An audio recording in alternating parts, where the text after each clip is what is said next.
As the human epoch approached its end, the Earth faced cataclysms of universal proportions. But the scariest part was the fate of being immersed in a world full of monsters. At that time, a great power was awakened in some people that made them the idols of millions. They were the hope for the future. On a par with them, there were people who had no power but felt it. They were also called upon to provide a carefree life. Ordinary people at this time were living their immediate problems. They went about their daily routine activities, honoring the awakened members of society. Among them was a guy who was into gaming. He was immersed in novelties on various platforms. His name was Lee Yun-moo, an ordinary man with ordinary abilities, a high school student. Every now and then a cheer would run through the city. The people around began to exclaim in awe that the car of the reborn was coming and that they should let it pass. The awakened moved in the center of a motorcade of 4 police and 2 military vehicles. People stepped in front of them and stood in respect. To see the outline of the awakened man through the ajar window of the car was an event. The lucky man told everyone that he had seen the very man in whose hands the fate of mankind rested. Only our guy did not see anything important in this event. He was surprised at such a fuss and continued doing what he loved to do. He returned to his monitor and hurried to start a new game. On the screen, a pretty girl was inviting him to dialogue. At the bottom of the browser, a circle with an outline of a palm glowed. The guide said that you had to put your hand on this outline to start the game. Lee Yun-moo followed the instructions. Suddenly something went wrong as usual. He couldn't understand what was happening to him. An unusual glow appeared, and he realized that his hand was gradually being pulled into a parallel reality. The monitor girl announced that the download was complete and the shadow system had been successfully activated. Our hero was perplexed. What is this happening? What kind of shadow system is this? His eyes were blinded by a bright light. In an instant, the light moved backward behind his back. That's when Lee saw his shadow. But something about it seemed strange. He saw that his shadow was moving independently of its master, but he couldn't understand what it was. Gradually, the shadow transformed into the outline of a guy with burning eyes and a glowing halo. He stepped out of Lee Yun-moo's shadow. Our hero was shocked. Horror and surprise were reflected on the guy's face. He could not move out of fear. Meanwhile, the monitor continued to display messages. The shadow's materialization process was complete. If the tasks specified by the system were completed, the shadow's master would receive rewards and experience. The shadow could only be seen if it was used in battle. Lee rejoiced like a child. He figured it was an updated system from the popular novels. He now owns an evolved shadow. He can control it. It's so cool. The guy thought it was a reward for saving the girl from the game, kind of like taking it to the next level. The guy got a little dreamy about having all the cuties at his feet now. He even made a little list in his head. But then a message appeared on the monitor with a task for the shadow. It was necessary to kill an ant in the garden. Our hero was even surprised at the simplicity of the goal. Lee commanded and the shadow attacked. The shrunken image fell into the grass and struck the unsuspecting ant dead. The boy was thrilled at the shadow's capabilities. He marveled at such a transformation. He watched what was happening and couldn't believe it was real. Finally, a message appeared on the screen saying that the task of killing the ant had been completed. It was suggested to get some kind of reward for completing it. The young man was as excited as a child. He shouted that he wanted the prize very much. And then something spilled on him, some kind of plasma stream. He froze for a moment, trying to comprehend what was happening. Our hero felt a flow of energy on his hands. He was stunned. Could he really become one of the awakened? Lee had never even dreamed of such a development. His eyes shone with happiness. 5 minutes ago, he was just an ordinary high school student, and now there was an opportunity to become the very hero who would help humanity survive. With the thought that he had sensed the energy flow and might be able to awaken, Lee Yun-moo rushed home. He couldn't wait to share his joy with his loved ones. On the way, he didn't even notice that the people who saw him were joking about this guy being from the Lee family.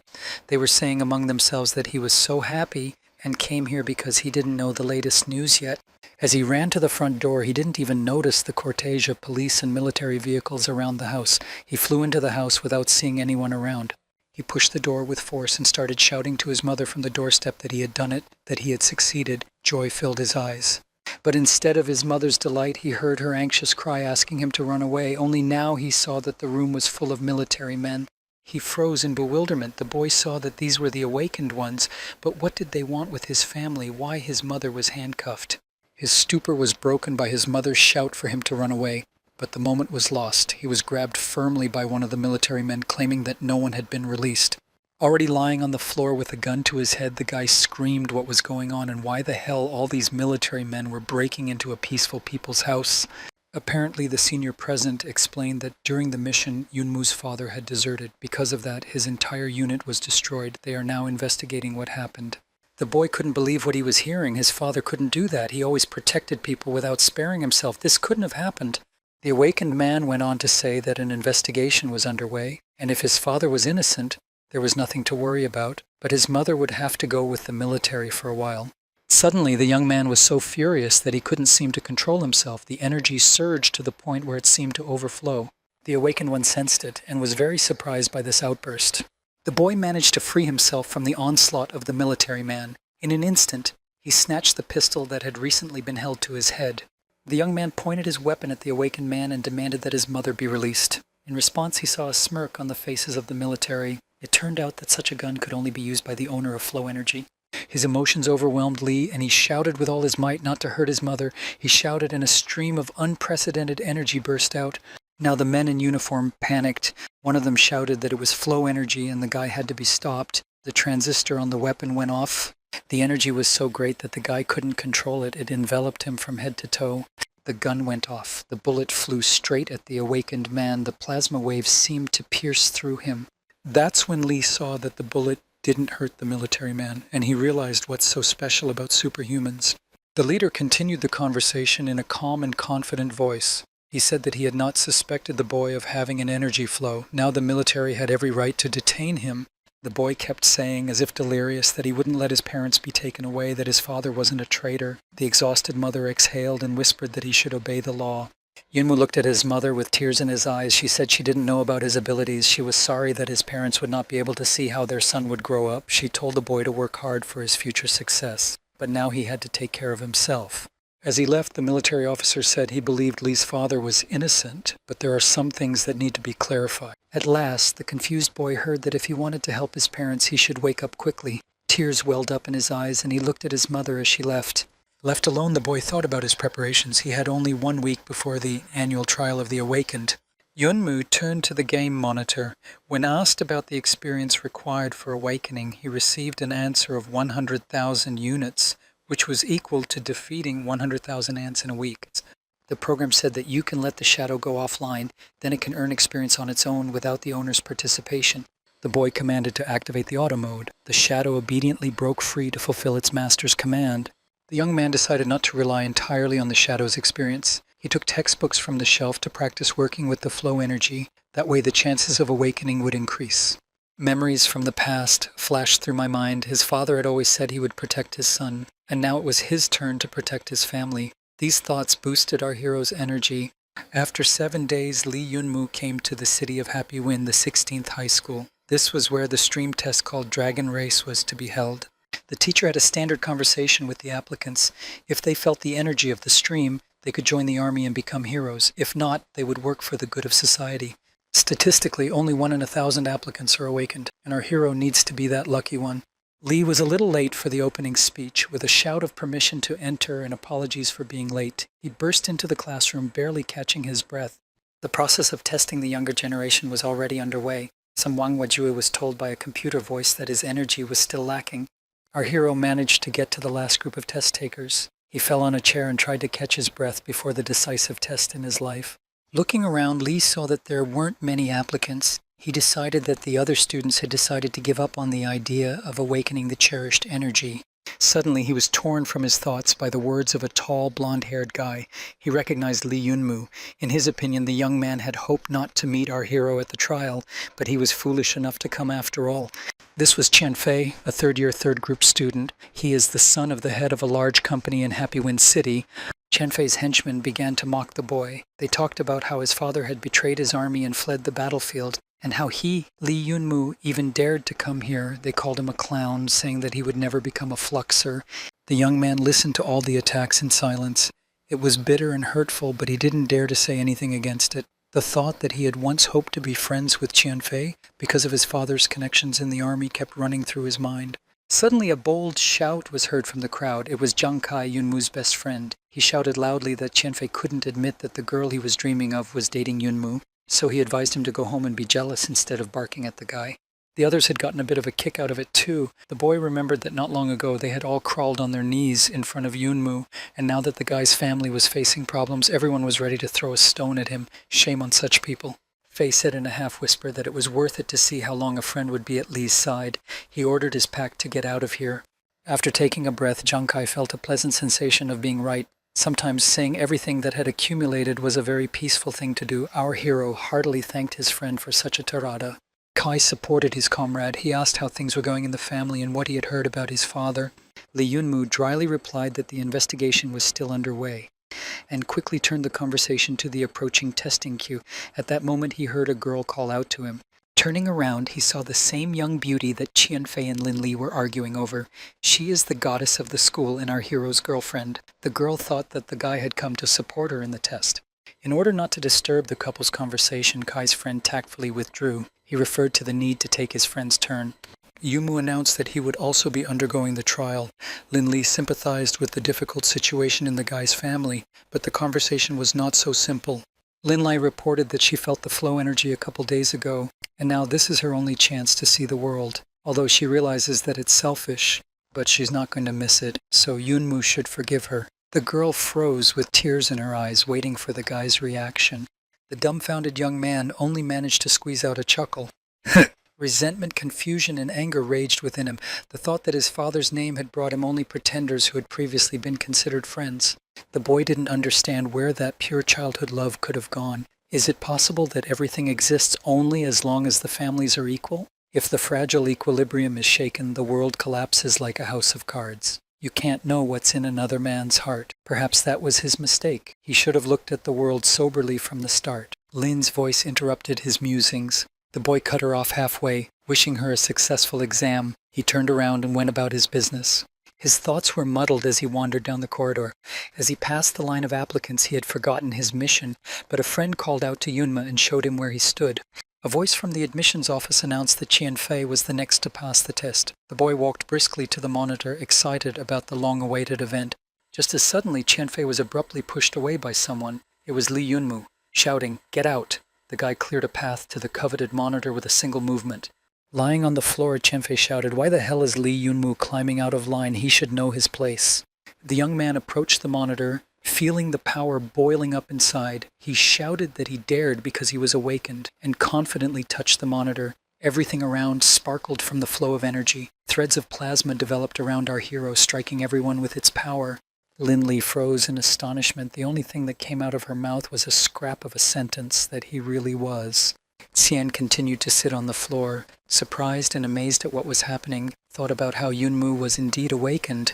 The young man looked at everyone present, confident and proud. He had managed to prove to everyone that he possessed superpowers. The word pulsed in his head. Awaken. The solemnity of the moment was interrupted by a loyal friend. A delighted Kai jumped up to Yunmu and started hugging him, shouting, "Wow!"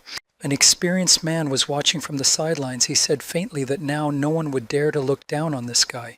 As he came closer to our hero, he expressed his surprise at what had happened. He didn't expect to see even one awakened person today. Apparently Yunmu had been gifted by the heavens. The old man handed the guy a box, said it was his mark of the awakened one, and from now on Li Yunmu also has the special privileges that all Fluxers have. Kai vigorously dragged his friend towards the exit. Already behind his back, Yunmu heard that he was expected at the cloud front for registration within a month. Representatives of the Flow Energy Masters would be waiting for his arrival. So that's who it was, flashed through the boy's mind, a Flow Energy Master. As they left the room, the friends heard the timid voice of a girl. She asked who it was. Turning around, Yunmu saw her, the one who had so ruthlessly betrayed him a few minutes ago. She called out to him. The young man froze for a second. Determination grew in his eyes. After hesitating for a bit, Yunmu told Lin Li in her own words that it would sound selfish, but he wanted to see the world. She needs to forgive him. And the guy vigorously walked past the stunned girl. Without giving away with a single muscle the storm of excitement that was now raging in his heart, he stared in silence. After returning home, our hero dialed his mother first of all. He told her the good news. He had awakened. His father would not be persecuted now. It is necessary to provide him with the best treatment. The son promised to visit his parents soon and ended the conversation. Being all alone, the guy finally opened the coveted box. In it lay a Fluxer badge. It was used as a spatial storage in three-dimensional virtual space. The hero considered the thing and thought about its purpose. Snapping out of his thoughts, Yunmu decided to try the power of the badge in action. Why not try to enter the virtual space? Giving a command to his artifact, the young man heard the reply that a user check was in progress. Soon everything would be activated. Impatience was increasing. A message about authorization success was displayed. Badge number 930-664 Lee Yunmu. Usage rights confirmed. After that, the young man began to fall into some kind of energy cloud. Glowing, flickering graphic transformations flashed before my eyes. And finally everything stopped. After a second daze, our hero shouted to see who was here. There was a rustle behind him, and when he turned around, he saw a couple of mannequins. The boy exclaimed in surprise that they were so ugly. Suddenly a laughter came from behind him. When he looked back, he realized that some kind of animal was flying at him, either a dog or a hare. He only had time to think, what the fuck? Before he could say the question aloud, Yunmu received an answer. The something introduced itself in a human voice. It was his sidekick named Pedro Yuhu, and the surrounding space was a personal virtual world where one received combat skills to grow in strength. Next, Yuhu said some absolutely amazing things. Turning to Yunmu, he said that the two of them should now adopt virtual models. And only now the young man turned around and saw that the shadow was standing directly behind him. It turns out that the virtual world recognized this blob of energy as a separate person. The boy hesitated. According to all the rules of virtual reality, the shadow should not be susceptible to the parameters of this space.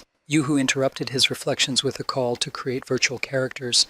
The beast was pleased with his design skills, proudly proclaiming that the images he had chosen fit his charges well. Yunmu supported him by saying that it would be just fine. Yuhu did not stop and was already rushing to introduce the newcomers to the virtual world. Our hero was surprised. He asked if it was really necessary to do it now. And again the young man felt the same sensation of falling into the unknown. Though it had become a bit familiar during these few crazy days, the invisible abyss still made his adrenaline surge. Suddenly, in an instant, the guy's gaze focused in this global endeavor into the unknown. It was a beam of light. Suddenly the clouds in which the flight was taking place parted. The young man saw a beautiful city below him, multi-story houses, numerous roads and bridges shining with night lights. The landing was not pleasant, but our hero quickly came to his senses. He looked around and said with astonishment, as if to himself, that this place was really beautiful. Yuhu continued his tour. He said that time flows 3 times faster in the virtual world than in the real world. That's what makes the local people different. They have 3 times as much time. The guy's point is probably all the great people in trying to get here. Yunmu overheard the locals talking about how a certain person from a noble family had challenged Master Gugele of the War God Temple to a fight. Everyone automatically raised their eyes to one of the nearby monitors on the wall of the building. The beast explained that this is a spatial battlefield. It's a virtual battle system where human skills are replicated. It's a place to hone your technique. Yuhu dragged the boy to try out the system on him. Yunmi didn't even have time to react to what was happening, but the opponent's selection on the battle space had already been launched. The next second he found himself in a park in the city. He felt something metallic and cold in his hands. It was a weapon. The boy only had time to ask why. Suddenly an arrow whistled past his temple. The hero barely had time to dodge it. He heard a click from the side of the tree. In a second, a flashlight appeared in his hand. The young man shone the flashlight and saw a warrior with a bow on a branch. He said with regret in his voice that he must have run into a nub. Addressing Lee directly, the stranger wished him good luck, as he was unlucky enough to face an experienced fighter in his first battle. The bowstring tightened and another arrow flew toward our hero, but Yunmi deftly twisted and the projectile again missed the target. The warrior was surprised at his luck. The boy hid behind the bushes in a single leap and hid behind a tree. The stranger continued to chase him, claiming that the newcomer could not get away from him. He advised him to let his arrow hit the kid to finish the game. Suddenly, Lee's voice came from behind him. Was he looking for him? The fighter's mind only flashed that he must have relaxed if he let it happen. At the same second, our hero fired his shot.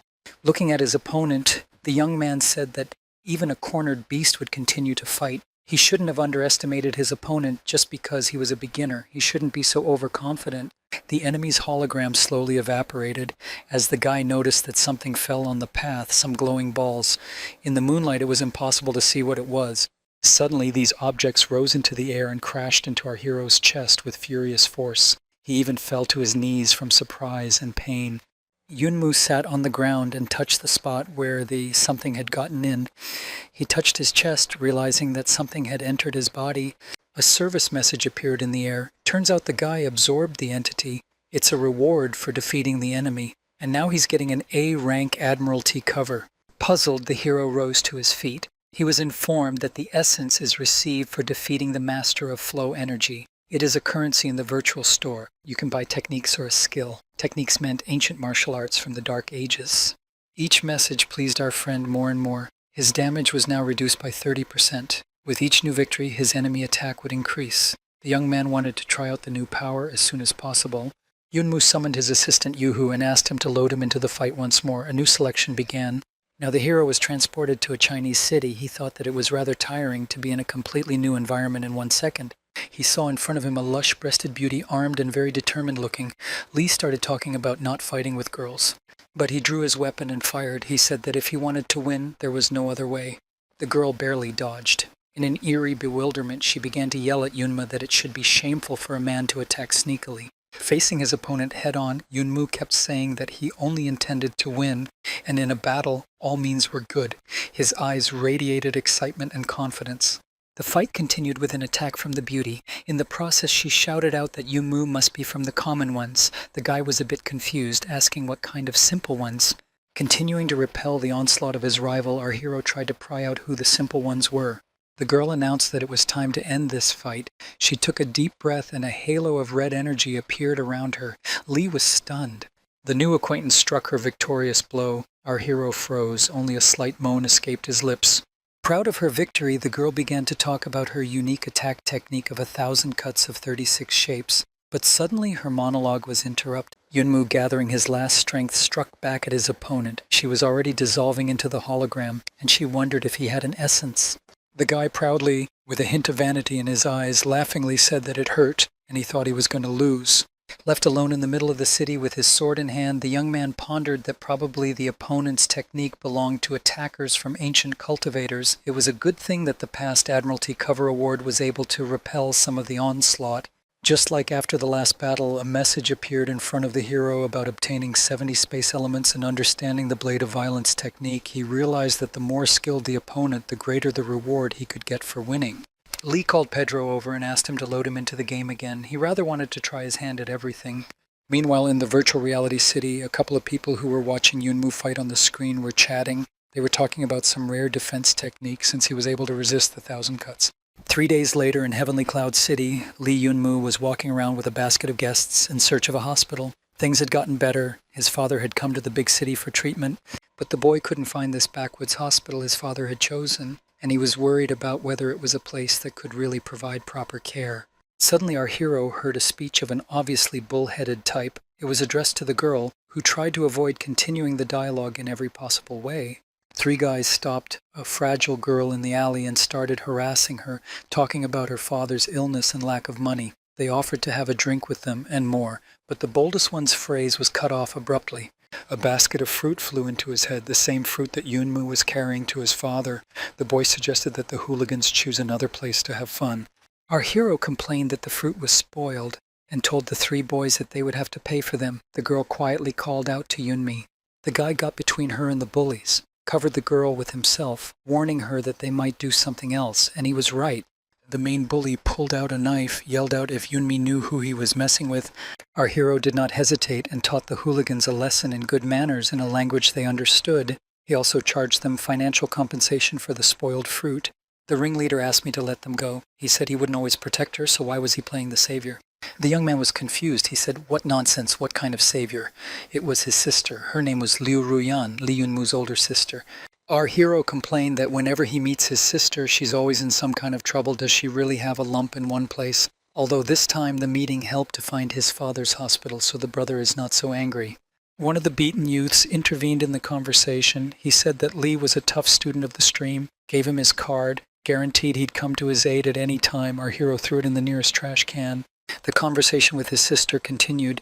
Yunmu asked why that guy said she was urgently looking for money. She has a job. Is it really expensive to treat her father that the funds are not enough? The girl looked at her brother sadly. Rian revealed that her father's injuries were much more serious than expected. The family's savings had quickly run out. The money that the family had managed to raise recently would allow them to continue treatment for some time to come.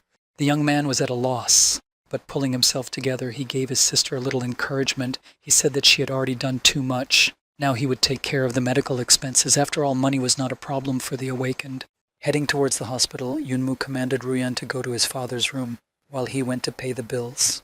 When her brother told her that she had done a good job, she was a little relieved. He loves her after all. When she entered the room, she saw her mother. She immediately offered her a drink of water because she must be tired.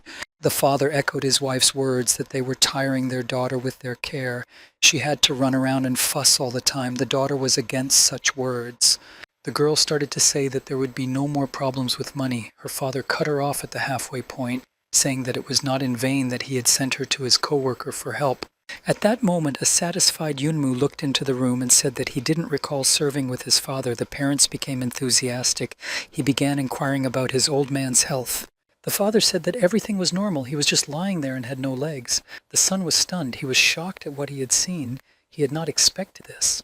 Looking at the horror in his son's eyes, his father cheerfully continued to say that he was alive and that the rest was nothing. He had already had his day. There is no disaster, so there is no need to look at him like that. Dad cheered up his son, smiled, called him a jerk. He asked about the origin of the money for his treatment. But his father's mood changed drastically when he heard about Yunmu's energy. He was now stunned. The son had been awakened, and now there would be no financial problems in their family. In a second, the whole room was immersed in the Homeric laughter of Dad. He couldn't believe his son's words. He remembered that he could never even feel the energy, trying his best. He asked if Yunmu's head was all right if he was saying such things. The boy was hurt by his father's words. He was about to leave the room. His father teased him some more, but then asked his daughter to get some of his things. Ruyan gave him a suitcase of weapons in his hands. Calling out to his son, the father handed his artifact to him. Yunmu was surprised because Dad treasured his battle weapon so much. Dad would hardly need it anymore. The awakened man's combat power would be greatly increased. Lee Sr. said that a normal person wouldn't need this thing, but for an awakened person and someone who can sense energy, it is of great use. Yunmu listened carefully to his father's words. If the son is truly awakened, he is nothing without it. The battle item will greatly increase his strength. The chamber was quiet for a couple of seconds. Then Yunmu mischievously said that he wanted to arrange for his father to borrow his weapon for a while. Then he would definitely find a way to get Dad back on his feet and return it. Touching the suitcase, the guy commanded to activate the battle weapon. At the same second, the artifact began to transform. Yunmu held out his hand and said to let his father's battle equipment meet its new master. The family froze in surprise. Only the mother was able to say that he was truly awakened. The father supported her in return. He was no longer that sloppy kid, but a real warrior. His father's outfit suited him well. There was pride and confidence in his gaze. After waking up the next day, the first thing the young man did was to check if he had packed everything. Today, he would have to go to Heavenly Cloud Castle. This was something he had never dreamed of before. On this day, the Happy Windfluxer Guild was lively. Someone in the square clarified whether or not they were really seeing the Wang family's second lord. In another group, there was a dialogue about how the Liu family was also bound to have an awakened one. Just then, the murmurs of the crowd were broken by a tall, blonde-haired young man with a representative appearance. There were whispers around that this was the new number one in Jifeng City. This was Luo Lojin, whose father had become a stream master. Looking around skeptically, the guy heard a conversation nearby. Another guy was asking his father if he could rely on anyone in such a miserable place. The older man condescendingly said that his son could come home with him, but the boy rejected such an offer. The handsome young man with his hair in a ponytail said with a smirk that he was even interested in feeling like a commoner, especially since he had money with him. This was the descendant of a wealthy Jiangdaxiong family. He heard a mischievous shout to his left and automatically turned around. The words that this day had finally come sounded ambiguous. A beautiful girl, Liu Nojie, granddaughter of the chairman of the Masters Association. She was very excited to see her grandfather. Meanwhile, the conversations in the square were still going on. There was a discussion about the newcomers of the stream. It was said that the first 8 on the high school roster were quite talented, as suddenly everyone turned around at someone's shout that there is an awakened one in the 16th middle this year. Everyone saw Li Yunmu being carried into the square on a palanquin to the sound of gongs and drums, the sound of salutes and cheers. His friend walked in front of him and announced that everyone should welcome the brilliant Yunmu. People around here were shocked. They were whispering about the guy's adequacy, why he was showing off like that. Zhang Dasen laughed out loud to the point of tears. He was sure that the guy had dementia for coming here like this. Yunmu himself was ready to fall under the ground. He sat there with a scarlet rose across his chest. Kai was genuinely happy for his friend's success. The blue-eyed Liu Nojie smiled at the procession. She said to herself that this was the newly awakened one this year. A woman appeared on the porch with a blue folder in her hands. She announced that all newcomers should come to her. All the applicants were asked to line up in pairs to go to Tianyun. When they heard their names, everyone had to step out of the line. After the words about the beginning of distribution, everyone saw a big burst of energy. The recruits were surprised by what was happening. The first to be announced was Luo Zun. He stepped forward. Zhang Daxiong fell to him as his companion. He was happy that he was named second, but the companions originally pissed each other off. Next name Li Yunmu, next name Liu Nojie. At the same second, the guy felt his hand being grabbed. The girl was vigorously dragging the confused young man behind her. He followed her like a lost child. Looking around, the young lady introduced herself. Her name is Liu Nojie. She politely said that she was pleased to meet you. The confused Yunmu could only murmur that he was glad too. It flashed through his mind that the girl had a very beautiful voice. After passing through the portal, the recruits found themselves in the castle of Heavenly Cloud, Tianyun. It was an incredible structure that resembled a huge spaceship. Our hero was amazed by the scale of Tianyun City. He had no idea what this magnificent structure could be compared to. His new acquaintance tells him that the city is constantly moving through the air. This helps to escape monster attacks. The conversation was interrupted by Yifeng Tang An, the director of the academy and the representative of the Awakened Association. He asked everyone to follow him into the academy. This place would be their home and headquarters for the next 3 years. The recruits proceeded to the bus. On the way, the director told them that there were 7 moving castles in Zhengzhou today. One of them is Tianyun. Yunmu sat in his seat and listened attentively. It turned out that all fortified castles governed their own districts. There were 136 towns under their castle's jurisdiction. All students were told that the cities where the awakened ones come are their territory to learn theory and actual combat. In time, some will be able to work alone. The director asked not to be too happy about the success in the entrance test. After half a year of training, there will be a ranking tournament in Chunzhou City. After that, the resource production quota for the city would be adjusted. Tang'an wished everyone to work diligently since the people of the city rely on the protection of the awakened ones. He wished the newcomers good luck.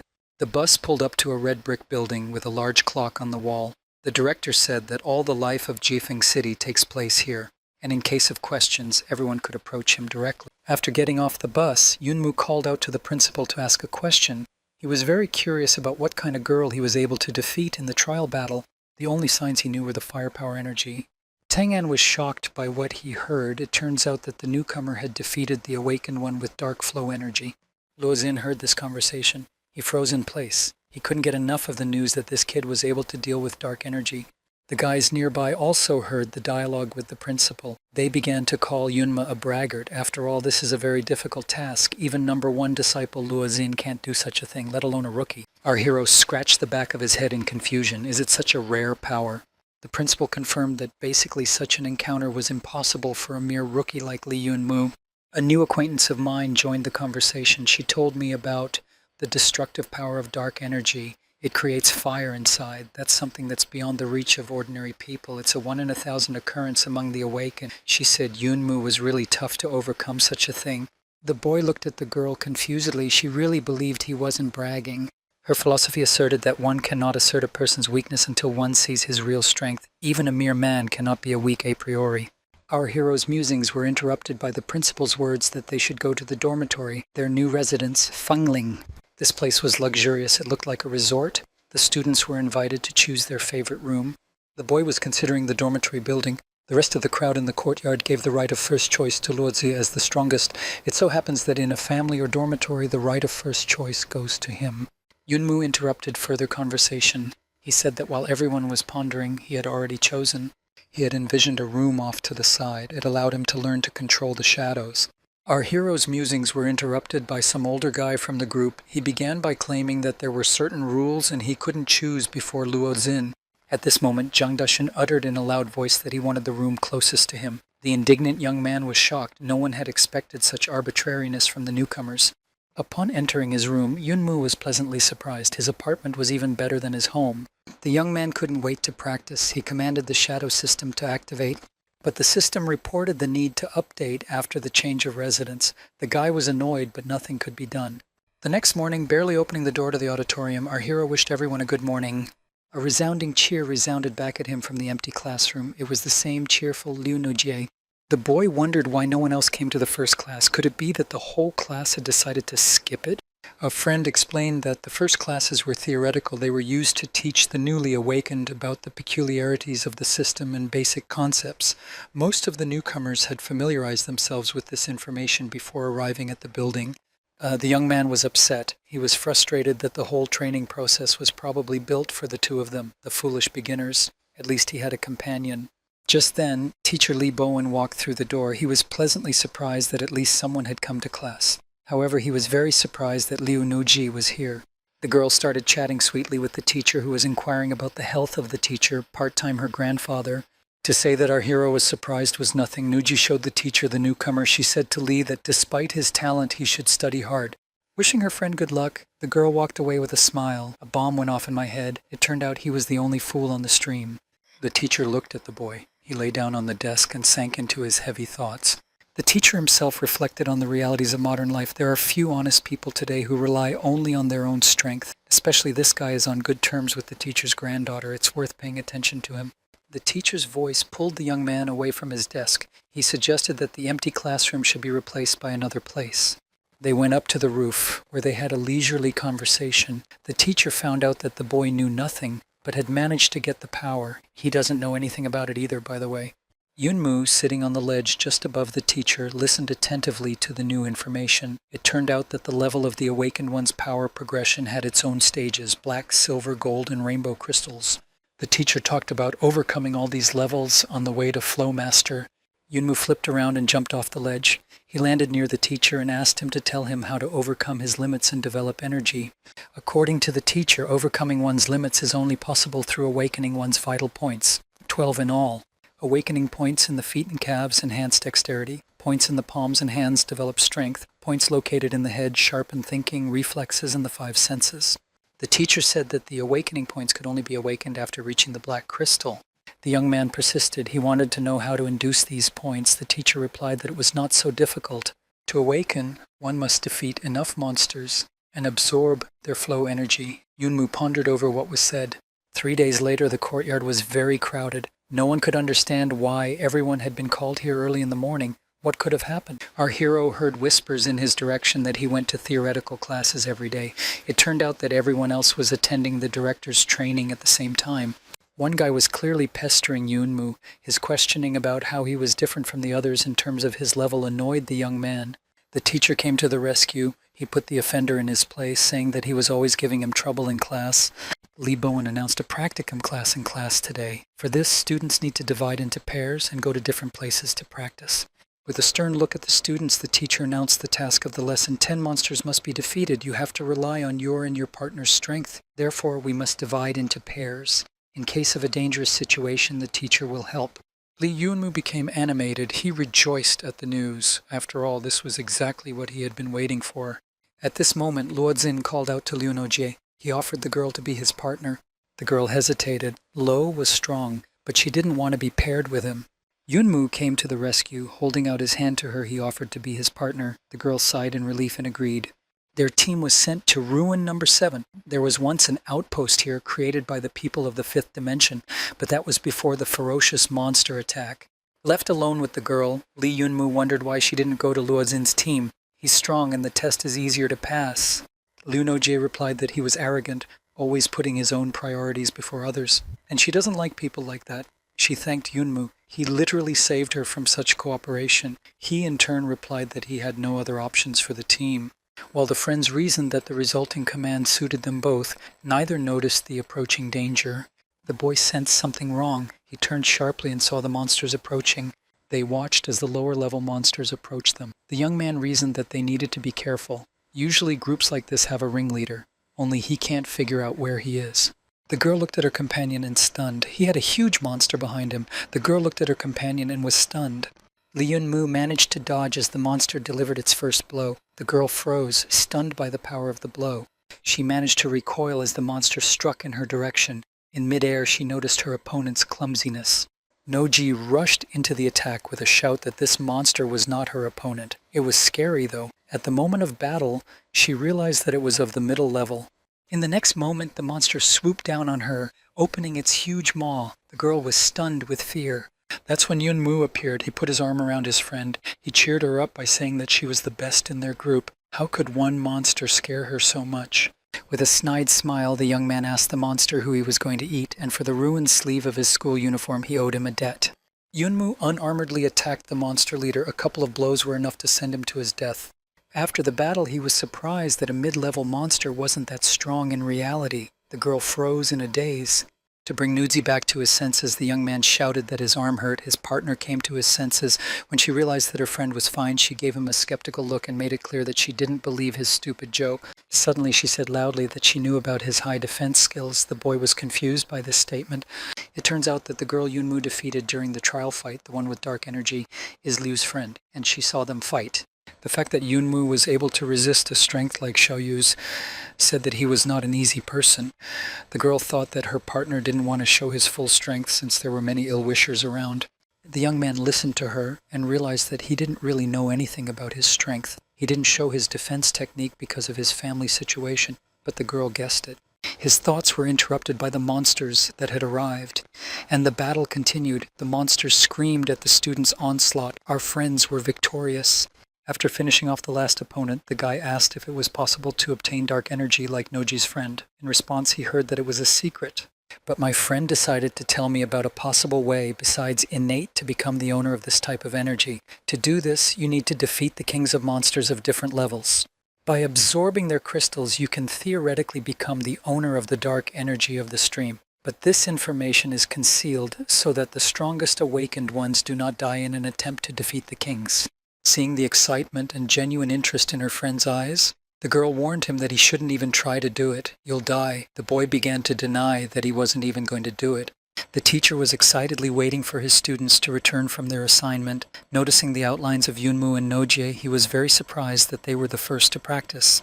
The teacher greeted the students with a slight irony, saying that the level was fun. Yunmu, on the other hand, had an aggressive attitude. He expressed that Liu Nojie had almost died. Why were there mid-rank monsters? And what were the academy teachers thinking, sending students on such tasks? Looking at the pair as they left, the teacher thought that the boy had a lot of attitude. I guess he hadn't been tortured enough by the middle-class monster. Luo Jing's group appeared in the portal next. His partner was talking nonstop about how they had coolly dealt with 10 low-level monsters. They were confident that they were the first to finish the task. When they saw that they were second, they could not contain their surprise. Their faces stretched out. Yumu didn't miss the chance to sarcasm at the annoying Wu Ho. Since he was in Jin's way, they were delayed in their mission. He advised Luo to choose his minions more carefully. Here, Luojin blocked Noji's path, making it clear that he needed to talk. Yunmu politely stepped aside. His opponent wanted to understand how they had accomplished the task so quickly. Meanwhile, Zhang Daxun was watching their dialogue very intently. His gaze was literally drilling the girl. Nosy wondered a bit. Why was he talking to her when he couldn't stand her? Of course, he didn't believe in Li's accomplishments. After thinking for a bit, she decided to say what they wanted to hear from her. That it was she quickly identified the monster's features and managed to deal with them without much difficulty. The people around him were satisfied with this answer. Zhang Daxun echoed the crowd, saying that his comrade was lucky to have a partner, but he decided for himself that it was a lie. After half a year of training in the ruins, Yunmu was 100% confident that he could work alone. Having easily defeated all the 17th level monsters, he was looking forward to the ranking competition in Zhongzhou. In these 6 months, Yunmu had never managed to use the shadow system. For some reason, it had never been updated. This made him terribly angry. In the end, he decided that it was useless. Standing in the school courtyard in the early morning, Yunmu lamented his habit of gathering everyone here at the crack of dawn. He had practiced late last night and was in no mood for early rising.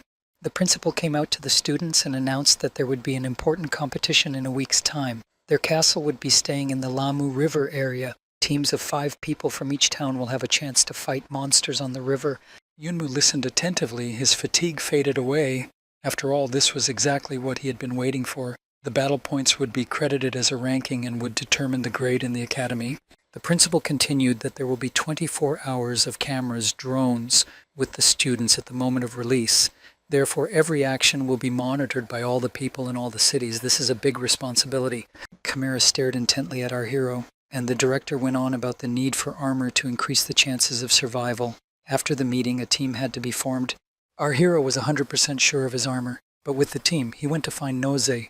When she saw him, the girl apologized. She had already been taken or rather put on Luo Jing's team, as mixing beginners and experienced awakened ones was not welcome in such a competition. To the girl's worries, our hero assured her that everything was fine. He confidently walked away, but in fact he had absolutely no idea how to solve the problem with the team. The pensive fellow was stopped by Zhang Daxun. He was very friendly and invited Yunmu to join his team. The young man wondered for a second why this major had approached him. They had never even spoken once during the whole training. On the other hand, he had nowhere else to go, so he agreed to the invitation. Zhang took Li to meet the other members of the team. They were brothers who were the sons of the second richest man in the city. They were Lingan Jifeng and Lu Qiang Jifeng. Yunmu thought to himself that the rich sons had decided to go hunting. They looked really depressing. Zhang Daxun, meanwhile, announced the formation of the Big Xiong squad. He called out to register with the teacher. The next day, it was necessary to purchase all the equipment for the mission. Yunmu was given an advance of 7,500 yuan. It was impossible to buy even a tent with that. He stood and envied the son of the rich daddy, who told him to make sure he was given everything he could use on the camping trip. Zhang appeared. When he realized that he didn't have the money to buy even the most basic necessities, he began to feign regret. Our hero was not shy. He said that in principle he didn't need any of this. Instead of a bicycle, he could run fast and sleep once on the ground. Zhang Daxun replied that their squad would not leave him behind. Firmly grabbing his arm, he dragged the guy behind him. No matter how much Yunmu balked, his new comrade led him to the cash register and paid for all the necessary equipment. Daxun was happily looking at the most expensive items in the store. Yunmu could only think that it was cool to be rich. Meanwhile, Jin and He were talking in the Awakened Association. They were wondering whether Yunmu would take part in the competition. Jin said he hated him to the point of nausea. There was a screech of wheels. The boys just had time to jump back. He started to yell at the driver, but he didn't think twice. Yunmu was behind the wheel. Li greeted his opponents, to which Jin asked what he needed here. Our hero referred to business, all the more so because it would be good to take a couple of tasks before the competition. He started to snicker that Yunmu had found a team. When he heard Zhang's voice, he asked if the guy liked his car. Jing's team was shocked. He continued his monologue about how he was going to beat the team of these majors. After all, monsters can't be crushed by money. Especially for team registration, 5 people were needed. Daxun smiled slyly and said that another team member was on his way. Everyone was eager to find out who it was. There was the sound of a motorcycle approaching. A student from Fenghua High School arrived on it, a spectacular brunette, Ling Shuang. She's the sister of the rich brothers on Zhang's team. Yunmu was very surprised. He didn't even believe that this cool girl could be the sister of the plankton he had to cooperate with. Luo Jing objected that it was against the rules. Li Shuang is from another city, therefore you can't accept her into your team, thus jeopardizing Jifeng's ranking, but she managed to transfer to their academy. There were a few seconds of silence. Only Hu whispered in his companion's ear that this young beauty was very cool. Unlike her non-traveling brothers, Ling Shuang was a level 2 awakened one. She possessed a black flow energy crystal. She had been training with a flux master for several years and had mastered fearless combat skills. Luo Jing knew all of this. He realized that compared to them, she was a first-class fighter, therefore it would be difficult to win. The silence was interrupted by Zhang Daxiong. He thanked his friend for appearing. There were enough people in their team now. Her brother Linan Jifeng began to whine that she was here for nothing. The girl gave him a painful peck on the cheek, saying that she had come to raise his ranking. Otherwise, her parents will be very upset. Now that all the team members were assembled, we needed to head to the teacher's office for check-in. Seeing our hero, Lin was very interested in him. He was not like the other students. There was something about him that attracted her. It's been a week. The iconic day of the ranking battle had finally arrived. Tianyin City had successfully landed by the river, and the battle vehicles with teams came out of the airlock that opened. Crowds of spectators gathered around the screens in the town squares. They wished good luck to the recruits and hoped for their victory. Yunmu's father in the hospital room also turned on the TV. He asked his daughter to help him sit back so he could cheer for his lousy boy. A car with Luo Jin's team pulled ahead. He told the team to proceed to a safe area, equip themselves, and prepare for battle. In the back seat, Noji was in thought with Li Yunmu. She was worried whether the guy had found a team. The rest of the team noticed something approaching from behind, but fortunately it was not a monster, but another car. Hao was surprised because such a thing is impossible. There is no car faster than his modified one. At this moment, the jeep that was catching up with them flew up on a bump. Everyone in Luo Jin's car only had time to raise their heads up. After jumping over their opponents, Zhang's team continued on their way. Lin Shuang was at the wheel. After arriving first at a safe place, Big Xiong's squad began to choose the way forward. They had to decide on their destination. Li Yunmu gripped the monitor, studying the map of the area. Lin said that the monsters here were no problem for her. Her brother whined that he should choose a less dangerous place. The team captain Zhang Daxun was as cheerful as ever. They had Master Lin and a very fast car. He was confident of victory. Yunmu jabbed his finger at the map, indicating the location of the first stop.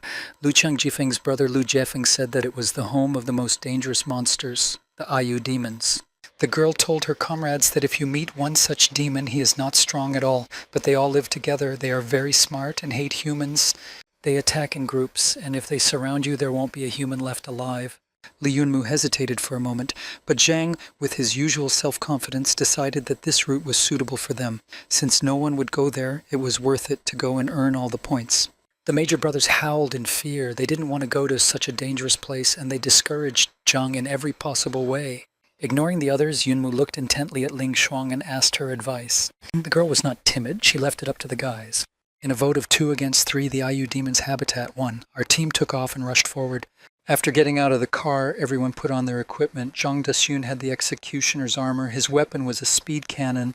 Lu Changjifeng has hunter's armor. The weapon is a life-eating sword. Lin Anjifeng had the armor of a life-eater. The weapon was a cross flywheel. Lin put on the warrior's clothes, but Yunmu was still nowhere to be seen. Zhang waited impatiently for him to appear. Seeing our hero, Zhang was shocked. He couldn't understand why he had such armor. The uniform of a temple of war. You can't buy this kind of armor anywhere. The team captain rushed like a child to examine and feel Li Yunmu's armor. The young man had no idea what valuable equipment his father had given him. He wondered where his father could have gotten it. A branch crunched nearby. Everyone tensed up. They looked around. The girl said someone's coming. Everyone should take cover and be careful. When everyone sat down in ambush, the girl asked for a situation report. Zhang looked through the optics and reported seeing 2 monsters. They were patrolling the area. He didn't see anyone else. Lin commanded Zhang and Yunmu to prepare to attack. The boys were on guard. In the path of the monsters, the girl threw a candy. While they were looking at it, Daxun and Yunmi attacked. The targets were eliminated. Meanwhile, the musicians' union was discussing the rankings of different cities. Looking at the screens, everyone was amazed that the city of Happy Wind had moved from the 30th place to the top 70. In the discussion, there was a version that Luo Jin was a very strong participant, but it was immediately challenged. Teacher Li Bowen looked at the monitors, wondering how this guy could score so many points. Meanwhile, the youngest of the major brothers became bait for the monsters. He tried his best to escape from the pursuit of the fearsome creatures. When the pursuit entered the open terrain, Yunmu came into play. He diverted the attention of the unclean to himself. Drawing his sword, he stood in a fighting stance, preparing for a difficult fight. A few minutes and then we can exhale. Battle mission accomplished. All enemies have been struck down by his sword. Suddenly a snarl sounded behind his back. 2 more monsters came to the end of the fight. A shot rang out and another opponent was hit. It was Zhang. They covered their comrade from the back. Ling Shuang admonished Yunmu to concentrate while attacking. The last fleeing monster was asked to be left to Lin Anzifeng. He launched his flywheel after the monster. There was no limit to the young man's happiness. He himself had struck a whole real monster. His comrades stood behind him and watched with irony. Opening another lollipop on a stick, the girl noticed that they had defeated 30 rather than 40 opponents. They must have quite a few points already. Satisfied, the commander ordered Anyu to run off once more to lure out a group of demons, but the boy categorically refused to be the bait for the 5th time. Zhang then decided to play a joke on the guy. He said he'd be the first line of defense from now on. Li would be the bait. He got scared and everything went back to normal. Daseun approached Lin and found her in deep thought. She was sitting on the ground and did not even immediately notice his approach. She asked Zhang if Yunmu had really awakened less than a year ago. After receiving an affirmative answer, the girl was very surprised. Such great strength was his. Daseun confirmed that it seemed very unusual for him too. That's why he called Li to join his team. The conversation was interrupted as a new batch of monsters arrived, and Jifeng had successfully played the role of bait this time too. As the demons came closer, our warriors were stunned. The head of the Ayu tribe was approaching them. The group decided to retreat. In the evening, everyone sat and relaxed by the fire. Zhang looked at the statistics of their achievements on the monitor. It turned out that Yunmu had brought in 43% of the team's income. Shuang also did a great job, 35%. Yunmu said that if she wasn't in cover, she would have easily bypassed him, but because of her defense, our hero was able to attack so easily. The girl looked at the young man suspiciously. He said that on purpose to take the credit off himself. He's hiding for some reason, and she wanted to know what it was all about. The team captain noticed that Lin Anzifeng was very sad. About the reason for this state of mind, the guy said that he had worked all day long in sweat, driving demons, and had only gotten a 5% rating. His brother supported him. He had only a couple of points too. His sister felt sorry for them and promised to give them her points. Yunmu was surprised. He didn't know that his points could be shared. Lai promised to share his points with Lu Qiangzifeng. The young man was very surprised by this generosity. After all, these points had been obtained with such hard work. But this was a teamwork, so everything should be fair. After an exchange of pleasantries, the captain commanded a division of the booty. These are flow energy crystals. Yunmu wanted to leave them until he got home and touch the acupuncture points there. But after learning that they only lasted for 12 hours, he would have to do all the manipulations here. The young man opened the monitor and began to choose which point he should start working on first. It was a difficult choice.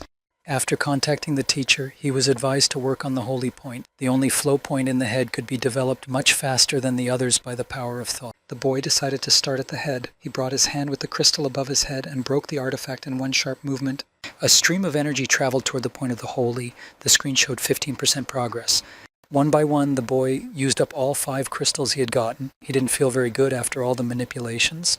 And what was his surprise? His holy point was only 70% activated.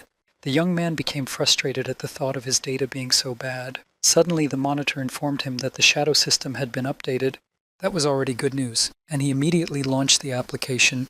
The avatar that appeared was wearing a similar warrior costume. This amazed Yunmu. The message that opened reported that the shadow's power was now equal to that of the host. Working out the holy point now allowed Li to control the shadow with the power of thought. He couldn't wait to try it. In a few seconds, he was already inside the shadow. He looked at his body lying on the floor and couldn't believe what was happening. Our hero decided that he wouldn't sleep tonight. He carefully snuck outside so as not to disturb Zhang. In the morning, Yunmu sat tired on the couch. He had been fighting monsters all night, absorbing crystal energy. His body was exhausted, but he had managed to comprehend the holy point. He had a scrap of cloth with writing on it. Demons were guarding it. But Li didn't understand what it was. The captain knocked on the door. It was necessary to move forward. Yunmu said he would be right out. There was a discussion outside about who had activated which points. Li didn't say that he had activated only 70% of the holy points. The guys were surprised at this low figure. The fools rejoiced that their scores were higher than Yunmu's. But the fun didn't last long. We must go to the demon leader, Ayu. The 3 days went by lightning fast. The team was united, and the guys could understand each other without words. They could already easily deal with high-level monsters. Li Yunmu escaped from the camp every night in the body of a shadow to continue practicing. He lit 4 acupuncture points. It doubled his strength. At this time, at the monitor in the academy, an elderly gentleman called out to his assistant. He was very concerned about the progress of Happy Wind City, more specifically Yunmu's progress. Who is this guy? The assistant reported that this Li Yunmu was an ordinary person, but his group had scored very high. They were able to beat even the favorite Luo Xin, who everyone was betting on. The man looked at the monitor with the image of 2 strong warriors and reasoned that they could make something out of it. But the city of Happy Wind was not to his liking. He hinted to the aide that the death of a few students during training camp was not that uncommon. Meanwhile, Yunmu questioned the idea of attacking the tribe at the team's council about future plans. They had the great power of the shamans and elders. The captain assured me that the elder was not present, but shamans can get a lot more points than ordinary warriors. Lin supported Zhang. She encouraged the team, for there was progress in sight. Therefore, it was worth increasing the difficulty. Besides, the girl had her own goal. She easily helped the team to get points because she was eager to get the black crystals. The next corral of demons began. An went as bait again, except this time he was lingering. That bothered Li. Zhang reassured him. He said that the activated lake point on the palm of his hand gave the guy a power similar to his own. At that moment, Anne appeared with the monster behind him. The guy drew his weapon and threatened the monster with retaliation. The team looked out from the ambush. We had to get to work. There were uninvited guests, 2 guys. They said they'd get the points this time. A few seconds and this strange couple had annihilated the shamans of the Ayu tribe. Yunmu was perplexed who these 2 were and where they came from. Their attack was lightning fast. Lin was very angry. She explained that it was a team from another neighborhood and they had come to take away their points. And a couple of the guests stood and smiled evilly. They thanked our team for their understanding and the monsters they had ambushed. The commander gave the order to leave. They've already stolen the points. There's no point in bickering with outsiders. But the couple began to incite rage in their opponents. They taunted their opponents, forcing them to fight. Chang couldn't stand it and attacked the first opponent. He fell to the ground from the blow he received. Dustin came closer to them. He said they'd already gotten their points. No need to piss him off more. Suddenly, the sky lit up with a bright red flash. The captain realized it was a flare. He ordered everyone to run. But they didn't have time to escape. A big monster was already here. It looked like a huge dog. He approached the wounded guy who was sitting on the ground. He gave him a blow. Everyone froze in fear and bewilderment. The partner rushed to his friend's defense, but at the same moment he got hit. Zhang, who was closest to what was happening, shouted to his team to run away. It was a devil dog. Those two were beyond saving. The guys ran towards the car. The commander fought off the monster while covering his group. His armor was damaged, but more devil dogs appeared on the way. They were ruled by an elder of the Ayu tribe. The team is surrounded. They need to get to the car at all costs. Dosen explained on the way out that the group was trapped. This flash was a signal that the team had entered the encirclement ring. Lin Shang echoed him. Elder Ayu made them believe that he was not in the tribe. He ambushed all the warriors to catch them. The dogs surrounded the boys on all sides. With each step they increased in number. The group was surrounded on all sides. The head monster began his speech. He stated that he had killed many of their tribesmen in a few days, so now he would kill our guys. Yunmu looked at the elder. A phrase of surprise at the fact that the ugly man could speak escaped his lips. Such insolence enraged Lord Ayu. His dogs howled. They gnashed their teeth, drool running down their fangs. The elder commanded to rip all the warriors to shreds. Seconds before the attack, Yumu informed Sister Lin that she was the only one who had a chance to get through the encirclement.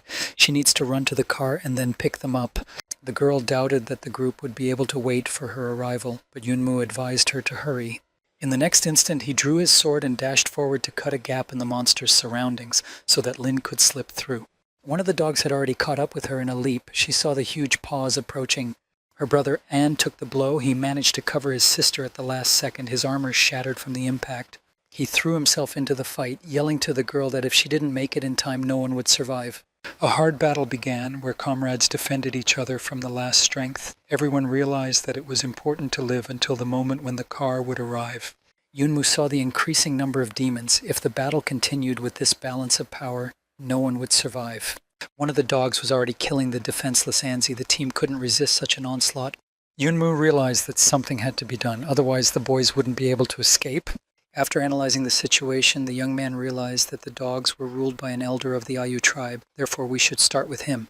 Making a dash, our hero almost reached his goal. He caught the tribal chief a little. At that second, the dogs froze. The elder commanded them to stand in his defense. The three dogs went on the offensive against Yunmu. The boy had to use all his strength to deal with them. He screamed as hard as he could. In the next second, a strong stream of red energy burst out from his body. His team members were shocked. He was able to block three dogs at the same time. When the comrades saw this, they realized that Yunmu had entered a trance. They've heard of it in legends. It's the trance of a holy warrior. What secrets he's hiding. The demon leader couldn't understand what had happened to this man, that he alone could handle three devil dogs. The demons started flying in different directions from the other side of the encirclement. The elder couldn't understand what was happening. With all guns blazing, Lin flew into the center of the battle. She made it. The young men rejoiced and headed towards the car. The captain commanded Yumu to also run to the car. The guy was clearly out of it. He couldn't hear anyone around him. Meanwhile, there was a commotion in the Riflemen's Union. The chairman was told that a new man had entered the trance of the holy warrior. They immediately stopped filming and blocked all information about what was happening. I should have reported it to the saint. Our hero sat on a pebble in a safe place and complained that his whole body ached. Friends had told him that he had not been quite adequate some time ago. The young man didn't understand how to explain. His body was filled with power. He couldn't suppress the urge to fight. The team captain interrupted his story by clapping him on the shoulder. The main event was besides the regular crystals, the black crystals earned. Looking at the monitor, Zhang said that since Yunmu had saved everyone's life, it was only fair to give these crystals to him. Our hero was very surprised by this decision, but all the team members supported the captain. Yunmu rose to his feet. He refused such a reward and offered to split everything equally. After all, he just wanted to save his friends like the rest of the team. It was already night. Everyone was tired after a hard battle. It was decided to find a quiet place to camp to have a good rest. Our hero stepped out of the shower. He was so relieved, as if he had washed the whole day away. A message popped up on the monitor. For his services, the owner is entitled to a reward, Waidu box. A strange object appeared on the floor of the room. The system explained that it could be used to draw combat skills and weapons by lottery. Yunmu couldn't wait to experience the gift right away. What would he find? The guy turned the knob until it clicked. The whole box moved, opened and closed back up. The young man didn't understand. Why didn't he get anything? What had happened? It wasn't like he could get any air out. He was nervous. But then a message appeared in front of him congratulating him on acquiring a new skill. It turned out that he now had the ability to rotate his legs, a Class A combat skill. The system asked whether to run the internal forces to study the skill. The answer was unambiguous, positive. Yunmu felt a large stream of energy flow through his entire body. After a few minutes, the skill was successfully mastered. Master couldn't wait to use this power. The young man headed outside again instead of resting in the form of a shadow to try out his new power. At night, one of the demons was walking along the path with a torch. It was a sentry from the Ayu tribe. Our hero in the shadow body let him get close and landed several crushing blows. He finally tried a new technique. Meanwhile, in the Big Shong team's camp, someone had snuck into Yumu's tent. An unidentified man approached the young man's body. He compared it to the photo. He was a tall guy with a muscular build. Our hero showed very good results, so they sent him to eliminate him. The shadow, meanwhile, had an alert system going off. The host's body was in danger. Yunmu commanded the system to return him to the body immediately. The stranger was just about to deliver his crushing blow when the young man opened his eyes. Li was able to regroup and literally jumped out from under his opponent's fist. The enemy was amazed at Yunmu's vigilance, the way he dodged the blow. Our hero asked who he was, but the reply was that it didn't matter. For tonight, our hero is going to the other side of the world, and he's on the attack again. Yunmu wanted to use his weapon, but his opponent was very fast and was able to knock the gun out of his hands. The unknown man was emitting golden crystal energy. Our guy realized that his power was very high. Who sent him and why? The enemy realized that Yunmu's reaction time was very fast. As he prepared for the next strike, he said, "Let's see if he can hide this time." The next instant the blow reached its target. The young man flew out, punching through the roof of his tent. He realized that without a weapon he would not be able to fight back his attacker. The enemy was ready to strike the final decisive blow. The young man realized that he was finished, but Ling Shuang came to his defense. At the last second, the girl managed to throw her friend a sword for protection. He arrived just in time. The enemy was at a loss. Li Yunmu perked up. Energy filled his body. He said that it was his turn to strike. A confrontation between two strong warriors began. The enemy appreciated the young man's attack technique. It was not dangerous for him. The opponent used an explosive force technique. The guy was thrown back by the energy wave. Standing in front of the victim, the executioner said that he even felt sorry to destroy such a talented guy. But in business, there's no room for personal relationships. Saying that Yunmi would die, the enemy launched a stream of fire energy. Our hero smiled in the face of danger, which amazed the attacker. He could not understand why he was not afraid. The alert system informed our hero that the sword had reached the 4th stage, therefore his technique became a level higher. Now the strength of the two warriors had equalized. Yunmu easily deflected the fiery strike. The opponent was shocked at what had happened. He could not resist the fire dragon's claws. The battle continued with renewed vigor. Each fought with his last strength. Both realized that the fight could not end in a draw. In an instant, the enemy's eyes filled with horror. He didn't immediately realize what had happened. His hand was suddenly on the ground. Yunmu informed his enemy that he had only lost his arm for the day. The next time he met him, the stake would be his life. The executioner stood furious and shouted to Yunmu that he would bring this back to him. He would take revenge and send our hero to the other world. The young man said that they could continue. However, if the enemy did not hurry, he would bleed to death. The opponent, realizing the insignificance of his position, had to retreat. Meanwhile, Yunmu heard Shuang's voice behind him. She called out to him. In the same second, the guy collapsed to the ground like a hamstring. The girl rushed to her friend and helped him to come to his senses. The boy was very weak. Turns out Yunmu was really hurt during the battle. He was bluffing in front of the enemy, and if the fight lasted even a minute longer, the young man would die. Gathering together, the whole team tried to understand what had happened. Those who were on guard duty were simply stunned. They were not killed. So the target was a definite target. It was Li Yunmu. The boy sat there at a loss. Lin expressed the opinion that the team's successes were hindering someone, so an executioner was sent for the strongest of them. The younger brother wanted to argue with his sister. After all, not only was Li a strong warrior, but she was not inferior to him. Shuang interrupted her brother. She said that their family was very famous and even the upper-level managers wouldn't risk hurting any of them. Besides, the girl's mentor was a saint. Anyone would think about that before attacking her. The young man listened to the discussion and felt very hurt. In spite of all his labors, the people around him perceived him as a wimp with no origin. The team captain said, "We'll have to stay here in camp for a few days, until Yunmu gets better. No points are worth his life." The young man tried to object. After all, they had been going to the top of the rankings for so long. A lull like this would set them back. But the captain was adamant. The young man said he was fine. He sent everyone to rest and volunteered to stand guard. He thought of revenge. He collected samples of the executioner's blood and ran the system for scanning. The search was successful and the information was recorded in the database. The young man was satisfied. He heard Jan's voice from behind him. He had heard about the system. Now he looked at our hero in bewilderment, waiting for his comments. Yunmu managed to get out of it. Waking up in his tent a couple days later, Yunmu felt a surge of energy in all of his acupuncture points. While the master was recovering, the shadow himself was fighting monsters. Therefore, the young man had a collection of crystals. Yunmu was thinking of creating armor made of flux energy crystals. As he leaned back on the couch, he thought he should be more careful. He had almost been caught last time. It was a good thing Zhang believed his words. His musings were interrupted by a system alert. It turned out that his experience had already amounted to 10,000, and he was offered to spend it on creating a second shadow. Yunmu thought for a moment. If there were 2 shadows, the results of fighting monsters would be doubled. It was decided to have a second shadow. A metamorphosis began to take place around the young man. Shadows and blobs of energy swept across the room. Eventually, a new shadow stood before him. This one was scarier and purple in color. The boy wondered if the shadows needed names now. How would he know which one he would call? He didn't bother with names. He gave them numbers 1 and 2. There was a knock on the door. The young man commanded Shadow 1 and Shadow 2 to return to the system. Opening the door, Lin Shuang stood on the doorstep. She reported that many strong players on other teams had been attacked by assassins.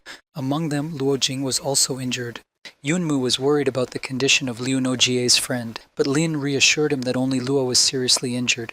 Shang reported that the Riflemen's Union is investigating. The instigator in his city will be severely punished.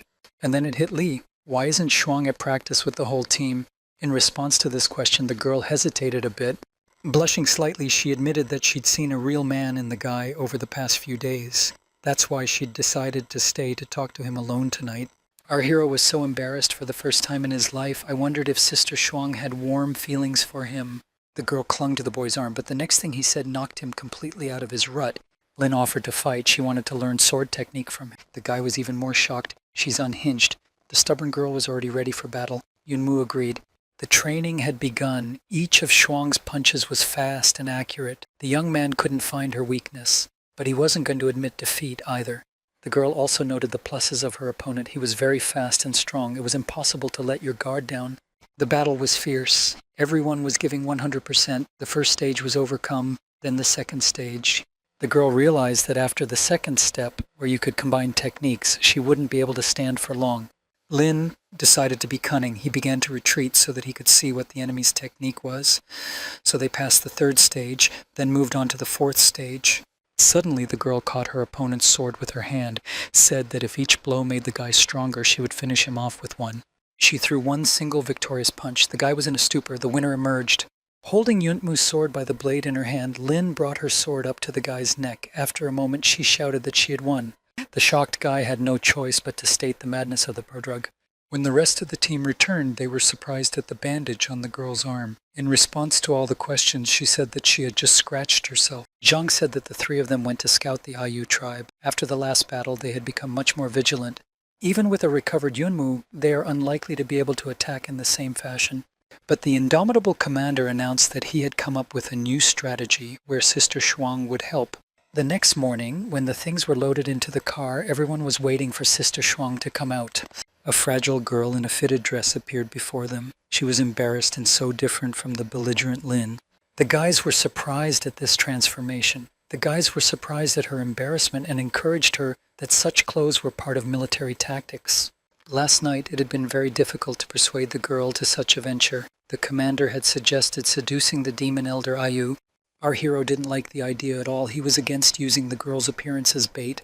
Lu Changzifeng said that while scouting, they heard the elder's order to capture the beautiful girl and bring her to the camp. Zhang decided to use it against the demons.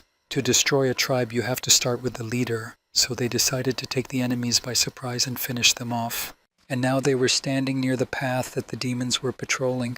The girl was still unsure of the plan. The commander said he would fake a chase after Lin so that the sentries would notice her. After that, she would be captured and taken prisoner. Meanwhile, the whole team would follow to find the enemy's nest. Dasan exulted with delight at his plan. He named it the Love Trap. The plan had begun. The girl ran down the path and called out for help. Zhang chased after her, laughing evilly. But then the unexpected happened. The boy fell, tripping over a rock. He complained to himself about the bad timing.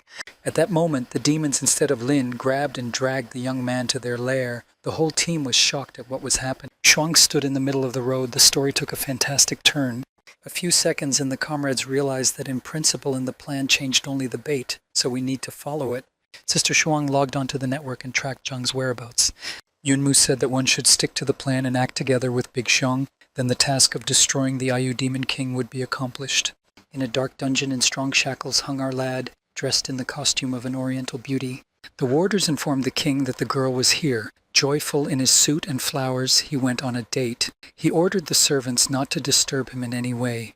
Meanwhile, Yunmu had already neutralized the guards. It was safe to go to the demon lair. Lin reported that according to the coordinates, Zhang had been in this cave for quite a while, so he had already been taken to the king. Yumu reminded the An and Xiao brothers that you can't fall behind the group here. This is very serious. Everyone headed for the cave, the lair of the Ayu tribe. Meanwhile, the team captain was already having to fend off the romantic advances of the Demon King. The team rushed to the aid of their comrade. At the last turn before the king's bedroom, they saw the guard post. Fighting them here was the worst thing you could think of, but it was the only way to the room. Yunmu saw a ventilation grate on the ceiling. He decided to use it to reach his goal.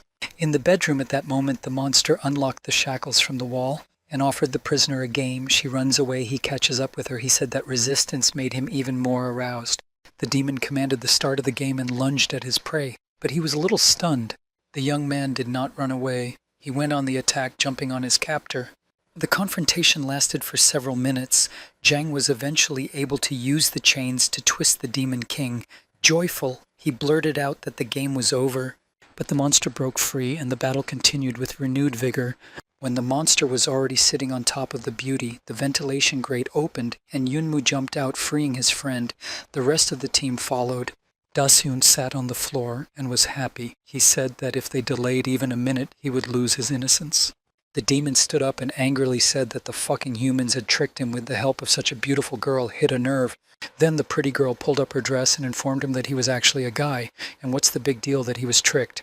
The demon went wild. Threads of energy began to appear around him. My friends watched and didn't understand what was happening.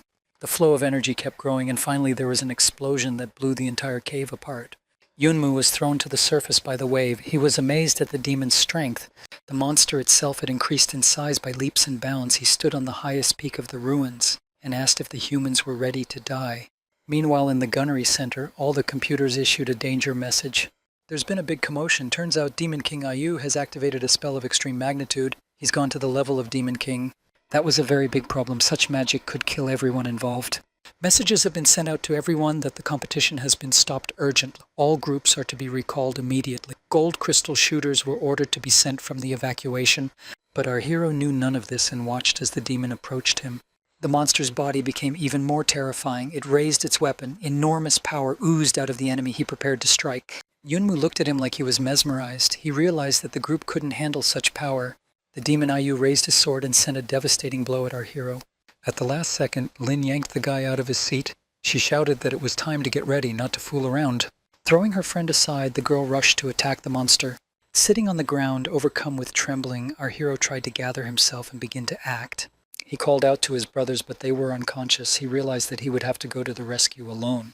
Turning around, he saw that Sister Shuang was already sitting on the ground. The demon said it was a pity that such a beautiful girl would die here. Li wanted to get up, but his legs wouldn't obey him. He beat on them with his fists. Nothing worked. The demon had already drawn its sword over the girl's head. There was horror and despair in her eyes. In a split second, Yunmu arrived. He attacked from behind. The monster flew aside. He turned around and asked if Sister Shuang could stand up. She asked ironically, but his knees were not shaking anymore. The young man said with contrived cheerfulness that the monster no longer frightened him. The girl saw a knife sticking out of the guy's leg. He did it to save her, to make her legs obey again. Yunmu said if she was okay, we should run. That's when their car arrived. Zhang was behind the wheel and ordered a retreat. They screwed up this time. Lin panicked. Anmu and Xiaocheng were nowhere to be seen. The monster had already woken up. He headed towards Yunmu with the words that he was about to poison him to the other world. The monster soared into the air. It said its power was underestimated. There's no escape. A blob of energy appeared in the palm of his hand. It was as if he was holding a bolt of lightning. Yunmu reached out his hand to Lin Shuang and shouted to quickly jump into the car. Then an explosion sounded from behind the girl and she was thrown back by the blast wave. Zhang caught the girl. He told her to get into the car. Immediately, the girl refused to go without her brother. At that moment, a blast wave threw 2 unconscious guys out of the pile of rocks. The comrades grabbed them and threw them into the car. We had to go. The captain started the car. The girl yelled out to wait for Li Yunmu. However, there was no second chance for them to get out. Shuang said that if they wanted to defeat a king-level demon, a miracle was needed, but throwing Li, Zhang reassured her, telling her that it was a Yunmu miracle in this world. A voice came from behind. Shuang turned around and saw their comrade running after the car. The young man ran and asked me to stop the car and wait for him. When everyone was assembled, Da-sung said, "I didn't expect Li to get out so quickly. He was about to hail him as a hero." Lin wondered how he had managed to escape. I wondered if he had been able to kill the Demon King. Yunmu said that he couldn't have done it alone. He realized that the monster's strength increased in a certain territory, so he was able to escape from that. The team drove and were glad they were able to get out in one piece from such a mess. Only Li Yunmu sat there and remained mysteriously silent. He was the only one who knew the whole truth about what had happened. Left alone with the demon, he took a few blows. The beast realized he'd done it for his friends and started teasing that they had abandoned him and were probably already far away. That's what our hero was waiting for. When there were no outsiders left, he activated the shadow system. He cast both of his shadows on the demon. He couldn't understand what was happening. The boy explained that the demon had misunderstood the fact that he had stayed here. It wasn't for the team. He wanted no one to see him defeat the beast. After these words, the young man directed both shadows to attack. The demon wondered what it was. Could it be a new kind of monster? The young man sat and watched the battle from the side. When the monster was almost finished, he was about to leave. The demon shouted in bewilderment that the one couldn't leave like that, must fight him one-on-one. Yunmu explained that if he initially knows he can't defeat it, why would he want to fight it? And he had never been eager to go into a one-on-one fight with him. That was the monster's desire. The young man ran to catch up with the team. He left it to his loyal shadows to deal with the demon. Sister Shuang was coughing intermittently. Yunmu asked if she was all right. He lamented that it was his fault for not being able to come to her aid in time. He apologized. The girl looked at him understandingly and replied that it wasn't his fault. The first time he saw a king-level monster, he could even faint. An ordinary person would have immediately given up. Zhang confirmed his friend's words. He told me to look at the seething brothers. Turns out it's a common reaction when you see a monster for the first time, and the guy's got a lot of willpower. Then the young man received a message from the system. He thought that the shadows had returned, and King Ayu was already in the other world. But he was wrong. It said the battle was over and both shadows were dead. The guy was stunned. The system continued to dialogue with our hero. It was suggested to animate the shadows directly or with the help of the mind. The young man chose the second option. It cost 2,000 points, and it gave the shadows an increased intelligence and improved combat technique and tempo. Here, the team received a message that an emergency evacuation was underway due to a king-level monster. Zhang started to discuss the situation with our hero. After all, if they stopped the competition, then what about the points he had accumulated? Turning around, he saw that Yunmu was already asleep. He must have been very tired. At this time, the monster was sitting over the bodies of the shadows. He was not very satisfied. After all, after defeating 2 opponents, he had missed the most important one, Yunmu. He wouldn't miss him next time. Immediately, the shadows began to come to life. The demon even fell to the ground in surprise. Then he heard Yunmu's cheerful voice. He asked if the ugly man had expected such a quick meeting. The demon realized he was talking to the young man. He was surprised that he was inside the thing. After receiving the first blow from the Thea, he was unable to repel it. The monster's strength was running out. A spell must be cast to replenish them. The boy took a closer look at the demon's actions and realized that he was referring to a magical formation. Apparently, the shadow's eye can see things that humans can't see. Yunmu realized that the monster needed to stop at a certain place to replenish its strength. It had to figure out a way to break this magical formation. The behemoth rushed to attack. Yunmu took a defensive stance, avoiding direct contact. The boy deftly dodged the attacks. Only when the guy was near the magic formation did the demon realize his intention and was shocked that the man could see this energy flow. Meanwhile, Yunmu had managed to break the magic circle. The monster was furious. Although he could no longer feed off the circle's energy, his strength was still many times greater than the guy's, and when he was hit, he felt the pain. The young man soberly assessed his capabilities. If he let the enemy attack, he would fail. Therefore, it was necessary to hit the enemy with a single blow. But how? The guy decided to use his new leg kick. He jumped up and with all his strength he attacked his opponent. However, it was not enough to kill him. The demon was only annoyed by the young man's effort. He said it was his turn. Yunmu replied that he wasn't the only opponent of the monster. A second shadow swooped down from behind King Ayu. The two shadows began to continuously strike the enemy. They didn't give him a moment's respite. The demon had figured out the guy's plan. Since his every technique was pointless against such a monster, he decided to wipe it out with constant attacks. That would really work. The enemy did not accept the fate of dying insulted. Gathering all his energy, he came up with one last move. The demon slid onto the guy from behind and clawed at him with all his might, saying that if anyone was going to die, they would die together. Yunmu felt the monster's body start to inflate like a balloon. He realized that self-destruction had been launched. The guy was saved by his warrior uniform. King Ayu exploded, spitting out a huge cloud of fiery energy. This was seen by the Cloud Sky Special Squad sent to eliminate it. One of them was surprised that someone was dealing with a king-level demon. In the haze, they saw the outline of a warrior. The form of a man of the Temple of War was visible on him. Yunmu woke up screaming in the car with Big Xiong's team. It was all over. The captain assumed that the young man was having a nightmare. He didn't deny it, of course. The boy pondered that he had broken the connection with the shadow in time, otherwise he would have died with it. But then the messages from the system began to arrive, congratulating him. He rejoiced that he had been able to protect number one. For defeating the strongest Ayu Demon King in this zone, he was awarded 10,000 units of experience and inner strength, 1,000 units of void energy, a 12-colored king crystal, and a king soul. The car was driving, and it seemed like everyone was flying messages. For his first victory over a king-level monster, he was given a special monster box. The system asked if the owner wanted to take back the destructive power of the Demon King. Yunmu noticed a fast-running monster nearby. He even shrieked in surprise, startling Dacian. Stopping, the boys took a closer look at the commotion. Not far away, the monsters had caught someone. It was a warrior girl with a sword in her hands. How did she end up here alone? Zhang recognized her as Li Qi. She seems to have fallen behind the team. Yunmu offered to help the stranger. After all, they were from the same institute. We should help each other. Without waiting for his comrade's reply, our hero was already jumping out of the car. The captain shouted after him that the matter was dangerous, so he climbed back into the car. Zhang looked at him with annoyance, surprised that the young man had just woken up and was already so active. Lin Chong suggested that maybe Yunmu had a crush on this girl. Dasun was shocked. The girl fought off the raging monsters with all her might, but they didn't seem to be getting any smaller. She didn't notice as she tripped over the demon's tentacles and fell, losing her weapon. The huge beast hovered above her. The girl clenched her eyes in anticipation of her end. A young man appeared between her and her attacker. She sat dazed on the ground, unaware of what was happening. Yunmu, holding the monster with one hand, inquired if Lizzie was injured. Dumbfounded by everything that was happening, the girl could only mumble quietly that she was fine.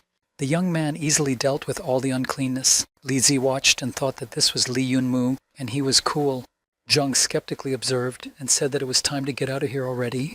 When she saw Dasun, he was still dressed as an oriental beauty. Her new acquaintance shouted that he was a transvestite, a pervert. The guy tried to justify himself in every possible way. Yunmu kindly offered to give Lizzie a ride. She gladly accepted. Finally, our friends made it to the Happy Wind Institute, alive but not quite well. Aang was seriously injured. A stretcher was needed to carry him out of the car. Upon seeing Yunma, the guys in the square started whispering that he was one of the members of the toughest team. Thanks to them, the city is no longer a laggard. They have raised the ranking of the town of Happy Wind to 30th place. Now all the students' rankings and rewards will be bigger. At that moment, Lu Chang walked up to Li Yunmu from behind. He clapped the guy on the shoulder so that he jumped up in surprise and shouted that he was scared. The guy was very intrusive in his attentions. Our hero fought him off. Yunmu, having gotten rid of his annoying friend, walked and looked around for Liu Nojie. She was nowhere to be found. She must not have returned yet. Suddenly he was called out, Mumu, as Zhang called him. When he turned around, he saw the new acquaintance he had recently rescued. Our hero turned to her indifferently, asking why she had called him that. The girl was displeased at his indifference, but she started the conversation in a cheerful way. She said that it was not permissible for that pervert to speak like that, and no one else was allowed to. Yunmu showed indifference. He turned away and was about to leave, but the girl was still trying to say something behind his back about the evening. When he saw the acquaintance, he asked him about Nozi. He said he had only seen their team's car. Lisa caught up with him. As she approached Yunmu, she asked if he was dating Noji. The guy cut her off, saying he didn't have to answer her. Z was furious, but she didn't show it. She told him that his friend was fine, just scratches. She's probably resting. Continuing to follow the young man, she offered dinner. The boy was surprised and explained that it was in gratitude for his rescue. The boy refused, citing business, but promised to feed her next time. The girl was at a loss. The boy said goodbye and continued on his way. After a second, she called out to him again, asking when he was going to ask her out. The boy looked at the girl in bewilderment. He hadn't expected such a push. He began nervously explaining that another time meant some other day. Hao watched the whole thing with tears in his eyes. A guy passing by called him a pervert. The reason for his hasty return home was to see the awards for the victory over King Ayu. He made himself comfortable on the sofa and began to study them.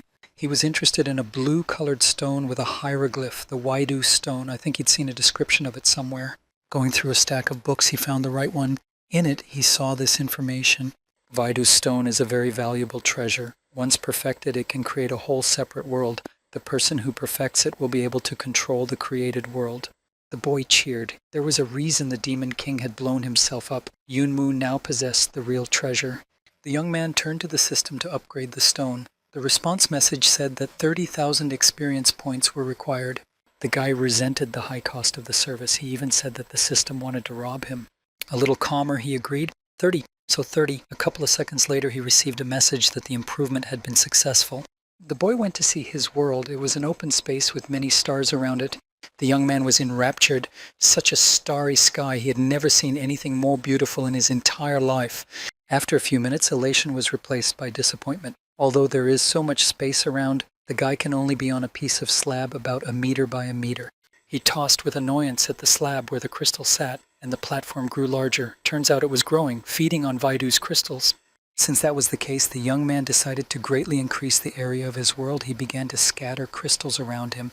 He fed the platform about 100 crystals. This activity tired him considerably, but he was glad to be lying on the huge empty floor amidst the vast starry sky. When the euphoria passed, Yunmu wondered why he even wanted this thing. He had spent over 100 crystals on it. What was the point of all this? It was as if the system had heard the host's thoughts. The answer came back that this was the dimension of the host's personal star world. In the guy's body, the power of the world was now born. The star world is a low-level star world. Peace power can only be replenished from attacks in the outer world. The young man thought for a moment. It must be all for the harrow. Golden bell, military uniform, power of peace. If anyone finds out about this, they will be eaten alive. The system continued. This world is too small and therefore can absorb very little power. The young man was angry. He had made about 80 square meters of floor space out of a small piece of slab. Yunmu sat there and lamented that he had spent half a day, 30,000 points, and over 100 crystals on all this, and now there was no way he could use this thing.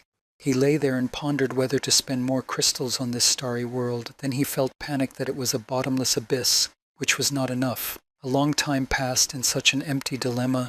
His thoughts were interrupted by a call from a fellow student. He said that it was urgent to change and hurry to the square. The university square was very crowded. Our hero thought that he was called because Big Shong had done something wrong again. He saw his team, but in the midst of them, the annoying Lizi was waving her uka and calling him. Moving closer, Yunmu said with disappointment that it was her again. The girl didn't understand the ignore. Then the guy clarified that it was time for her to go to her team, that she was hanging around here. Ling Shong admonished him for being so insensitive. Zhang smirked and remarked that youth was so beautiful. Suddenly someone jumped on the guy from behind, shouting, "Good thing he's okay." He was stunned for a second. Then he realized it was Lu Noje. He asked her to get off because she was heavy. The girl stood in front of the young man and began to say that she was very worried about him because a murderer had been sent to him. But when she saw that he was all right, she calmed down. Li Qize watched this dialogue and got a little angry. Luo Xin and Wu Ho appeared in the square. They started their sarcastic speeches again. They said they thought their major team had been killed long ago. They started teasing Yunmu that he was a henchman of the rich. Our hero stood silent. He wondered if those dogs had gotten to him so much, but he couldn't say anything back. Zhang Duxiong stood up for his comrade. He said that despite the long separation, the guy's strength had not increased. The only thing that has progressed is the ability to insult people. An enraged Wu Ho ran up to Dasyun and grabbed his pecs. He shouted that Zhang wanted to fight him. The young man squeezed his attacker's hand tightly and said he didn't want to fight, but if the opponent wants to, let's fight. The scuffle was interrupted by the appearance of Teacher Li. He looked at the situation and calmly said that young people were angry. Turning to Ling Shuang, he told him to surrender his weapon. The girl smirked in surprise that the teacher had noticed. Only now did everyone see that the girl was holding a gun. Turning to Wu Holin said that he should thank the teacher. If he attacked anyone on their team, he would immediately go to the other world. The teacher looked at what was going on and thought, not bad, the kids have a team spirit.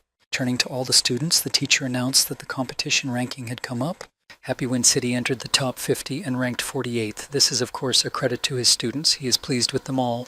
So it was decided to reward everyone. For this purpose, the treasury will be opened and everyone will be rewarded according to their merits.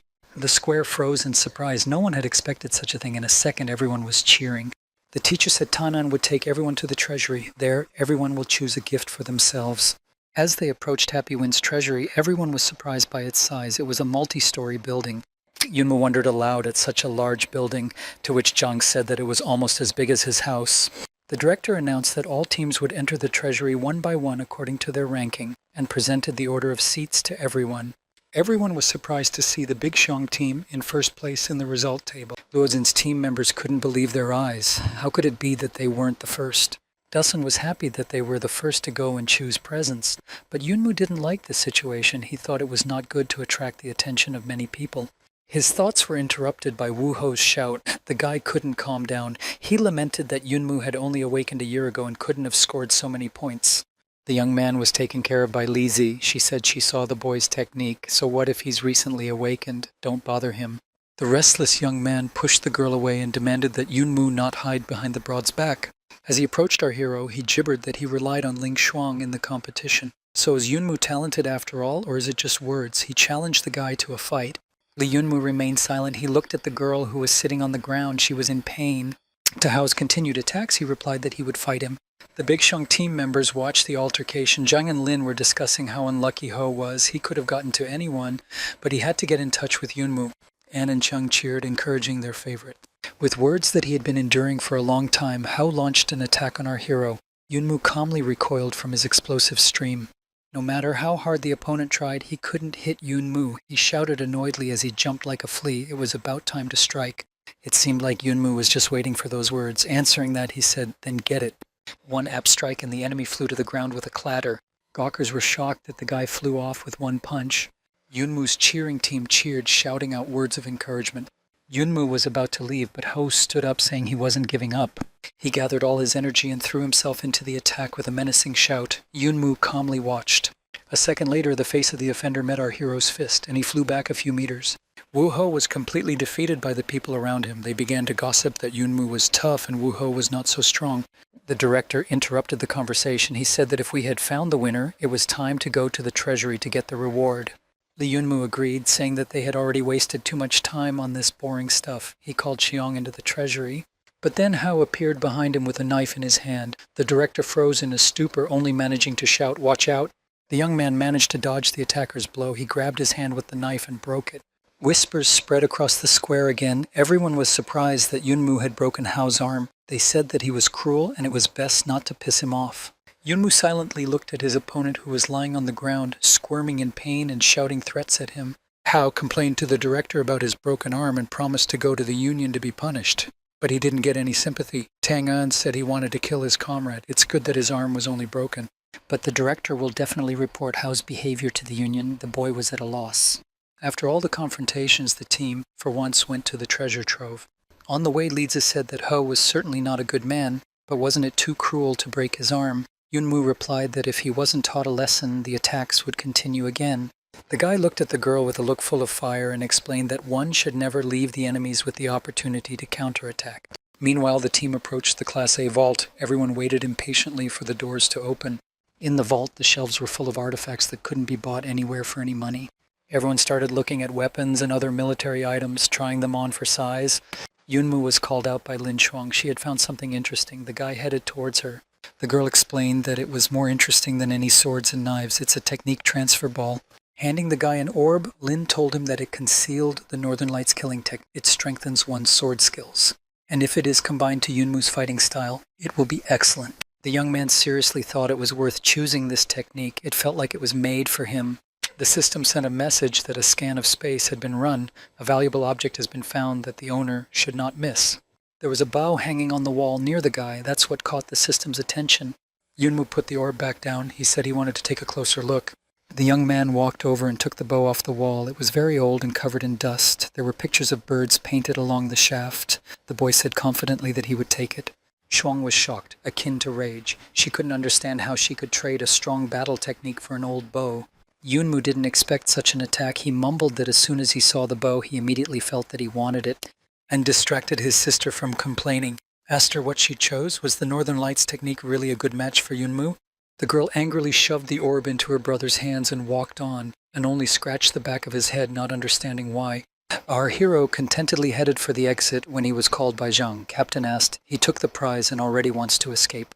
The young man replied confusedly that he was just anxious to see what the bow could do, so he forgot about everyone else and wanted to go home. Anne walked over to the young man and handed him a ball of Northern Lights technique. He explained that his sister didn't need it. He added in a half-whisper that she wanted to share it with Yunmu, but she wouldn't tell him. The guy was surprised. It's a very expensive item, and Sister Shuang didn't tell him. Qian confirmed that it was better for him to take back the gift. After all, the Hao family is very big, and they will definitely want to take revenge on him. Therefore, he should arm himself better.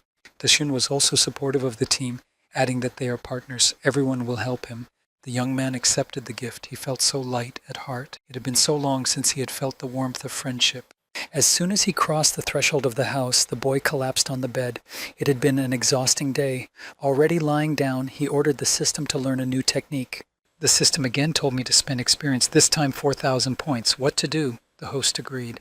In the same second, the orb flew up to the ceiling, spreading a glow across the room. A moment later, a stream of energy flowed into the guy's body. It felt like he was being pierced through and through. He couldn't get used to such a forced introduction of skills. The young man reminded the system about the bow. He was informed that it was a battle bow with the runes of the seventh monster Waidu. The boy was astonished. A seventh wade. Then a black raven seemed to soar from the bow.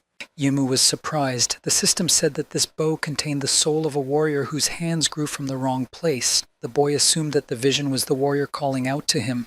He was told that he could level up and then he could remove the seal on the bow. The young man agreed. The process didn't take even a few minutes. Yunmu didn't expect such speed. He gave the order to unseal the raven.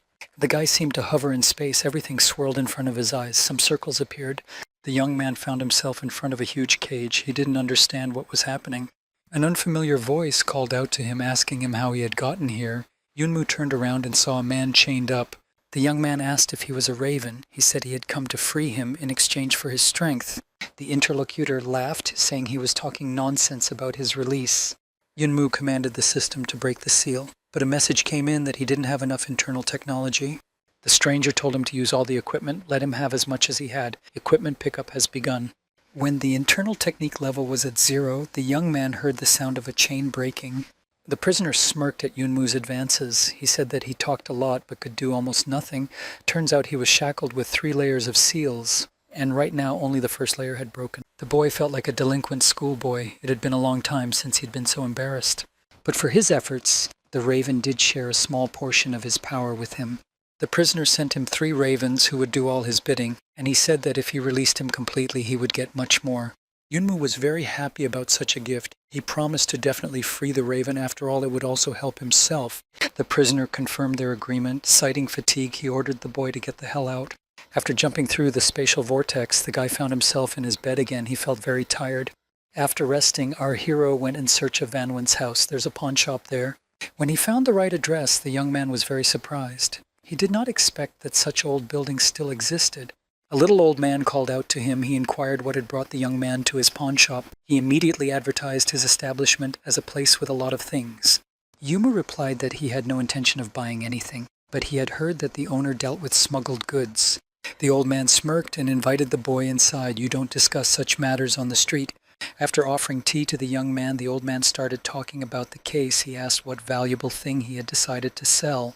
The young man laid out the crown of Ayu, the demon king, in front of the astonished fence. He thought it was inconceivable that such an ordinary boy could have such a treasure.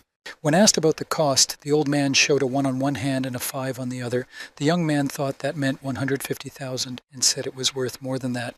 The merchant corrected the boy, for he had misunderstood him. He's offering 1.5 million. Yunmu's eyes almost popped out in surprise. This was something he hadn't even expected. The old man said he would like to be friends with such a promising young man. Then our hero laid out his entire collection in front of him. The military uniform of the demon elder Ayu, the staff, the ring. For such goods, the shopkeeper promised to give another 12 million. Yunmu motioned to a writing parchment he didn't understand. It had been greatly cherished by the demons, clearly a valuable item. The old man said it's a parchment with the runes of the 5 Vaidu. He can't take it. He'd better keep it safe and not show it to anyone. The boy was very surprised by the merchant's words. Apparently this artifact was very important indeed. Meanwhile, our hero's sister, Liu Ruyan, was working as an animator in a bear costume. She sat down to take a break, complaining that it was very hot. But you have to try harder. Brother's money has almost run out, and he alone can't pay for his father's medical treatment. She sat and remembered asking for a little delay in payment. At that moment, a message came in that a transfer of 300,000 had been received. The girl couldn't believe her eyes. Where could so much money come from? Could it really be from Yunmu? Royan joyfully ran to the hospital to see her father. When she came in, she saw two people in black suits. She was very surprised. When asked who these people were, the parents explained they came as soon as the girl left for work. One of them asked Liu Ruan to sign for the receipt of 3 Waidu helmets. They were sent in her name. The girl signed for the receipt. The whole family was handed helmets, very expensive items. The couriers left. The daughter assured her parents that Yunmu sent these. We should put them on soon. The parents had doubts. These things looked scary. Ruyan said that if it was sent by her brother, there would be no problem, and put on her helmet. She pressed the power button. A few seconds later, she found herself in the park. It was empty all around and a little scary. She was soon joined by her mother and father. Here Dad had his legs again. He could even jump and was as happy as a child. From behind them, their son called out to them. They turned around and saw a smiling Yunmu. He said they hadn't seen each other for a long time. Mom threw her arms around her son. She missed him so much because she hadn't seen him for so long. Yunmu was embarrassed because he was already an adult. Turning to his father, he joked that if his old man was going to piss him off, he would remove the code from his feet. His father smilingly replied that he couldn't be intimidated by the loon. He asked his sister if she was tired of taking care of her parents alone for so long. The girl was embarrassed. He replied that it was even harder for him because he was earning money. Mom wondered where they were going. Yunmu said they didn't need to go anywhere. He walked up to a tall, beautiful building and said that this was now their home. He smiled and spread his arms out to the sides. A quiet, measured life began. The boy decided to take a walk. His parents told him to be back in time for dinner. The boy wandered around the city. He was so bored. He wanted to go to the arena and fight monsters. But there's direct video surveillance there now, and if they found out about his abilities, he'd be in trouble. The young man had an idea. Enter the Waidu dimension and pick a character. Yunmu chose a guy unlike himself with blue hair as his character. So even if he shows his best self, no one will realize who it is. The young man commanded Pedro to pick his opponents in the arena. One by one, he defeated 10 opponents. But fighting random opponents all the time was kind of boring. The guy looked at the monitor in surprise. A message came through that he was being summoned to a fight. Meanwhile, Tang Juchen was sitting there bored and waiting for a worthy opponent. This was one of Heavenly Cloud City's top 10 candidates. He was considered the most talented in his generation in Heavenly Cloud City. Girls came up to the guy and asked for an autograph. He agreed and said that it was a great honor for him because the support of fans is very important. Here Pedro came up with his piece of paper and asked for his signature as well. The guy signed his name on the machine, and only then he realized that it was someone's virtual assistant. Tan began to call out, asking who had lost Pedro. The brute replied that there was no need to call out to anyone. He had come himself to deliver the challenge to fight. The young man was very surprised that nowadays someone still writes a challenge to a fight on paper. It was necessary to send it by email. Pedro replied that he would hardly have read it electronically, so they delivered the letter to him in person and figured out how to get him to sign it. He didn't expect the guy to be so cooperative. Meanwhile, our hero loitered in the Vaidu arena, wondering if Pedro would fail. Seeing the hologram appear, Yunmu rejoiced. Thinking it was Pedro, he stepped forward. But Tang Zouchen appeared in front of him. The guest clarified whether Pedro was his. The conversation was quite friendly. Tang reported that the beast had eaten 36.5 worth of treats. Yunmu would have to give it back to him, and the city's screens were already broadcasting. People were surprised that someone had invited Tang Zouchen himself to the duel. Chokin's female fans cried with happiness to watch their idol. Some of them wondered who the new guy was. Tang said that Yunmu looks like a shooter of ordinary crystals. Did he know that for Zhaochen he was already interested in silver crystals? The young man answered in the affirmative. The invited guest told the lad not to expect a giveaway on his part as a more experienced warrior. Yunmu replied, worried that he would refuse to fight a less experienced opponent. The battle had begun. Zhaochen's technique won Yunmu over. He said that it was not for nothing that he was considered the most talented among the young generation of Heavenly Cloud City.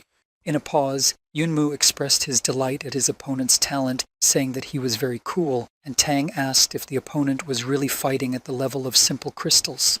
The warrior was amazed that Yunmu was able to resist him. The young man was not so simple. Our hero has confirmed that he fights at the level of simple crystals. That's what his profile says. Yunmu went on the attack. His punching power was so great that his opponent had to use the Heaven Demon 18-step technique. The fight spun with renewed vigor. Zhaochen said that although the young man's strength was strong, they were definitely different in level. He could win if the difference between them was one level. The two waves of energy clashed almost equally. Both warriors were satisfied with such a fight. The pleasant fatigue of the intense battle filled their bodies. Meanwhile, those watching in the square couldn't quite make out what was going on. They could only catch glimpses of the shadows, so swift was the battle. Many people were seriously interested in the mysterious Li Yun. After all, he was able to stand up to Zhou Cheng himself. Gradually, the heat of the duel heated up. Yunmu decided to use the 6th-level frenzied sword strike in his attack. The opponent noted that the strength of our hero gradually increased. His attack became stronger. Yunmu's burgeoning aura was beginning to frighten Tan. It amazed him that the guy possessed such power at a low level. Zhishin began to realize that his opponent was piling on the attacks. His previous strikes had only served as fuel. Our hero's strength has reached its peak. The opponent realized that everything depended on the last blow. Tang invested 100% of his strength to repel Yunmu's latest attack. He used the Heavenly Demon Fist technique. The two energies met. Great Jichin realized that he couldn't withstand the onslaught. The audience cheered. Some of them were shocked. Some newcomer Li Yun had defeated the idol of millions. Now our hero would also have a crowd of fans. Our acquaintance Zhang Dashun was watching the broadcast at his home. He smirked. Li Yun Mad Sword Primal Energy Strike? The picture was getting more and more interesting. He seemed to have guessed what kind of rookie he was. Our hero didn't want to settle for one victory. He received 98 energy points for the fight with Zhou Chen. The young man ordered Padro to look for more opponents. He challenged Ba Xiong of the top 10 warriors of Heavenly Cloud City to a fight. Victory was once again on his side. It was definitely not just luck. It felt like the city was buzzing with eagerness to find out where this Li Yun came from that evening. Meanwhile, our hero sat down to rest after 2 hard fights and look at his stats. Li Yunmu didn't understand how he had 30,000 Waidu money in his account. Pedro explained that it was payment for watching battles. The guy asked for an explanation. The beast said, "When the number of subscribers of a warrior exceeds 10,000, the system charges money for views. Now everyone who wants to watch Li Yun's fights has to pay. The young man's a bit of a swimmer. Now he's a star. That's enough for today." He ordered Pedro to turn off the arena. Back to his normal life, the boy hurried home. He was expected there for dinner. On his way, he was caught by a video call from Liu Nojie. The girl was gibbering loudly as usual, asking if he had seen the new guy's fight. The young man indifferently replied that he had seen it, and there was no need to shout like that. The interlocutor continued noisily telling what a great guy he was, and everyone was discussing him. Suddenly, Noz asked her friend if he was hiding under an alias. After all, the names are similar and the techniques are identical. Everyone is talking about it. The guy was sweating, wondering if he'd been exposed. Yunmu started making stupid excuses that he wasn't that cool, that it was all gossip, and his head throbbed that he had to think of something. The girl's imagination came to the rescue. She made up a legend that Li Yunmu was a disciple of some secret sect, and Li Yun is his brother. He's also a master of the mad sword technique, just like the rest of their town. Apparently their lineage is quite intimidating, even though they stay quiet for a while. Yunmu liked the girl's story so much that he decided to accept it. This way, many problems and unnecessary questioning could be avoided. He confirmed all her guesses. He said he only entrusted the secret to her, so she mustn't tell anyone. After hanging up the phone, Nazi sat in her room, mulling over the guy's words. She was the only one he trusted with his secret. For some reason, it made her feel so happy. The Yunmu made up his own sect. In this way, he justified his extraordinary strength and invented a patron for himself. To advance, he created another Li Feng character, and now he was fighting in the arena with his own doppelgangers. Their simultaneous appearance in the arena got rid of the rumors, but now a new cult has hit the net. Some were even asking to become disciples. A few days later, while walking around the city, Li Yunmu called Liu Noze again. She was excited that everyone was only talking about him and her brother. The young man was satisfied. Let the whole world find out, and they would leave him alone. He reassured the girl that since everyone had found out, there was no point in worrying. But the girl's worries concerned Tang Zouchen. After the defeat, he didn't fight anymore. But at the same time, his badge showed that he hadn't gone offline. Therefore, Li Yun needs to be careful.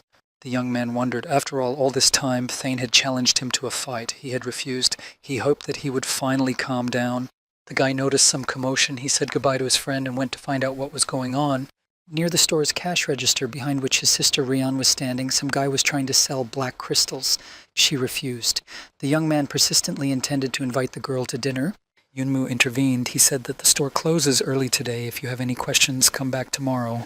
The dandy with flowers expressed that the girl had already almost agreed to his proposal, but the brother firmly said that she had already agreed to his proposal. When everyone had dispersed, Yunmu jokingly reprimanded his sister. He had left the store to her and she had stirred up trouble.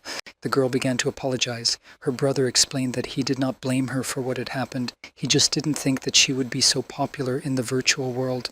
The one who brought the black crystals seemed to be from a wealthy family. Maybe I should get married and live like a princess, my brother said jokingly. The girl, a little offended, she replied that she didn't want to be a princess. She wants to live with her family, her dad, mom, and brother. The boy was surprised. The conversation turned to work. The young man asked about the crystals that needed to be prepared. Ruyen rolled out a whole suitcase full of crystals. Puzzled, she asked why her brother needed such a large amount of crystals. Yunmu thought that although the amount was large, the star world was a few meters in area. It would cost the young man more than a house. Then our hero got a call from Ansu. He asked for help. Without explaining anything, he called his friend to come to the Waidu arena. The boy grabbed a suitcase with crystals and rushed to his friend's rescue. He warned his sister not to expect him for dinner. Appearing in the arena, our hero saw the home team, including Li Zi, who in a verbal altercation tried to prove their superiority to a group of obviously prepared guys. Big Xiong's team was openly vilified, saying that without Lin Xuang, it sucks. The girl, however, replied that the people around them should not be insolent. Now their trump card would appear. Li Yunmu echoed behind the backs of his comrades. He said as he was gone, getting into some trouble. Sister Xuang has been gone for a couple of days and he is not getting any peace. Anne and Z began to complain that they were being wronged. At the boy's words that he would not fight, Anne's friend began to tearfully ask him to help him take revenge on his abusers. He told Yunmu that Big Xiong didn't want to fight today, and it was as if he lost on purpose. Yunmu wondered why the team captain needed to lose and call him out on it. The opponents were already rushing the inadequate team to decide whether they would fight or not. Lu Qiang bet 100,000 crystals that Big Xiong's team would win. The opponents decided to add a player to the opposing team to even the odds. Bolqian trumpeted that they could add whoever they wanted. With Yunmu, they were safe. What was their surprise when another player on the opposing team was Tang Jichen? He offered to increase the bet. Tang apologized for his friends. They had behaved rudely to attract Yunmu to the duel. The young man wanted to jump out of the fight. He started to say that he was not going to fight today. The opponent continued to insist on fighting. He promised to give the sword of the Snowfrost in exchange for the fight. The Snowfrost sword was forged from the Frostblood Raven mineral from Tibet. Although it is a B-class sword, its potential is endless. If the appropriate runes are engraved on it, it will become a Class A weapon. If one hardens the warrior's soul, the sword will be priceless. Zhang started making excuses that despite having such a cool sword, their team didn't have anything to put as a replacement. Zhao Chen replied that whether the team loses or wins, the sword already belongs to them. But if he wins, Yunmu finished his thought. Tang wants to meet Li Yun. Yunmu realized that Tang was very clever. Therefore, he put up such a bait that Li was unable to refuse. The boy accepted the offer. The battle had begun. The spectators in the city cheered. It was going to be an interesting spectacle, especially since a $10 million sword of Snowfrost was at stake. There was an active discussion. The battle countdown began. The teams found themselves on a rainforest island. Yunmu was surprised that an entire island had been chosen for the battle. Zhang was surprised that it was the first time a comrade was participating in a small group battle. Dasyun asked about the excitement. Li said he felt more mentally uplifted than ever. The boy asked if he could keep Tang Zouchen. Zhang agreed, saying that they couldn't beat him anyway. The signal to begin the attack sounded. The group spread out over the area. Yunmu took out his bow. He called the crows to help him. He wanted to see what they could do. The team captain was very surprised to see our hero with a bow and asked him when he had learned to use it. Yunmu realized that he really didn't know anything about bow and arrow techniques. The boy closed his eyes and turned to the system. He urgently needed to learn something. The search yielded the lunar eclipse technique. To learn it would take... The young man didn't even let the system finish. He ordered it to load the skill faster. The team members looked at Yunmu confusedly. He had passed out. He stood there with his eyes closed. The team noticed someone approaching. We had to fend off the attack. Zhang ordered everyone to get ready for battle, and Li Zi to stay with Yunmu since he had passed out. At that second, the young man woke up. He opened his eyes full of determination. Jumping into the air, our hero reached up and fired several arrows on the fly. The spectators in the city were amazed. They said that the young man not only had a mad sword, but also a bow and arrow. They were amazed that he attacked, even though the enemy was thousands of meters away. His speed was noted as he fired 7 arrows at once. No wonder such a warrior from the Li family. The arrows that were fired reached the enemy. Only he managed to dodge. None of them did any damage. The audience was outraged. They advised me to get a sword, for such an idiot should be sought after. However, our hero was quite pleased with himself. He gave the command Lunar Eclipse. Behind the enemy's back, a circle of power with runic inscriptions appeared on the tree trunk where the arrows hit. An entity resembling the outline of a wolf emerged from this circle of power. The enemy turned around and screamed in terror. Gawkers noted the brutality of the reception. The opponent was simply torn apart by the creature. The opposing team became nervous in the first few minutes of the fight, losing Xianzi. One of the opponents, a guy named Liang, complained that Yunmu's bow was shooting very far away. He was hit a bit by an arrow. Zhao Chen ordered them to be more careful. At the same moment, Liang was picked up from behind by a crow. The boy screamed in fear and begged the bird to let him go. Yunmu's new servant lifted the enemy into the sky. There, our hero's arrow struck the target. The young man was pleased with himself. He said that there were only 3 competitors left. Super. The audience was shocked. They saw ravens that they had only read about in books before. They were sealed by the King of Destruction. How did they get out? Meanwhile, our hero was stalking another enemy. This guy decided that he should get closer to the archer. Since he easily shoots at targets at a long distance, it might be easier up close. But he didn't make it. The arrow struck him. All the enemies within range of the bow were like cattle in a slaughterhouse. Jochen and Pan tried to escape from the fast and accurate arrows. When they were left alone, they tried not to let the arrows hit them. After all, blood attracted crows. That's when Pan stopped. He said that there was no point in running away. We must challenge the enemy. Tang began to discuss a plan. Pan would cover him while he slowly crept up on Yunmu. But then his comrade was struck by an arrow. He fell, stopping at the top of the tree. Yunmu proudly pronounced that he had defeated another one. Now it was Tang Zochen's turn. The rest of the team sat around complaining that they were bored. They aren't participating in the battle at all, and it's actually a team battle. Yunmu was confused. A second later, the entire surroundings lit up with a golden glow. It was a strike of golden crystals. Joshin stepped into the clearing in front of Yunmu. His hands were glowing with fiery energy. Our geek swept up that the crags, wrist protection for the archer's forearm against the strike of the bowstring, helped Thane get to the next level. The opponent explained that he had originally prepared them to defend against Li Yun's frenzied sword, but he would need them today. Chicken sharply struck the tree trunk where the young man was standing. He began to fall, but in the braid he managed to pull the bowstring and release several arrows into the enemy. Thane managed to put an energy shield on his defense. The arrows didn't penetrate it. Seeing that the enemy had time to close in, Li Yunmu released his crows to attack.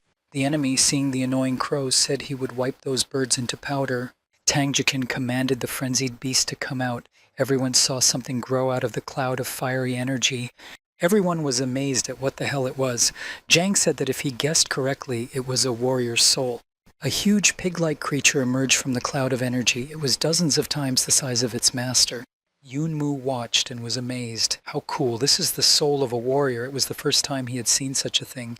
Jochen asked his opponent if he would dare to confront him now. He launched an attack. The beast mercilessly caught one by one the crows and destroyed them. Our archer watched and marveled that none hit the target. This is not good. We must find a way out. Yunmu mentally addressed the King of Destruction. He complained that the crows were defeated and help was needed. The king replied that the rabid beast was not worth a toe. To the boy's objection that his ravens would soon be finished, the warrior said that he had given him a meager strength. According to their agreement, if a guy wanted more help, he also had to give something in return. Yunmu ordered the system to gather all the accumulated inner strength and break the raven seal. It was still a long way away from completely freeing the captive, but another seal was broken.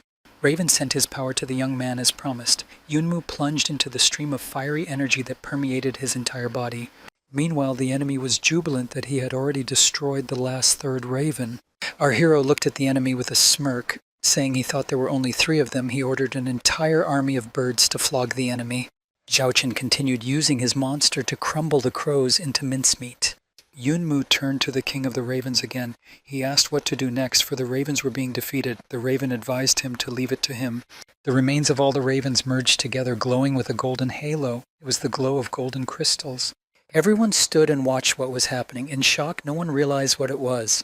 The silhouette of a warrior with wings behind him transformed from the fiery cloud. This entity was many times larger than the rabid beast. He positioned himself in front of the silent beast. The audience didn't understand anything anymore. The level of this battle, there was talk that Li Yunmu was probably the strongest of his family after all. Our young man looked at the new character with the delight of a child. He almost laughed, delighted at the size of the creature. Fire Essence threatened the rabid beast with his finger, saying that such a babe dared to stand in his way. The fire warrior told Yunmu to watch as he would lead him to victory. The image of a fire raven appeared in his hand. He pointed it at the beast. He was blown away by a stream of powerful energy. At this moment, Zhao Chen thought that it looked like he had definitely lost this time. On all the screens, the information about the victory of the Big Xiong team flashed up. The spectators were astonished. Although it was a team fight, everyone was defeated by one Li Yunmu. Is he really that strong? The young man breathed a sigh of relief as he thanked the Raven King. He had received 169 points of void energy for this fight. The team congratulated their hero. Chang pointed out that the boy had chosen this bow in the treasury for a reason. It would help him grow. Yumu snapped back to reality. He found himself back at his home. The system notified him that the points he earned could be used to expand the star world. The young man began to complain that the system is always trying to cheat him out of all his points. That way there would be nothing left. Suddenly there was a knock on the door. Xiao Chen stood on the doorstep. He said that while passing by the pass bureau, he was told that someone was looking for a friend. It seems to be Tang Zouchen. Tang Zouchen was indeed standing at the bottom. The guy looked a little confused. Walking down the stairs, Yunmu didn't miss the opportunity to sneer that this handsome man couldn't part with him even for an hour. Tang brought the staked Snowfrost sword as promised. With a sullen look, he handed it to Yunmu. He also babbled something about a case made of 1,000-year-old frosty jasper from the Tianshan mountain. We could keep weapons in it.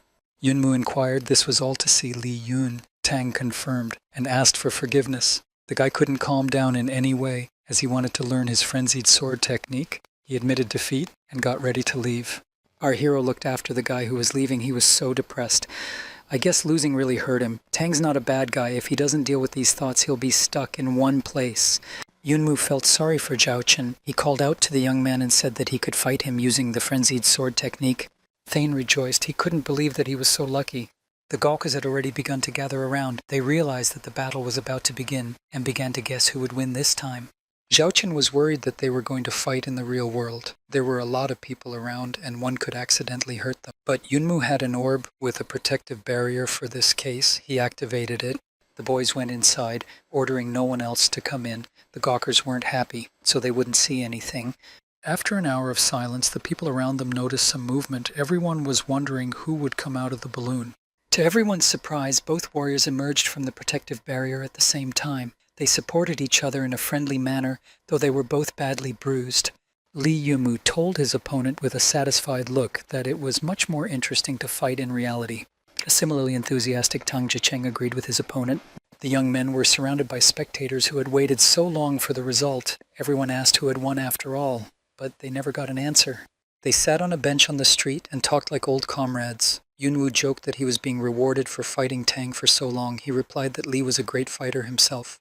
Yunmu hinted that the sword he received from Tang was not cheap, and Yoqing's family was rich. In response, Tang laughed that he would not give him money. The interlocutor told our hero that he could try his luck in the Tower of Triumph. Yunmu hadn't heard anything about it yet. Zhao Cheng said, "The tower contains the strength of the entire Riflemen's Union. It took 9 years to build and has 108 floors. To climb it, you must defeat a Waidu monster on each floor. The higher the floor, the stronger the monster." Yunmu became animated. It's like playing a game, and this is something he can do. Zhao Cheng said, "Each level is awarded a tower medal for winning. It could be exchanged for a prize." As he left, he smirked that he had told the boy how to get rich, and then it was up to him. The young man sat on a bench and thought that he would have to visit the Tower of Triumph. His musings were interrupted by the headmaster passing by.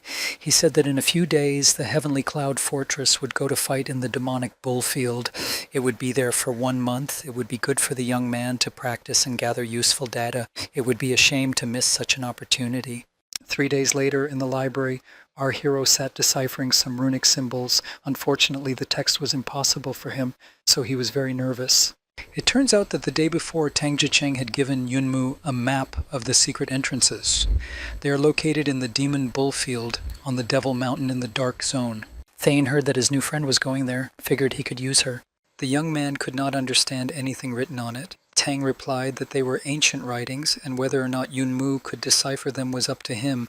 So the guy sat there and tried to make out something. He managed to understand that from the Devil Mountain to the demonic bullfield was 138,640 kilometers. That's when Liu Noji hovered over him. She was surprised that the guy was looking for information about Devil Mountain. It's a dark area filled with monsters. Why isn't he looking for information about the demon bullfield? After all, he's going there.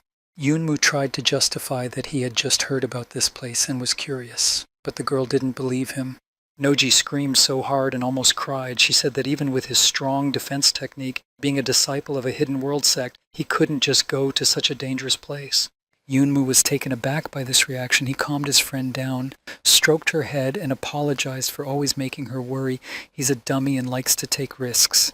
The boy looked down at the girl affectionately. He didn't want her to cry. As he continued to stroke her hair, he began to explain that it must be dangerous out there if she was so worried. But in spite of the danger, there was work to be done.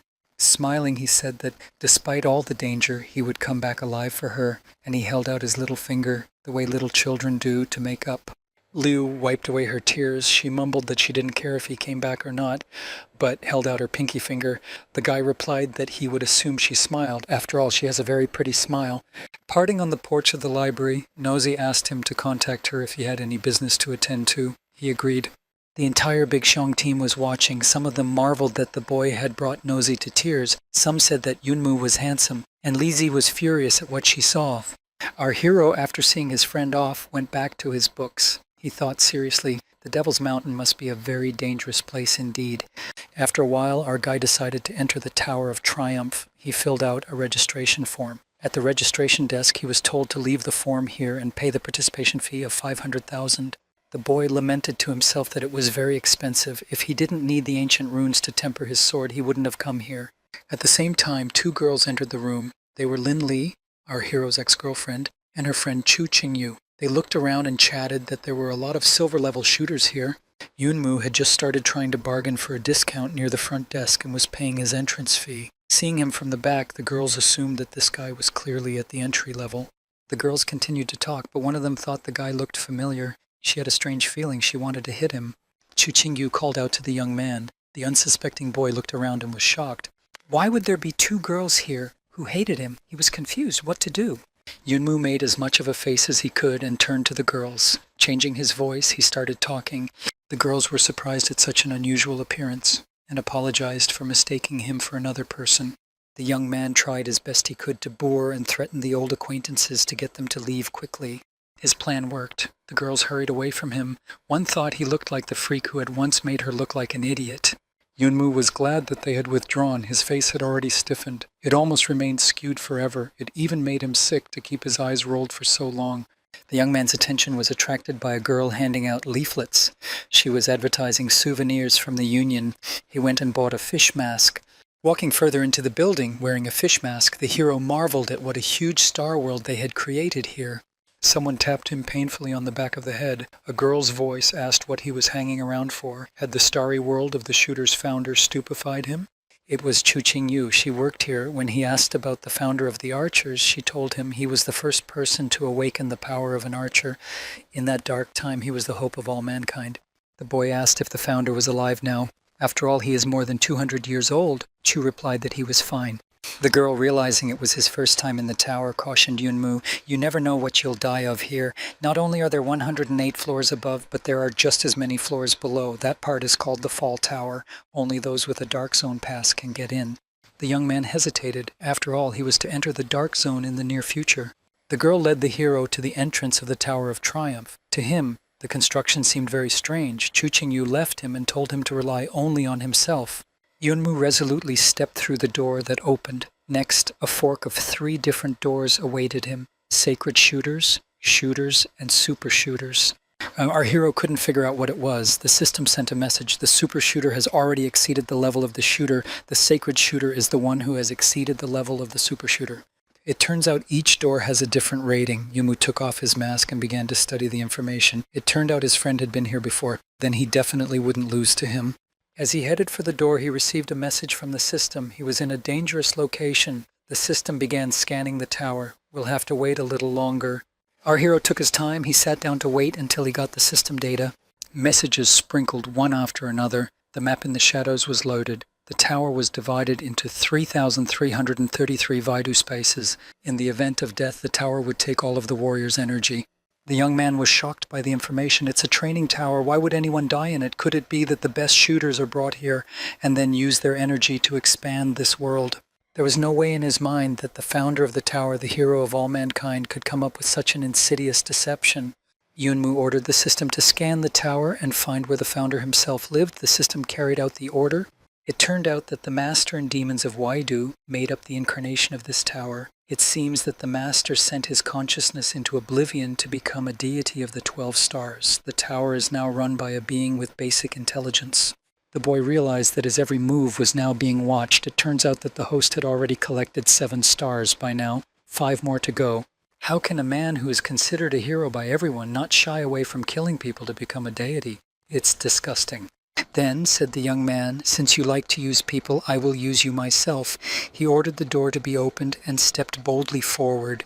The door opened to reveal an empty room, but just as he entered it from the back, he heard the monsters growling. Before he knew it, he had received the first blow. He managed to dodge, but his arm was wounded by clawed rats. In terms of strength, these monsters are equal to regular crystal arrows at the peak of skill. 9 creatures came at him at once. How could this be only the first level? He had no idea how many death traps were hidden here. The monsters launched a simultaneous attack. Yunmu had no choice but to activate the shadow system. He thought that he would also earn points. He released both shadows, which easily dispatched the monsters. The young man watched and cheered as his shadows learned to fight together in the Waidu arena. On this floor the work was finished. Yunmu commanded the shadows to return. Then a panel grew out of the floor in the middle of the room. He couldn't understand what was happening. As he got closer, the young man saw that it was a monitor displaying exchange information. One could buy ancient writings of Frost Ice Waidu for 100 points, ancient writings of Thunder and Lightning for 100 points, and so on. There were some very rare and expensive things on the list. No wonder many people would risk their lives. That's when his eyes locked onto a single item, the blood of a shadow fairy for 2,500 points. He remembered that when he opened the box he had received after the battle with the demon Ayu, he had received the seed of a shadow artifact. To make the seed grow, it must be watered with the blood of a shadow fairy. The fairy is a 7th level Waidu creature, dwelling only in the shadows and hard to find. At that moment, it seemed impossible for the young man to get her blood. The guy was seriously thinking that he needed to find a way to get this artifact. He's got 10 points in his account so far. The system interrupted my musings, informing me that the host was overreacting. We have to act according to our capabilities. The guy went on. It was only the first floor. He hoped that going a few floors wouldn't be a problem. On the 2nd floor of the Tower of Triumph, 19 otherworldly rats were destroyed with the help of shadows. On the 3rd floor, 29 otherworldly rats were defeated. On the 4th floor, 39.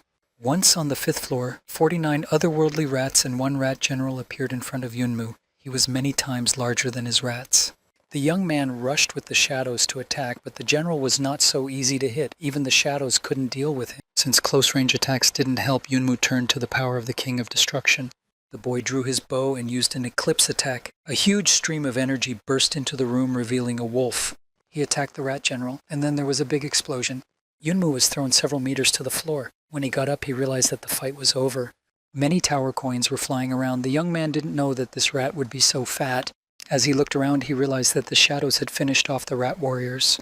The guy started counting the number of coins he had received for all the levels he had passed. But soon he got bored with it and decided to climb further. Meanwhile, Lee Yunmu fans have again seen that their favorite is off the grid.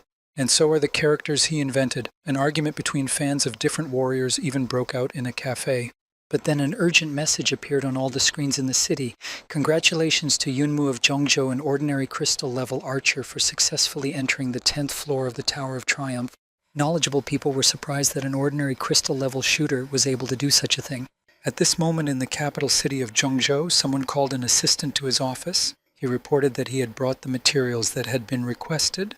It was a dossier on Yunmu. It was reported that he was the one who was able to break through to the 10th level of the Triumph Tower at the ordinary crystal level, and now the War God Temple had announced that Li Yunmu was among the ranks of the temple's test subjects. The chief smirked that these old men were quick to step in, and ordered a notice to be published that the young man was now a young star of Zhongzhou, and his family has been granted the right to reside in the capital in an estate. One notice after another appeared in the tabloids of the city. The viewers began to discuss that the Temple of the God of War and the Riflemen's Union had decided to lure our hero to them. The adult generation was discussing that this was the first time they had heard of such privileges for an ordinary crystal-level marksman. Apparently this guy is very talented. Meanwhile, on the 11th floor of the Tower of Triumph, Yunmu and his shadows were battling the Rat Emperor. While the shadows held the monster, the young man fired an arrow with an eclipse spell at it. There was an explosion. The guy was thrown to the floor again. He sat up and the tower coins fell all around him. He realized that winning was certainly a good thing, but he was almost at his limit. The young man sat there thinking that it had been a long time since he had fought at full strength, but now he knows his true abilities. With the help of shadows, he is able to defeat enemies from the golden crystal level. He went to the screen to see how many coins he had accumulated. It turned out that the Rat King had brought a lot of money, 300 coins. Now he had 2,370 in his account, so he could already buy fairy blood. Our hero was happy that it was only the 11th level and there was no need to collect coins anymore. This tower is not that difficult. The system sent a message. Since the host at the ordinary crystal level had entered such a complex tower, he was entitled to extra points and bonus coins on each floor of the tower. Yunmu was glad that he didn't go to the black crystal level and pressed the coin exchange button. Everything around him was illuminated with a bright light. A huge scale appeared in front of the young man. A voice sounded asking him to put the coins on the scale. The boy was surprised at the voice. He put all the coins he had earned in the Tower of Triumph on one scale. At the same moment, an item of interest began to appear on the second scale. The young man held in his hand a flask with the coveted liquid. Now he could pour it on the shadow. Li Yunmu closed his eyes and commanded to transfer to the star world. Once there, he wasn't very happy with what he saw. His star world was more like a garbage dump. He thought he shouldn't throw things here anymore. The boy looked around. He had to find the seed he wanted. He had to rummage through the piles of junk to find it. He'd finally found her. With such excitement, he wanted to see what would grow out of her faster. The young man buried the seed in the ground. He was so happy that it was his land and his seed. I counted to 5 and poured the liquid from the tower over it. A second later, a sprout sprouted on the surface. The plant was growing very fast, and a bud had already begun to blossom on it. The boy was surprised at this rapid growth. When the bud opened, a blinding golden glow illuminated the whole place. The young man even fell down from the glow. He lamented that he would be blinded. When his eyes could see again, an unassuming, strange flower appeared in front of Yunmu. He was even surprised, and that was it. When he came closer and looked closely, he saw a little girl sleeping in the middle of the flower. She was meowing in her sleep, and the system reported that the Shadow Queen's birth was successful. Our hero, looking at the sleeping future queen, broke out in a fit of cuteness. He wanted to caress her little cheeks. The guy noticed that the baby was already awake. She opened her lovely eyes. Yunmu introduced himself to the girl. He said it was a pleasure to meet her. After being quiet for a while, the little girl stretched out her arms to Yunmu. She asked her daddy for a hug. From such words, the guy bounced from the girl a few meters away and fell to the ground. The little queen sat with bewilderment in her eyes and sucked her finger. The young man lay dazed on the ground and thought life was interesting. Coming to his senses, Li took the girl in his arms. He said he didn't expect a child to come from the seed, but now they would always be together. The little girl cried that she was hungry, but Yunmu didn't have anything to eat with her. The girl was already on the verge of hysterics. The boy tried to calm her down, telling her that they would go out now, and Daddy would think of something. The system sent a message that the Shadow Queen feeds on blood, and the guy can feed her his for now. The young man held out a finger to the girl. He said that he would not spare anything for such a sweet daughter. Let her drink as much as she wants.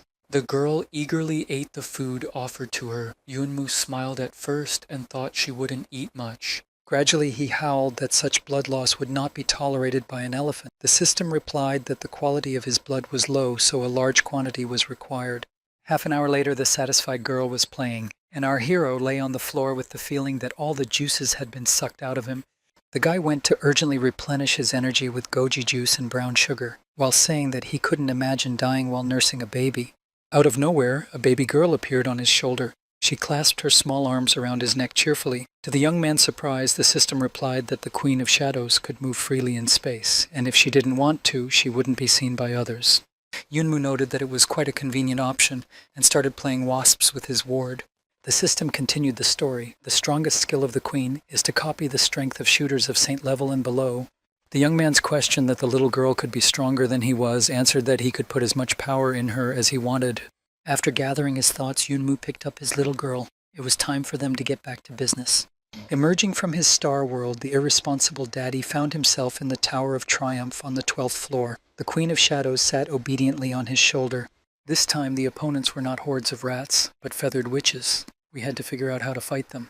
The little girl clenched her fists and showed with all her appearance that she was ready to rush into the attack. The boy was surprised by such a fighting spirit. In a second, the girl was already rushing at the witch. But her attack was short-lived. After the monster's first blows, the frightened little girl rushed to her father. He asked in bewilderment, what was she going to do? One of the witches almost hit the girl with ice crystals. The boy was very frightened. He managed to snatch the little girl from the vicious birdwoman's grasp. She was shaking with fear. The young man was very angry. He shouted at them that they dared not harm other people's children. He left the baby in a safe place, told her to wait for him, he'd be right back. Yunmu went into battle. Jumping on the back of one of the witches, he grasped her wings tightly. He said not to underestimate a father's love. The battle began. He tried to get it over with as quickly as possible. The room was filled with the clinking of coins. As soon as he tackled the bird, the happy little girl was already jumping for joy, waving to her heroic father. But the next rivals only got angrier. One of them started cawing loudly. It was a sound wave attack. The guy couldn't move. It was like the sound was nailing him to the floor. The next opponent flew up and attacked the immobilized young man with a blast. The little girl was in a panic. She screamed, looking at where her daddy was. This time the guy managed to dodge the attack at the last second, but he had to figure out how to deal with those sound waves. Otherwise he'd never get out of here. But at the same moment, the sonic attack started again. Yunmu was in a panic. He realized that he wouldn't be able to cope. The little girl, seeing her father's helplessness, cried out loudly, and then began something that no one could have expected. Both the boy and the witches looked at the little girl stunned. After screaming heavily on a breath, she began to suck in all the sound waves of space. Yuma was surprised at such a strange strength, but was glad that he could now deal with the attack. He called the little girl to fight alongside him. Since she could do that, his daughter settled comfortably on his shoulder, and the fight went on. Half an hour later, a new message appeared on all the screens. Li Yunmu of Zhongzhou Ordinary Crystal Level Shooter was congratulated on entering the 15th floor of the Tower of Triumph. The onlookers were puzzled. A warrior at the level of ordinary crystals and rose so high, many people thought he was crazy. Meanwhile, in the city subordinate to Happy Wind City, Zhang Kai, the best dug, was cheering for his friend at the screen. In the university auditorium, Teacher Li smirked that his student had made a splash in the world, but he was worried whether such fame had come too soon. Somewhere in the secret place, Lin Chuang said that she couldn't wait to fight our hero. In the Tang family house, surprise was also in the air. The new arc was very surprised that Yunmu had reached the 15th floor so quickly. Now Zhao Chen's father will now chide his son, but he would not lose so quickly. In the courtyard of Cloud Sky University, the hitman who had recently fought our hero, already with a prosthetic arm, was talking to the chairman. He lamented that he shouldn't have lost to him. The chairman replied that he didn't expect Yunmu to have such strength. He would definitely become the trump card of Happy Wind University and a threat to them. The warrior replied that now the guy had climbed so high, he was so strong, that it would be impossible to get rid of him quietly.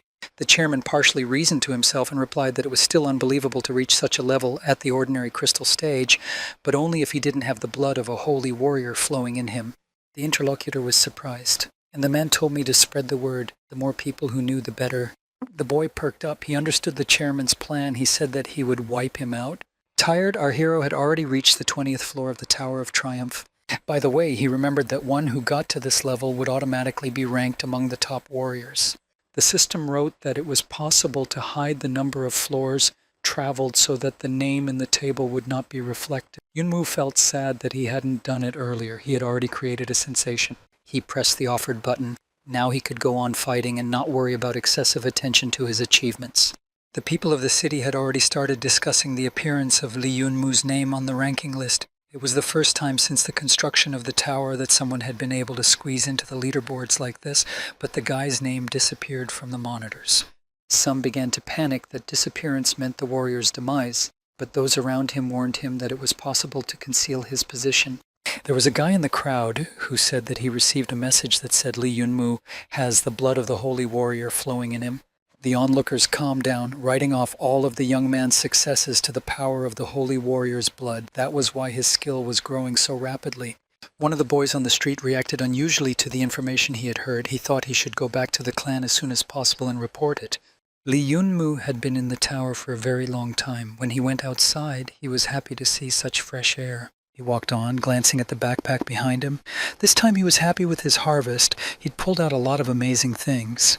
Upon entering the busy street, Yunmu caused a stir. Everyone began to whisper he was that guy. It was unknown how many times he had been in the tower. He was breaking his ranking. Judging from his backpack, he was at the 30th or 40th level. They heard that he had the blood of a sage in his veins.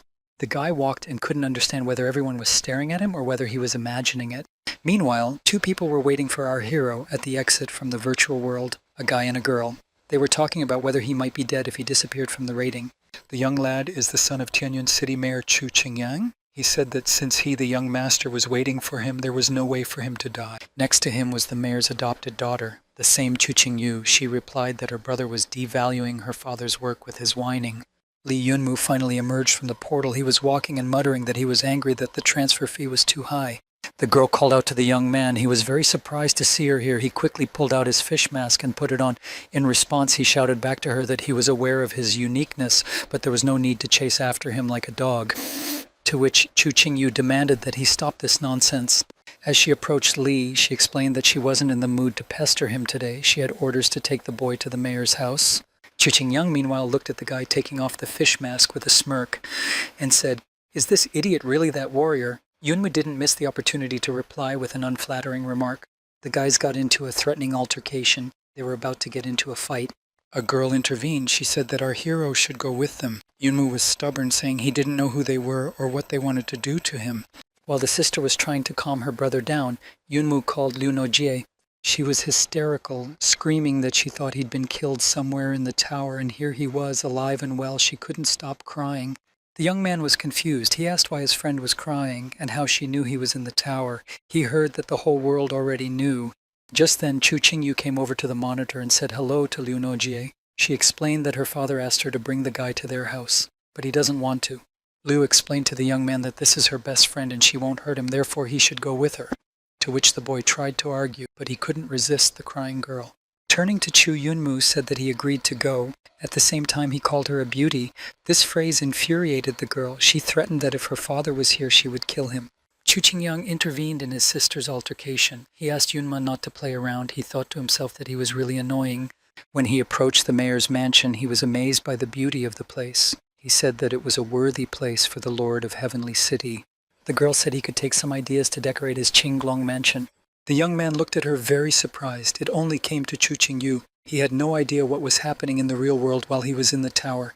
Chu-Ching-young explained, the royal capital granted the young man a title. In the future, he would join the War God Temple's squad. Yunmu was dumbfounded. He was told that he was now a celebrity, but he had purposely hidden his ranking to avoid publicity. Now everyone knows he has the blood of the holy warrior in his veins.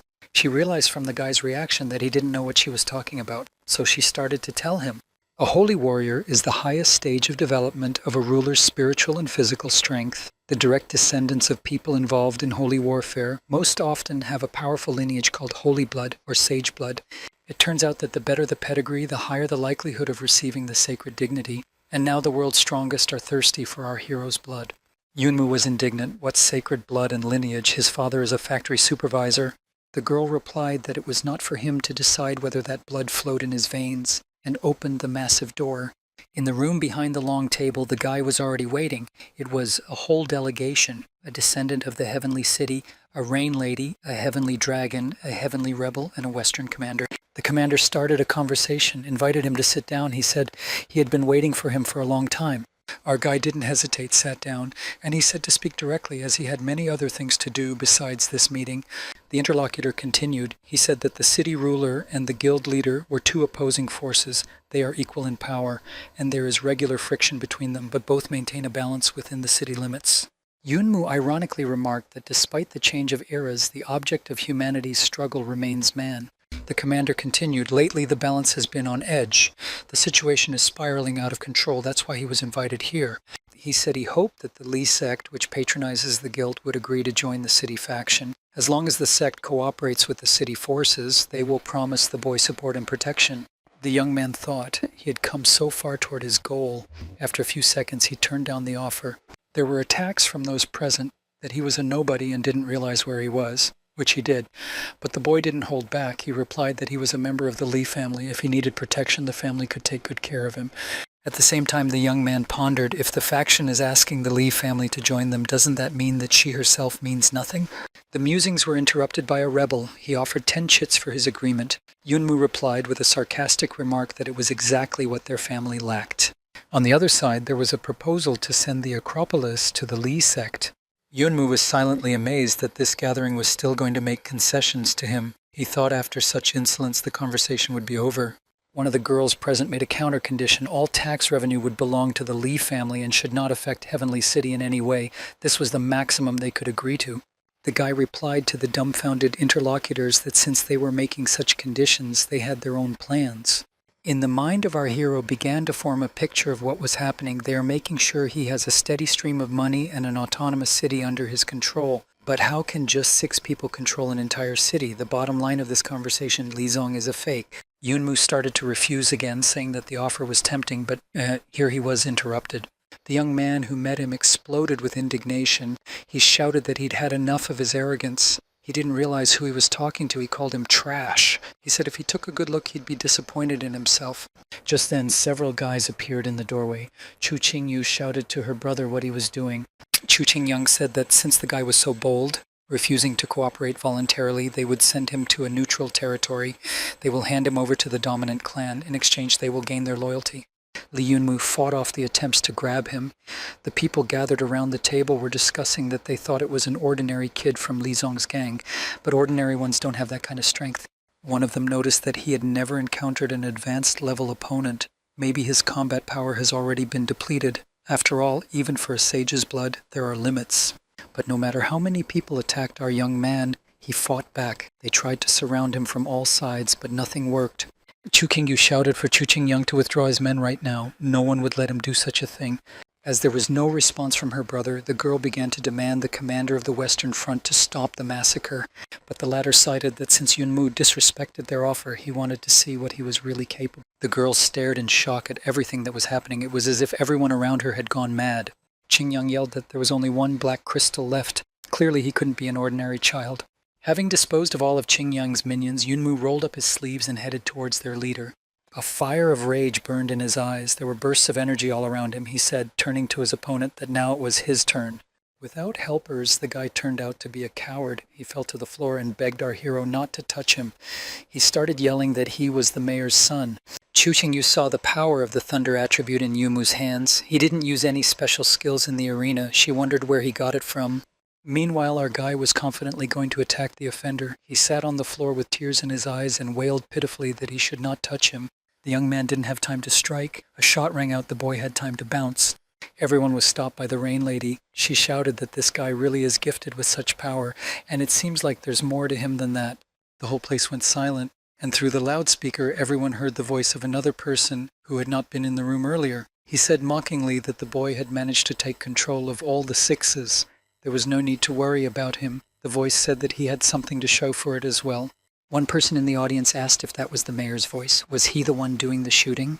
Yunmu said that since it was the mayor, he wouldn't hide. He also said that he was too excited. The guy wasn't going to send his son to the grave. With a spark of anger in his eyes, he noted that he considered it low to defeat someone who relied on his rich daddy for everything. Qingyang tried to snap some more, but no one paid any attention to him. The voice turned to Qingyu. He asked to escort the guy to the backyard garden. The mayor wanted to talk to him personally. Yunmu followed the girl and lamented that the house was just huge. When will they reach? The girl asked, not to ramble. Then our hero mentally turned to his little girl. He gave her a task. As soon as she saw the old man, she should try to copy his skills before the guy was recognized. At that moment, the girl pushed open another door behind which the garden was hidden. There was an elderly man sitting by the fountain. Chu Qingyu reported that she had brought a boy. The stranger said that Yunmu really didn't look like an ordinary boy. When he came closer, he was shocked by what he saw. It was impossible to live with such a body. It was like a skeleton covered with skin. The old man greeted Li Yunmu. He said he was happy to see him. Seeing the guy's surprise, the man commented that he clearly hadn't expected to see the legendary saint. Standing up and baring his torso, the stranger continued that he wasn't ready to see a saint who looked so pathetic. Seeing the intense surprise on the young man's face, Chu Qingyu explained her father had used secret techniques to forcibly influence the saints to choose their place. In the end, they fought back, and now he looked like this. Turning to his daughter, as if the boy wasn't here, the father advised her to look out for a young man, for the years are coming.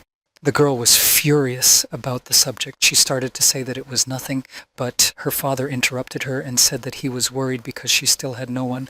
The boy stood there as if he were part of the interior. He wasn't going to listen to their squabbles anymore and turned to the old man. He asked the man called Yunmu over to look at their beautiful family bond. The man smiled, said he was kidding. He invited the guy to talk about Li's sect, because he needs the help of a strong party in Heavenly City. The old man explained that he wanted to work together with the Qingyun sect to check the condition and balance the power of the musician guild. In his current state, the mayor wouldn't be able to live for long. Once he was gone, the city would change a lot. As the ruler of Heavenly City guarding these lands, he doesn't want outside forces to take over the power here. The young man started making excuses that Lizong is just an ordinary little sect. He didn't think he could do anything to help the city. Meanwhile, in his head, he reasoned that he wasn't going to get involved in other people's problems. And since he's the only one in the sect, what use is he going to be? Coughing, the elder called the young man over to him. He told him to put up his ears, for he had something to tell him. The man whispered in our hero's ear that he had heard that the Li sect did not really exist. The boy's eyes widened. He became very nervous. The boy bounced off the elder, asked how he knew. He wondered if he knew the rest of his secrets. The young man looked at the man's haggard face and wondered what he would do, maybe threatened to try to force him to do something for him. The father sends his daughter away, citing that she doesn't need to hear the following conversation. The girl tries to persuade her father, seeing how he coughs, to rest. The father replies that he will not last long anyway. As if reading the young man's thoughts, the old man beckoned him closer to him, telling the boy not to be nervous. Hiding his excitement, he sat down next to me. In his head, he had already let the situation play out. Let it be. The old man jokingly said that there was no need to be afraid. He wouldn't eat him. The boy timidly asked his new acquaintance how he knew that the Lizong sect didn't exist. The old man replied that he had just assumed and the young man had given himself away. The old man continued. His men had looked everywhere for information about the sect, but had found nothing. Then he wondered if it really existed. The young man thought, that mayor is a sly fox. The man went on to say that he also knows that Yunmu has no sage blood, therefore he realizes that it will not be possible to persuade him to cooperate with other sects. The guy confirmed this assumption. The new acquaintance, smiling, turned to the young man and said that he wouldn't tell anyone the truth about the Lizong sect. He offered to join him, the mayor of Heavenly City. Yunmu was at a loss. The young man began to replay the conversation with the old man out loud once more. Since he already knows that the sect is fake, why confuse him? If Li joins the mayor, it won't change anything. No one will be stronger. The old man replied that none of that mattered. In dealing with such matters, truth does not matter. What matters is what can strike fear into the opponent. That's what his suggestion was. The boy thought for a moment. After all, he didn't want to get involved in other people's problems. All the more so when it came to the fate of the whole city. The old man coughed and held something out to the young man, saying he could take this thing. It was a jade. The man began to talk about Yu-er. She is a very nice girl. She was an orphan when the mayor met her on the street. She is still trying to repay him for adopting her. Lowering his voice, he continued, at any moment the old man could go to the other world. All affairs will descend into chaos. His son will contribute to that. That's why he's worried that the girl will be alone again, and it will be even more difficult for her than before. So, watching the guy, he decides he can trust him with his daughter. Yunmu was confused. He clarified, meaning the old man wants him to become his son-in-law. Not finding anything better, the boy mockingly said that he was waiting for the bride with her dowry. He replied that being a son-in-law was not a simple matter. The smirk on our hero's face changed to thoughtfulness. He realized that the old man was not joking at all. This is an important question for him. The two men sat in silence for a few more seconds, then Yunmu left with a sigh. As they approached Yu-er, the guy lightly gave her a friendly hug, and they walked together. The girl asked if they had finished talking, what they were talking about. Yunmu brushed off that he didn't have to tell her anything. It was a conversation between two men. The girl turned around and said goodbye to her father. He sat motionless. He closed his eyes. It was clear from his entire appearance that the thoughts that had taken hold of him were very heavy. Escorting Yunma to the meeting room, the girl asked if he would join them. The boy couldn't give a definite answer. He had not, as yet, made up his mind. He was walking and twirling the pendant he received from the old man on his finger. Chu Qingyu was very surprised to see him. She asked where he was from. The young man was confused. He stopped playing with the pendant. He said he got it from her father. Asked what was wrong with that thing. What good is it? Chu Qingyu took out and showed the same pendant. She told its secret. It turned out that by connecting the two pendants, a rune key of the seventh dimension was obtained. When the two holders of the amulet reach transcendence, the key will guide them to discover the master secret. The girl also warned me to treat the amulet with care. The main thing was not to tell anyone that it was there. Otherwise, the owner of the jade would be hunted down. Yunmu started to say that it was, but then brought the conversation to a halt. They continued on their way to the study in silence. Just then, Yunmu received a message from the system. The Shadow Queen had successfully copied the cultivation of the alien realm and awakened a holy talent, an excellent annihilation technique, a secret technique of the holy realm. To utilize these skills, you need to give the queen a lot of free points. The guy commanded to give everything he had. The system safely executed the order. Behind the next door of the mayor's house, our hero and his companion met a certain guy. He said that he had been waiting for them here for a long time. And anyway, how could they start without him? Yunmu didn't know the guest, so he asked if Chu Qingyu knew who it was. Had she seen him before? The stranger introduced himself. This is Wang Tianba, a member of the second-level sect supporting Chu Qingyang. The girl replied to him that 7 do not wait for one. Looking at Yunmu, the guest asked if it was the same Li Zong sect member. He chuckled and said that the heavenly city's ruler must be confused. Recently, there have been a lot of brave children. The commander, who was also sitting in the hall, sat down Wang Tianba's impertinence, saying that he dare not speak of the ruler in such a manner. One might as well part with one's life. Besides, Li hadn't joined the city yet, perhaps because of his inhospitality. Tianba continued his swaggering conversation, this time switching to Chu Qingyu, sneering that apparently she couldn't even handle and recruit a guy. She had always been inferior to her brother's intelligence. The insolent man had condescended to openly declare that it was time for the girl to learn how to use her body to lure guys into their ranks. Hearing that, Chu almost cried. Our hero looked at the confused girl. He realized that no one would stand up for her here. Yunmu, throwing his feet up on the table, also answered the boar defiantly. He first asked why his breath stinks so badly. Then he said that people of his age should be embarrassed to talk such nonsense in front of a young lady. Apparently, though, the guy is just an asshole.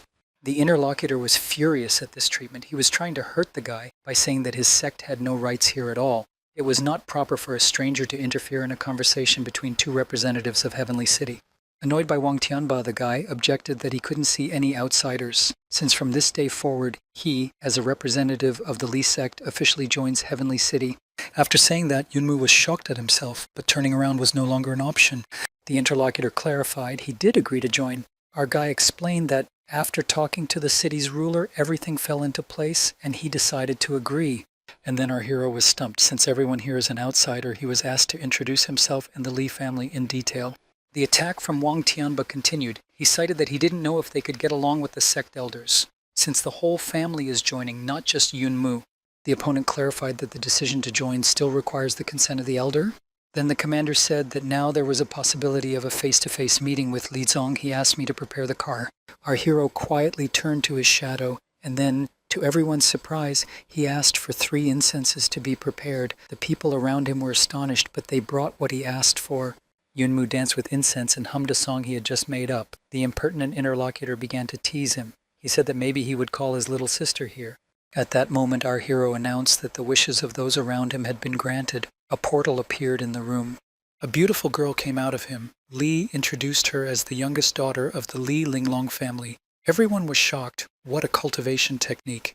Wang Tianba looked at the girl and thought that such was the strength of the Li sect, although she was introduced as a junior disciple, but it was clear that her fighting power was incredible. At that moment, the girl gave a lightning strike to the impertinent guy. He didn't expect it. Li Yunmu grinned at the fact that little sister didn't spend even a small amount of strength on the punch. What does he think now? Is he satisfied? The opponent replied, grinning, that he was very grateful for that. Yunmu bowed respectfully, expressed his congratulations to his sister, noting that it was hard work. The young man himself thought at the same time that all his empty glasses had gone to the Shadow Queen. This performance with his sister had cost him dearly. Following the guy, everyone in the room respectfully bowed to Linlin and thanked her for her trust. The Western commander rejoiced. Now that the Li family had joined them, they would be able to repel any attacks and continue the game started by the Musicians Guild. Yunmu walked over to his interlocutors, rubbing his hands together. He said that since the sect had now joined, it was necessary to return to the previous conversation about promises. The guy jokingly reminded me about the 10 cheats. He was assured that he would receive everything he had been promised in the best possible way. The conversation went on for quite a while, and when the guy was about to leave, it was already late. Chu Qingyu offered to stay and spend the night at their house. They have guest rooms. A servant escorted the young man to a room prepared for him by his mistress. Yunmu was surprised by the name Scarlet Rain Pavilion. Quite strange for such a name in a Western-style villa. Apparently the ruler of the city is a peculiar man. The servant left the boy, wishing him a good rest. The young man went into the apartment, closing the door behind him. Suddenly, from the semi-darkness of the room, he heard 2 cheerful voices. "Hello, uncle." Yunmu was frightened. Then he saw the 2 girls and scolded them for hiding here and scaring them. The girls introduced themselves. They were the twin maids. They had been sent by the mistress to help uncle get settled. The young man asked what they called him. The girls repeated that uncle, implying the relationship between him and the mistress. The guy was really pissed off. He forbade himself to be called uncle. But the girls only giggled in response. They said that since the mistress had made him sleep in her boudoir, what else could they call him? The young man began to say that there was nothing. They started pulling off his clothes. He shouted in shock as to why they were doing this. The maids explained that it was to help him take a warm bath. In a few minutes, the young man attacked by the girls was already sitting in the bathtub. They were washing him and pouring water on him. He was uncomfortable, but the maids were unfazed. The boy couldn't take it anymore. Yunyu began to swear that he could take care of himself. He didn't have to wash him. In response, he heard that no matter what he said, they had orders from their mistress, and no one will disobey it. One of them whispered in the young man's ear that they had been asked to serve their uncle well. At the same moment, towels flew off at the girls. The boy was in shock. He yelled that they must have misunderstood mistress's order, but the girls were unstoppable. After the bath, the girls sat across from Yunmu smiling. They were talking to each other, and their hands were so numb. The boy was sitting on the couch. He asked where their mistress was. Footsteps were heard from the corridor. Chu Qingyu's voice sounded out. Our hero said he knew she was hiding out here somewhere. He needed to talk to her, ask her what Chu Qingyu is doing. The girl replied that she had to check him out. After all, the pendant he received from his father is the key to the secret realm. This secret is equal in power to God himself. The young man listened with bated breath. Chu Qingyu told him that the secret realm was an opportunity to open the seventh dimension. That is, it was a chance to become God himself. The boy was numb from what he heard. The young lady continued, even Jianzhu could only condense 7 planets, but he still had a long way to go before the title of a true god. Therefore, the fellow would now be able to imagine the true value of this pendant. Yunmu couldn't understand how this information was relevant to his inspection, and he didn't understand, since the rarity was so good, why was it given to him? After all, he was considered a bad guy in local circles. The girl explained that one could only open the realm by combining the 2 pendants at the peak of enlightenment of both holders. Otherwise, nothing would work. The young man looked surprised. It was explained to him that there was a need for pair cultivation here. He clarified to the embarrassed girl that she was referring to the very pair cultivation he had just thought of. She nodded, blushing. The boy zealously threw himself into the fight. He declared that there was nothing to wait for. Don't think he's a little flower. Let's get to it. The girl waved off such a bold onslaught, said she wasn't ready yet. They didn't know each other well enough for that. You can't. The guy handed her the pendant, saying he was returning it. Chu Qingyu wondered why he returned the pendant. After all, he knows its secret. The young man explains to the girl that he understands the lure of entering a secret realm, but he doesn't agree to a marriage of convenience, and she probably doesn't like the idea herself. He continued that one day the girl would meet a worthy man and fall in love with him. Then she would make a conscious choice. The girl sank down. He asked in a half-whisper, did he hate her? Yunmu explained that at first he did think of her as a big problem, but he doesn't hate her. It's just that the guy hasn't thought about marriage yet. He hopes that in the future he'll meet someone he'll really love, and she'll reciprocate. Then they'll be happy. But sometimes he thinks that he might not meet love. That's why he gets sad. The girl watched with bated breath, and the young man continued. One day he would just look at a person and realize that he was special, that she was the one he had been looking for. Only then can he get down on one knee and ask this girl to spend the rest of her life with him. He even squeezed his eyes shut as he imagined this picture. He dreamed of growing old with his beloved, to be with her until the end. Returning from his dream world, he optimistically told his friend that she should keep a good eye on her jade pendants, so that one day she could give one of them to the dearest man in her life, and he would surely come to drink wine at her wedding. The guys getting ready to leave said she'd know how to get in touch with him if anything happened. The girl grabbed him by the edge of his shirt and asked him where he was going. Yunmu replied that to the wilderness camp in Sunset Town. Chu Qingyu said that they have a teleportation system at home. She could take him there. The boy agreed. It would be more convenient than spending a lot of time traveling. The girl took him to the portal and sent him to the camp. She fell to the floor. She cried as she stared after him. She kept saying over and over what a fool he was. Meanwhile, at Sunset Town Camp, movement was seen on the teleportation bridge. It was reported to Captain Wu. He sent sentries to look. Li Yunmu appeared from the portal. 2 people with pistols immediately jumped out at him, ordering him not to move. The young man didn't understand why he was being greeted like that, explained the captain who approached. It turned out to be a military teleportation system, and they had not been notified of its use, so the young man needed an excuse not to get shot. Yunmu noticed his badge. He had seen something similar when he worked with his father. The guy introduced himself, Li Yunmu, the young star general of Tianyu City. He gave his number and showed his battle badge, then asked him to prepare a month's supply of food for him. The captain ordered the subalterns to prepare provisions. Turning to the young man by his rank, he said it would be safer to proceed after dawn. Yunmu referred to an urgent task. He asked to be addressed simply as Lee Yunmu, as he was younger than his interlocutor, and he doesn't need too much respect.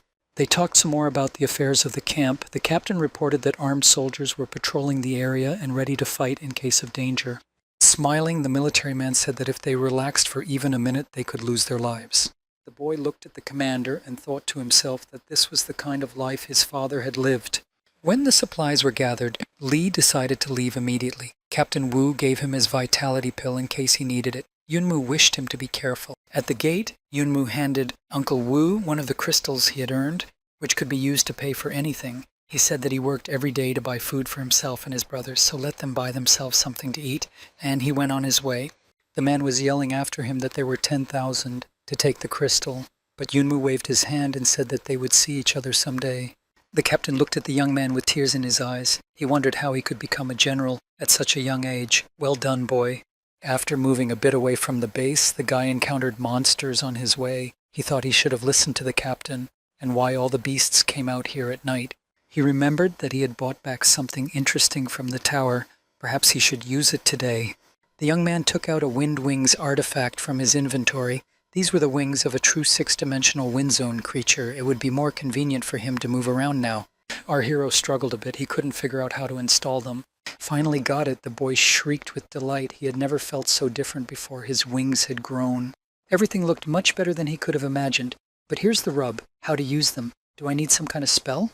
The monsters came close to our hero. He was frightened, screamed, and jumped up. A moment later, he was hanging in the air high above the ground. He was glad that he had been able to take off. It was an inexpressible sensation of lightness.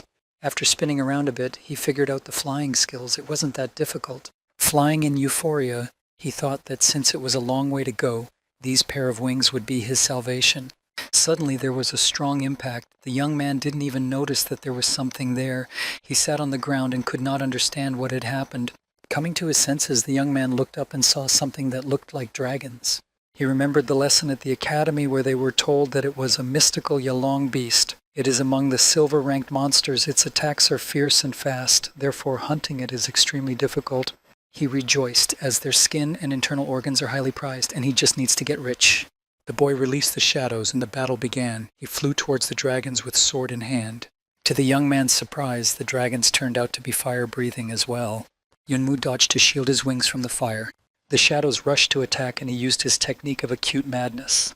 But the dragon managed to dodge the sharp sword. The boy was surprised. But one more shadow attack, and the goal was reached. At this time, a dragon hunter was sitting in the forest. He was surprised that he had not seen a single Yalong tonight. It was clear from the sounds coming from the darkness that something was happening nearby.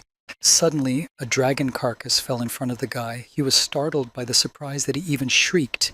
As he got closer to the unmoving body, the boy was surprised that a Yalunga couldn't just fall from the sky. He stood there bewildered, thinking that he didn't know everything about these species.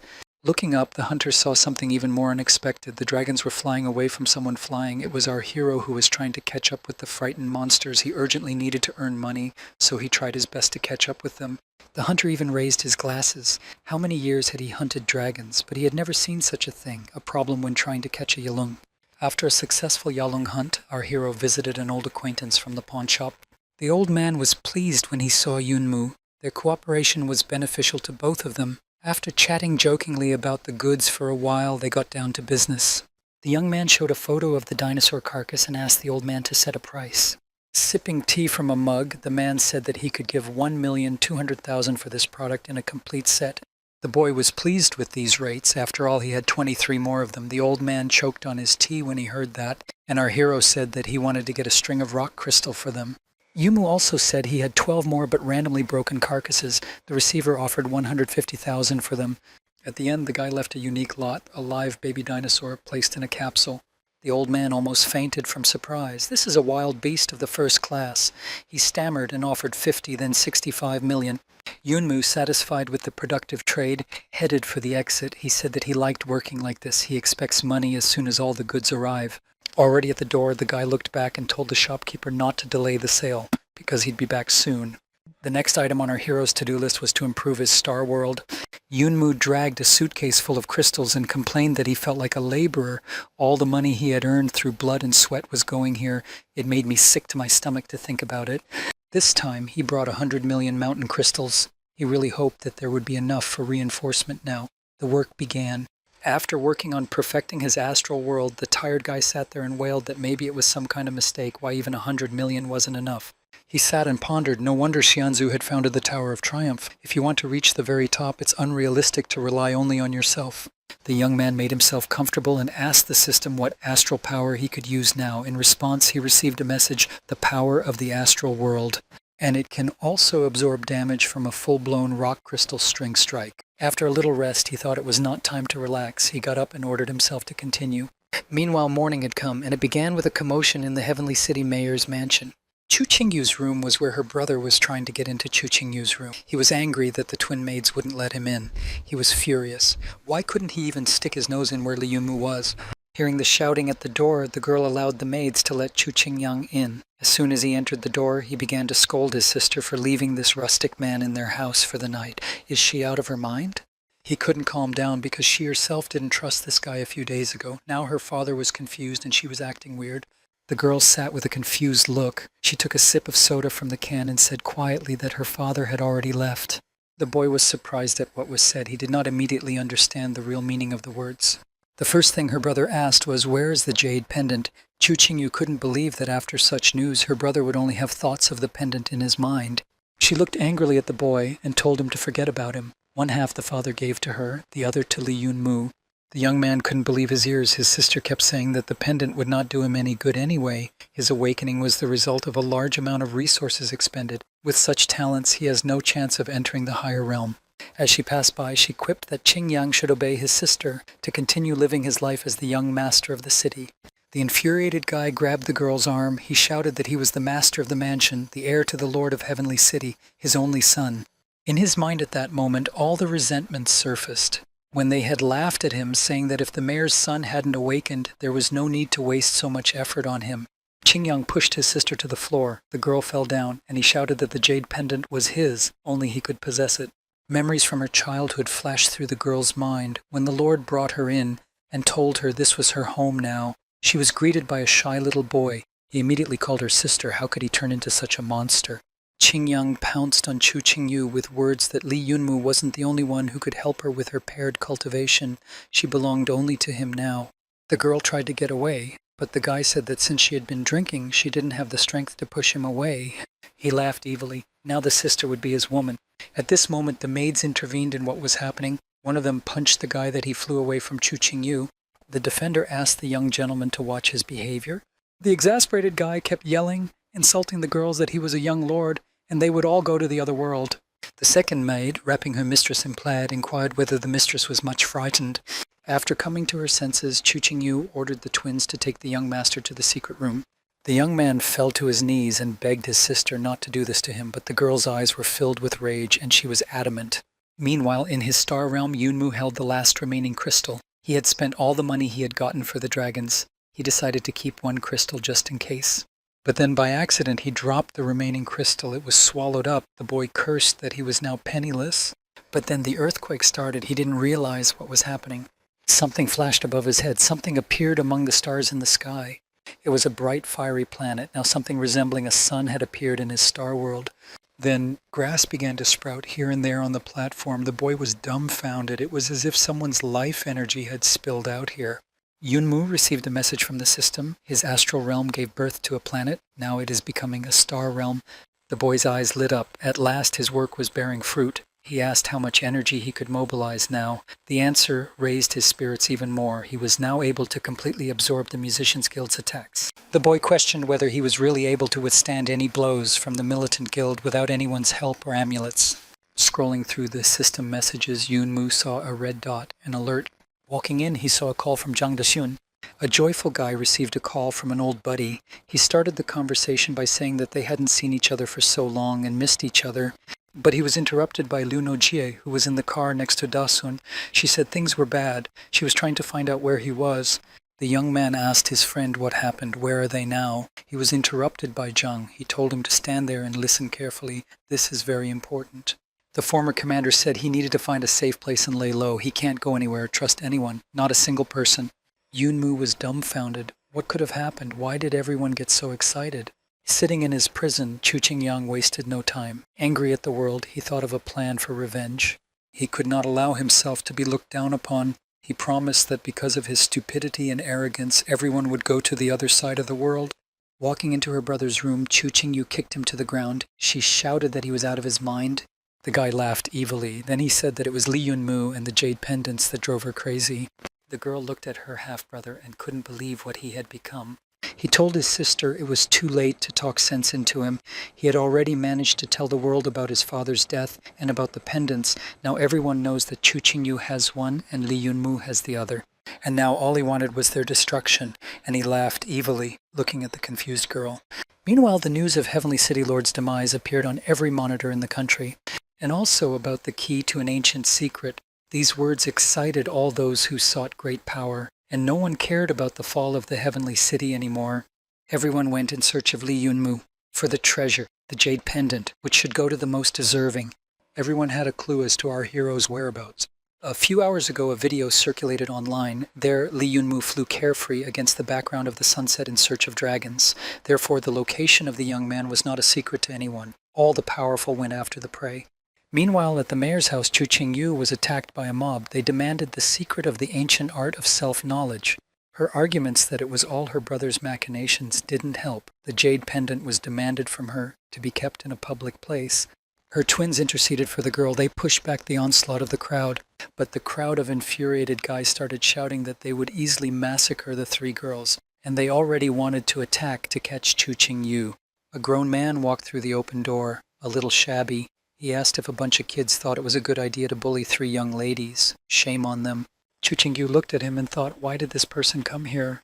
The whole crowd froze. Only one boy stepped up to the man and began his impertinent conversation with him. He grabbed the guest by the pecs and started threatening him, saying he knew where the heads of all the sects were. The man was not at all confused. He replied that since he wanted to bark, he could start. The guy disappeared after a few seconds. The others stood there in a cold sweat. They whispered that it was the supreme elder of the Qingyun sect himself. He had been honored with the title of a holy warrior. Could it be that he had personally come to Chu Qingyu's aid? The man turned to Chu Qingyu. He said that she had grown up and become a beauty. He remembered how she liked to pull his ears and fell asleep on his lap. The girl looked at him and asked if he thought it was time to kick someone else's ears in. Elder Tai looked at the crowd and replied that he had thought of this as well. He turned to those standing around and threatened that if anyone dared to touch Chu Qingyu, he would destroy everyone. The former daredevils began to slowly disperse. Someone said that if this was just another stupid prank by Chu Qingyang, then it was all a waste of time. Li Yunmu was now the target of the attackers. They discussed that the sooner they went to look for him, the sooner they would find the jade amulet. The girl looked at the people leaving in confusion. Only one thought kept running through her mind, that of Li Yunmu. Meanwhile, Yunmu continued talking to his friends. They said he was taking too much risk. It was better for him to keep his head down for a while. There is no need to worry about the family, as their transportation is already being arranged by the Zhang family. So it's up to the guy to ensure his safety, and Nojie and Dasung will try to work things out. Yunmu started to say that the guy should go back. In his current situation, the best thing to do was to prove himself. Meanwhile, the friends were already on the outskirts of Sunset Town and rushing to Li's aid. The young man was wondering where he could find a place to hide. He decided to try out another item he had acquired in the Tower of Triumph. He pulled a flat-tailed beetle out of his backpack. He tossed it in the air and commanded him to dig a hole. Instead, the beetle flew away. Much to the young man's surprise, he stood there and just stared at it. Rocks came flying at the guy. He managed to twist out of the way to avoid being under them. Good thing the wind wings helped. Looking up, he thought he'd almost died. Turns out it was the Yunma hunters who had already come. They reasoned that since the trap didn't work, the only thing left to do was to destroy it. Our hero looked up at them. He did not expect that they would come for him so quickly. He counted there were 4 attackers. They reasoned that his wings were really cool. But it turned out that they also had wings, and the enemies hurriedly flew after him, saying that in addition to the unusual wings, the young man had something else and they would take it for themselves. Yunmu was dumbfounded. The attackers immediately rushed to attack. He only had time to dodge the blows. Li Yunmu used the madness blade technique. One of the attackers fell down, stunned to the ground. The other 3 thought they had hit our hero, but when they saw the defeated associate, they thought they had to find a way to seal Li's skills. He moves very well. Meanwhile, our hero attacked again. This time he was able to hit 2 more attackers. The remaining enemy, to avenge his comrades, used his most powerful strike, the sizzling beam. He was sure that the jade pendant would now go to him. But our hero used obtained in the tower protective sound barrier. Yunmu was pleasantly surprised by the effect of the barrier. Now he could repel any attack without worrying too much. The enemy, on the other hand, ran away. He shouted that the guy was a devil. Such a strong blow had been used against him, and he didn't give a damn. But Yunmu couldn't let go of the offender. He sent the Madness Blade after him. The enemy was destroyed. Now the boy hoped he could get some respite.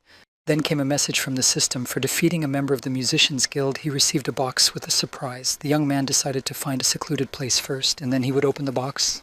This time the bug responded to the guy's call and dug a good hole. No one's going to find him in a hiding place like this. We might as well see what the surprise is. Upon opening the gift, the guy, as usual, didn't realize what he had received. The system explained that it was an A-rank artifact, the spine of an imperial demonic dragon. If this spine is implanted in a young boy, it will allow the formation of an additional protective skeletal shell. This will protect the internal organs. The young man was frustrated that it was once again an artifact not suitable for attacking. He lamented, seeming to become a shadow of himself. That evening, one group after another began to visit the Sunset Town camp, asking about Yunma. Captain Wu told everyone that he hadn't seen the young man and they'd better look elsewhere. Looking after them, he wondered what our hero could have done, what trouble he had gotten himself into. Meanwhile, our hero sat in the shelter and set up for the implantation. Now the spine of the imperial dragon would be installed to him. The system informed him that it was a painful process and that he had to be patient. The young man clenched his teeth for a few seconds, but he couldn't stand the pain. He screamed and swore. The message finally sounded that the implant was complete. The boy collapsed to the floor, sighing heavily. When he regained consciousness, he sat on the ground and reasoned that it had been horrible. There was no way in the world he would ever agree to suffer such pain again. 2 grenades fell right in front of him. He only had time to look at them in surprise before there was an explosion. The attacker stood at the torn-up ground and said it was a simple matter to find the guy. When the dust settled, our guy was wounded but still alive. His enemies were surprised that after being hit by 2 thunder bombs, the young man had not yet gone to the other world. They told him that they were sorry, but that he had something they were missing.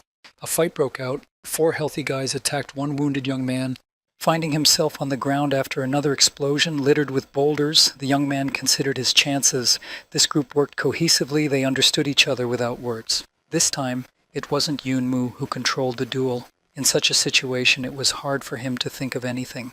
The commander of the attackers ordered our hero to be killed. He waited helplessly for his fate. Suddenly, at the last moment, he heard a familiar voice say, "Cuckoo." It was Zhang who came up. He shot at the attacker. The others hesitated, trying to figure out who was here, who fired, and from where. Standing at the top of a tall tree, Taesung turned to Yunmu and said that he had asked him to hide. What's he doing here with this bunch of losers? Especially with these monkeys. The finally freed young man, scratching his wounded head, Big Xiong sighed in relief. The chief among the attackers shouted at his team members that this was just an ordinary kid. No strength, no experience, so they tucked their tails. But he was struck in the head by Noji, who had arrived. The man fell down. One of the enemies screamed in horror that the girl had jumped right on his head. That's very cruel. The 2 remaining from the team tried to attack Lu Noji, but our hero released the Black Raven and it destroyed the offenders. The girl turned to her friend and scolded. She said he had been asked to be an independent boy for a short while and hide, and he screwed up. Good thing he's okay after all. Enraged, our hero turned to the only remaining attacking enemy. Taking his sword in his hands, he said that now there was nothing to prevent him from destroying it. As he got closer, he was saying that their plan wasn't bad. Now it was time to reap the benefits. The enemy this time saw a changed look in Yunmu's eyes. It was no longer the frightened child from 5 minutes ago. He tried to run, but was shot in the leg. It was Big Xiong's shot. He informed the enemy not to even hope to get away. The young man walked up to his opponent and, taking him by the hair, said that it was okay to attack one in a crowd. And now it's not? He should be ashamed of himself. He applied the Thunder Law technique. The offender asked to stop, so his body burned. Yunmu thanked his friends for helping him. Otherwise, he would have been in big trouble. Zhang replied that there was no need to thank his friends. Nose said that Yunmu should leave first. The sounds of battle could be heard, and it might attract other hunters here. At that moment, a signal rocket flew up into the sky. The comrades looked back at the bright light. Turns out it was a bounty hunter who was killed by a young boy. He marked Yunmu's location, and now everyone looking for him will come here. The enemy, having said that, opened some flask with liquid and wanted to drink it, but our hero knocked it out of his hands. Zhang caught the liquid and told him that it was holy water. If a person is on the verge of life and death, he can be saved with a few sips of this water, even if he is unconscious. Dasyun handed the water to Yunmu, saying that it now belonged to him. Someone shouted that one should not relax when left alone on the battlefield, and fired an arrow. The boys managed to dodge the arrow before it hit them. The same voice shouted for Lee Yunmu to surrender, as the best at tracking down and destroying a target had come for him.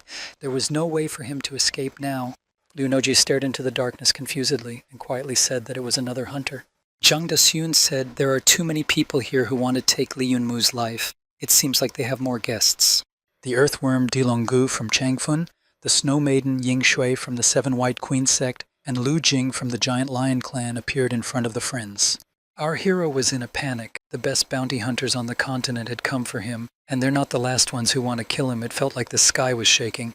Li Yunmu raised his hand and asked, if he gives up the gate key, he won't be attacked? In response, he heard that, of course. The boy wondered which of the applicants to give the pendant to.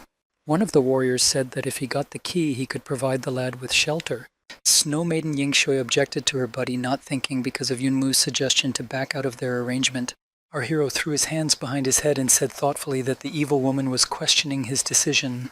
Then he'll come up with a little contest to determine the future owner of the jade pendant. He announced the unification technique. Yunmu and his friends appeared to be wearing the same clothes, and the guy wondered who would be able to find him. The opponents didn't expect such a turn of events. They began to guess which of the three guys was the real keeper of the pendant. At that moment, the friends scattered in different directions. The pursuers hesitated for a few seconds. Then each of the trio chose a direction and, along with their minions, headed out to catch up with one of the guys. The pursuers could not understand what was happening. It seemed like they were being led around in circles. The earthworm Dilonggu was even surprised that the guy seemed to have disappeared. But then the fighters in his group began to be shot off one by one. Zhang Dushin appeared on the tree branch and announced that such a pity, but the Gu group was wrong. To this, the earthworm replied that maybe our friend was mistaken. He could capture him and exchange Zheng's life for the key. He threatened that Zheng was unlikely to get out of this situation on his own. The man continued to be defiant that there are dozens of top fighters of the Giant Lion clan here right now. Is the guy really sure he can defeat them? Our young man wondered if the guest was really convinced that he was as simple as he seemed. Dasyun noticed that the pursuer and himself said that they seemed to be being led around in circles. Looking around, the enemies saw many explosives stuck into the ground. The guy then introduced himself that he was from the Zhang family of Heavenly City and was glad to meet him. Then the young man, saying goodbye, pressed the detonator button and the whole clearing lit up with an explosion. To the north of the clearing, the pursuers, including Snow Maiden Ying Shui, were catching up with one of the runaways. Yinguk demanded that he stop. In response, she heard that she thought she had caught up with him. The woman took a few steps forward. She demanded not to resist. She didn't care for speeches. The goal is to get the key, and she doesn't want any unnecessary sacrifices. The cloaked man replied that she was not an old woman to socialize like that. Io made an angry, and she replied that she had changed her mind and drew her weapon. The woman threw an icicle and nailed the man in the raincoat to a tree. Liu Noji fell out of the cloak. Yingshu was shocked. It was a girl. With the words, "I apologize," Liu stood in front of her pursuers, clarifying that she was not the one who made the mistake here. South of the clearing, the pursuers caught up with the third cloaked man. Lu Jing of the Giant Lion clan said that he hoped the chase was over. He wouldn't let Yunmu get away from him. The guy smiled evasively and replied that no one had said he wanted to escape. The enemy was surprised. Li Yunmu pulled off his cloak. He congratulated the pursuers on their first win. It was a quick victory. The young man said that he did not intend to stay here for long. He gestured to his enemies and asked them to attack together. It turns out that some time ago, when they were alone together, they came up with a plan. Zhang suggested that they split into 3 groups to reduce the number of enemies who wanted to fight Yunmu. Our hero began to argue that their fighting power would not be enough for the battle. The friends would not be able to resist the attackers and they would be destroyed. The friend replied that this would not happen. Dasyun said that the goal of all hunters is Yunmu. Besides, if he wanted to, he would find a way to get rid of the pursuers. In the meantime, he would try not to provoke them, and then nothing would happen. As for Noji, everyone knows who her grandfather is. Even he is sometimes afraid to approach a girl, let alone others. The plan was approved, and the comrades set about implementing it. And now Li Yunmu was standing in front of a crowd of enemies. The astonished Lu Jing asked if the guy was counting on a positive outcome. Our young man clarified why the enemy thought it was impossible, and he half-whispered, "Number 1, Number 2, Black Raven, Li Linglong." Our hero spread his arms and shouted out that they were all part of him. Meanwhile, Liu Noji was fighting the Snow Maiden gang. She defeated one opponent after another in hand-to-hand combat. The leader, watching the fight, noted that the girl was demonstrating basic skills. Judging from her strut, the girl is also from Heavenly City, and their sect doesn't want to get into trouble. Noji replied that if she wanted to fight, she shouldn't be interested in what family she was from. In her mind, the girl's thoughts were that she had to help Yunmu and by all means apprehend this group. If she didn't provoke them into a fight, they would go in search of the guy. She determined to stand to the death. At that moment, an explosion organized by Dasyun rang out over the forest. Nojie and Yingshui looked on, not realizing what was happening. The smart woman immediately realized that the explosion was on the east side of the forest, so Dylan Gu can't fight anymore. Yunmu also turned around at the sound of the explosion. He panicked for a second. What was that idiot Dasyun up to? Lujing said that Dylan Gu had gone eastward. It looks like our hero's friend has already been destroyed. At the same second, the enemy heard the noise of battle from behind. Turning around, he couldn't understand what was happening. The shadows were already fighting his minions. Yunmu, surrounded by his warriors, replied he warned that he was in a great hurry, so he asked to attack altogether. In turn, Zhang Daxiong coughed and waved away the smoke of the explosion. As he walked through the blast-torn clearing, he mused that he hadn't expected such power from 50 crystal detonators. It was a great idea to blow them all up at once, even if they cost a fortune. Putting on his jacket, he shook it off and said it was time to head back to the rendezvous point. But it wasn't to be. From behind him, he heard someone else's voice asking him where he was going. It was Dylan Gu waking up. Zhang managed to dodge the enemy's attack. He drew his weapon and used the string charge technique. But the old experienced hunter repelled his attack, grinning that it was an adorable trick. Zhang was really scared. The enemy was able to repel his string charge with his bare hands. The young man took up his weapon and, gathering all his strength, shouted that he was about to show the enemy. This time his opponent left unhurt by the cannon shell. He grinned at the fact that he couldn't be taken down by such a big man. In the next second, Zhang attempted to attack again, but it didn't work either. The opponent used the formation breaking technique and was able to block all shots with his hands. Zhang Daxian was amazed by his speed. He easily blocked all of his shots. There wasn't a single scratch on him. This was an incredible skill. Dylan Gu stood proud of his absolute defense. And now the enemy himself went to attack Zhang, using the same skill of disrupting the formation. Zhang Daxian dodged the punch. He was surprised that he had not broken through his defenses. Now it seemed like an impossible task to defeat such a strong enemy. The boy closed his eyes to concentrate. He needs to calm down and just find the enemy's weak spot. There is no such thing as absolute defense. Daxian came to the conclusion that it was time to use that very trick. He opened his eyes. Crosses were glowing in them. Alicia's pupil technique. The guy explained that this is a unique secret technique of their family. It allows you to fully analyze the situation during a battle, keep calm, and find the enemy's flaws, and then destroy him with a single blow. Then the opponent attacked again. He smirked, saying that he should be less tongue-in-cheek. The opponent claimed that there was no flaw in his absolute defense. Any attacks against Dylan are ineffective. Zhang tuned in. All he had to do was concentrate. He must carefully watch his every move without distraction to spot a gap in his defense. But there was an unfortunate accident. The young man tripped over a rock and fell.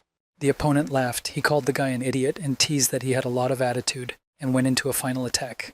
Daxian screamed in pain. This time his attacker struck him with all his might.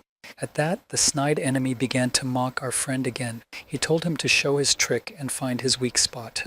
And at that moment, Daxian fired a shot with aim at close range. The enemy was defeated. The young man exhaled and said he had found it, and now it was the opponent's turn to rest. On the ground, Dylan Gu said it couldn't be true. That kid. The young man explained that wasn't it tiring to attack continuously. When the opponent made his 137th strike, his speed slowed by 37 thousandths of a second. Meanwhile, to the north of the clearing, Noji continued to fight the Snow Maiden army. The girl defeated one opponent after another. The only thought in her head was to rely on her. Ying Shuo, watching the dueling homo, said that she understood the insecurities of this world for people of their level, but one can always look for the upside. It must be hard for a girl to be a boxing master. Over the past few centuries, this style has become less popular and most of the techniques have been forgotten. But a woman has seen a lot of things in her life. She can surprise you too, and suddenly she's gone. Liu Noji swiveled her head around. Ying Shui was nowhere to be found. It even seemed to her that she had left. But then the girl was hit on the head from behind with something hard, and she fell to the ground. It was that Snow Maiden. She said that she regretted her decision. She had originally wanted to let Noji go because she was useless. Fighting for the sake of fighting was a waste of time. But the girl seemed to go wild and interrupted all of Ying's followers. She wondered what was in the young lady's mind at that moment. The girl began to rise from the ground. Her opponent said that her right arm should be numb from such active blows. Does she still want to continue the fight? Noji replied that even if she only had one left arm left, she wouldn't give up, and suggested the big-breasted auntie to attack. Such a comment infuriated the woman. What has her breasts got to do with it? And the Snow Maiden, with curses on her lips, jumped up to attack. At this time in Yunmu Glade, his army was victoriously battling the enemy's minions. Lu Jing didn't understand what was wrong. Where did all these... Are they even human all of a sudden? He looked at the shadows and thought he should tell the others about them. Just then, Yunmu went to attack Lu Jing. Such a lightning-fast technique caused the enemy to be surprised. Our hero thought that he should finish off his opponent right now. Big Xiong and Liu Noji should wait for him. At this time, sharp icicles were flying at Nodzi from all directions. The girl managed to dodge the icicles. It was quite difficult. My right arm was already wounded. She looked at the woman and realized that she was successfully attacking from a long distance. Nojia could not do any damage to her if she kept her distance and dodged. The girl decided to make a swift lunge to get closer to her. To Ying Shui, this was unexpected. Dodging the blow, Ying thought the girl was very fast. Nozi was pleased with the tactics she chose and went on the attack again. Dodging Liu's swoops, the woman was already pissed off at her rowdiness. Employing the tiger trot tactic, Noji finally managed to hurt her opponent. In the same second she finished off Ying Shui with the fierce beast claw technique, the woman was on the ground. But that was not to last. The furious Ying rushed to attack and struck Our Lady hard. Noji flew several meters away and fell to the ground. Zhui said that her left leg would be broken now. But what was the woman's surprise when the girl tried to crawl to her? She wondered why Liu continued to fight even in this state. Was it for that guy? What had he done for her? Noji crawled and said that she had an obligation to apprehend Ying at all costs, no matter what happens to her. She has a duty to continue for Li Yunmu's sake. He needs to escape from here faster. She mustered the last of her strength to get up, and screamed because he was her drug. Ying Xue was astonished. She couldn't understand what kind of reason this was. And the confused girl lay on the ground wondering if it was okay that she said that. It must have sounded strange. The woman said that since she liked Li Yunmu so much, she could do something else for him, and she launched a decisive attack. Noji was lying there at that moment thinking that she had never said anything to him, and there won't be another chance. But then she resented that she couldn't say such a thing to herself. Obviously, Li is trying his best right now, and she should be too. She wondered if she would ever catch up with him, or if it would be her destiny to always stare at his back. What she really wants is to stand next to him. This is her true desire, so you need to be as strong as he is. This is no time to relax. She needs to win. She's going to be the best version of herself. Gathering her last strength, Nozi managed to attack the one who had approached to strike Ying with the beast lunge technique. Her opponent flew off. She was furious at what was happening. Nozi was already flying after her to show what she could do, and she struck again. A second later, an exhausted Lu was lying on the ground. She was glad that she had succeeded. She had used her strongest attack. She was able to stop Ying and help Yunmu. Tears rolled from her eyes. But the Snow Lady wasn't actually neutralized. She was rising to attack. She hit the girl with 2 icicles. But she didn't stop there. She was furious that this girl dared to think she could handle Yin. Before she could strike next, the Snow Lady was hit in the chest with a fire charge. It was Zhang Dashun who came to the rescue. He said that the pretty girl lying at Ying's feet was their girl. Liu Noji had already half-consciously realized that Big Xiong had come to the rescue. Yunmu, meanwhile, continued to battle with Lu Jing. The latter couldn't figure out who this child was. Jing looked around and saw that the astral monsters summoned by Yunmu were incredibly strong. He was also worried that neither Shui nor Dylan had gotten out yet. He wondered if they were still dealing with the others. He mentally asked them to come back and help. After all, our hero was going to attack again. One by one, Yunmu used their tactics, Thunderlaw and Mad Blade. The opponent realized that he couldn't defeat Li Yunmu, therefore there was a need to escape. Lu Jing commanded the remaining people to retreat, for everyone to return to the giant lion city. The minions catching up with the leader asked if they would just run away from the battlefield.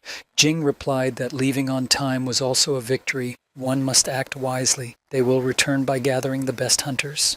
Yunmu understood that. He couldn't just let his opponent go. The retreating enemies raised their eyes to the sky and froze in horror. Our hero applied the Thunder Sky technique. A fiery hand appeared in the sky above the pursuers. A tremendous explosion rained down on the enemies.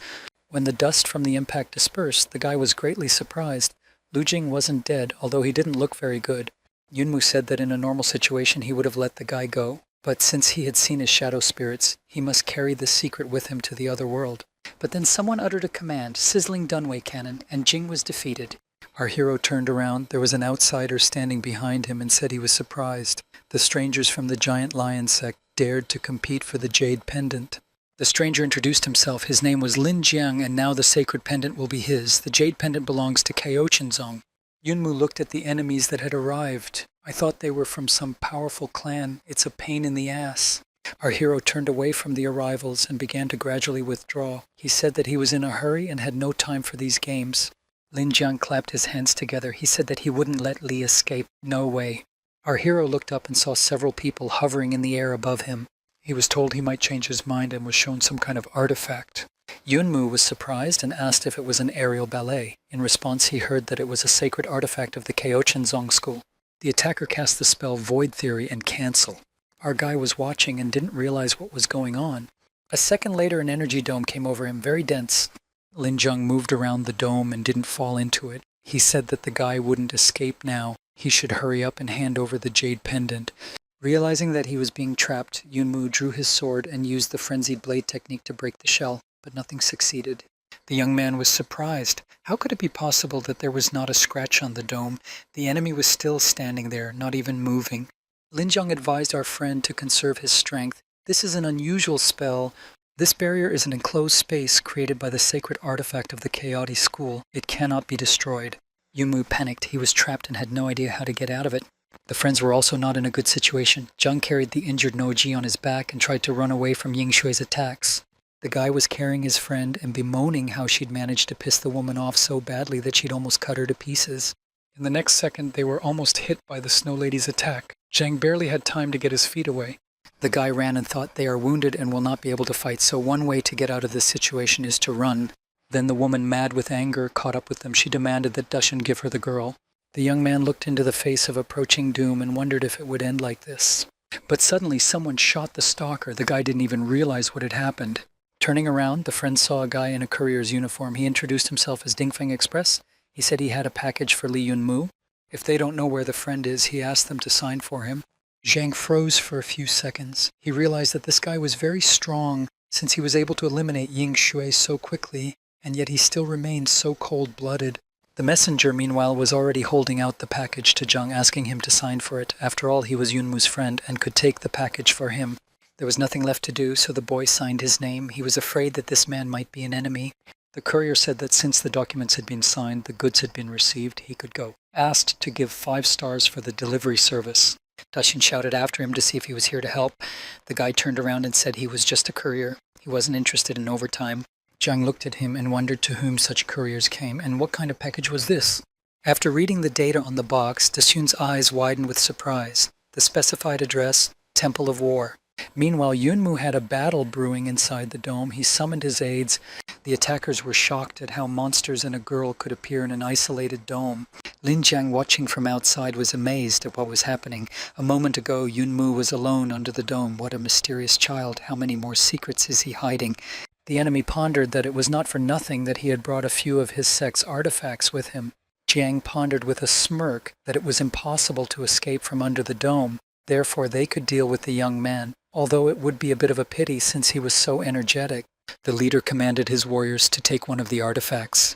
He wanted to see if his monsters would still be here if they destroyed the young man now, so he threw a spear into the dome. Yunmu and his team stood there puzzled. They didn't understand what the enemies were up to. The opponents took a huge spear and threw it. It flew straight at Li Linglong. The guy lunged at the girl, knocking her to the ground and covering her up. When he looked at her face, she was crying. Yunmu started to calm her down, saying it's okay, but in fact he had lost his right arm. At that moment, Zhang was sitting on the dome and rejoiced that everything had gone smoothly. The girl looking at Li could only whisper, "Pomo, Daddy," and then rage swept over her. Li Linglong pounced on the offenders. She didn't spare anyone. Everyone was terrified by the girl's strength. Li Yunmu was lying on the ground. There was weakness all over his body. His eyes saw everything like a blur. He couldn't understand what was happening. A sneering Lin Jiang watched from above. He revealed that it was the curse of the rune spear. It is all impregnated with poison. It enters the bloodstream and spreads throughout the body instantly. There's no escape from it. Li Linglong, meanwhile, spared no one. The leader ordered to defeat her with the cursed spears. Hearing this, Yunmu asked the girl to leave. After all, the speed of the poison spreading is no joke. It's so cruel. But the girl didn't disappear. The spears flew at her, and Yunmu jumped again, covering her with his last strength. He was ordering her to hide in the astral world. The girl cried.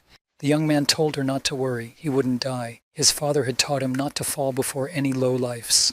Lin Jiang was surprised. He had expected that our hero would die after the first spear strike, but he could move after a few wounds. Yunmu was covered on all sides by shadows. A system message said that both shadows had fallen in battle. The boy's eyes filled with rage. Now he would definitely have to destroy everyone. Looking at the shadows, he promised to bring them back to life when he sorted it all out. The next second, the guy opened a vial of holy water. He didn't know for sure if it would help him, but there was nothing else to hope for. It tasted pretty nasty. But after a couple of sips, his arm regenerated. He was surprised to regenerate so quickly. His main opponent was also in great surprise. How the guy could grow bones so fast. He guessed that our hero had drunk holy water. All of Yunmu's injuries healed in an instant. He felt great. He could fight with renewed vigor. Our guy pulled out his crazy blade and all the enemies scattered in different directions. After a few sword strokes, Yunmu had a thought. It seems that his arm had become more flexible after the water mirror. The enemy threw the cursed spear at him again, but this time Yunmu was more agile. He caught the weapon on the fly and sent it to the enemy. The observer from above was shocked. It was impossible to catch the spear on the fly. Yunmu was at the peak of his strength after healing. He was as focused and determined to fight as possible. Today, he couldn't lose. The guy had only one thing on his mind. He had to break the barrier somehow. He remembered what his teacher had said. The teacher had told him in one of his lessons that it didn't matter what kind of enchantment was in front of him. He remembered what his teacher had said, that it didn't matter what kind of enchantment was in front of him. You have to identify a weakness, find a gap in the system, and then the hardest blow must come at the weakest point of the enemy. Yunmu gathered all his strength and energy together, saying that he would show what real strength was, not tricks. He went to fight the dome. Looking around the dome, he thought that besides this way, he knew another way to get out. But he would try this one for now. Linjung watched what was happening and couldn't understand why the guy was running around the dome like a madman. Our hero was already a little nervous. After all, it's easy to say you have to find the weak spot, but here's how to find it. But then suddenly he heard a bullet pierce the dome. A small hole was formed in it. Yunmu was overjoyed. It was Jang who used his technique to find a weak spot and break a window of freedom for his friend. He said that this was the only way he could help at this stage. From here on, the friend would have to make it on his own. Yunmu couldn't contain his joy. Dashin was fine. He had been so worried about him. Now go ahead. The young man will do whatever it takes to make his way to freedom. He used his mad blade and the dome gave a crack. The enemy realized what was about to happen. He ordered his followers to reinforce the walls. But Yunmu's energy was already very strong. Our hero once again immersed himself in an energy bomb state. He used the thunderbolt technique. This time the dome didn't hold. Yunmu was free, to the dismay of all his enemies. From such a strong flow of energy, not all of the opponents were able to stay on their feet. And Yunmu, with eyes blazing with hatred, told the esteemed gentleman from the Kaoshinzong sect that here they had met. Now they could say goodbye to their lives. Meanwhile, Dasyun, seeing that his friend was all right, turned to Noji. He said that they could go now. But the girl was so exhausted that she even passed out. I had to figure out how to bring her back to consciousness. The boy went tricky. He whispered in her ear that he had heard her admit that she liked Yunmu. The girl was so frightened by what she heard that she woke up despite the incredible pain. She started screaming at him not to even dare to blab to anyone. The girl was so ashamed she cried out that she wanted to give her soul to God right there. Big Xiong reassured Noji that he wouldn't tell anyone anything. He just wanted to wake her up. The friends saw Yunmu break out of the dome. Zhang immediately said that it was great that he was able to get out. But after a second, the young man realized that something was wrong with Li. It seemed that he was bewitched. Yunmu's eyes shone with red light. His mouth spread into a beastly grin. His whole body seemed to be possessed by a demon. The comrades also noted that he had become like a demon. Zhang said that Yunmu couldn't fully control his power yet. Trying to become an incarnation of a devil or a deity, one would lose their mind in the blink of an eye. The enemies were also dumbfounded by the guy's transformation. He destroyed the person influenced by the rainbow crystal with a single blow. That's an incredible power. A fierce battle began. Our young man instantly coped with all the attacks and destroyed the opponents. Leonoji looked at her Yunmu and couldn't believe her eyes. How could he become so cruel? This is not the guy she knows. He is already lost forever.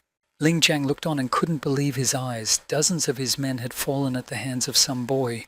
The enemy said that you shouldn't look down on their sect because of one misstep. He's the captain of one of the best units in the clan.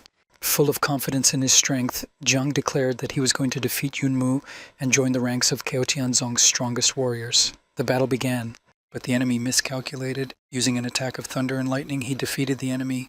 Meanwhile, the friends had no more strength to run away. Jiang stopped and said thoughtfully that the guy had changed a lot since the Zhongzhou competition. He had the image of the current Yunmu in front of his eyes. He didn't understand how an ordinary person could grow up in such a short period of time. Having disposed of all the enemies, Yunmu headed to the soter of his comrades. Except he never came out of his demon state. He flew like lightning and said he was going to destroy everyone. Liu Noji looked dumbfounded. She was afraid that he was going to attack them as well.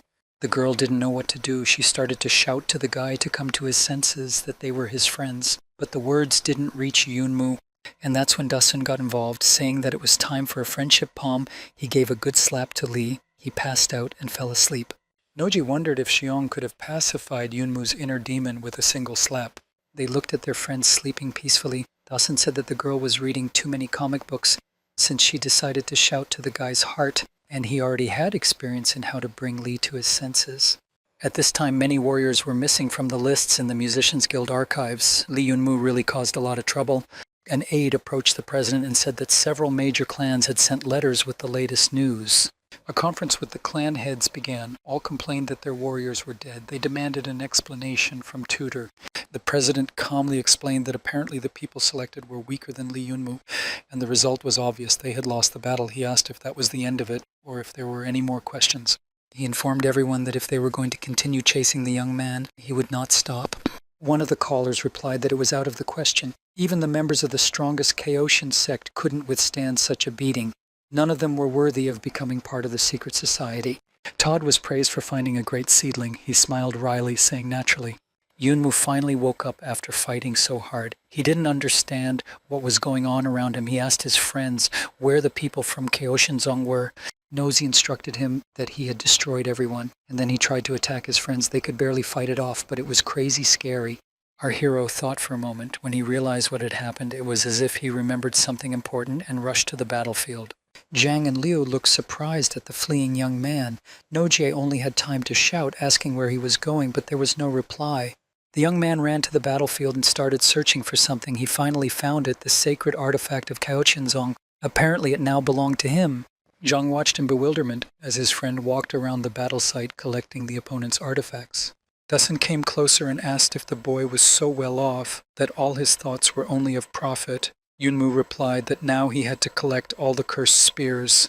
Nosy watched skeptically as the guys began to divide the loot, bickering with each other, and thought that these two were not learning anything. Then Sun got a text message. He opened it and shouted that he was now rich. Yunmu even got scared. Zhang sat down with a shaky look. Our hero said that his family was already the richest clan, but since the young man was so happy to get even richer, he would believe him. Zhang explained they were taking bets on the internet on whether Lee Yunmu would survive or not. A friend bet 100 million on him. Today, the sects released an official announcement that the hunt for Lee was over.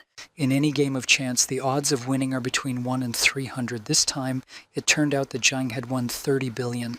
At first, Yunmu supported his friend, saying that 30 billion was cool. But after a second, he was already sitting on top of him, saying that while he was on the verge of life and death, the first thing Zhang thought of was the possibility of making money off him. Nosy tried to calm the guys down. She yelled for them to stop, or Lee would break Dasun's bones, but Yunmu continued to fight with his comrade, saying that he had traded him for some 30 million. That's the price of his life. After a small scuffle, the young man decided to see what the bets were. It turned out that there were 6 other people betting on his victory besides Zhang. He sighed sadly. It felt like the whole world was waiting for him to die. When he opened the list of those who had voted, our hero was almost moved to tears. The entire Big Xiong team was there, plus Li Zi and Tang Zhouchen. He thought that these guys were really the best. Meanwhile, in the Sacred Continent, there was unrest in the Kaochinzong clan. There were angry speeches coming from the young master's office that Lee Yunmu was no different. The followers of the sect were discussing what had happened. It turns out that the master is so nervous because of the death of his successor pet. Pani heard that the young master took good care of his pet. He sent the boy to the slaughterhouse to strengthen his skills. He even gave him a wheel of emptiness, an artifact no one else had. He trusted his pet too much. The master sat in his study and suffered a great loss. He could not understand if his disciple had underestimated his enemy and had not used his abilities to the fullest extent. Now the master's goal was to see Lee for himself and find out if he was really that strong. After tidying up, our heroes were on their way. Zhang asked Yunmu if the clothes fit him. The young man replied that it was a bit tight. He didn't expect Dasun to be so skinny, and noted that the guys were good. They had prepared well, even brought a change of clothes. Zhang said that these things had just been delivered by a courier. Yunmu wondered how he had gotten here in the middle of nowhere. A friend explained that he was a courier for the Temple of War. There was no place on earth where he couldn't deliver something. The boys were pleased that they were lucky to learn about this organization, otherwise they would have had to sit in filthy rags. Nojie added that this wasn't an ordinary delivery service. An ordinary courier easily dispatched the interfering gang in 1 second, so this is an unusual fighting group. His friends handed Lee a package, The boy opened it and took out a letter from the box. Zhang noticed that it was probably a welcome letter from the Temple of War. Liu Nojie also confirmed that it was indeed a letter of invitation. It is what the young man needs most right now. The young man thought deeply. He didn't know what he needed right now. A friend cheerfully reported that he just didn't understand its significance. Now he had the most powerful shadow organization in the whole world behind him. Li Yunmu was astonished. He also repeated to himself that it was a shadow organization. Only for him, these words had a slightly different meaning than for the guys. At this time, some strangers appeared in Tianyun's Zhangjia's country house. A scuffle broke out between the strangers and the guards. The owner had to shoot in the air to quiet the boys. When it was quiet, he asked who they were and to what they owed their visit. It turned out to be the men from the Temple of War. They were ordered to take Li Yunmu's family there. The host froze, looking at the guests. He had not expected such a development. In the meantime, our hero asked his friends about the Temple of War. They explained to him that as soon as someone is chosen as a tester, the whole family is immediately protected by the organization. Nozi assured that his family would fall under this program as well. They will be transported to the sacred temple, where it is absolutely safe. There is no risk of outsiders entering the grounds. Zhang added that the people from the Temple of War do not interfere in any way with the security policy of the testers' families. All they do is martial arts. It annoys the rulers of the secular state. Yunmu was interested in the offer. He decided to check them out when he had some free time. Dasun took out a similar envelope and suggested that his friend team up. Liu Nojie was surprised that he also had such a letter. The guy explained that he had received it a long time ago but never responded to the invitation. Noji was really hurt by this. She shouted that Zhang was stupid and who would dare to let him into the Temple of War. Li interrupted the argument. He offered to take one of the cursed spears for himself. Her friend was also not left without a gift. Yunmu held out the refined sacred pearls to her. They would help improve a certain skill or talent. Noji sat there pondering why the guy would want to give them such good things, and Yunmu replied about the offer to team up that he unfortunately had to decline. The next sortie could cost the guys their lives. It's very dangerous, but he said thank you. Dasun was annoyed by this answer. He struck his comrade with what he had at hand, a spear. The young man was indignant why he should be hit so suddenly and even on an open wound. The friend replied that his hand reflexively struck at Li's strange statement. Maybe something useful would come to mind. After fooling around a bit, our friends went to the spatial virtual world in the Vanshen Pavilion. The master was happy to see Yunmu. He told him that he had brought something cooler than last time. He pulled out an artifact in the shape of a bowl. He asked the receiver to look at it and tell him what he knew about it. The old man explained that it was a wheel of emptiness. To cast a spell, the wheel is turned one way. To remove it, you turn it the other way. He confirmed that the artifact was authentic. The shopkeeper also told me that this bowl has a second part. If you find it, you can create a super sacred artifact. Yunmu wondered where she could be found. He learned that it was in the Tower of Triumph. It could be obtained by going to the 70th floor with the rank of Punjing. Leaning over to the old man's ear, our hero asked him to get something. He hesitated a bit, saying that he couldn't sell it to him. It was too risky. Yunmu explained that it wasn't for him. He pointed at his friends and said that they had saved his life. Now he wanted to thank them. The shopkeeper replied that this item is hard to obtain, and they would cost a lot, about 10 billion yuan per piece, to which the young man replied that he didn't ask about the price. Yunmu then showed one unusual package, to which the old man encouraged him that he was a capable kid. Our hero also asked if the man had the holy water of life. He said he didn't, but he could help him find it. Coming up at that moment and hearing the conversation, Dasun asked his friend why he needed it. After all, he already had it. The friend replied that he had already drunk it. Yunmu said that he had injured his arm during the battle, so he decided to try the effects of holy water. The bones healed instantly. Now he wants to see if the water will help the old man regrow his legs. Zhang Dasun called a friend to come with him. He knows a place. With a wink to his comrade, Zhang said that the holy water of life is difficult to obtain, but they will achieve everything. Just need to wait a little while and test their luck. The young man took his friend to the largest underground black market in the spatial realm in Zhongzhou. It's a pretty nasty place. Zhang said that here, if you're lucky, you can buy anything. There are no middlemen, no one to interfere with the transaction. Of course, a lot of what they sell here is stolen stuff from the pockets of losers. Yunmu commented that it looked dangerous. Noji was surprised that the young master knew about such places. Zhang replied to his friends that he not only knew such places, but also frequented them. Now they should split up and find what they needed. To do so, they should be proactive. The girl picked out the directions of travel for herself. The boy cautioned her to be very careful. Yunmu walked while looking around. He reflected that he had spent a lot of time in the upper world. He had almost forgotten what life was really like for most people. Just then the guy heard two guys haggling loudly. One was angrily saying that the other was trying to sell him something with a torn page at an exorbitant price. Turning around, he saw fragments of runes from the dwarf witch tribe in the kid's hands. Yunmu approached the guy and asked him how much he wanted to sell his bundle for. He looked at our hero fearfully. The young man calmly said that he was offering a price and he was buying. The kid jumped to his feet and shouted that 3 million he wouldn't sell for less. He looked like a scared kitten. Lee wanted to find out how the boy got the scroll. The interlocutor at that moment raised the price to 5 million. The one who had argued about the price with the kid in front of Yunmu was indignant. It turned out that he had originally only asked for 1 million for the runes. Our hero opened his account to transfer to the young merchant the sum indicated. The people around him wondered how he had so much money and whether he was really going to pay it to some boy. Then they recognized him as the legendary Lee Yunmu, who had recently become a major general. The frightened kid also heard talk about who was bargaining with him, and he was very much startled. Yunmu gave the money to the boy, and now he asked him to tell him where he got it from. The boy was frightened and said that he knew nothing about the origin of the scroll. He had stolen it to make money. The little boy cried. He said that his brother was sick and needed money for treatment. If the young man wanted, he would give him back all the money, but only if he did not arrest him. Our guy told the little guy that since he really needed that money so badly, he could consider it borrowed. Lastly, Lee warned the kid, although life is hard, it's wrong to make money by cheating. You shouldn't do it again, or you might run into someone worse. It's better not to tempt fate. When he left the market, he saw that his friends were already waiting for him in the car. Dasun asked if he had found what he was looking for. He and Liu had no luck.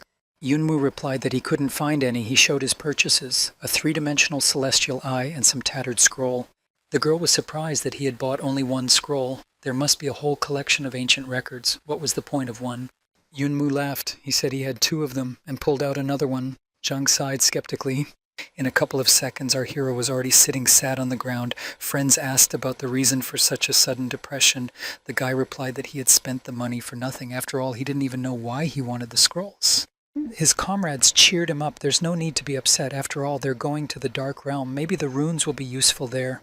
Yunmu became animated. He asked if his friends had really decided to go with him. They confirmed their decision. The boys arrived at the foot of a high mountain. The Dark Realm is considered to be the realm of the upper world. Many beasts came from there to hone their abilities. Even though this venture was extremely dangerous, Yunmu took a deep breath and noted the low oxygen content in the air. He asked Zhang how long their walk would take. Daxun asked without complaint. They had just approached the area they needed. The mountain was the center point of the Dark Realm. Yunmu was already exhausted from lack of oxygen. He fell to the ground and began to capriciously say that he couldn't walk anymore. The friends started to get nervous. He said that he was not a small child and no one was going to carry him in his arms. Just then, some kind of shadow appeared behind him. The stranger said it was crazy. They came here by car and he was walking on his own. Daxun drew his weapon, pointing it at the supposed stranger, asking who was here. Tangjen came out from behind a tree. He asked me not to be so nervous. All 3 of them wondered what he was doing here. The guy explained that he was the one who gave the map to Yunmu. They are strong and will break through the siege in no time. That's why he decided to come early and wait here. As he approached, Li Tang said that the Ko Chinzong sect had issued an official announcement. They were giving 3 days to return the Wheel of Emptiness. Yunmu said he didn't have the artifact.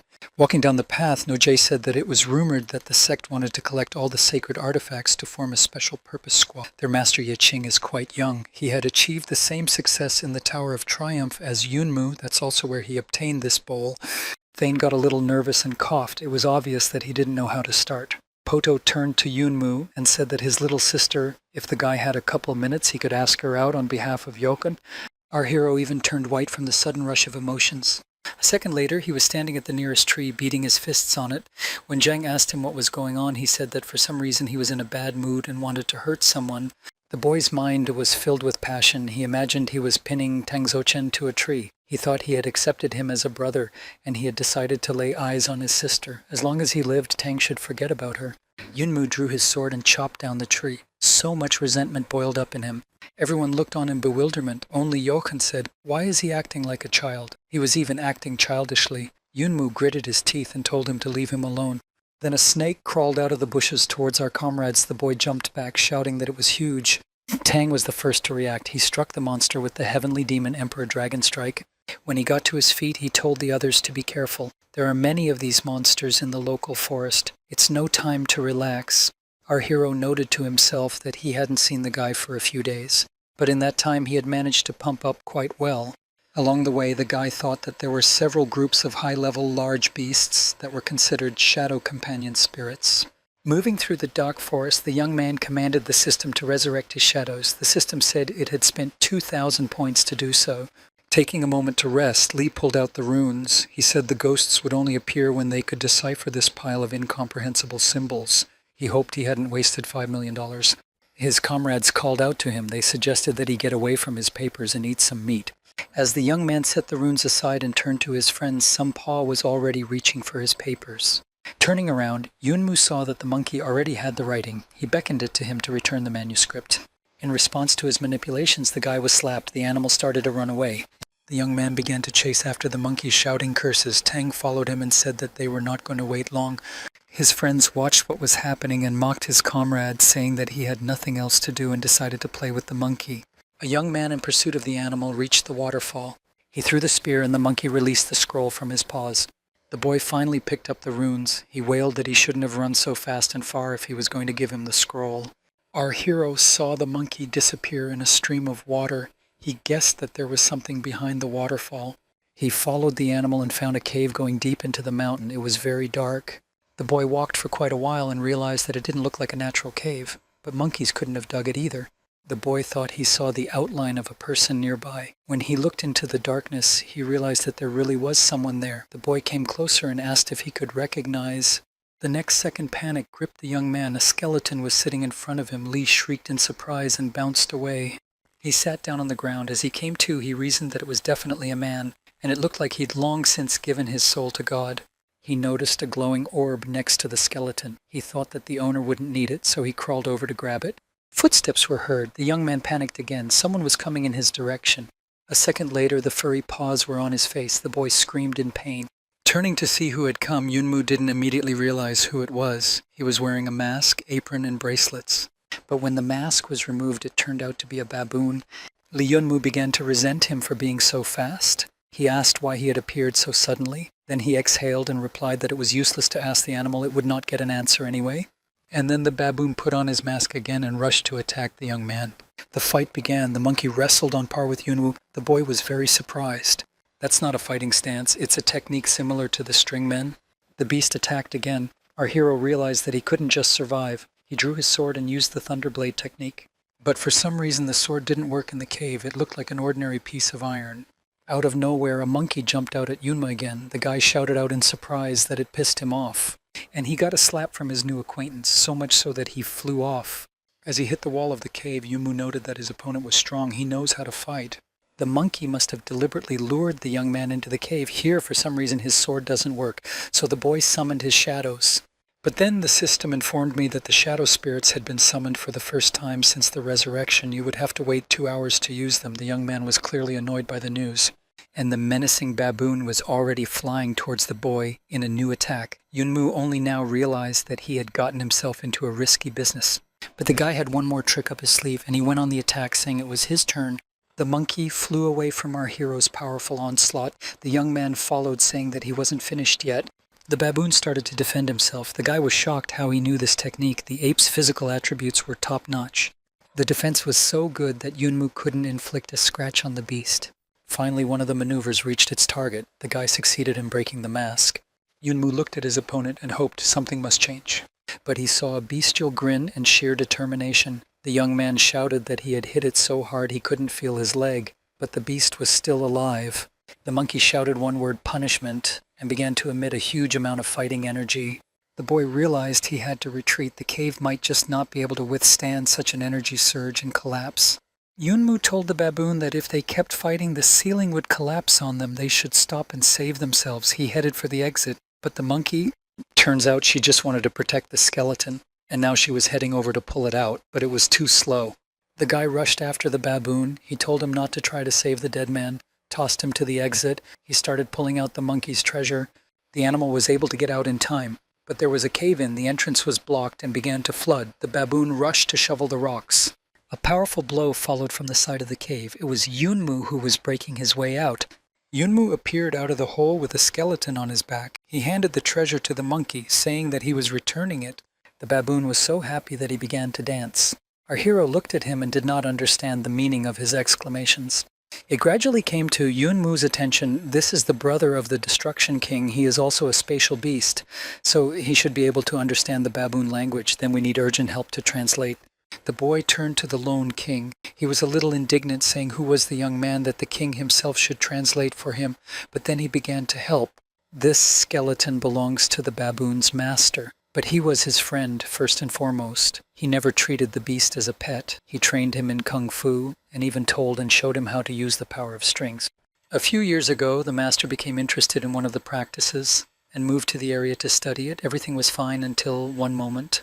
The master was close to success, but the resulting forces got out of control and attacked him. Before his death, he was very sorry. He thought that someone should master this technique. Then the beast vowed to fulfill the master's wish. He stayed in the cave, waiting for the able man. When the baboon was about to give up, Yunmu appeared, and he asked the boy to accept the gift. The beast rolled the sphere of energy in front of the boy. He said that if the boy accepted it, the master would be pleased. Yunmu was surprised as to why exactly he had such confidence in him. Baboon explained, during the fight, he realized that the guy was incredibly strong, but suppressed most of his energy. Despite the mortal risk, he helped rescue the master's remains from the collapsing cave, so Lee is a good man. The beast considers his choice fair, and our hero has agreed to accept the gift. The young man took the sphere in his hands. He realized that it was a Chaoyang Dayangong. The beast was scared that the guy was going to start practicing right away. Yunmu confirmed his assumption. He said he was just practicing. The baboon warned him the master had spent months studying it, but he was never able to complete it. It was impossible to even understand its principle in such a short time. The young man thought for a moment. It was clear from the animal's eyes how serious he was. Li commanded the system to select a scanning method. He received the answer. The great flame art of Chaoyang can absorb the essence of the sun and moon combined with the strength of a single person, creating a huge flaming ball, giving the power of a divine phoenix to the wielder. But the technique is flawed. There was an error in its creation, therefore it is theoretically impossible to complete it. If trained to its fullest potential, its power will devastate the wielder and batter him to death before the study is complete. Yunmu inquired if there was a way around the effect. In response, he heard that he needed to find the Great Sun, Black Gold Jew, Blood Honorable Hegemony, and Wash Jew and exchange them. Li had the entire set. He ordered the system to exchange the items and start practicing. The next second, he felt a choking sensation. The system reported that he had done 3 exercises on one breath, so his body was very weak and needed to rest. The guy managed to tell the monkey with the skeleton that he was now, and he fainted. After coming to his senses, the young man told the monkey that he would show him the art of the great Chaoyang flame. He jumped up and released the power from the sphere. The energy streams flowed through his body. He was then surrounded by a pillar of fiery energy that topped with phoenix wings. The guy was euphoric. He shouted to the Monkey King how he liked the sight. He couldn't hold back his tears. His master's labors were not in vain. It was the great Chaoyang Dayangong.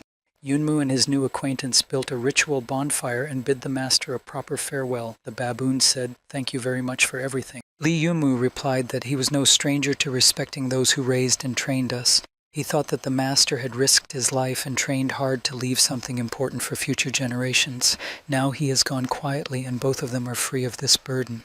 Looking at the boy, the Monkey King said he was good, and from today he has a new friend.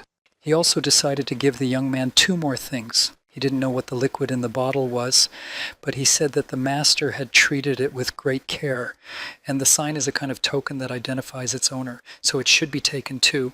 As he left, the baboon told the young man to be careful. He would face many challenges in the future. Yunmu also wished good luck to his new acquaintance. Left alone, the guy took a closer look. There was blood in the bottle, but the next second it was on fire. Our hero couldn't understand what was happening. The liquid from the bottle burst out and he found himself in a ring of fire.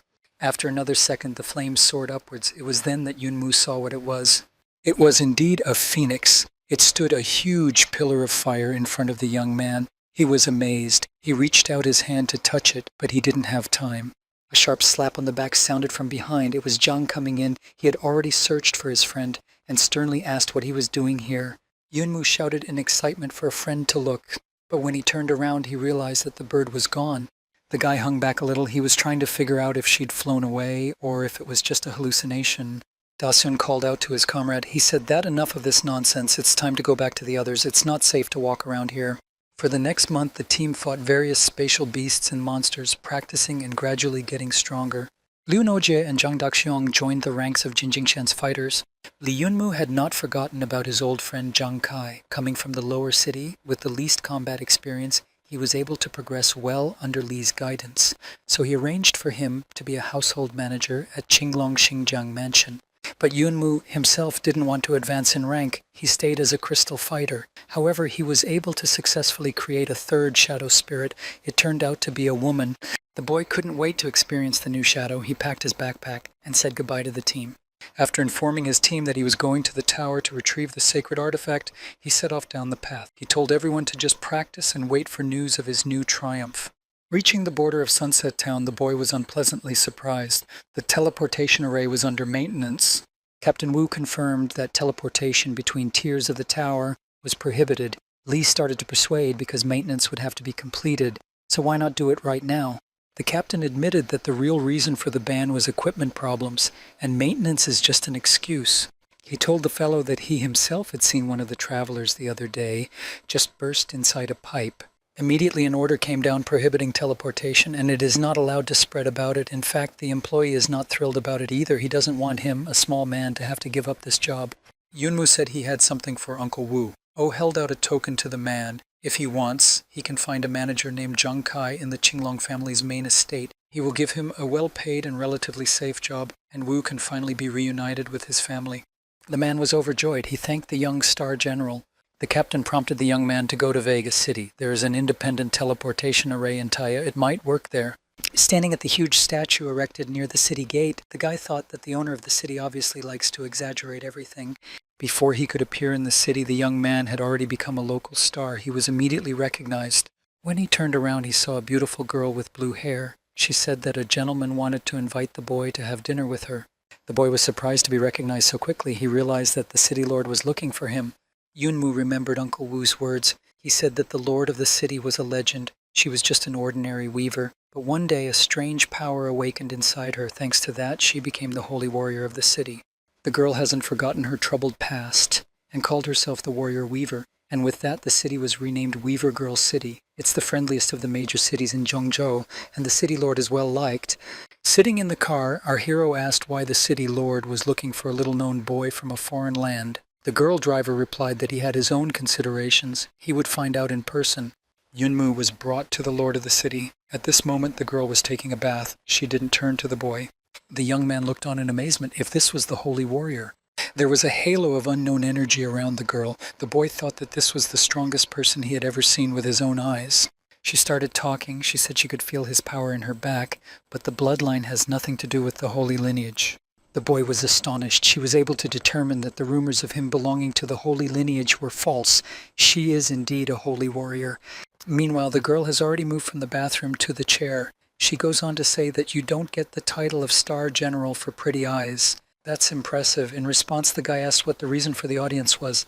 The girl agreed that there was no point in stalling, so she started a direct conversation. She asked if Yunmu knew about the Kuan Yu War. The young man answered in the affirmative. Every 3 years, the continent heads choose the 2 best fighters and send them to the tournament. The winners take the front position and can receive more resources than before. Traditionally, the fighters are the gifted children of aristocrats. The weaver hoped that this time the eastern continent would win, and the whole world will recognize Li Yunmu's name. The boy was confused by what he heard. He started to argue that it was none of his business. The girl calmly continued, "This year's situation is very special. The Earth's energy is abnormal. This has never happened before. Big changes may happen in the near future." The young man wondered, abnormal energy? Then it was the cause of the problems with the teleportation array. The saintess continued to speak. She said that the guild heads were determined to pre-select the strongest fighters to prepare for the competition. All restrictions will be lifted. The girl, like him, is an ordinary person, but she believes that the guy will achieve excellent results and benefit the Zhongzhou mainland. Yunmu hesitated for a moment. This was a troublesome matter. Such a thing was not in his plans. Rising from her chair, the holy weaver said she would give him time to think, and for today, the reception was over. She ordered Qing to take him to the teleportation array. A few minutes later, Li was already there, at the Tower of Triumph. He was surprised by the incredible pandemonium outside the tower building. Not knowing what the matter was, the boy decided not to give himself away just yet. He pulled his hood up over his face. The young man began to make his way through the crowd of onlookers. He heard 2 people talking. They were discussing the bets. One of them, in response to who he bet on, said Lin Shuang. Explaining his choice, he said that she was the only disciple of a holy warrior known as a living battle weapon. Therefore, she must be strong. The other one argued with him. He said that a lot of people have been here recently. That's why he's betting on the holy maiden Shuangqin Yue. She'll definitely be able to ask everyone. Yunmu walked closer to the two people and asked what was going on. Why are there so many people in the square? The guy told a passerby that Yeqing from the Kaoshan sect had recently decided to challenge Yunmu. He promised that he would reach the 70th floor of the tower before Li and take all the rewards, but in the end the smart ones decided to split up and went through the 70th floor before Li faster than Yeqing. Our hero was thinking, turns out he's been challenged, why doesn't he know about it? As someone who hardly ever uses the internet, going to the mail he saw, turns out he had been informed, and the guys kept saying those who wished to enter the tower early yesterday morning, but Yunmu never showed up. One of the guys our hero was talking to began to scrutinize him. He asked if they had met before. Yunmu pulled back his hood and replied that he was mistaken. The boy walked and pondered. Some group of people had been shirting the tower since yesterday. He should hurry up, so he headed for the entrance. As he approached the portal door, he read the lists of participants. He said thoughtfully, wondering how many of them were in their 20s. He'd have to keep up the good work, otherwise he wouldn't be able to catch up. On the doorstep, he activated his army, Li Yunmu's army. With him were the three shadows and Li Linglong.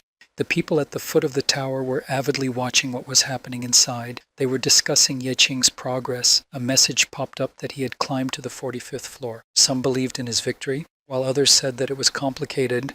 After 3 days of discussion, Yeqing stopped at the 66th floor. Someone in the crowd noticed that several hundred people from the Tianzong sect had appeared in the square. There were rumors that even if Yeqing didn't pass the 70th floor, the sequel would be just as interesting. The guys in the set won't let him go so easily. He urgently needs the artifact from the 70th floor, so he will definitely win. Another gawker said that it had been quite some time since several players had gone up. The level 70th pioneer would soon be determined. At that moment, while fighting another monster, Yeqing found himself on the 70th floor.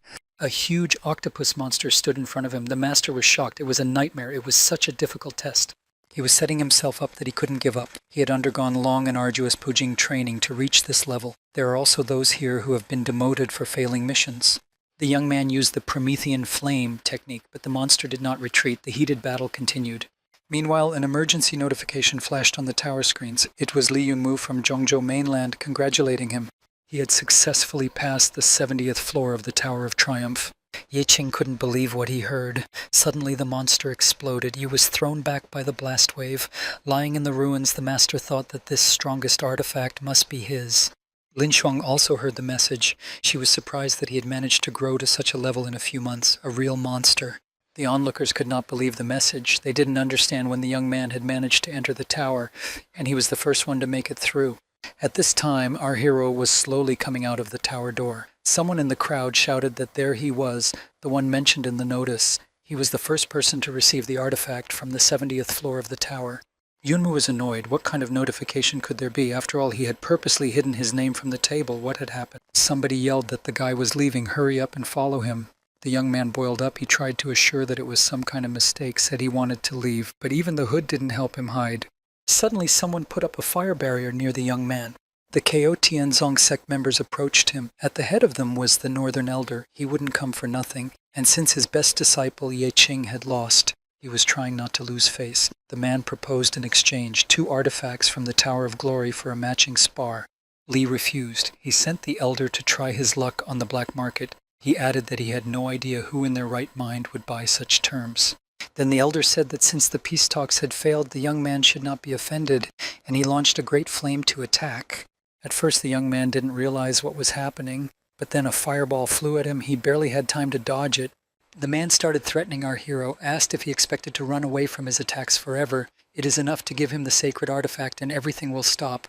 Yunmu, taking off his hood, said that it annoyed him so much that the Kaoshianzong sect was getting high on traps.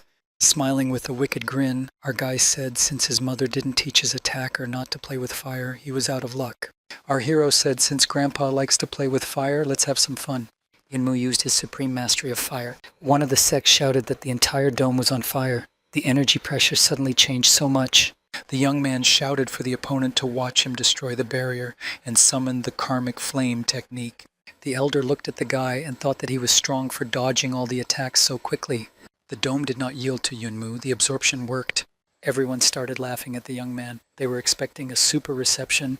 The guy was ashamed of himself too and was ready to collapse on the spot. There's no way to make up any nonsense about it. Lee started swearing at the system. She said the practice had been improved, but it turned out to be completely useless. In response, he received a comment that water could not be used here. Yunmu clarified what that meant. The system explained that the attacks of both opponents were of the same origin. There was no point in fighting fire with fire. The elder said he wasn't going to waste any more time here and used a big fire attack. Yunmu stood back and didn't have time to dodge the fireball, but what happened? The boy felt no pain. It was just an ordinary fireball to him, and his body absorbed it completely. The man was stunned. Lee had completely absorbed the attack of the Great Flame Formation. The elder thought, is his body an elemental body? Or did he use some kind of technique? That's impossible. Yunmu said that he seemed to have figured it out. If his assumption was correct, then he commanded the Great Flame Array to approach him. The guy raised his hand and the entire fire dome safely retracted into it. The people around him were whispering he had succeeded in absorbing the Great Flame Array. What happened? The elder inquired about the guy's training. He assumed they were of the same origin as the techniques of their sect. The man glared angrily at Lee. He said that if he didn't explain who he was, he wouldn't dream of going home today. Just then, from the back, the guy heard a familiar voice. He was asked if he was still a magnet for trouble as before. Turning around, Yunmu saw an old acquaintance, Lin Shuang. She said she hadn't seen him in a long time. She asked him how he was doing. Our hero didn't have time to reply to his girlfriend before an enraged Ye Qing swooped down on him. He shouted how much more the guy was willing to do to make his life hell. At this moment, from all the manipulation, a jade pendant fell out of Yunmu's pocket and was handed to him by the baboon. It was noticed by the cult leader. He was dumbfounded by what he saw. At the same second, he rushed at the student and ordered him to stop the scuffle. The elder then froze in a deep bow before the young man. Everyone, including Lee, didn't understand what had happened. The man ordered Ye Qing to kneel down in front of Yunmu. The man began to protest, shouted that he wasn't going to do it. Lee had caused him so much pain, destroyed his successor. But the leader would not listen to him. He bellowed menacingly for him to kneel and bow to the young man.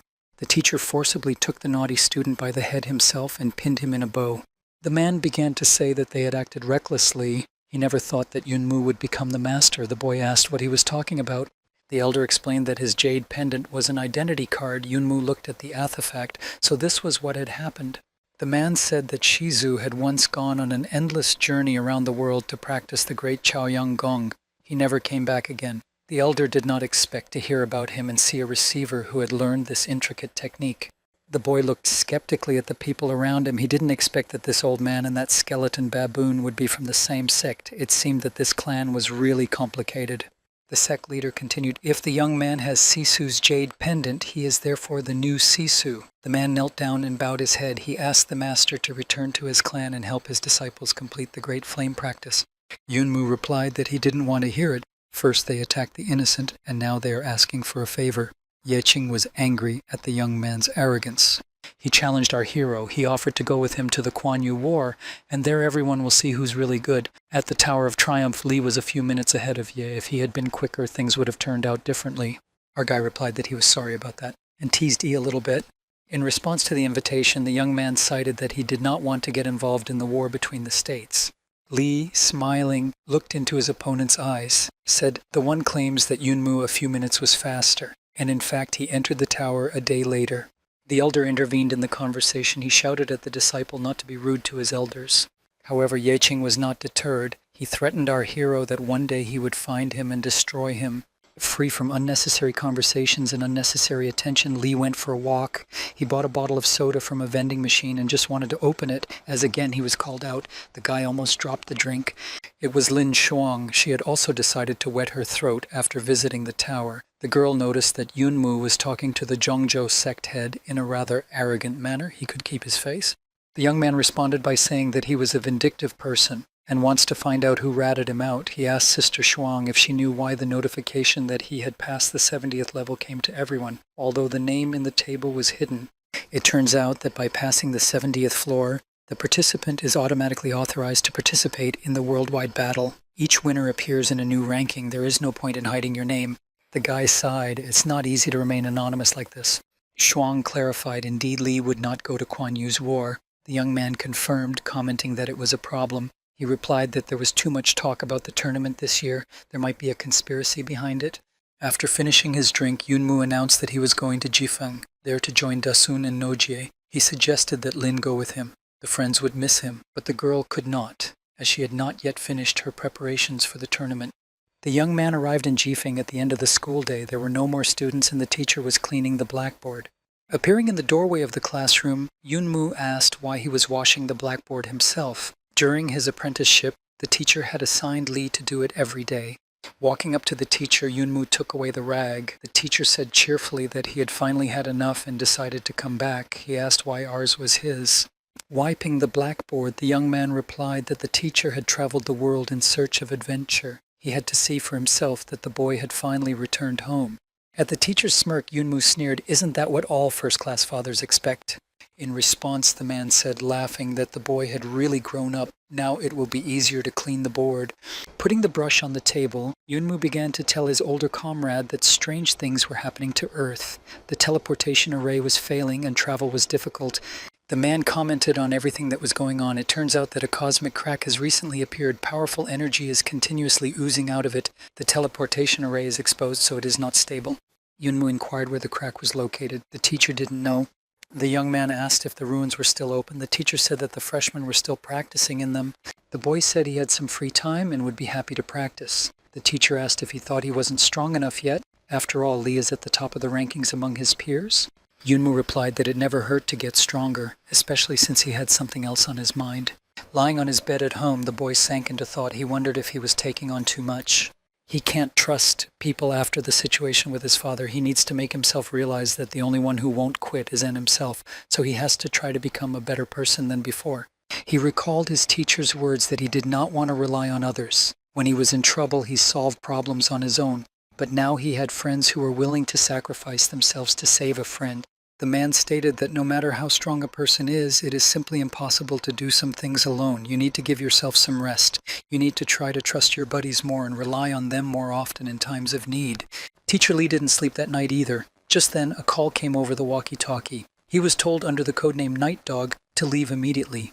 The Kaoshin building was troubled at night. That's where the Night Dog went on his mission. He stood outside by the window and listened to the two men in the room planning an unkind deed. One of them was Ye Qing. He asked a stranger for help. Since Yunmu had destroyed his disciple and stolen a sacred artifact, he craved revenge. Behind the table, a second young man was sitting in a chair. He answered the other man not to worry. Since they were allies now, the problems were common. The man saw Ye Qing, but he couldn't figure out who the other guy was. He heard what they said about Yunmu, that he would lose all hope during the competition. He clearly understood from what he heard that the target of their competition was Li Yunmu, and he wanted to immediately report it to headquarters, but the connection was cut off. Suddenly there was an explosion. The conspirators discovered the spy. Ye Qing jumped out of the building and threw himself into the attack using the Promethean flame technique. The opponent reacted perfectly and deflected his punch. The night guest was stronger than Qin, and he couldn't deal with him. His interlocutor mockingly walked to the edge of the broken window and said that the night watchman must not be allowed to leave, otherwise the case is trashy. The battle of the two oppositions continued, but all of Ye Qing's attacks were repulsed, and he himself had already been wounded. The unknown man continued to watch quietly. He reasoned that this was truly one of the strongest night guards. There was a reason why this puppy's fame was spreading so quickly. The next second, the unknown man attacked the night guard. He didn't have time to react, and the blow hit him. The night dog sat on the ground. His mask had fallen off. He was wounded. His mask was off, and he was wounded. An unknown enemy approached the guard. He said, "I'm sorry, but for the sake of the cause today, a man must die." The night guard asked the guy who he was. He took off his hood. The master recognized him. It was someone painfully familiar, but a traitor. Yunmu woke up in the morning in a good mood. He had gotten a great night's sleep, calmly brushed his teeth, and reflected on the peaceful days. Linan started banging on the door. He was yelling about problems. Li Yunmu hurriedly opened without even taking the toothbrush out of his mouth. He asked his friend what he was so angry about in the morning. The guy started to get hysterical about the trouble that had happened. Our hero listened to everything as if in delirium. He could not believe what he had heard. After sitting in a daze for a few seconds, dropping the brush, Yunmu interrogated Anya on what he had just said. In the schoolyard, the students gathered in front of the graveyard where their beloved teacher lay covered with a sheet. The doctor stated that he had been abused and tortured before his death. The disciples listened to the doctor's conclusion with sorrow. Noji cried, surprised at such cruelty. The doctor showed the chain that was found in the deceased's hand. Yunmu recognized this chain. It belonged to Ye Qing. The boy's eyes filled with hatred. The young man rushed forward shouting that he would send Ye Qing to the other world. His friends looked at him dumbfounded. Noji said that he had lost his mind and shouted for the boy to stop. Zhang managed to catch up and bring his friend to the ground in a leap. He shouted to bring him to his senses, asked what he was going to do. Where is the always calm Li Yunmu? The young man lay on the ground furious and powerless, begging Zhang to let him go. He would destroy Ye Qing. Dashun wouldn't let go. He said they only had the necklace. It won't give any answers. Did he really think that the Kaoshan clan would give Ye Qing to him? The young man had already stopped twitching. He replied to his comrade that he would then have a massacre with the whole clan. Zhang didn't back down. He said that they would go to the slaughterhouse together. But can the two of them really do it together? And even if it succeeds, how is he going to explain to the string people that he destroyed the clan for nothing? Yunmu screamed in despair. He beat his fists against the pavement. The young man found a way out. He went to Vega City. The Holy Weaver did not expect such a visit. Li indicated that he would like to participate in the competition. The girl smiled. She asked the reason why his opinion had changed. Yunmu asked with boiling anger in his eyes. Did he understand correctly that in this kind of competition, accidentally killing an opponent was not punishable? Saint giggled. How funny he was. The young man asked nervously that it was okay when he was about to kill someone. The girl said she is not interested in the reasons. She wants to know if he really intends to fight. His motivation alone is enough. But usually you need a team of 2 to compete. The young man said confidently that he could do it alone. His determination was unwavering. Yunmu returned to the academy. He approached the classroom. The door was open. No one was there. Director Tang-an called out to him. He offered him a cup of tea, but the boy declined. Li went up to the roof where they often held lessons. He remembered everything his mentor had taught him. It was as if time had stopped. He sat there thinking. Tears ran down his cheeks. Dasun found the comrade. He quietly stood behind and said that you should cry when you want to. Why play tough? Yunmu wiped away his tears and told his friend that he had asked City Master Zhongzhou to recommend him for the competition. He said that he had to destroy Ye Qing even if he was alone. Zhang nodded affirmatively. Said Li corrected himself. After pondering for a few minutes, Yunmu turned to Dasun. He asked him for help. Zhang slowly turned around and walked towards the exit, calling out to his comrade. Yunmu asked where he was going. Dasun turned around and said where else could he go? He needs to climb the tower. After hard thinking, our hero slept like a dead man in his bed. But then the network started ringing and asking to connect. There was some news. The young man opened his eyes and looked at the screen. The boy from whom he had bought the runes was waiting for him. The boy asked him to come to the black market again. Yunmu went and had no regrets. The joyful little boy handed him a vial of holy water. The young man asked where he got it. The boy said that last time he had heard that he had been looking for it, and so he got it from an old man not so long ago. Li asked about the price of the goods. The boy smiled with his toothless mouth and said to forget about money. He added that he had lived here since childhood and knew every corner. If his brother had any questions, he would answer them and would not take any money. The boy said that was the end of it. He waved his hand and ran away. Yumu wanted to ask him something else, but he couldn't hear him. He looked thoughtfully after him, thinking that the boy had had a hard time. Yunmu went to the gate of the war room. He shouted to see if anyone was there. A guard appeared from the top of the building. He said that this was a battlefield and that entry was forbidden. The young man introduced himself, gave his identification number, and showed the invitation. He said he was looking for his parents here. The gate opened, and the guy was invited to go inside. As he entered, he saw how natural and interesting everything was here. Lots of greenery, beautiful buildings, and quiet people. Yunmu was greeted by a security guard and invited to go to the conference room. The guy was surprised and a little tense. Why would he want to go to the conference room? He didn't want to go there. Two guys took our hero under their arms and led him away. He tried to say that he had come here to find someone, that he didn't want to be checked. He got the answer that since he came with an invitation, he belongs to the Temple of War. Inspection is necessary. The young man was getting more and more nervous. Energy filled his body. The guy used the thunderclap technique to get rid of the escorts. They scattered to the sides. Li stood in a cloud of dust and said that they had brought this on themselves since they didn't listen to anyone at all. But in the dissolving dust he saw his escorts, who reasoned that the roll of thunder was certainly good. But the battle was still a long way off. Yunmu hung back. He thought that this was the Temple of War. Here even his roll of thunder could easily be transmitted to the gatekeeper. This is frightening. A man in his late teens came up. He sternly asked who was making noise. The guard began to explain. It turned out that it was the War Temple General Qin Feng himself who had come. He looked at the young man sternly. A man in a wheelchair followed the general and asked why he had run away without finishing his game of chess. The boy recognized the man as his uncle. He started to get emotional about why his old man was here. He was surprised they knew each other. The young man pointed his finger at Qin Feng and was already shouting that it was the general. How could this commoner know him? Li Sr. explained that En and Qin Feng were old friends, and he asked his nephew where he thought armed martial agitators came from. The boy couldn't understand it. He asked the general why he was friends with this old man. He didn't even wake up, too lazy. Also, a lecher. What does Qin Feng want with him? A relative asked why his little boy came here. Did he want to hurt himself more? In response, the boy threw a vial of holy water at his feet. Senior Li picked up the vial and said that she was not easy to get. The young man replied that it should help him get back on his feet. The old man immediately opened and drank the entire contents of the vial. The remedy worked. His legs grew back and he stood on them firmly. The grown man cheered like a child, jumping up and down and yelling that it was so comfortable to be on his own 2 feet. The young man said since his legs have grown back, he will go. He said hello from his mom and sister. The general asked if the nephew needed to be vetted. The boy replied that he had already participated in the battle in Vegas City. If he joined the Temple of War now, there would be unnecessary hassle. The men asked him what his future plans were. Yunmu informed them that the battle was still a month away. He is going to undergo special training in the Dark Zone because he must win the battle. His uncle approved of the choice, the Dark Zone, a place to improve battle technique. He added that he couldn't help fighting a human, but offered his and the general's help in training. Some guy came to the Lord's mansion in Vegas City. He asked for an audience with the Holy Weaver. She asked me to bring him in. It was Zhang Daxun. He bowed at the feet of the Lord and asked to be sent to battle to make him stronger. The girl was surprised. The eldest son of the Zhang family, the richest man in the city, actually kneeled before the stranger. She asked, "Where is the pride of the Zhang family?" The guy, without getting off his knees, replied that he had someone who needed help. His pride is worthless. He can't be his trusted helper, so he has to get stronger. The weaver looked on with surprised eyes. The boy kept saying that she could do whatever she wanted with him.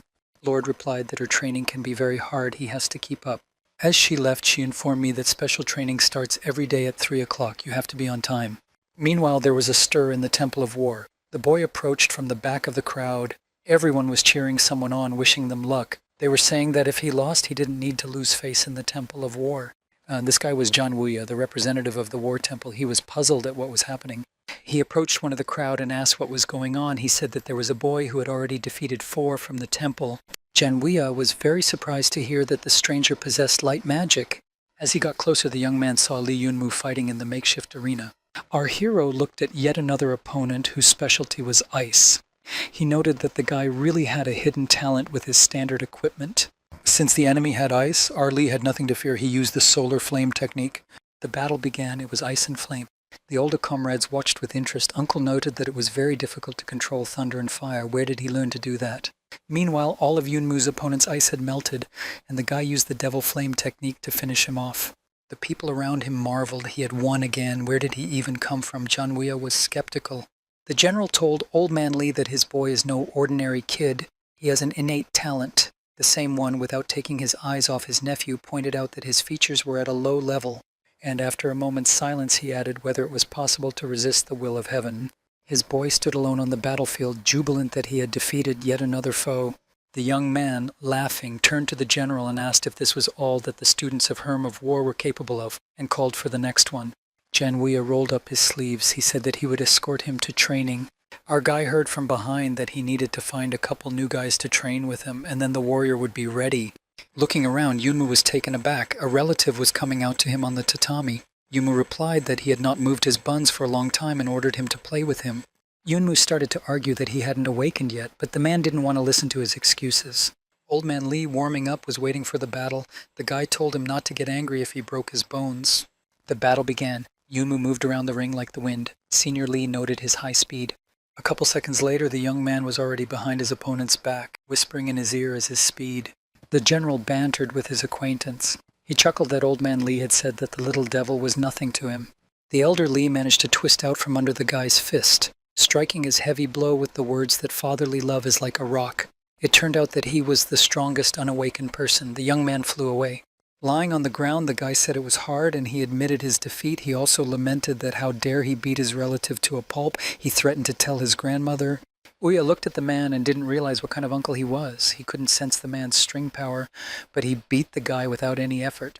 The older Li teased, asking how the little guy was doing and how it felt to be defeated. The general joined the conversation. After patting his friend on the shoulder, He advised him not to take the defeat to heart. Even he, Qin Feng, couldn't guarantee that he could handle this old fox. Feng continued to say, a guy shouldn't think that his uncle is such a bastard. When he was young, he became a temple of war instructor, relying on his physical skills. Uncle interrupted the conversation by saying that it was all in the past. There was no need to talk to him so much. He asked if the young man wanted to study with him. Yunmu thought for a moment, this kind of training would be hard. One might even die in them. And on the border of Vega City, Zhang Daxun's training was in full swing. He watched as the devil failed to repel the saint's attack and shouted that he was giving up. The girl easily dispensed with the monster, telling him to tell his boss that she needed him now. The devil shouted his surrender and asked to be let go. Zhang was amazed at the ease with which the Holy Weaver had dealt with the enemy. He thought that this was the essence of a saint warrior's strength. The girl lord handed Zhang a dark sphere with the words, take it and learn. Taking the orb, the young man wondered what it was, a substitution technique? The warrior replied that if he wanted to get stronger, he should do as she said and not ask unnecessary questions. The young man, realizing the seriousness of the training, replied that he understood. A month later, movement began on Dragon Island. People came up to the main tower and wondered if it had started yet. Someone replied that the main guests had not yet arrived, and then the gawkers were surprised. Everyone stared at the tower balcony with bated breath. The representatives of the 6 major powers, the clan elders, appeared there. The Heavenly Castle representative looked around with amusement, speculating whether there would be someone who would shine this year. A representative from the Warrior Temple responded that he promises there will be good participants this year. The Heavenly Religion representative smirked. It would be a great show to watch. Representative Daoyan noted that Brother Qin insists as if he knows something. The representative of the Sea Temple confirmed that Qin dared to insist because the War Temple had executed people this year. The representative of the Temple of Barbarians was surprised that people were being sent to the other world in the Temple of War, and noted that it would definitely not be boring. Qin Feng stopped the discussion, stating he did not say that the boy belonged to his temple. Whispers ran through the crowd that a Saint Swordmaster, a person at the level of a Saint Warrior, had arrived. A huge giant man named Hong Manchu arrived next. He roughly pushed apart everyone who was blocking his way. All eyes turned to the sky. A huge ice bird flew by. The Celestis of Snow and Ice, Yegen Seiyu, arrived on it. The Heavenly Castle representative remarked with a laugh that such people had come here as well. It was very lively. Then he heard a gurgling sound. Turning to the sea, he reported that there was an animal in the water. Everyone saw a huge fish come out of the water, just some kind of sea monster. The Sea Moon Celestial Hai Yue arrived in such a spectacular manner. With indignation that the fish should be in the sea and that it was so noisy, Chao Tianzong came in. A representative from Temple Barbarians noted that everyone who should have arrived, and it was time to begin. Qin Feng asked him to wait for another child. He assured that it wouldn't be as much fun without him. Li Yunmu was approaching the island on a small raft with an oar on his shoulder. He also wondered where the fish had come from. He was announced Li Yunmu from Vega City. The guy looked around and noted to himself that the Almighty had not arrived yet. The registration for the tournament has begun. Zhang Yuan from the Bamboo Grove clan was announced. He put his hands on the ball and glowed with green nova energy. Our hero looked around. He was worried. The registration had started, but Zhang Daxun hadn't shown up yet. Is he really that irresponsible? Hearing Ye Qing's name from the receptionist, the guy was stunned with rage. His eyes glittered with anger. Seeing the enemy, the young man was astonished. Ye Qing was glowing with purple energy light. Yunmu remembered that he had been glowing with ordinary light a month ago. How many levels had he traveled before? After the Snow and Ice Celestial Yegen Shui, blazing with fire, walked our hero. Yunmu put his hand on the ball, but nothing happened. It didn't show the guy's energy. The receptionist girl dryly announced that Li Yunmu from Vega City had failed to qualify for the competition. The people around him started laughing at the guy. He's got regular light. Why did he even come here in the first place? Ye Qing looked at the guy with a caustic smile with words that recently went to the favorites. He thought how strong he could be. The young man heard from all sides unceasing statements like, "It would be better not to pry and embarrass yourself." The Weaver Saint stood up for the boy. She said that Li Yunmu's actions had long ago proved that he could compete. He was only excluded because he didn't have a golden light level. Ye Qing did not relent. He challenged the girl's words, claiming that rules were rules. One must pass the 70th floor of the Tower of Triumph and reach the golden level or higher. Because he is a holy warrior, is it okay to break the rules? The female warrior got angry at her opponent. She angrily asked who said they were going to break the rules. Qing remained silent. To interrupt the altercation, Yunmu said that he would show everyone his level. Marked, it seemed to be a rainbow light. The enemy looked at the young man and could not believe it. He could only say, how could he?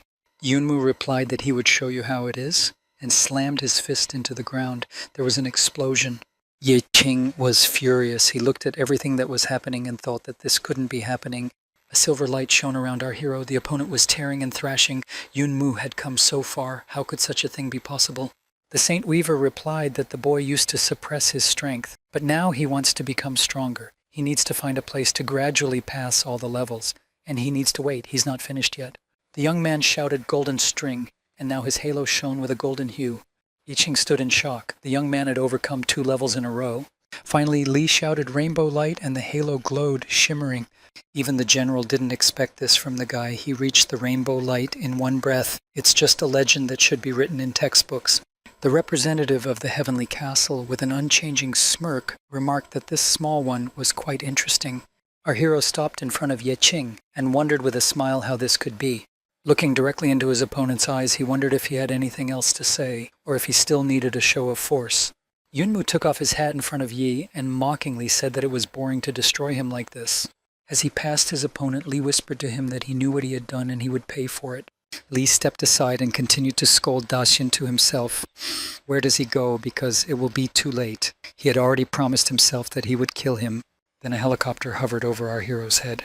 A young man jumped out of the helicopter. Taking off his hood, he greeted everyone and said that he wished to register.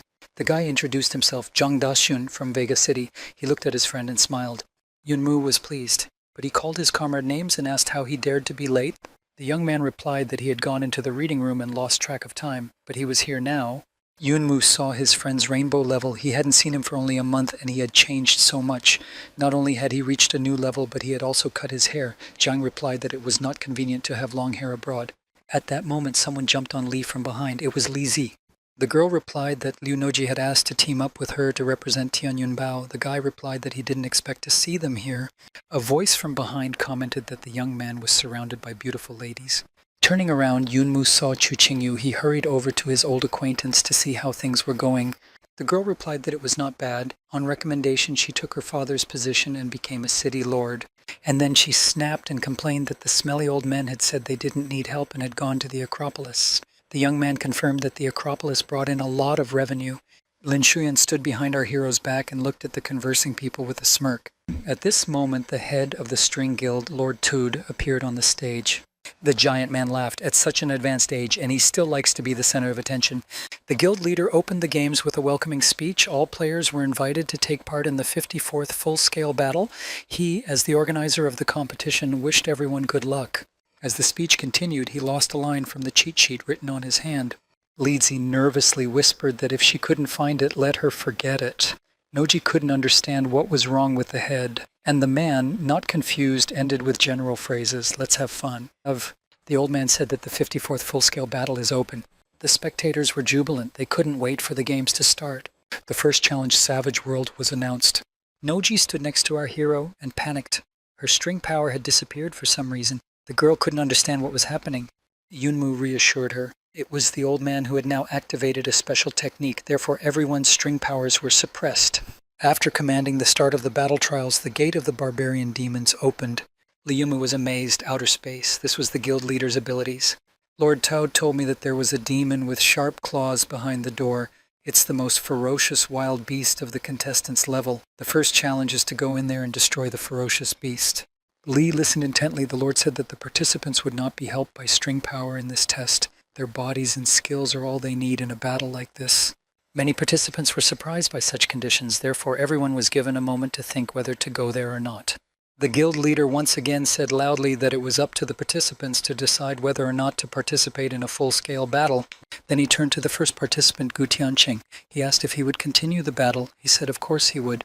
Following the departing warrior, they said, "This is the strongest rookie of the 3 whale cities from Haichen. He would easily pass the test." Passing the gate, the guy was surprised to see a devil with claws. He even grinned. In front of him stood a huge horned monster with eyes glowing with fire.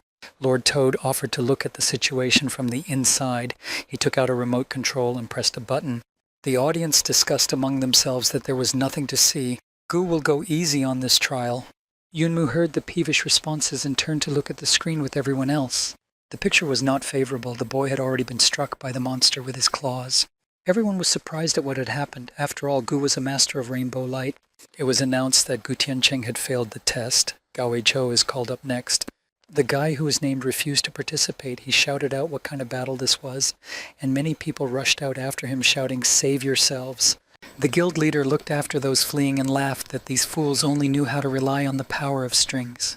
Amidst the thronging crowd, the Lord noticed a young man standing calmly. He took a closer look and asked if it was their sprocket. At last they'll look. The remaining daredevils failed the test one by one. 6 people had already passed, and not one had returned alive. Someone in the crowd raised the question of leaving again. Lord Todd was furious. He was cursing that this year's contestants were no good, so he decided to send whoever he liked into battle. His gaze stopped on Lee Yunmu. He asked if the boy would pass the test. Our hero was determined and adamant that he would pass. The boy bravely went to the portal gate. When he met the monster, he said that it was great to see such with his own eyes. Lee looked at the hulk in front of him and wondered what his speed was. The devil immediately rushed to attack. The young man successfully dodged the blow. The viewers were glued to their screens. They relayed to each other that Lee had ducked. The representative of the Celestial Temple became animated, said that what was happening was more like a competition, finally something to watch. Yunmu continued to dodge the devil's attacks and noted that even though he was so big, his speed was fast, but compared to the stinky old man, he was a long way off. The young man, having exhausted the beast, threw a punch. He concentrated all his strength in it and managed to strike. The spectators were delighted. The boy was able to defeat the giant beast using only his own strength. The struggle continued. Our hero managed to break off one of the devil's claws. With this claw, the final blow was struck. The beast was defeated. The audience at the screens cheered. The heads of the temples praised the young man. Very good. The task was accomplished. The other participants were discussing that the guy passed so easily he was the first one to handle the test. His friends rejoiced at his victory. Li Zi loudly exclaimed that he had done it. Liu Nojie replied that now they should try their best too. But there was one person who didn't share the others' merriment. Ye Qing skeptically stated that everyone had good skills. Next, Ye Qing, Zhang Doxiong, Li Zi, Liu Nojie, Ling Shuang, Zhan Wuya, and Chu Qingyu demonstrated their excellent fighting skills. Noji walked up to Yunmu. They chatted that all the comrades had passed the test. The guy replied that there was no one else to look at. It was better to stand back and wait for the results.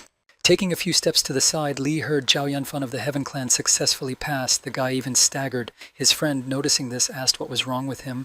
Yunmu was greatly surprised by such a participant. Chu Qingyu had gone through many hardships. Ever since he left the Heavenly Clan, no one had seen him. Our hero looked at the screen and thought how much this kid had changed. Elder announced the end of the first round. He lamented that more than half of the disciples would be reported missing, and the rest had proven that they had the ability to fight in unfavorable conditions. The Lord moved on to explain the second test. Here, too, there is a right to choose. The location of the second round is an illusion. Whoever is careless will also go missing. Addressing the participants, the head of the Strings Guild said that the participants had 1 minute to think about it. Those who don't want to participate still have a chance. He cautioned that those who dare to participate must be prepared to risk their lives. The participants went into the corridor. It looked like a small house from the outside, but inside it was very long. On the way, Yunmu shared his guesses with Nojie. It seemed to him that the guild leader was from a space system, and this space was created by him. The young warrior approached a huge door at the end of the hallway. The oversized participant said to open it and see. The door yielded to him. The others breathed a sigh of relief. It was good to have a barbarian. Once inside, the participants noticed that it was quite cold. There was a statue in the middle of the room. Yunmu walked closer to take a closer look. The girl depicted had the face of a human and the body of a snake. Lin Shuang walked up to the boy. She began to explain to the young man that it was the Banshee of Wushan Mountain. It is said that it is. The conversation was interrupted by a girl from the group of warriors. She cried out loudly and frightened. She was asked why she was frightened at every little thing. The shocked girl pointed out to everyone that the statue had opened its eyes. Yunmu, skeptical, raised his head upwards to verify what was said. Beams of fiery energy began to build from the eyes of the sculpture that opened. Our young man was startled by a sudden radiance. He covered his face with his hand and asked what that glow was. Someone answered that it was Frost's sister. One by one, the participants began to fall down. They wanted to sleep, and it was impossible to open their eyes. Yunmu didn't last long. He also fell beside Lin Shuang's friend. The head of the guild, walking between the sleeping warriors, announced the beginning of the second trial. He wished them pleasant dreams and to be careful. Otherwise, you might never come back. Li woke up in the rainforest. He reasoned perhaps this stone statue had transported him here. Li Linglong's daughter Li Linglong appeared on his shoulder in her true appearance. She informed her father that she had sensed a source of power. The boy looked ahead and saw a tranny mountain. He assumed that that was the way to go. The guy commanded Linlin to hold on tight and quickly ran towards his intended target. After a while, the guild chairman appeared in the rancor with the sleeping members. He walked between them and noted wistfully that no one was awake yet, though they had long ago gone there.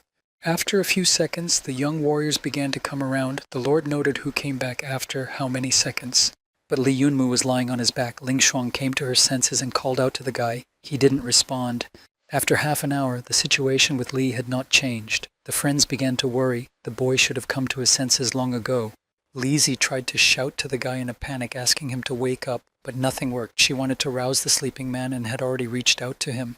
But Zheng said that you can't touch the young man, otherwise he might go to hell. There was nothing they could do to help him now. Li must rely on himself. Meanwhile, Yunmu was still unable to reach the mountain in his dream. He was running and couldn't get out of the forest. The mountain was right in front of them. The boy didn't understand why they were walking in circles. Every 5 minutes he found himself in the same spot. Panic seized Li. He screamed and swore. Exhausted from the constant race, the young man sat down to rest. He lamented that he was tired to death. He said that he had indeed seen a ghost in the forest. He started throwing stones at the shabby tree. Yunmu said it was annoying. He said to make it disappear. In the same second the tree was gone. The boy was dumbfounded. After coming to his senses, Yunmu crawled over to where the tree was growing. How could it be possible? It was really gone. Li pulled himself together and began to ponder what was happening. Could it be that saying something here would... The guy walked up to the trees and started trying to touch them. It was something like a hologram. Yunmu became excited. He realized that he wasn't teleported to some separate place. This was his spiritual world or his dreams. The boy wished this world to be his creation. Then he has nothing to fear. The boy reached for the mountain. He tried to grab it. He commanded her to move. The hologram shifted slightly. The image of the mountain became less clear. Li made an imaginary tug, and the stronghold soared into the air. The boy shouted that he was the god of this world. Once in the air, the rock turned into soap bubbles. There was something hidden inside the foam. The young man caught and examined the shard. It was a fragment of scales. He assumed it was from that stone statue. The baby sitting on her shoulder was surprised at the find, and the scales began to consume her. The guy tried to stop the process, but it didn't work. Linlin disappeared into the fragment.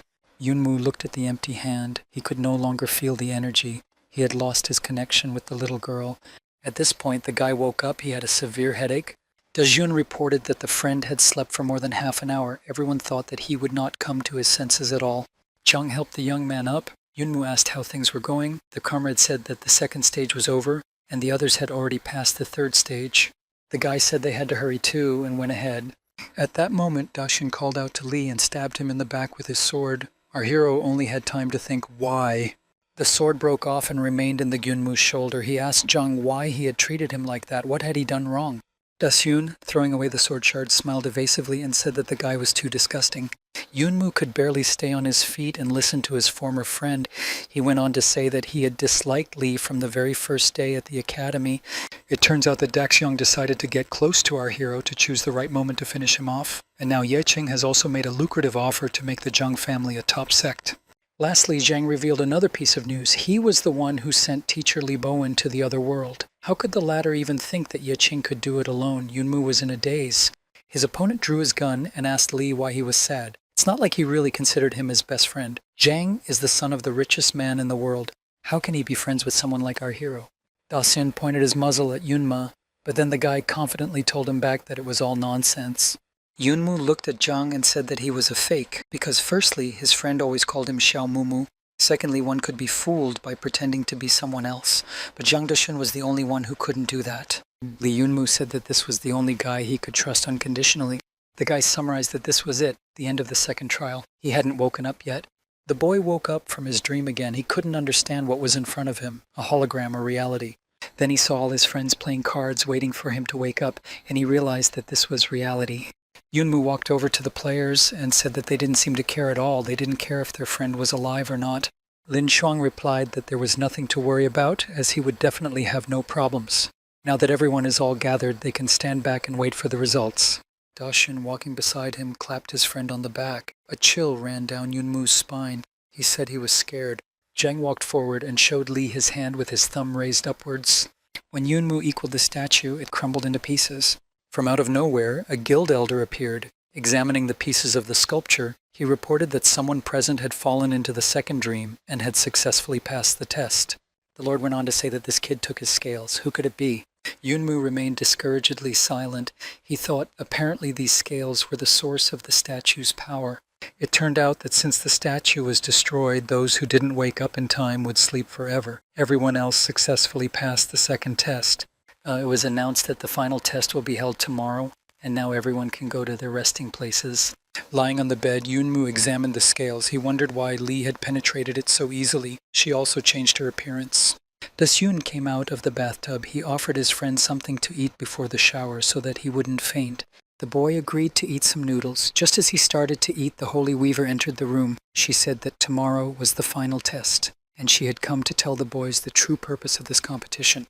Zhang questioned what she meant by the true purpose. The girl replied that he should have already realized that this year's competition was different from previous years.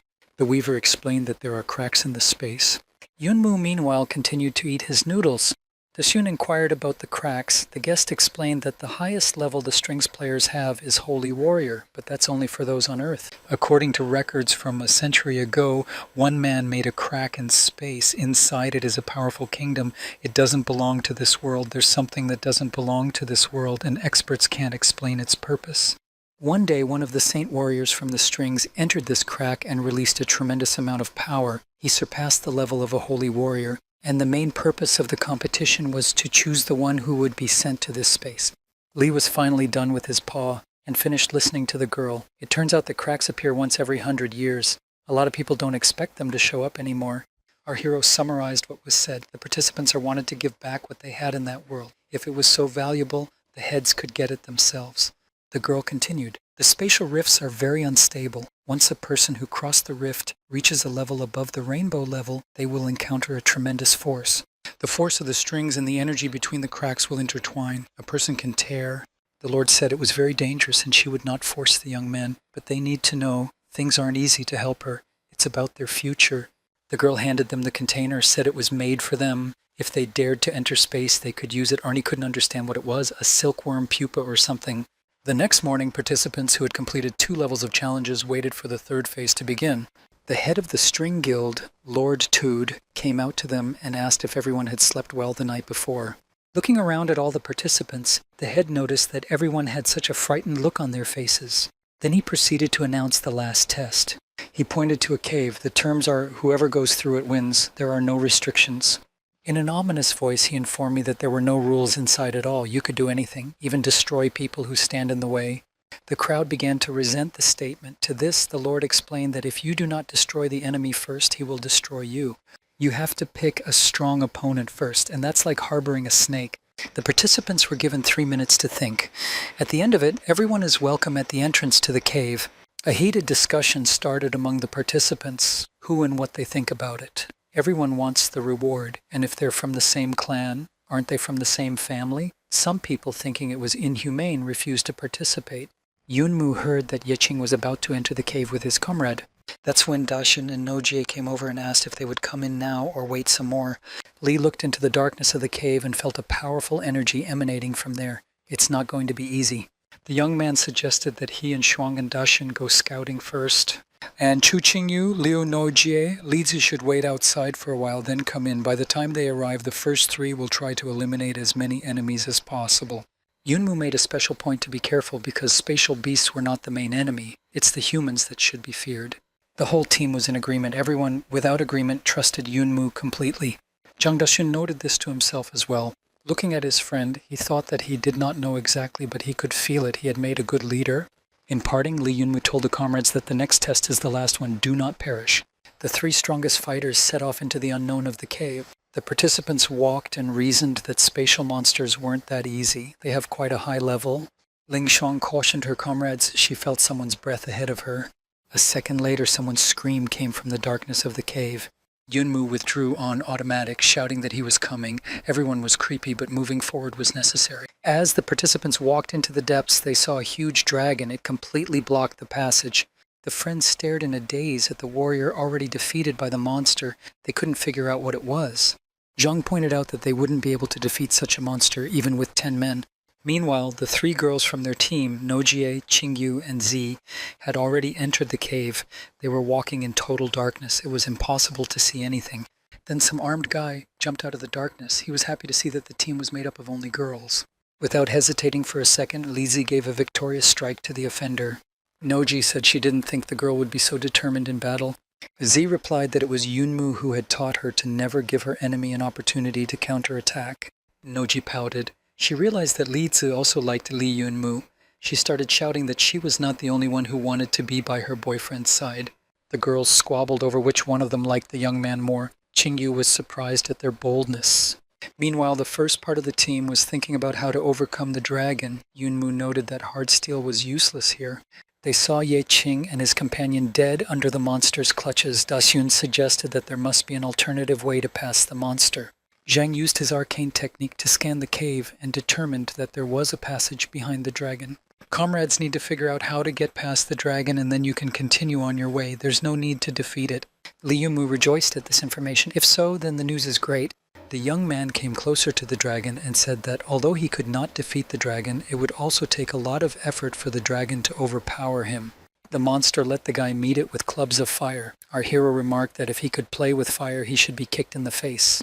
The guy wanted to use the solar flame technique, but before he could even finish the spell, a pillar of fire flew towards him again. Lin Shuang watched silently at what was happening. She had already seen the guy's relationship with the fire near the tower.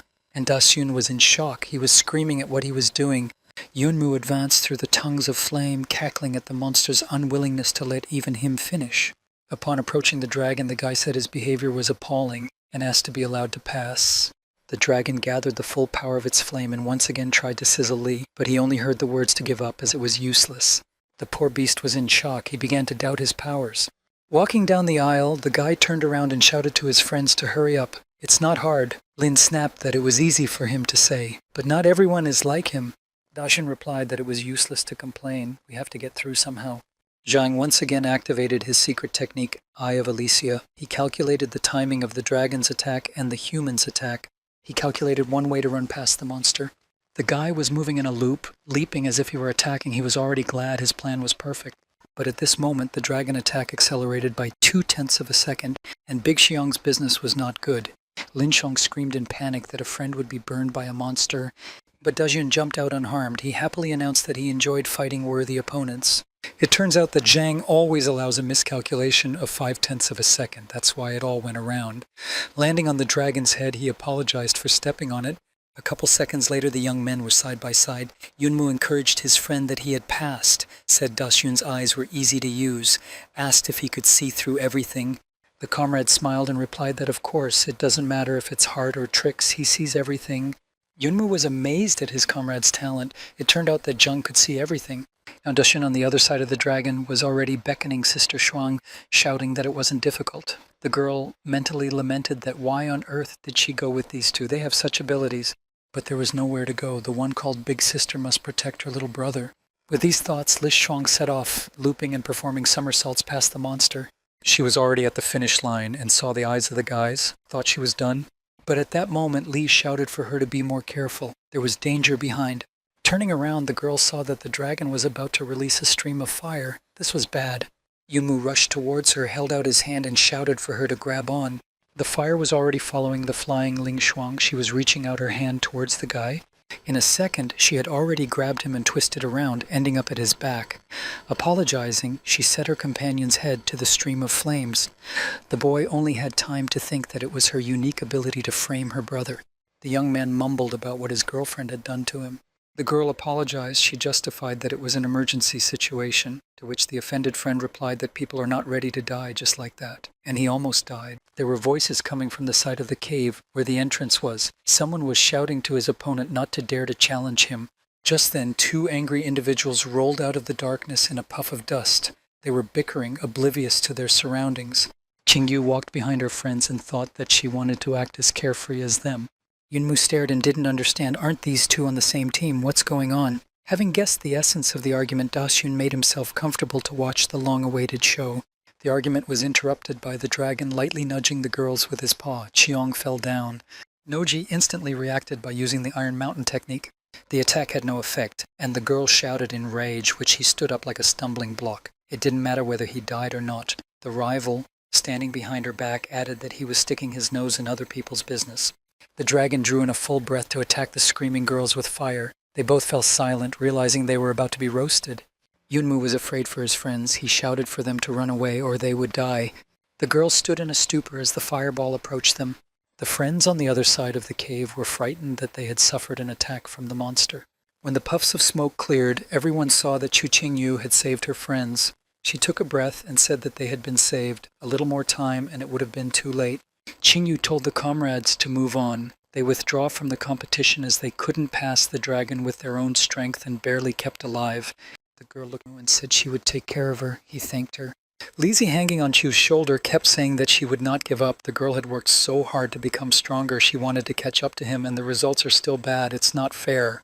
Qingyu continued to move towards the exit, dragging the two companions on her, and replied to Z that she would be stronger next time. At least she still had the courage to continue. Yunmu told the others to keep going. The exit was probably somewhere close. After walking for a while, they came out of the cave on the other side. There were a few more players waiting for them. At the exit, the finalists of the String Stray Shine were waiting. After looking around at all the people who had come out, he estimated that there were 30 to 40 people left. That was far more than he had expected. He congratulated the participants for passing the challenge. The giant barbarian shouted, interrupting the elder, that he could walk into a crack in space right now. The man said he wanted to explain to everyone that there were two ways. One, in an hour, when the energy in the space becomes stable, everyone will be able to enter. And the second is if they want to go in right now. If it's now, only 8 people will be able to pass through. In this case, the energy of the space will be overflowing and each subsequent person will die. Lord Toad said it was up to the contestants to decide. He wished me luck. The giant asked the Sea Maiden if everyone could enter in an hour, it would be worth the wait. Would she agree? The maiden said that it was probably not as simple as he thought. Lin Shuang told the comrades that she sensed something wrong. We should be more careful. From all sides was heard talk that it was only worth waiting an hour and then everyone could pass. But there were also those who thought the majority were a herd of sheep, because they are going to sit idly by. And one of the participants, without consulting the others, jumped into the crack, saying he wasn't going to wait. Already flying towards the target, the daredevil was stopped by someone with a wipe. The people around him were shocked. Who was shooting? And then the battle for the right to be the first to enter the portal began. People were like dumbfounded, killing each other. The elder sat back, smiling evilly. He'd been waiting for this. He said the world belongs to the people. Those who act for their own ends will be executed by heaven and destroyed by earth. The giant shouted that he would come in. He looked around and wondered why all this was happening. Couldn't they have waited an hour? A guy with a sword rushed after him. He shouted that those who didn't want to go to the other world should get out of the way. Our friends fought off the surrounding chaos. Ling Shuang, approaching Yunmu, asked what they would do. The guy replied that she would enter with Zhang Daxun. When asked by the girl how himself, the young man replied that he had more business to attend to. The boy looked on with fire in his eyes. He said resolutely that everything he had waited so long for. It turns out that in the crowd of fighters, Yunmu spotted his main enemy, Ye Qing. He strode confidently toward the soapbox, said he was here to pick up his dog face. Ye Qing rushed at our hero, shouting that he would pay for everything. Li rushed to meet him, saying he would make him take those words back. The confrontation between the two fire warriors began. They simultaneously used Promethean flame and then dragon fire to attack. As they approached each other, they engaged in hand-to-hand combat. The other players, noticing the two stronger warriors in the fight, decided to seize the moment and attack to destroy both of them at once. Li and Ye, noticing the incoming attack, used the Red Lotus technique, scorching everything around them, thus neutralizing the attackers. The fight against threats and insults continued.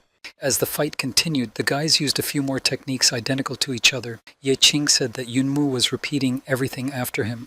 Yunmu replied that they were using the same techniques for the same purpose. In fact, they were like a reflection of each other, the same species. Meanwhile, Jianwu managed to reach the portal. He turned around saying that it was all a farce. Sister Shuyan saw this and informed Zhang that they had to hurry because one had already come in. The guy replied that he hadn't seen Li the whole time they were making their way to the crack. Lin explained to Daxun what the young man said about unfinished business. She's sure he'll be fine, and they need to go in. The friends jumped into the portal at the same time. Now there are only 5 seats left. Ye Qing used the Promethean flame. Li covered himself with another warrior to save himself. Going on the attack, Yunmu said, "They are not like humans. They are just holding themselves back." King replied that they are doing the same thing. Yunmu is avenging a teacher. He is avenging a loved one. Our hero replied that he was different from a soprano, to which Ye agreed that he wasn't a saint. But didn't Yunmu use other people to block attacks now? The boy was taken aback. Meanwhile, all around, everyone was frantically rushing to get to the crack. As fast as they could, they pushed their way to the entrance. Eventually, 3 more players reached the target. The others became even more furious. Yi and Lee's opponents at this time realized that they were fighting as equals. They stopped and switched to talking. Yunmu agreed that he was not selfless. Ching replied that he wasn't a hero, but neither was Lee. Our hero argued that although he acts out of self-interest, he has met people he wants to protect, and they are ready to protect him. Lee told his rival that he doesn't have people like that, because they are different, and if anyone offends his loved ones, no matter who it is, he will send him to the underworld. The opponent shouted for him to stop talking nonsense, and threw himself into the attack with karma fire. Yunmu attacked similarly. Yeqing was angry, not understanding where the enemy got such power from, noting that he had 2 peculiarities. Another player joined Yeqing's side. He commanded his comrade to move forward. He will deal with Yunmu himself.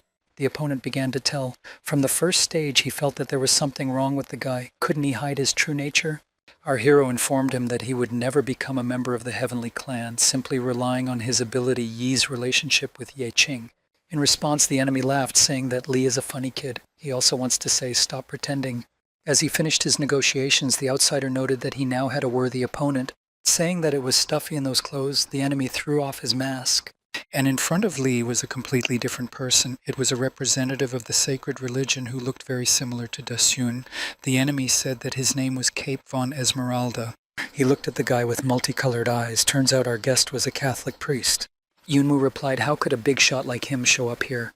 And answered himself to finalize his plan. His opponent explained that he had cooperated with the Heavenly Clan and lowered his cultivation level to rainbow level, all to complete the cunning plan. Yunmu shouted out what the enemy's plan was. He replied that a goose is not a pig's companion. At that moment, the enemy caught his sword with his bare hand. Yunmu was taken aback. How could someone like him understand his actions? And the enemy had already struck him with holy justice techniques, and he heard that villains die because they talk too much. Another technique followed. Yunmu fell down but regained consciousness. The priest noted that our hero had well-trained breathing and endurance. But in the striker's opinion, the next shot should have been the last. Oh used the holy glow tactic. Yunmu was thrown back by a fire wave of immense power. The enemy gloated that he had caught the boy. He said that the young man's heart would stop beating in 2 or 3 minutes. Our hero lay flat on the ground and did not move. He thought that the technique and experience of the enemy on the combat level, they are not at the same level at all. As he got closer to the injured Lee, Cape von Esmeralda's opponent decided to reveal the truth that it was not Yeqing who sent the teacher to the other world, but him. Yunmu froze in surprise. He lay there without moving as his opponent narrated. He laughed at the fact that the guy thought Yeqing could destroy the Thunder Night Dog, and now the enemy went for a crack, leaving Yunmu to slowly wait for the end. The enemy swept through the portal with furious speed. The young man who had been running through the portal barely had time to stop at the entrance. The people left in the clearing realized that this was the last contestant. That meant the others had no chance. The rift energy has become unstable. There was a 20% chance of surviving going there. No one wanted to risk it. Nosy saw where the friend was headed. She yelled that he was hurt and better not move. Our hero struggled to get to his feet. The whole crowd was talking about how the guy couldn't stand. How could he continue on his way? Gathering the last of his strength, Lee threw himself into the open portal. When the guy was in the energy space, the systems informed him that the body was breaking down and 20,000 needed to be spent to rebuild it. The boy tried to do something, but the power of the space-time rift was too great. He realized he could only survive by defending himself, so he ordered the system to change his body. The body was successfully transformed. The young man fell into a forest over which large birds were flying.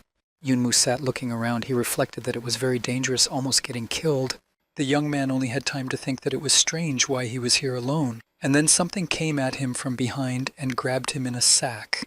It was either a woman or a demon. She carried her booty, saying that the records were correct and men would fall from the heavens. We should give it to the queen. The guy, meanwhile, was cursing. Realizing that trying to coax him out of the bag was futile, our hero used the Prometheus flame technique and set the bag on fire. When he got out of the confinement, the guy began to swear, saying that if the stranger wanted to put him in a bag, let it be at least pink. Lee chased after the stranger using dragon flame. The girl dodged his attacks.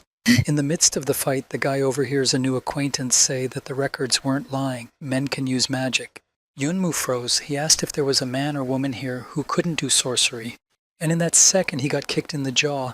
As he flew, he thought his opponent's strength was his leg strength. In midair, the girl caught up with the guy with another hard punch. Yunmu found himself struck down. Lying on the ground, he thought that the opponent had inhuman strength. Her rank was much higher than the string people. Then our hero saw a beautiful girl with long red hair in front of him. She again commented on what was going on, talking about some books that said that men are all weak.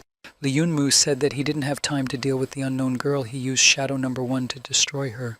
The shadow attacked the girl. However, she didn't realize what was happening. She didn't see the shadow. Realizing that the stranger couldn't see the shadow, he assumed she had no power. Lee rushed over to the girl, saying he needed to talk and didn't have time. A shadow came over him. He realized something was coming from behind him. He ran as fast as he could. Bouncing back to a safe distance, the guy saw a huge woman. He exclaimed that this is a strange world. Women fall from the sky. Sitting at the giantess's feet, the boy commanded shadow number 1 to protect him. But the Hulk spotted the shadow on the approach and repelled the attack with a preemptive strike. The system sent a message that shadow number 1 was dead. The young man was surprised that this woman could see his shadow. In fact, the giant didn't realize what she'd cut. Then a girl our friend already knew ran up to her. The woman called her Chili Peppers. She asked if Queen Pampushka was okay.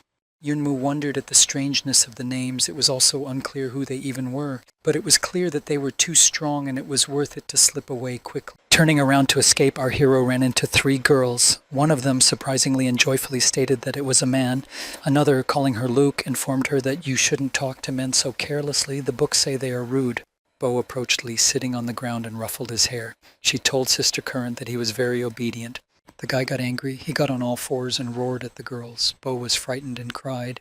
Queen Pampushka commanded the others to hold our hero for her so he couldn't escape. The girls obediently went from 4 sides in an attack on the young man. Meanwhile, the queen herself drew her huge sword and attempted to cut through the sky. Yunmu gripped his weapon. Thought, how could a person without string power achieve such strength? The boy shot a stream of fire from his bow at the tribe leader. A fiery raven warrior appeared in front of the woman. He asked Lee why he had disturbed his dream. The guy explained to the spirit that this woman was very strong. The onion watched what was happening and was amazed at the man's technique. The young man explained to Raven that he had been bullied. He asked the warrior to help him teach his abusers a lesson. At first Crow refused, but Lee persuaded him. Yunmu happily informed the people present that his spirit was about to destroy them. Raven tried to crush Queen Pampushka with his huge hand, but something now went wrong. The Lordess stopped him with ease, pushing back the attack with her hands. In response to the warrior's attack, the queen used the battle chariot technique. Fire Friend got a good punch in from Pampushka and froze for a few seconds, realizing what was happening, and dissipated. Our hero tried to stop the warrior, yelling for him to help him. In response, he heard that the woman was too cruel. A warrior's strength is no match for her. Now the warrior is on his own. Then Yunmu summoned his number 3 and number 2 shadows. He commanded them to attack from the top and side. The woman couldn't figure out what these things were. She realized that she would be attacked in a sneak attack. She went melee on shadow number 2, saying it annoyed her. The queen grabbed the shadow with one hand and crushed it. The young man couldn't believe it. The system reported that shadow number 2 had been eliminated. Now the woman aimed her gaze at the next to last shadow of Yunmu. Turning around, the hulking man found shadow number 3 on the other side. Before the young man could even blink an eye, he received a message that all of his shadows had been destroyed. Lee Yunmu was very angry. He looked at the people around him and said that he could win. The young man launched several fiery attacks, but Pampushka deflected them all. She said that his magic was similar to that of the man who had fallen down earlier. Yunmu thought it was probably Ye Qing.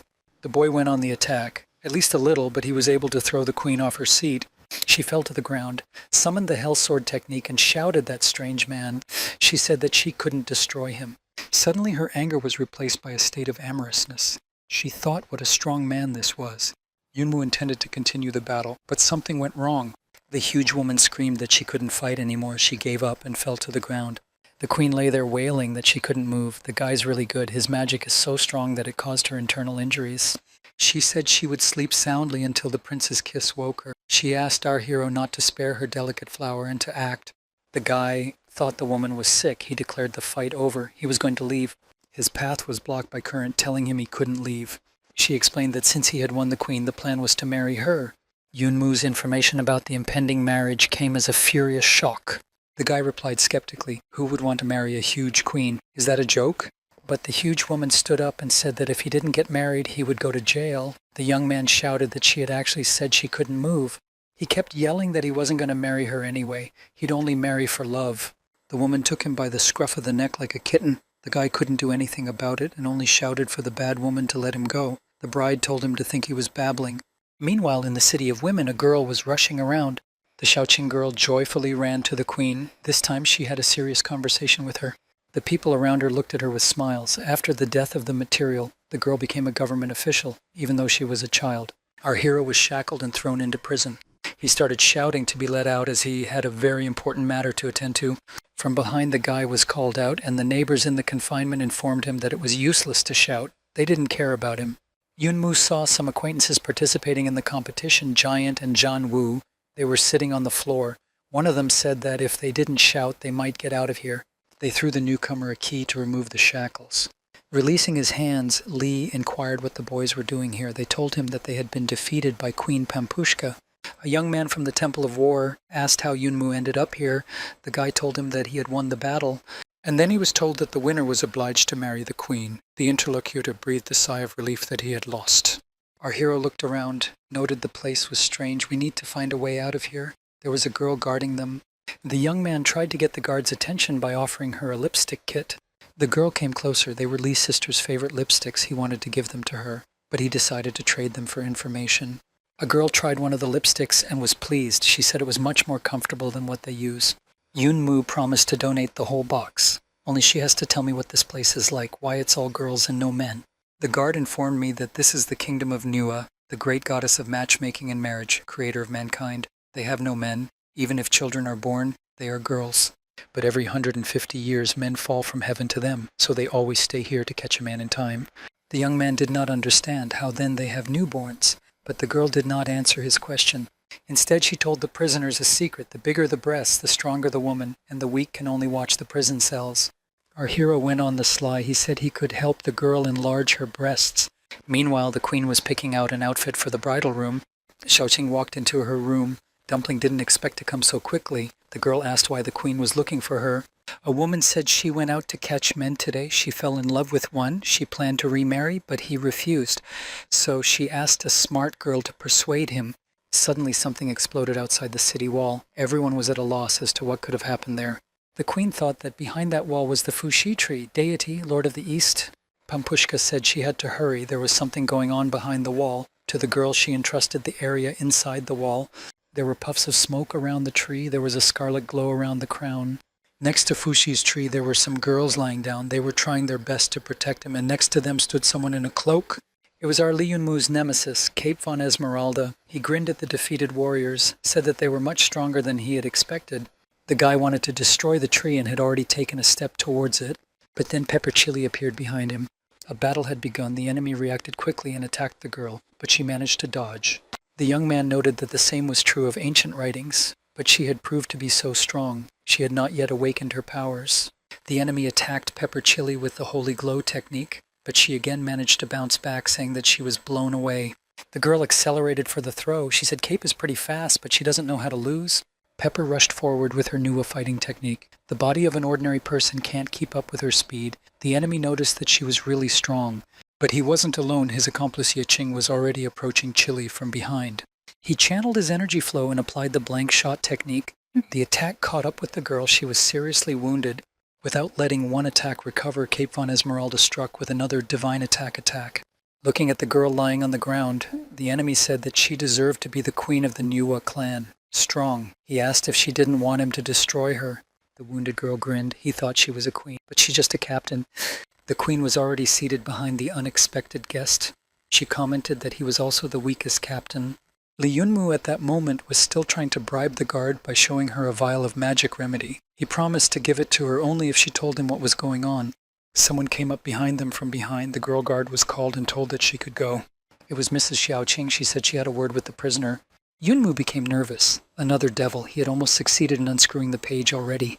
The girl walked closer to the camera, sat on her knees, and started talking. She introduced herself, Minister Xiaoqing. Our hero was surprised. It was the first time he had heard a human name here. Li sat down opposite and began to say that the minister had come to persuade him to... But the girl interrupted him. She asked if he wanted to escape from here. She could help him. The boy was a little shocked. The girl caught him looking at her, asked what he was staring at. The guy explained that she had such small breasts, so she's very weak. How she can help him. The girl boiled with rage. How rude he is. What's he staring at? She's a civil servant. After calming down, Xiao told her proposal. She will let the boys out, but they must help overthrow the queen. The girl explained that the queen is very cruel and jealous. She enslaves all women who are prettier than her. It is a serious crime in this country if you do not worship her beauty. The same applies to girls who fell from the sky. They also become slaves. That is why only men are locked up in the cells. Li Yunmu thought of Lin Shuang's sister. The boy honestly told the minister that the queen is very strong. He can't beat her. The interviewee said she had a way to make the guy stronger. Meanwhile, the queen was already dealing punches to Ye Qing. Her huge fist made the guy fly a few meters away. Watching what was happening, Cape noted the large size. He didn't think a man could grow to that size. He said the queen's strength is also astounding. The guy went on the attack using the Godblade technique. A huge beam of fire energy was directed towards the woman, but the experienced warrior blocked his attack in the same second. The opponent was dumbfounded. With such a huge body, Pampushka moves so fast. Now it was the woman who went on the attack. She channeled all her power and struck the ground with her huge sword. The opponent was wounded. The difference in their strength was very great. Cape von Esmeralda looked up at the tree. He thought the purpose was clear and turned his attention to its fruit. Our hero continued to talk to his new acquaintance. He wondered how she could make him stronger. She said that 150 years ago, one of those who crossed the border left 3 stones filled with energy. They can raise Yunmu's level to Sacred Warrior in a short time. Within stones, you can overthrow the queen. The young man asked why she didn't use the power of the stones herself and defeat the queen. Xiao explained that she couldn't use the stones. They can only be used by someone like him who has the power of strings. She can't defeat her with her own strength. Yunmu, rising, told the girl that he didn't even care about their country, but his friend must be in a desperate situation. That's a different matter. The guy agreed to go with Xiaoqing and overthrow the oppressive queen's regime. After a while, Yunmu was running across the rooftops of the city shouting that he had had enough. They were discovered immediately after they escaped. The 3 boys were already being chased by a squad of angry women. Our hero swore at the barbarian giant. He said that if he hadn't tried to steal the food, they wouldn't have been recognized. Stepping on a pile of rocks, the young man slipped and flew off the roof. The new acquaintances only had time to stare in his wake. Li Yunmu was lucky. He didn't fall to the ground, but into a pool. Grabbing the curb, he tried to figure out where he was. It was a bathhouse full of girls. The guy thought he was in paradise. Outside the city wall, 2 warriors tried to confront the queen, but no matter what they did, it didn't hurt her. Cape von Esmeralda couldn't understand. His level is lower, but his experience is on the level of a holy warrior. Why such a difference with the queen's powers? It was written in the ancient annals that the queen of this world was very strong, but he didn't expect it to be this strong. Leaning in for another attack, Pampushka asked what the young man was muttering. Meanwhile, Yaqing jumped from the back and said that he had caught her. He only wanted to activate the Red Lotus technique, but the woman threw him off, shouting that she wouldn't let him use the spell. Turning around, she gives her foe another great punch with her fist. The guy flew off again. Kate made another attempt. He used the Divine Light spell, and everything around him lit up with a bright glow. It blinded the queen. She couldn't see anything for a few seconds. When her sight was restored, her rivals were gone. The woman lamented that they had run away. These 2 were walking through the woods. They reasoned that the power of people in this world far exceeded their abilities. It was lucky that they were cooperating because it was impossible to accomplish the plan alone. Cape von Esmeralda asked how far away the meeting place was. Ye Qing replied that judging from the map ahead of them, as they approached the appointed place, they saw a girl sitting down. She asked if they were really from the Yi family. It was Xiaoqing. She told the approaching guys that they were very slow. The young men were surprised that this child was the link, to which the girl asked to be respectful because she was older. Cape asked if she was an agent of the Yi family on this earth. The girl answered in the affirmative. She asked the new acquaintance if there was a red-haired child named Li Yunmu. The guy started to get outraged out loud. How is that possible? He hadn't been sent to the other world, and he had the strength to go through the portal. How did he even get here? Hing replied that she didn't know the details, but the guy really came and is still alive. In addition, he was approved by the queen. Because of the injuries, the 2 interlocutors are not as strong as Li. The girl asked if the guest would help her destroy the tree and appropriate its fruit to the Yi family. Yiqing asked that this strategy was developed 150 years ago. That's why she came to them. Xiao replied that she was a civilian official and was not strong in combat. But the young men needn't worry. She has a plan, and it's already starting to come to fruition. Turns out hundreds of years ago, the first humans arrived in the land of women. They discovered, although the women here were unaware of the power of the strings, possessed tremendous power. There are no men here, but the women continue to reproduce. With a little investigation, the men learned that there is a tree of the Fuxi gods in this world. This tree bears strange fruits. After eating them, a man has boundless strength. That's why the women here are so strong. Every spring during the blooming of fushi, women collect the buds. When the bud is brewed and drunk, it is possible to become pregnant. The men who learned the truth offered the queen a deal: exchange a few things from the outside world for a few fruits. Interested in the items, the queen agreed. When the man returned to Earth, he found that by eating this fruit, the highest limit was crossed. That is, the level of a holy warrior is crossed. This surprised many people. That's why all the events were hastily recorded on a scroll. It is kept secret by the String clan. No one knows its location. Now, every 150 years, men come into the world of women in exchange for the fruits of Fushi. The young man Yejong from the Heaven clan was not among those who crossed the border. A smart, cheerful guy helped the country of women to develop. He fell in love with a girl from the Nua country. The boy went to the queen and asked permission to stay here and live with his beloved. The queen considered his help to the country and did not object. So Jun stayed in the city and started his own family, but it wasn't that simple. Everything Yejong did was a conspiracy. He tried his best to gain the queen's trust and leave his offspring to be able to cooperate with the descendants of the Heaven clan. The goal: to destroy the Fushi tree, to seize all the fruits and give them to the Heaven clan for cultivation, to have an absolute monopoly on them. Today, Yejong's descendant is this girl, Xiaoqing. The boys were surprised that she had announced that the plan was underway. What does she mean? The girl said they could make a deal. Just wait for the signal, and then she would help defeat the queen. Turning around, she added that maybe this Yunmu guy would help their plan. Meanwhile, Yunmu and his companions continued to run away. They managed to get rid of their pursuers. They reached the forest on the east side that the Qing girl had told them about. The giant asked, "Does the guy really listen to what the little one says? They all ran away, so why even care about it?" Li replied that he had helped them escape so that they could help him find something. The barbarians' interlocutors asked if it wouldn't be difficult to search for a stone in this forest. Janwuya replied that it was useless to complain. One must search individually. It would be faster that way. The boys split up for the search. Each chose his own direction. Yunmu decided it wasn't reliable to rely on them finding him separately, so he found a place where he wouldn't be seen. The guy accessed the system and resurrected his shadow helpers. He commanded, and numbers 1, 2, 3 went off to find the rock. Number 1 was up to the task. He found the rock. Li Yunmu saw where the stone lay. He was pleased with the find. But it wasn't that simple. The stones were guarded. Comrades arrived, and with their help they managed to defeat the guardian. When they came closer to the pile of boulders, they were surprised. It looked like an ordinary place. How could Li have found it? On one of the stones, resembling a door, there was a circle. Our hero went over and touched it. It looked like something had to be done to open it.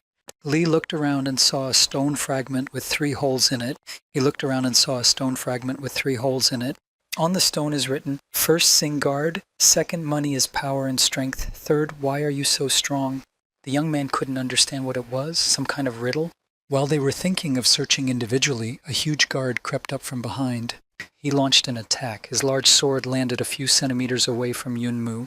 The guy recoiled, falling over, not realizing what was happening. A guy from the Temple of War came out to do battle with the Guardian. The barbarian, watching his comrade fight, noted that this young man was strong. The giant rushed to Janwu's aid in the battle. He decided to see who was hiding under the helmet. Ripping the helmet off his head, he staggered back. At that moment, the knight threw the boy back. The barbarian even got a headache. The surprised Yunmu wondered who was inside. He answered so Li wouldn't be frightened, but there was no one in the armor. Janwuya continued to fight with the headless guard. Li Yunmu joined him. He used a fast leg attack. The warrior was like a pile of scrap metal. It hurt the guy's legs to kick. The boys sat down to take a break. They discussed that this Iron Man had appeared suddenly. It must be the Guardian. Jan said he felt the power of the strings during the attack. Yumu replied that means it controls it, so the armor behaves like a human. Jan said that such a big guy would be difficult to defeat. Nishtiroi will suggest that the comrade just shoot him down, then things will be much easier. The headless knight began to attack Li. He barely had time to dodge. The opponent was so fast. The young man used the thunderclap technique and blocked the guard's movements for a while. He shouted to Wuya to break the shield. The comrade gathered all his chi energy, focused his breath to reach Dan, and supreme energy filled his body. He delivered a crushing blow to the armor. The shield flew out. Li noted that was a great job. Wuya said his fingers were a little numb.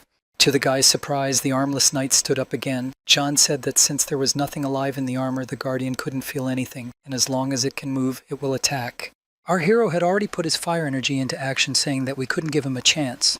Just then, a barbarian approached from behind the armor. He had changed a lot. His eyes were burning, his face was blackened. The giant said he would see if he could defeat him. The king of giants fell the guard. He began to struggle. The two comrades watched.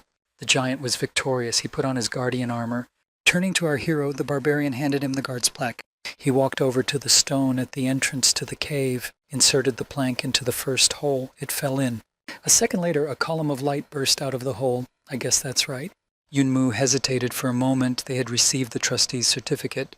But if the power is money, what is the power for you? The guy pondered whether it was even worth it to continue fighting. The giant shouted that those words made his head hurt. He will never solve riddles again. Janwia called out to Li. He handed him a string crystal and suggested that he try inserting it into the cell. The young man rejoiced. That's right. The crystal was both currency and cultivation material, combining the nature of money and power. He praised his comrade for his ingenuity.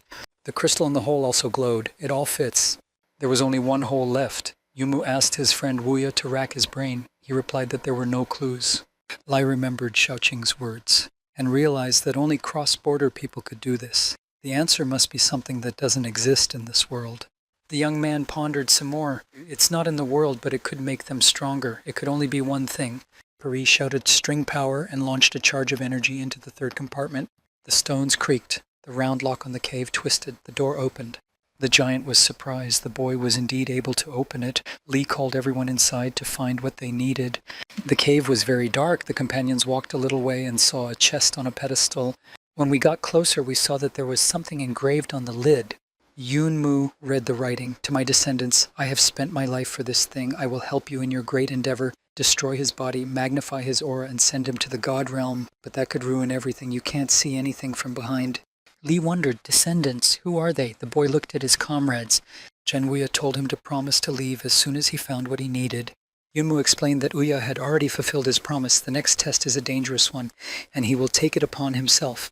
The barbarian engaged in a dialogue. He said he was done playing around. They've fought together, so it's all about trust. Looking reproachfully at the lad, he added, running from the danger of what kind of brother he was. Janwuya also replied that it didn't matter where he would go. Leaving the Nuwa kingdom was impossible right now. Li grinned. A group of guys who don't even know whether to survive or die. New friend said, even so, go. Back to the kingdom of Nuwa. Yunmu walked ahead. He said it wasn't his destiny to die. In the city of women, everyone was discussing the attack on Fushi's tree, who attacked, how it went. When the women found out about the cross-borders, they became outraged. They said they should be executed because they're getting stronger every time. Our hero and his companions sat on the roof and listened. The women said that the queen had arrived in time, otherwise the tree would not have been saved. Now the queen would punish the gang severely. Li thought for a moment. The barbarian said that they didn't touch the trees when they ran. Yunmu replied that it was definitely Yeqing. John wondered why the guy had such a look on his face. The guy replied, in addition to what he knows, there are a bunch of things he doesn't understand. Near the Fusi pepper chili tree, seeing the queen tried to say something to her.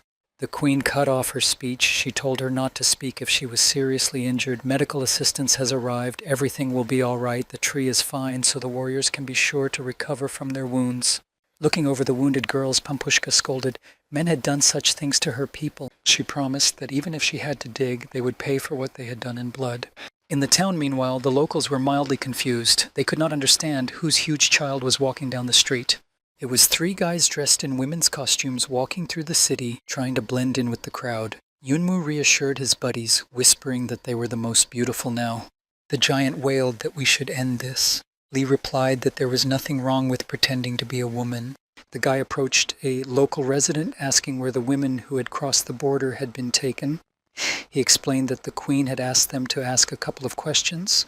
The girl replied that I think they were in the reception area. She told me how to get there. The comrades approached a building with beautiful minarets. One of them said that this place did not look like a place where prisoners were kept. Yunmu resented that the difference between the prisoners was very big. It's like an aristocrat's palace. He suddenly fell silent when he heard Sister Shuang's voice. She was shouting. The guy kicked in the door, burst inside, screaming. All 3 boys froze on the threshold of the room. The girl was getting a massage. She cried out that it was so relaxing. She doesn't feel tense anymore.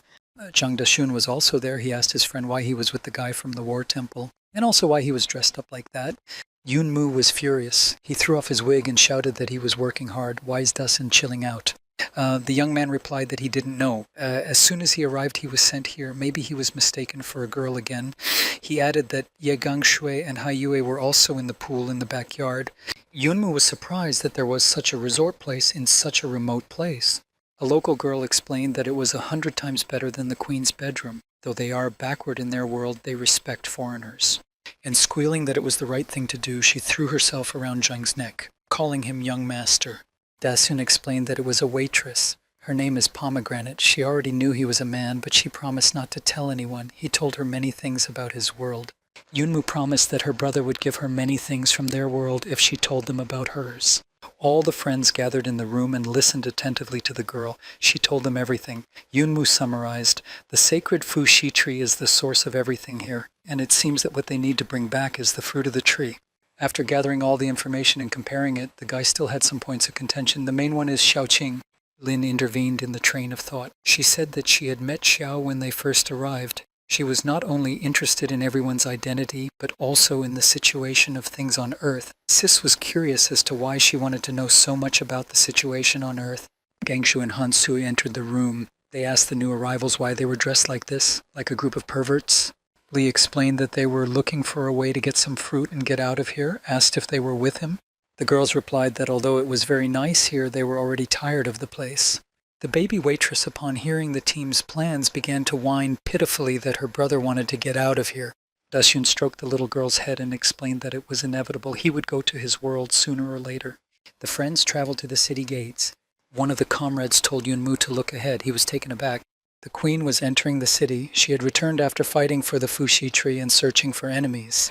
The young man commanded everyone to lower their heads and walk past quietly. She wouldn't notice anything since they were dressed differently. Our hero went first. He lowered his eyes down and already passed the queen, but she turned around and asked him where he was dressed up. The young man commanded everyone to run to the sacred tree. Li himself stayed behind to cover the group. He attacked using the Prometheus flame technique. The queen noted that he had the same technique as the guy who attacked the tree and concluded that the guys were in on it. Pampushka said honey was hurting her and went on the attack. Yunmu drew his sword and launched a snow sword strike. Then he used the thunderbolt, but all these attacks did not leave a single scratch on the queen. The young man thought that this was probably Fuxi's strength. The queen threw her punch, and this time it reached its target. Yunmu flew back a few meters. The first person to see Pan Yu's defeat was Zhang Dasun. He looked around and immediately rushed to help. The two new friends also rushed to the boy's rescue. The giant shouted that his older brother would save him. One by one, the barbarian began to use his fighting techniques, Iron Fist, Hammer of Fate. But a strong woman rises from the dust clouds. The giant is shocked and confused. The queen, meanwhile, without wasting a moment, delivered a powerful blow to our friend. Pampushka screamed that she would fly to the ends of the earth. She hates one-celled men who use childlike strength in battle. Zhenwuya entered the battle. He activated his chi energy accumulation technique. The queen's opposition was great. Their fists met midway, and no one was going to yield. Pampushka manages to wriggle out of it, and her jab reaches its destination. Inspecting the downed boys, the queen approached Li, said the first rule of the female clan, if you harm a tree or her clan, you will die. Therefore, Yunmu should blame her two comrades. But no sooner had she struck than a strike of strings came flying towards her. It was Dasun. Turning around, she asked, the damned heathens are all so ignorant in matters of life and death. While adjusting his tie, Zhang said that this guy always has a shadow present, but it always turns into light, always attracting people who want to strive for light. Moving closer to his friend, Dasun said that even people like him were starting to trust the guy. Lin Shang joined the conversation. She stated that she blindly believed that they would win. Therefore, Lin and Dasun approached the queen. They said that although she's not a bad attitude, they apologize, but they have to defeat her. Not far from Dasun, Zhenwuya began to regain consciousness. The guy said that the wounded should be thrown out of the battlefield and kicked him away. Oya flipped out, and Dasun went on to say that he didn't know how good his relationship with Li had become during his absence, but when Xiao was in danger, he ran away the fastest. Zhang turned around, asking where his real friend's face was. Ling, a little shocked by his friend's behavior, asked if that was why he had kicked him. At this moment, after shouting that the endless chatter was annoying, the queen was already on her way to attack Big Xiong.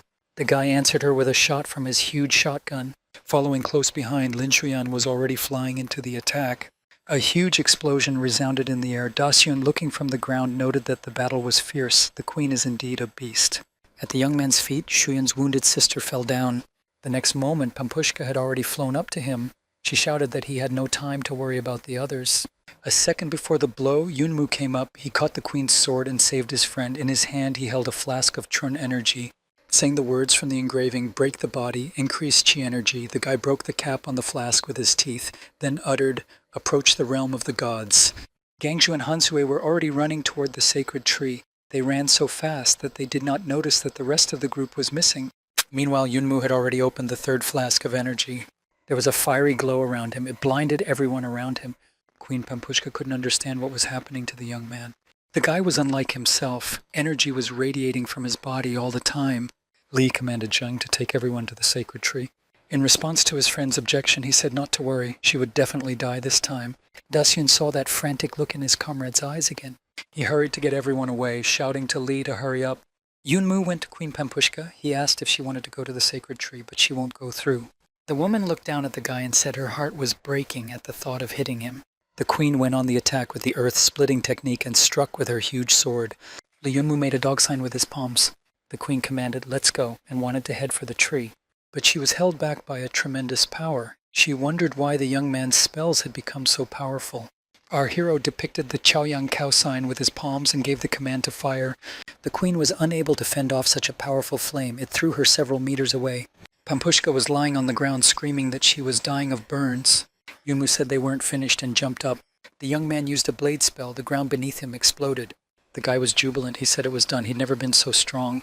The queen's voice came from the dust clouds. She said she hadn't seen the boy for several days. In that time he had become very strong. No one had ever hurt her so much. Our hero drew his sword of northern lights. But then a beautiful girl appeared out of a cloud of dust. She said she hoped they had played well and that he had changed a lot. The guy was taken aback. He asked the girl who she was. In response, he heard that she was his favorite. The young man shouted that she was a liar. The queen said that she changes her appearance after eating fat. But she can do her best, the stranger said, and applied earth split while the guy was in shock. She knocked the sword out of our hero's hands. He flew off to the side. Yunmu noted that the queen's strength and speed had increased significantly. One can't relax even for a second. The girl stuck her sword into the ground and suggested that this time they should be honest. The boy didn't understand why she lowered her weapon. She underestimated him. The queen explained that they never took advantage of one-on-one combat. The young man chuckled that such beautiful people felt more confident when they talked. The girl asked if it mattered what he had said earlier. The guy replied to forget it, suggested to get it over with quickly. The huge girl grabbed the young man with her hands, said he was talking nonsense. With a cry that this was mean, the beautiful queen hurled the young man against the rock so that he stamped into it. To finish the guy off, she slammed her fist into the spot where he'd sealed himself in. Thanks to his good reaction, the young man managed to jump to the ground at the last moment. Getting up, Yunmu asked if she wanted to kill her husband, and he thought to himself that she was pretending that she wasn't that strong. But in reality, then Li decided to try what his father had taught him. Yunmu stood up in a Taiji Quan pose. This supreme beginning is the limit before the separation of yin and yang forces. The girl rushed after Li, telling him not to run away. Then she wondered what kind of strange posture he was in. The guy dodged the kick with his foot, saying that the sun is born in motion and yin energy in silence. He regrouped. In the next second, he struck her in the stomach with his hand. The girl fell to the ground, flying away. The young man wondered what it was like for her to be overwhelmed by her own power. The queen replied that he was vile and began to rise. Asking what kind of things, Pampushka rushed to attack, except that Yunmu blocked all of her blows. The guy used the pet the horse technique and attacked the girl from behind, hitting her in the back. Her opponent was on the ground again. She had no way of knowing why it was so hard to hit him. The young man in turn marveled that his old man's technique worked so well. The next moment he saw the queen moving towards him again to attack. He was surprised that she was still on her feet after all the blows. He stood up in the Tai Chi Quan stance again, as he suddenly realized that his strength was gone. The young man didn't understand why his strength and even the strength of the strings was gradually running out. He remembered the inscription in the cave, "Destroy the body, increase chi energy, peak, and you can destroy yourself." Maybe this inscription had something to do with what was happening. With a cry of distraction, the queen delivered a blow to the young man that he was unable to repel. She wondered where his power had gone. The battle began. The girl used the dragon jump. The boy fought back as best he could. As she struggled, the young man noted that her strength and speed became even greater. His body stopped obeying him. Yunmu realized that if he continued like this, he wouldn't be able to move at all. He figured it was just a side effect. There was nothing left to do but summon a legion of shadows. The young man said that maybe he should be ashamed of it, but who told him to be defiant? This is not a warning, it is a siege. He went into a stand. The queen replied that she hated that attack, it's annoying, and rushed into battle. The guy fended off her blow with the sticky hands technique. The shadows went to work. The girl couldn't understand what was happening. She couldn't see the shadows. Once again on the ground, Pampushka noted that it was really hard to resist his tricks. She couldn't go on like this. The hero's thoughts were all in one place. The longer the battle dragged on, the worse it would be for them. It must be over with as soon as possible. The queen rushed to the attack with the thought that the next step was her last. One by one, she struck all the shadows with a dragon strike. Lee replied that one move would determine the outcome, just the way he likes it. The guy's focused. One must act lightly and smoothly. One must be perfect to feel the surge of strength. Both opponents struck each other at the same time. There was a huge explosion at the site of the battle. On the ground, both opponents lay exhausted. The shadows gradually dissolved into the air. Just then, our hero heard a familiar voice. Someone said that the queen and Li Yunmu were one shot, two birds with one stone. Both of them lost. The boy opened his eyes and tried to get up. The voice continued. She watched them with great amusement. She didn't expect the young man to be able to make it this far. Xiaoqing stood in front of him. She said that everything seemed to be going according to plan. Two more of his enemies landed next to Yunmu, Yeqing, and Esmeralda. Yeqing kicked the wounded youth and gloated that he had crossed the border. He had been beaten up and now he was going to die. This time he got hit. Esmeralda added that at such a young age he was able to reach out to the queen. He really is intimidating, but luckily their team isn't that easy. The guy kept saying that they don't know if the queen is alive or dead. We need to make sure. He looked at the queen and said, I didn't expect her to be so beautiful, but she must die for a great cause, and he began to form a fireball to attack. But then the onion shouted, ready, shot. The enemy's arm was pierced by an arrow from the girls who had come to the rescue. Arrows rained down from all sides. Yeqing looked around. He couldn't figure out what was wrong. The ravine where the battle was being fought was cordoned off by thousands of girl warriors around the perimeter. Luke reported that it took a long time to get around such a circle. Smiling, she concluded triumphantly that they had finally fallen into the trap. Li Yunmu was lying on the ground, unable to get up from his wounds. Queen Pampushka, sighing, gradually rose to her feet. Cape was surprised at how strong she was. After her wounds, she could still stand up.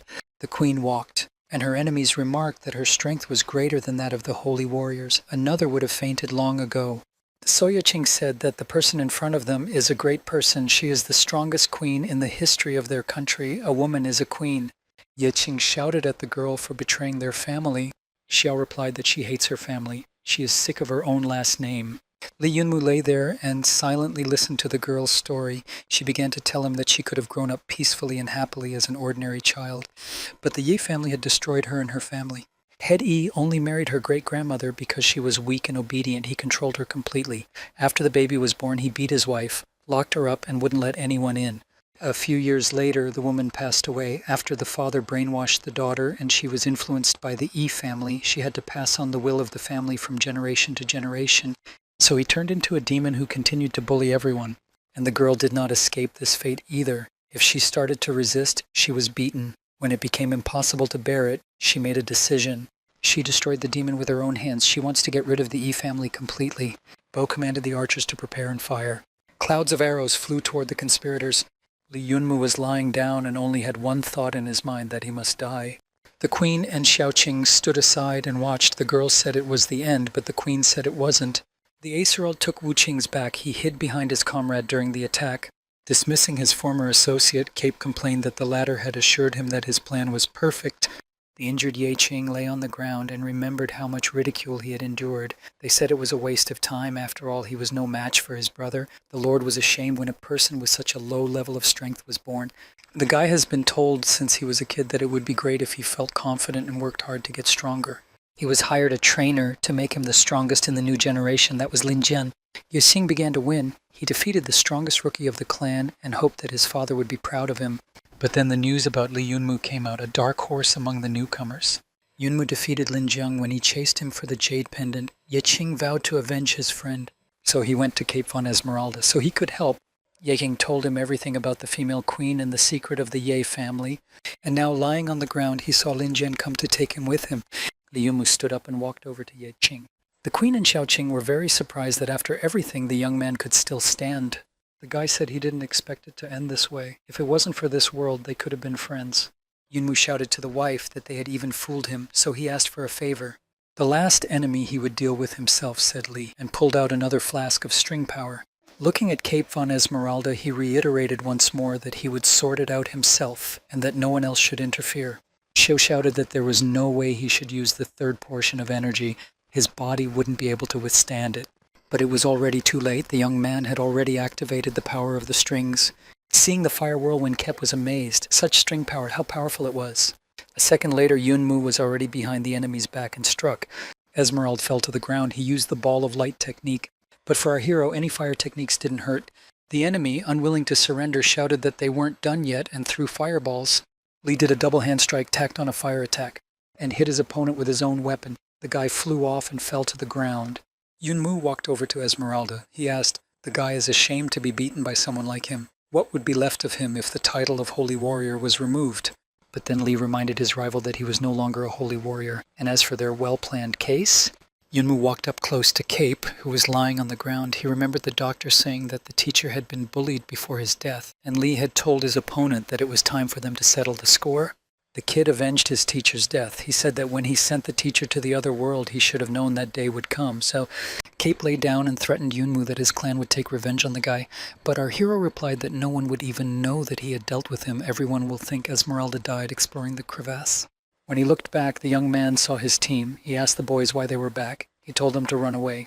Zhang explained that they had met Xiao and a group of soldiers on the way. They thought they would have to fight, but she told them the plan, and they rushed here. Dasung asked a little resentfully why Li hadn't told them about the plan. When Big Xiong realized that Yunmu was unaware of the plan, he cursed that they were being used by the Nuiwa clan. Esmeralda, meanwhile, would not accept defeat. He thought there was some mistake. He could not die at the hands of a child.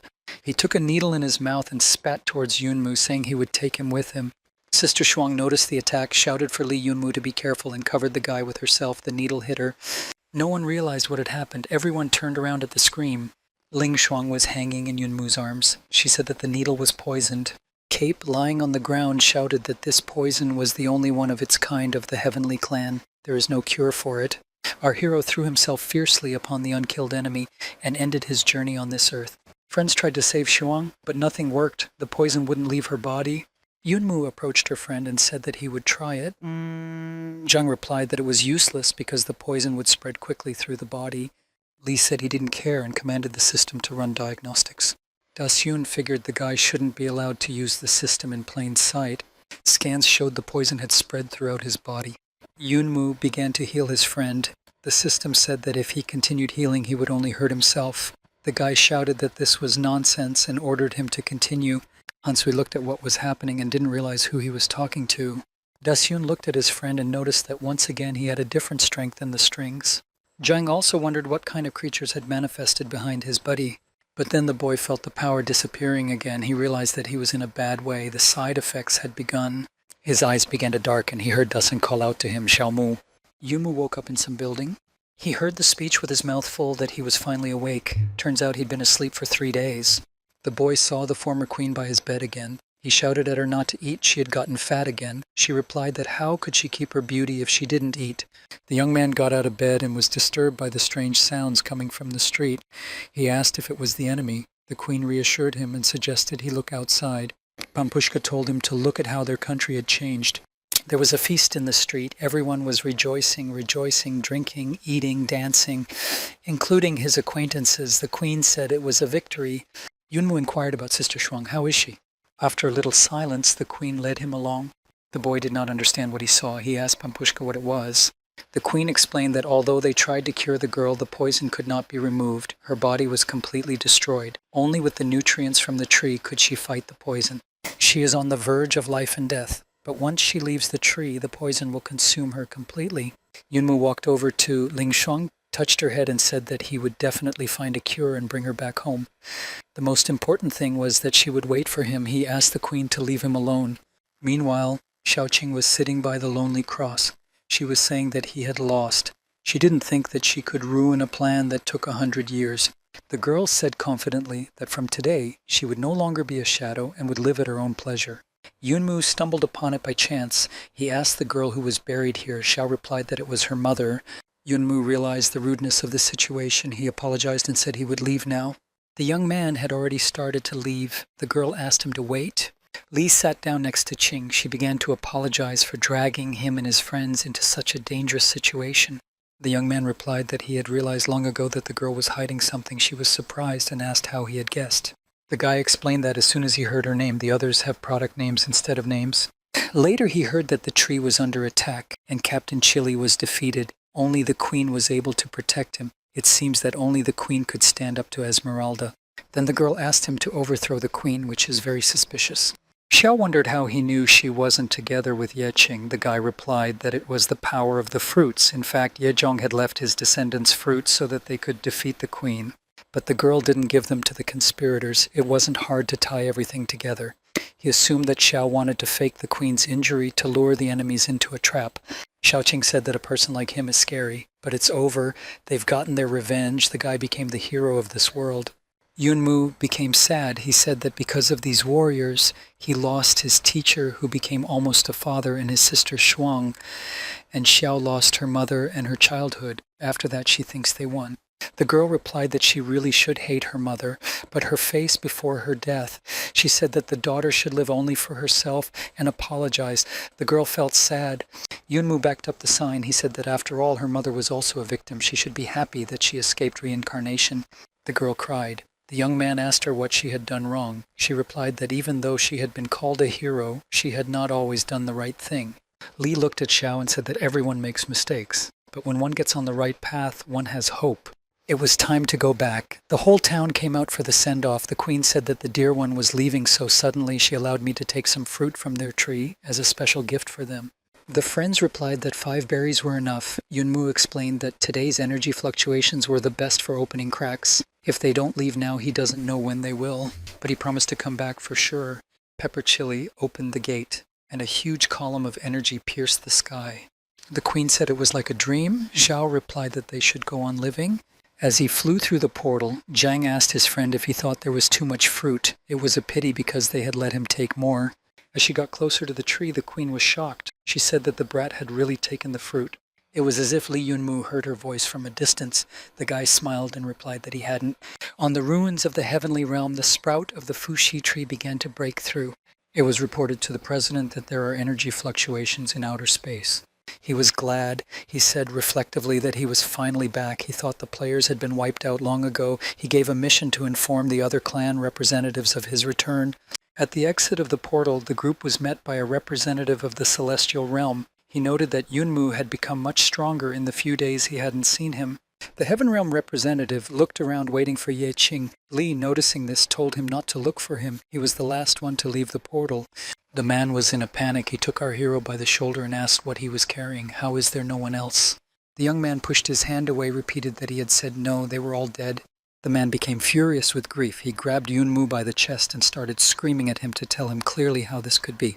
Li said in a calm voice that the people from the Kaokyang clan were dead, and then wondered what this had to do with the heavenly clan. Why did he react like that?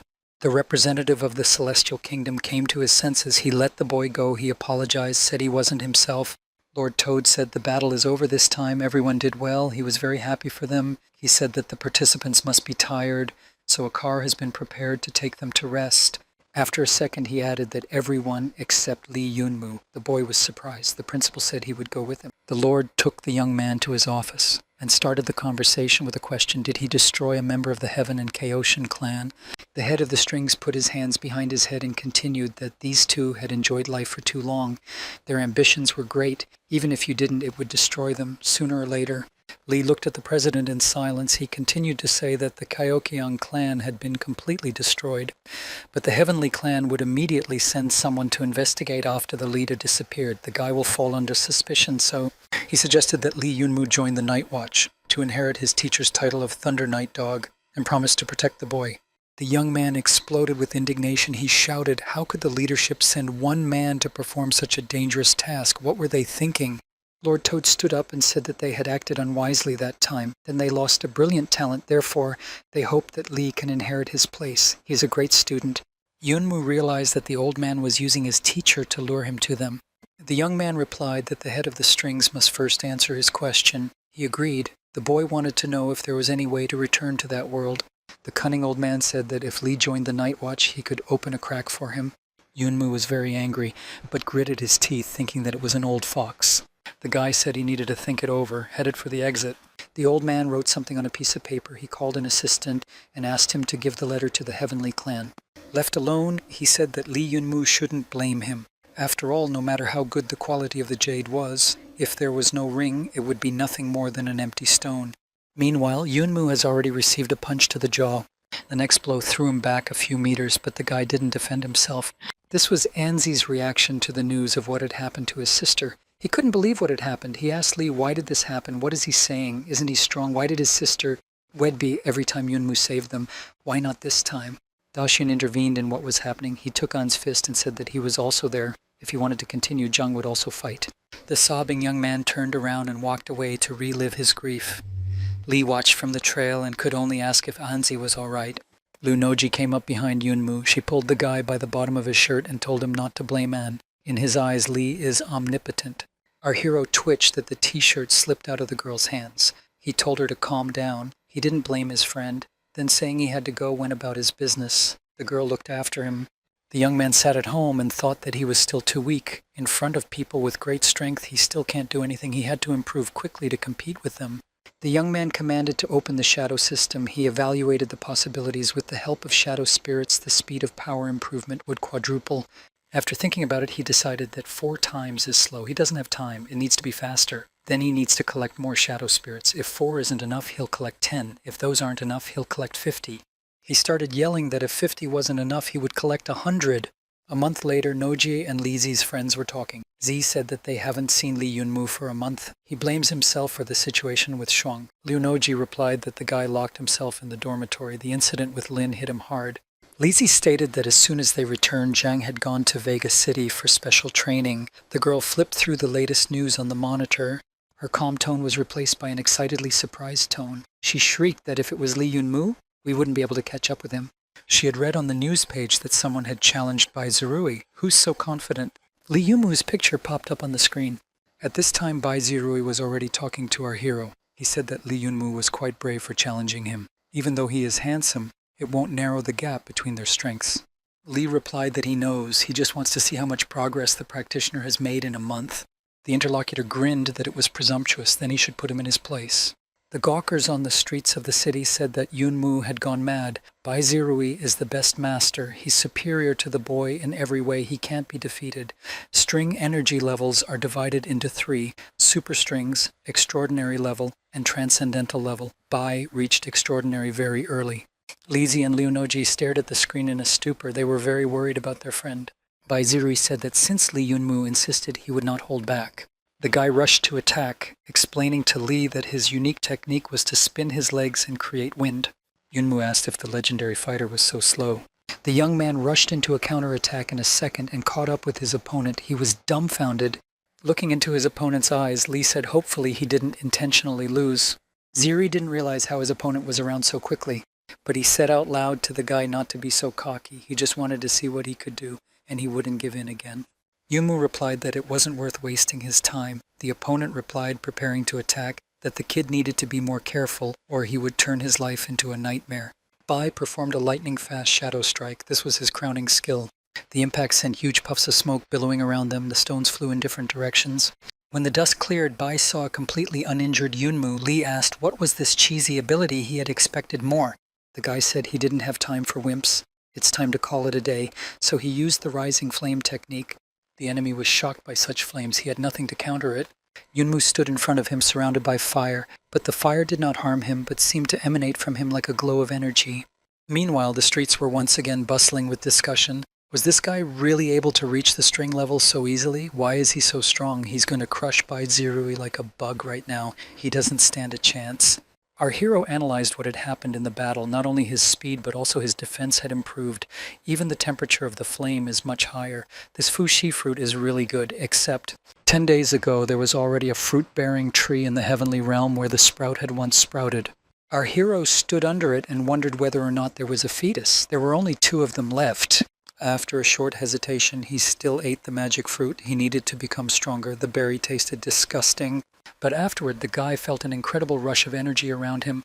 But then there was a message from the system. The power of the celestial realm was being sucked out in colossal proportions. Something must be done or the borders would be destroyed. The guy started cursing that it wasn't fair. The young man said there was nothing he could do and would have to use everything he had. He took out all his crystals and commanded the system to make him strong and ruthless. Now, remembering what was happening, Lee thought that the donations were just that, donations, to make him feel stronger afterwards. It was worth it. The bell on the door rang loudly. The boy heard a familiar voice saying a welcoming phrase. Yunmu came to the store where his sister worked. Lee Ruyan, seeing her sad brother, asked what was wrong. He asked her to give him all the string crystals. Royan, pulling out the supplies, was surprised to notice that he had come to get the crystals a few days ago. Did he really use them all up? The brother replied that he had used up all of them. Now he wanted to get some more. The girl slid a suitcase over to Yunmu. She said there was a lot in there, so he'd have enough for a long time. Then our hero got a call from Dasun. He was happy to see his friend, and again called him jokingly Xiao Mumu. Lee asked if he had achieved any results. Zhang told him that Weaver didn't know how to return to the Nuiwa world. If she knew, the friends wouldn't have gotten involved in this war in space. When Dasun said that she had contacted the poison master, Yunmu tensed up. Zhang continued, if they get the poison from the sacred sky sect, the master could help make an antidote. The sister heard the boy repeat, master of poisons. A friend told me that it was a genius who apparently had the ability to enter the Master of War level. But due to his refinement of poison skills, he was too late. He is the only one in the entire continent who can cure the poison of the Sacred Sky Sect. But if they ask him to come... Comrade continued that he realized free cheese is only in a mousetrap. However, he is obliged to save Sister Shuang. Sitting in a cafe, our hero heard someone calling his name. It was Mr. Tan, the headmaster of the academy. The boy asked what he could do to help. The principal announced that the selection and competition of the newcomers in the Temple of War will begin soon. The Siphon Academy is sending its best students to the competition. The young man replied that he wished them success. Tan continued that a team leader is needed to lead them to the competition. Initially, it was supposed to be teacher Lee Bowen. The principal hoped that Lee would be able to take them instead of the teacher. The boy was dumbfounded by this offer. The guy got nervous, stood up. In response, he said he didn't have time to deal with the children. But Tan didn't back down. He said that this was the last class that teacher Dowen had led, and he would be glad to have Lee lead them.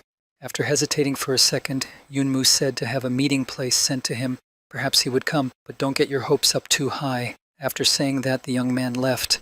Looking after Lee, the principal thought he's sure the guy will come. In the courtyard of Jifeng Academy, a group of rookies were sitting in the courtyard. Some were practicing.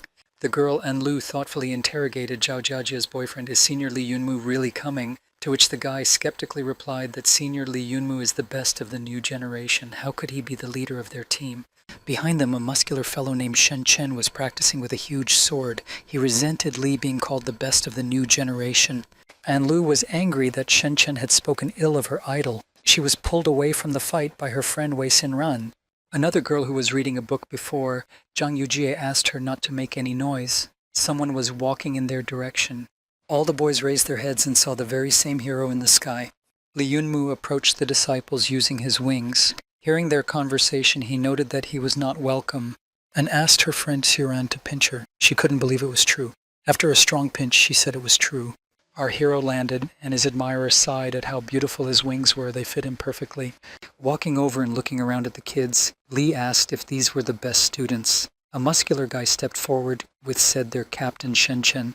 Yunmu looked at the boys with an acidic look. He asked, should the best students be so weak? Jifeng Academy was really getting worse every time. The team captain was stunned for a while. He could not believe what he was hearing. When he came to his senses, he shouted in a rage who Yunmu thought he was, offered to fight. But Zhao Jiajia stood in front of him. He calmed the guy down, saying that he shouldn't be so impetuous. Compared to him, they were... Lee answered the call. He said since the guy wants to fight, he'll teach him a lesson. Shen Chen kept saying to himself that the best of the new generation was just nonsense. He wanted to prove otherwise. Shen Chen rushed into the attack with his huge sword. Lee analyzed his technique. He noticed that the string power was quite chaotic. His movements seemed to be swift and full of energy, but in reality the guy had a lot of gaps. The young fellow had already approached Yunmu, and with a battle cry he wanted to strike. Lee said skeptically, even his pets fight better than the captain. Yunmu stood still. A crow flew towards the sword. The guy was shocked when his attack was blocked by a bird. Our hero, looking at what was happening, said that he had said so. Even a crow can grab Shen Cheng's sword. The guy's eyes filled with rage. He shouted at Yunmu to shut up. On the second attack, the raven knocked the weapon out of the young man's hands. He fell to the ground. Our hero continued to tease the guy that he didn't even know how to hold a sword. To say that he was weak would be an understatement. But the young man did not give up. He grabbed his gun again. With a shout that this was not the end, he lunged at his older comrade again. Yunmu took a step back and the sword struck the ground. The explosion raised a pile of dust and rocks. The fellow students remarked that Shen Chen was really angry. Looking at the exhausted guy lying on the ground, Yunmu said that he really wanted to destroy him. He said that he had enough determination but not enough strength. The young man asked, "Does Li want to say that he doesn't even deserve to compete?" and promised that one day he would become stronger and would definitely beat Li Yunmu. The comrades helped the young man up, and our hero said that he was beginning to like him a little. The older comrades said that although they know him, he would like to introduce himself. His name is Li Yunmu. From today, he will lead their team and will lead the group to win the trial. The young men watched and listened intently. Li continued, "There will be many dangers during the trials. There is a risk of dying at any moment. Therefore, those who are afraid should give up right now. If they agree to any dangers, however, they simply must be prepared." 3 days later, a group of disciples led by Li Yunmu were already rushing through the desert in a jeep. The team discussed the first challenge in the Temple of War. You can pass it by obtaining the heart of an earth dragon. The elder was asked if this dragon was strong. Li encouraged the students that it was just a small gold crystal monster, and raised a panic. The monster was a golden crystal and they were only black. How would they be able to defeat it? Yunmu calmly replied that if the group learned to work together, even if the opponent's string strength was higher, there would be no problem. A group fighting a dragon appeared in front of the car. One of the newcomers offered to help. The elder replied that it was their prey. They would go to the depths of the desert to find their own. Walking through the ruins of a city deep in the desert, the group couldn't find anything, though the map clearly said they were centered here. Captain Shen Chen was getting nervous. He shouted that there wasn't even a trace of dragons. They must have been cleaned up by other teams. He kicked the rubble sticking out of the ground. Yunmu advised the boy to look more carefully under his feet. The ground beneath my feet stirred as if it were an earthquake. Lai realized what the matter was. He shouted to Shen Chen to get out of there. It was like an explosion from the ground. The captain was thrown upward. When the dust clouds cleared, a huge earth dragon stood in front of the group. From the glowing eyes and huge fangs, it was clear that Shen Chen had awakened the Earth Dragon King. Yunmu only had time to command everyone to get ready to fight before the monster already rushed to attack, and asked the older man what they should do. But she couldn't stand on her feet and fell down. With its mouth open, the monster approached the girl. She froze in panic. Sinran jumped out in front of her. She said to leave the dragon to her. She took off her glasses and let the fiery energy out of her eyes and shouted for him to stop. A sphere of fire formed around the monster's head, preventing it from moving. Yunmu stood watching the actions of his wards. He noted that the control technique was interesting. The girl, meanwhile, called Zhao Jiajia's friend for help. The guy came to rescue his friends. He told them not to worry. With the help of his whip, he deftly pulled both girls out from under the dragon's snout to safety. But now the beast was chasing him. He was confused as to why the dragon was attacking him. Running away, the young man shouted for the older man to help him. Yunmu watched, smiling. He replied that they were a team. They should trust their comrades. And the boy screamed in panic that he only believed that he was about to die. Zhang Yuji intervened in the situation. She commanded her friend to run in her direction. Meanwhile, the girl analyzed the situation. The nerves of the dragon's knee joint are located under the stone armor of the thigh. They need to catch the moment when the monster raises its legs. Waiting for a convenient moment, the girl threw her sword at the dragon's vulnerable spot. It managed to wound one of the monster's legs. The youths cheered and shouted that Yuji was the best. Jia was happy that they had won. Yunmu stood aside and chuckled. Do they really think that's it? Kids are kids. The team's joy did not last long. The beast stirred again and began to rise to its feet. Zhao wondered aloud if he was dead. Zhang Yuji realized that the dragon was going to use the string power to attack. She commanded her comrades to run faster. That's when Team Captain Shen Chen came running to the rescue. Li Yunmu noted that the guy walked back too slowly. Shen, flying up to the team with his huge sword, asked his friends why they had such doomed faces. The young man struck with his weapon in the direction of the dragon. The sand rose with an explosion. The guy ran up to his friends and declared that the strongest of the team was here. Zhang Yuji was annoyed by the captain's slowness and asked how did he get out of the sand. Climbing on it, the young man became angry. He shouted for her to shut up. He had just saved them. But the rescue wasn't long. The sand dust cleared and the monster was on its way to attack the team again. The commander has ordered us to prepare for a counterattack and assigned areas of operation to each player. Shen Chen himself will be doing damage from the ground. Zhao Jiajia ordered the beast's horns to be tied. Zhang Yuji had to search for and attack his weaknesses again. Wei Xiren will keep controlling him to create an opening for the rest of the team to attack. And Lu will add to everyone's protection and blessing. Our hero, meanwhile, watched and cheered. Although they are not very strong, but they work together perfectly. It seems that they are the best team in Jifeng Academy for a reason. The plan was good, and the team succeeded in defeating the scary beast. They rejoiced and shouted to the elder that they had defeated the golden crystal beast. Yun Mu rejoiced along with them. He thought that these guys were really good. But that was only part of the task. The team needed to get the dragon heart to win. Zhang Yuji had identified its location. Shenchen made an incision to get it. Looking inside, the girl saw a glow. She realized it was bad. The monster wasn't dead. It was going to evolve. At that moment, the dragon opened its eyes. There was a large explosion accompanied by a rainbow glow. The rest of us couldn't figure out what was going on. Thrown aside by the blast wave, the boys shouted to their comrades that the earth dragon had evolved. We must run. In the next second, Shenchen pushed Zhang Yuji in the back. Zhang Yuji flew back a few meters. Getting to her feet, the girl began to resent what he was doing. But I was shocked by what I saw. It turned out that the comrade was strung on a dragon fang sticking out of the sand. It could have been Zhang Yuji. The Dragon King was resurrected and evolved. It was not for the good. He was summoning the rest of the dragons. Zhang Yuji commanded that they would apprehend the dragons, and Lu should help her friend in the meantime. But the girl was no longer around. She climbed up the fang to help her friend. Crawling over to her comrade, Aunt scolded him. She said he should stop acting like a hero. The young man, squirming in pain, asked what she was doing here and ordered her to run away. The girl got angry. She shouted that enough of this nonsense. She is a medic, and her job is to bring everyone back alive. The dragon noticed the girl. Her comrade shouted for her to be careful. The monster was rapidly heading towards Anlu. The girl froze on the spot in confusion. Li Yunmu got involved. He eliminated the monster. He told the boys they did a good job, but he'll take it from here. With the help of the great flame art, Yunmu shattered the fang on which Shenchen hung. Li caught the wounded young man by the leg. The man said that he should be left behind and the others rescued. Our hero gave the guy a hard look and replied that he was here to make sure everyone was okay. The other 3 team members stood surrounded by dragons. They stated that they were not doing well. Zhao Jiajie began to say that he was happy to be friends with his comrades and fight as a team. Zhang Yuji grinned that his friend had already started to say his last words. Some of the guys shouted that if they were going to die, they were going to take some dragons with them. Suddenly, one of the monsters began to behave strangely. Wei Xinran asked what was going on. Zhao Jiajie said that the dragon had eaten something and its stomach was rumbling. A second later, the monster was burned in a pillar of fire. Zhang Yuji was surprised at how bright the flames were. The next moment, the friends heard another beast being destroyed behind them.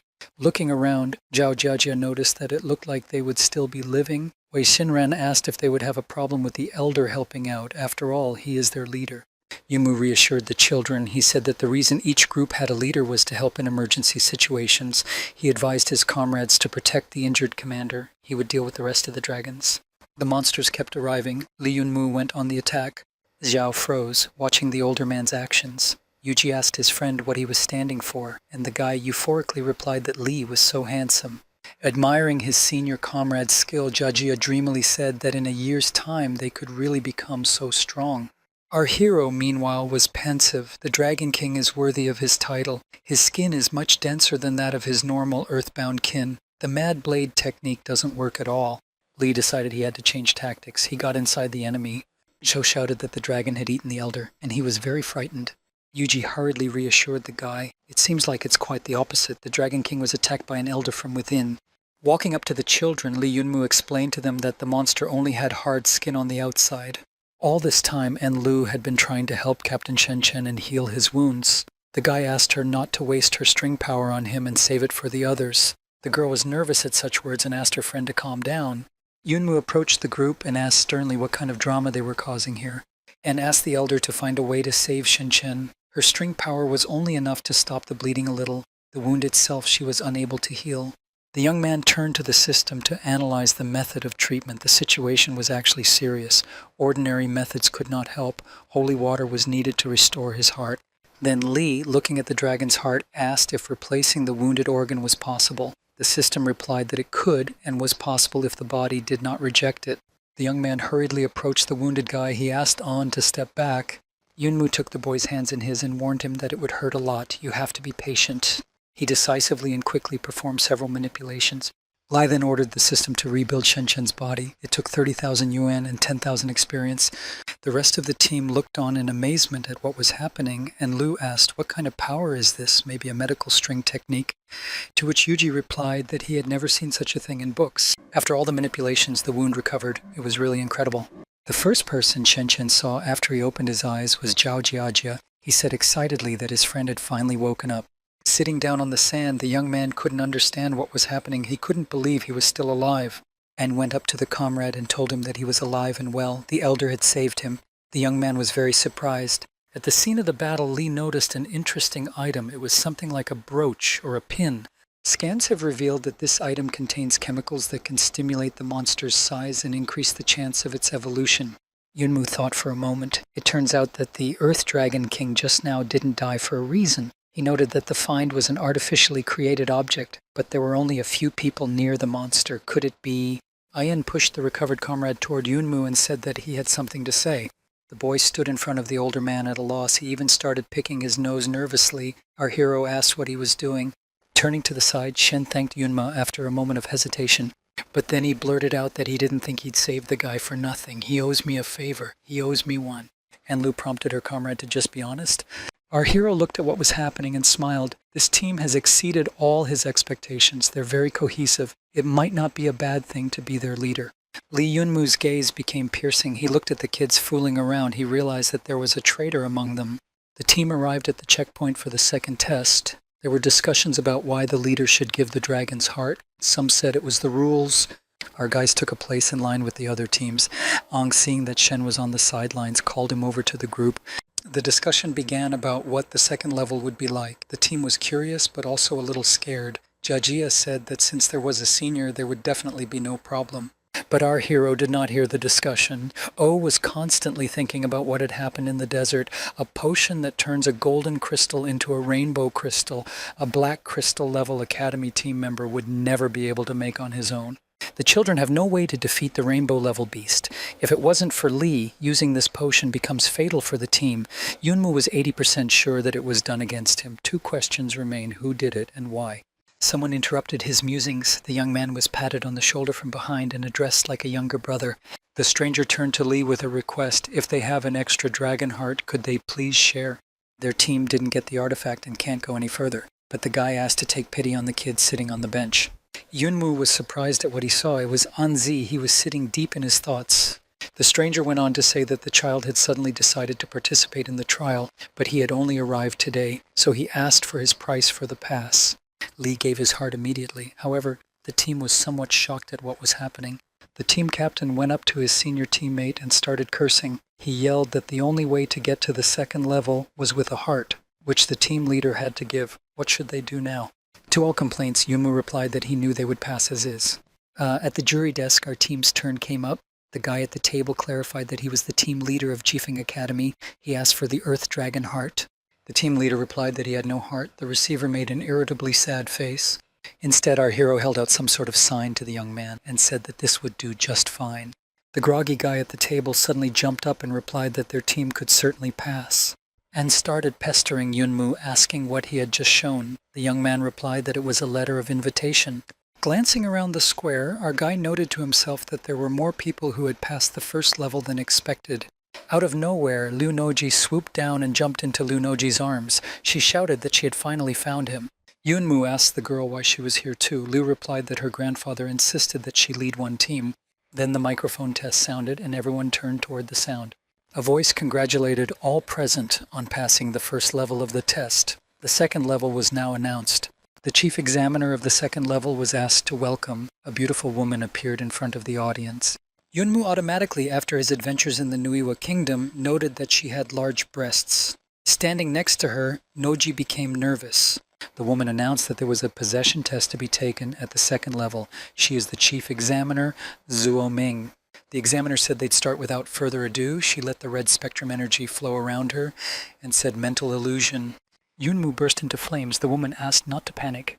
Min said that the illusion would turn into the deepest obsession in the hearts of those present. Only those with strong hearts would pass on. Zhu continued. She asked to gather all her body energy in her hands. It becomes an illusion of one's own beliefs. Each person in attendance held something of their own cherished. The woman explained that whoever survives her attack and does not break the transformed item passes the test.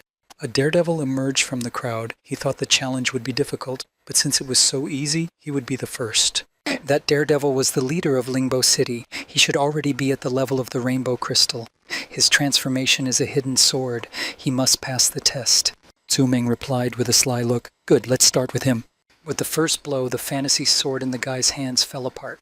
A girl from his group ran up to the leader and asked if he was okay. And Lu was surprised that even with the rainbow crystal level, the warrior couldn't stop the attack. Zhang Yuji replied that this level test does not indicate strength. It shows whether the faith in one's heart is strong enough. The examiner commented that she thought the guy was arrogant because of his strength, but he turned out to be weak. Who's next?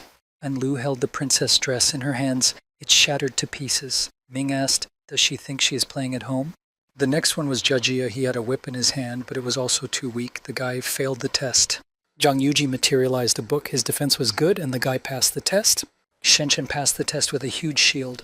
Despite Wei Xinran materializing the doll, her faith was so strong that she endured. Li Yunmu analyzed what was happening. The ordeal was indeed difficult. 2 of his wards had flown out. Chen and Yuji's passage was something he had expected. But the modest-looking Wei Xinran appeared so confident.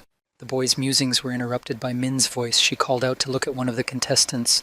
The woman was surprised. In the 4 years she has been working as an examiner, this is the first time she has encountered such strong conviction. Looking around, our hero recognized this exceptional person. It was Anzi.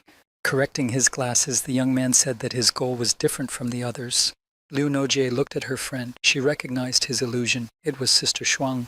After passing all the participants, the woman walked up to Li Yunmu. She said that he was the last one. She regarded the boy with interest. What she wanted to experience most in this challenge was Li, the best among the newcomers. Even Elder Qin Feng praised him. I would like to see how he performs. The woman swung her whip, yelled, "Get it!" Li's team was startled. The elder had not yet transformed his conviction, and a whip was already flying at him. The impact raised large clouds of dust. It was unclear through the dust, but it felt like someone was holding the examiner's gun. The dust cleared. Yumu asked, turning to Min, what he had done to offend his big sister. She had obviously hit him harder than the others. At that moment, everyone saw the whip being held by a huge warrior, Shadow Number 1. The people around me exclaimed that this illusion is so cool, this power. Turns out the examiner was clearly amenable to children.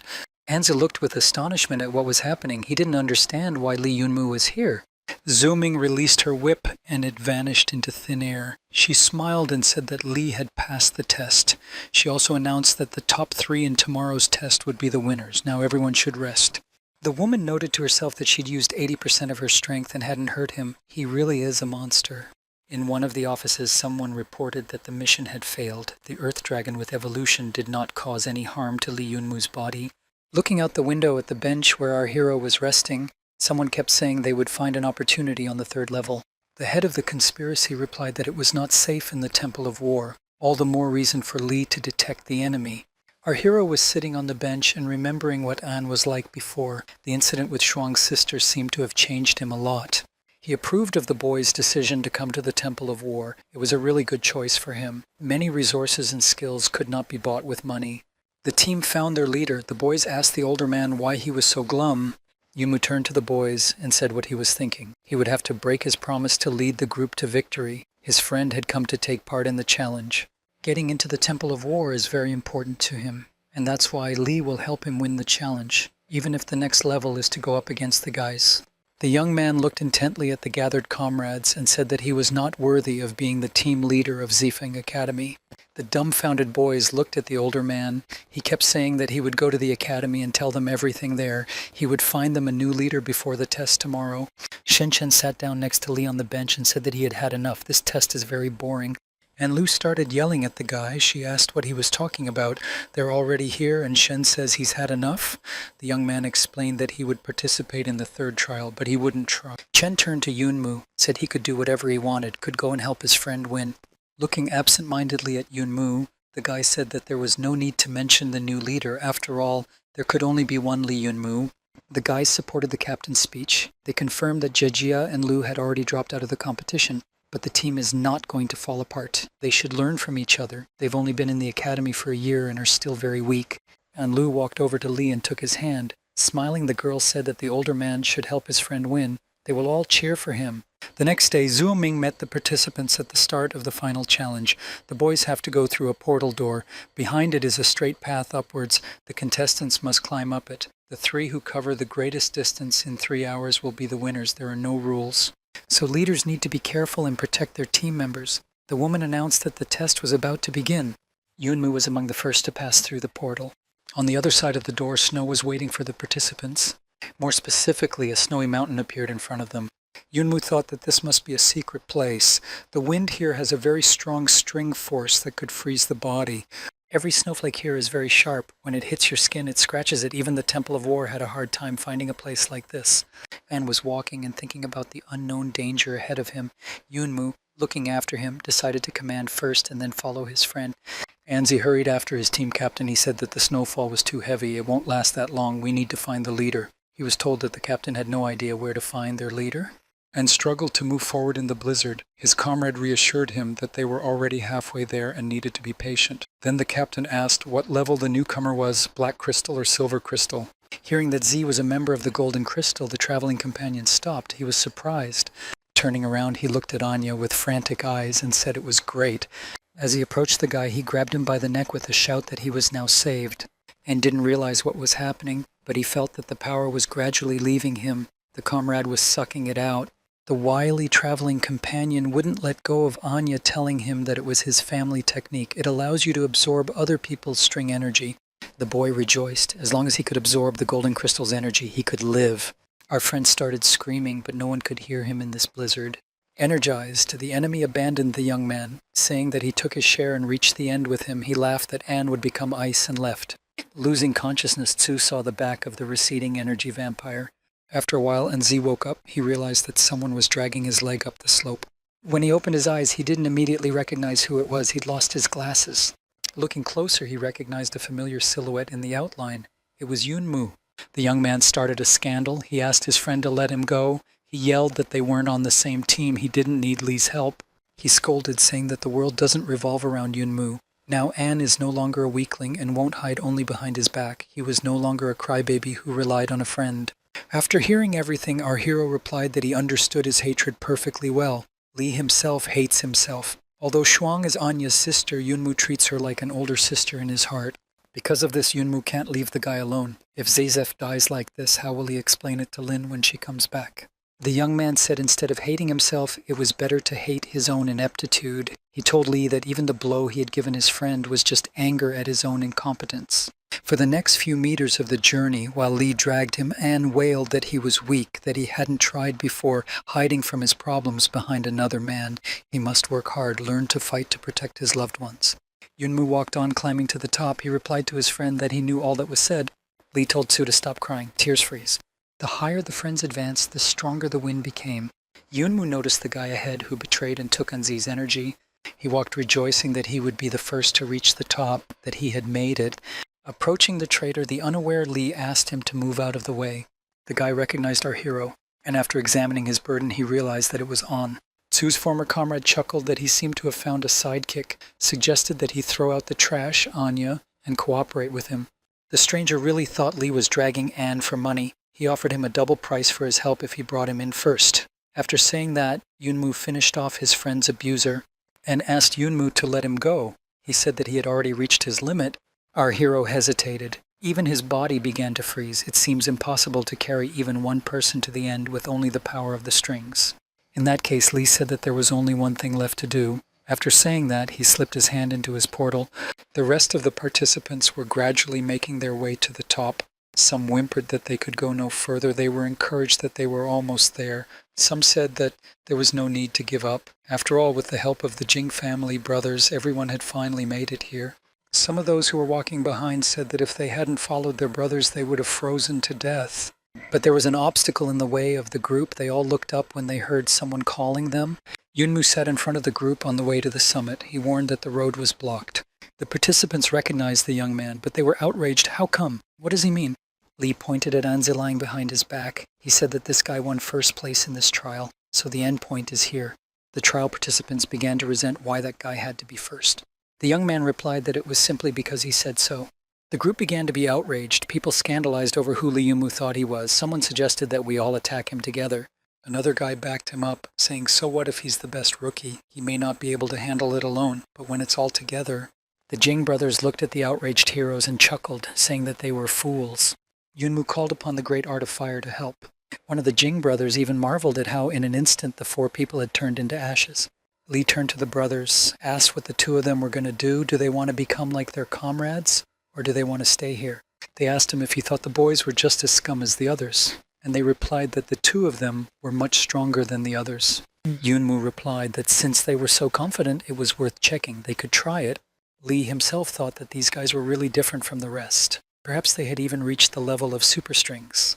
Fighting these two will only drain our hero's strength. The other contestants will be able to take advantage of that. Lee has decided he will not attack. Maybe they'll change their minds about fighting.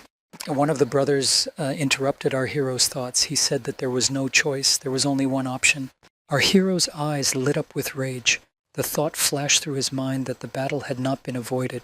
One of the guys headed towards Yunmu. He looked smirking at Lee and rubbed his hands together. But instead of fighting, the guy put up a second sign not far from the first one. He shouted happily to his brother that he had secured a great seat for him. Our hero was slightly shocked. Turning to Lee, the young man clarified that he only needed one seat. When he received an affirmative answer, he said that they would take the other two seats. Our guy breathed a sigh of relief. I think the plan worked. Meanwhile, a group was approaching the guys sitting on the road. It was led by an instructor who had left his team to get a reward. The head of the group promised that his team would not die in vain. When he entered the War God Hall, he would give double the reward. The group perked up when they heard one of the brothers call out to them. He reported that this is where the trail ends. There's no more room. The participants in the group shouted, "What do you mean there are no seats?" They demanded that the three boys get out of the way.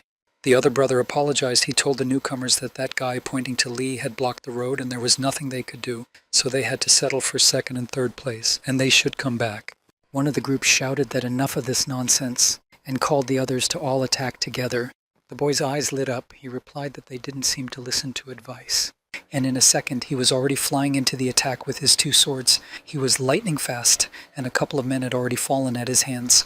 The remaining instructor was surprised. The young man looked like a ghost.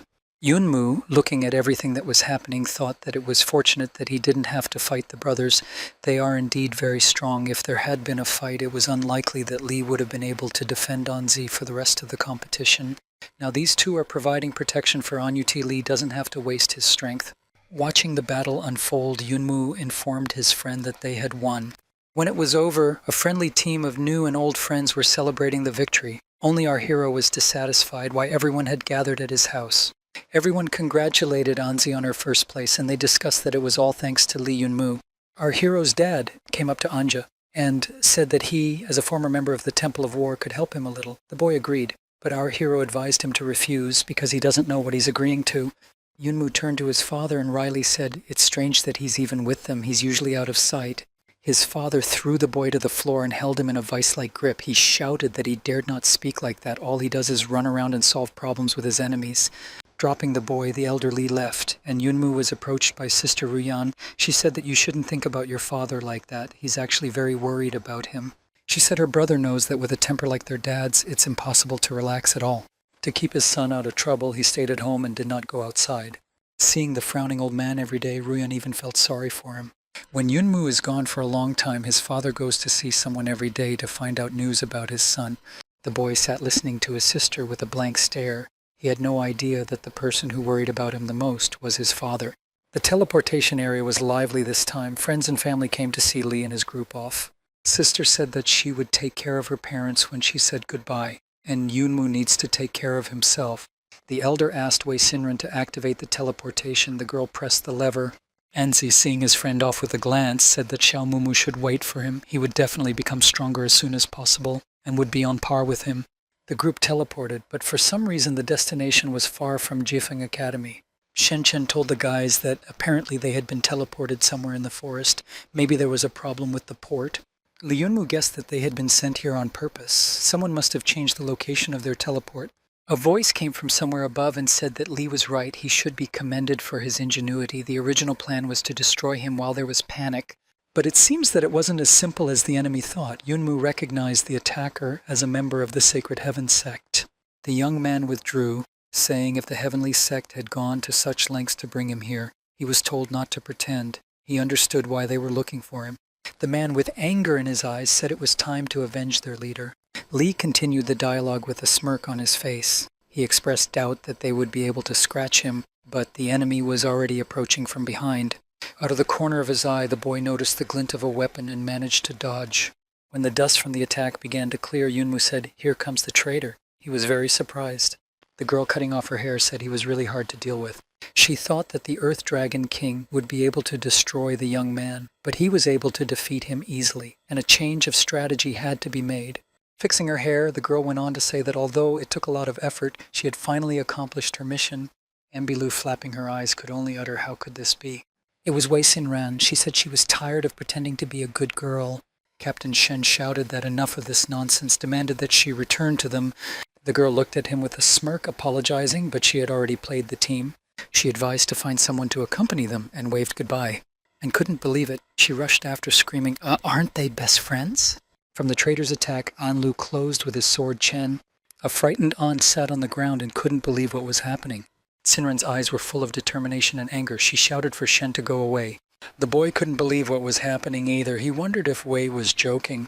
The girl approached the representative of the celestial realm. She said that her part of the contract had been fulfilled. Now she demanded what she had been promised. The man reassured her by saying that she would receive everything.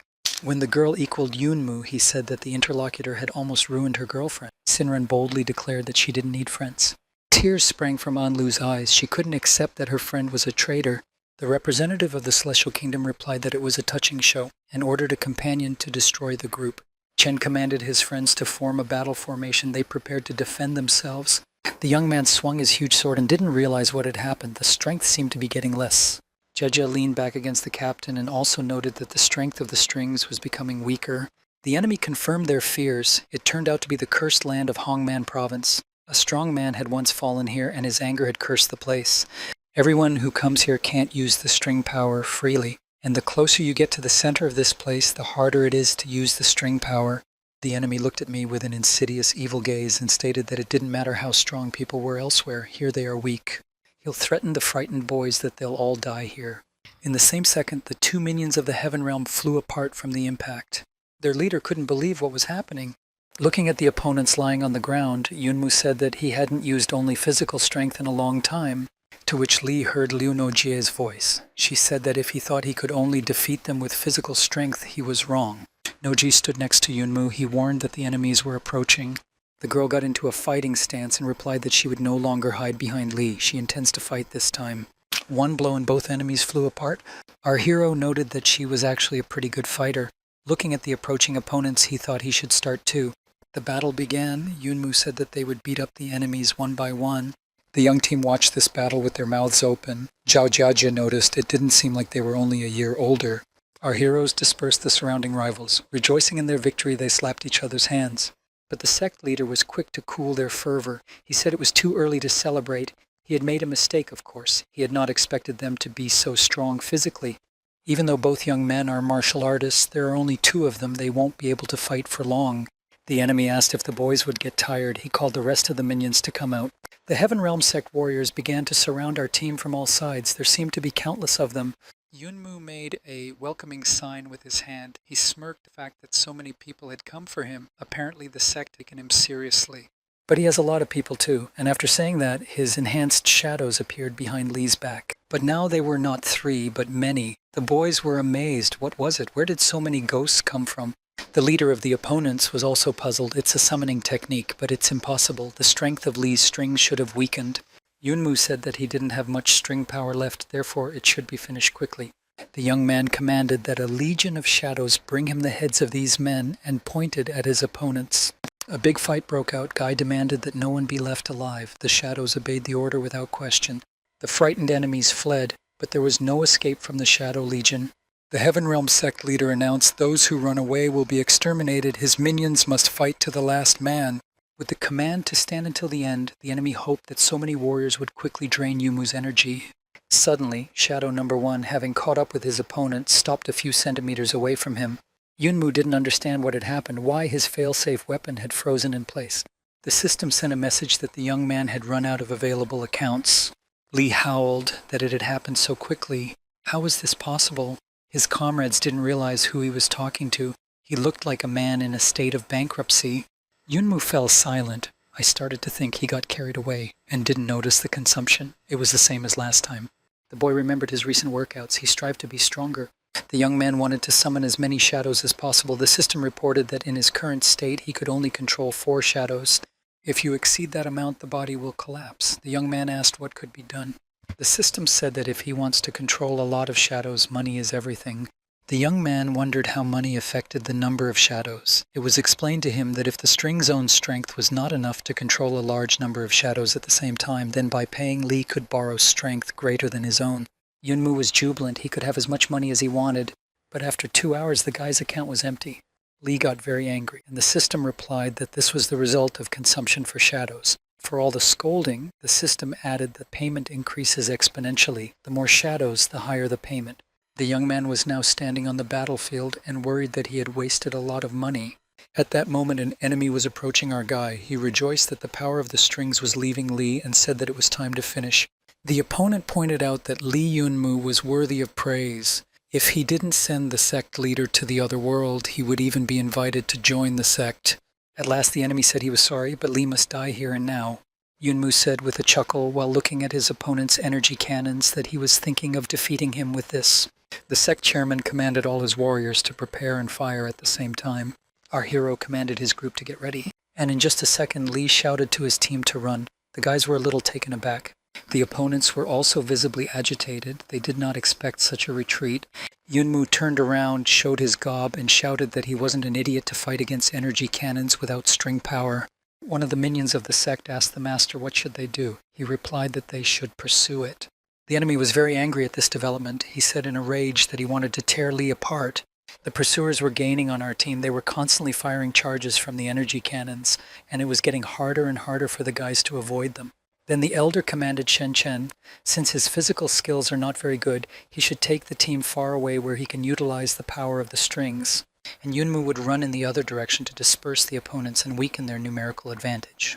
The assistant informed the master that the pursuing team had split up. Then he ordered Wu Ka to take someone to chase after the boys. He would go after Lee himself. The enemy followed our hero and his companion. He shouted after them that the boy was running to the very depths of the cursed earth. Yunmu lurked behind a tree and turned around. He made sure that the enemy was indeed pursuing them. Du Nojie asked, "Will the kids on Team Jifeng be okay?" Without hesitating for a second, the young man replied that of course. He added, "Who does she think trained them?"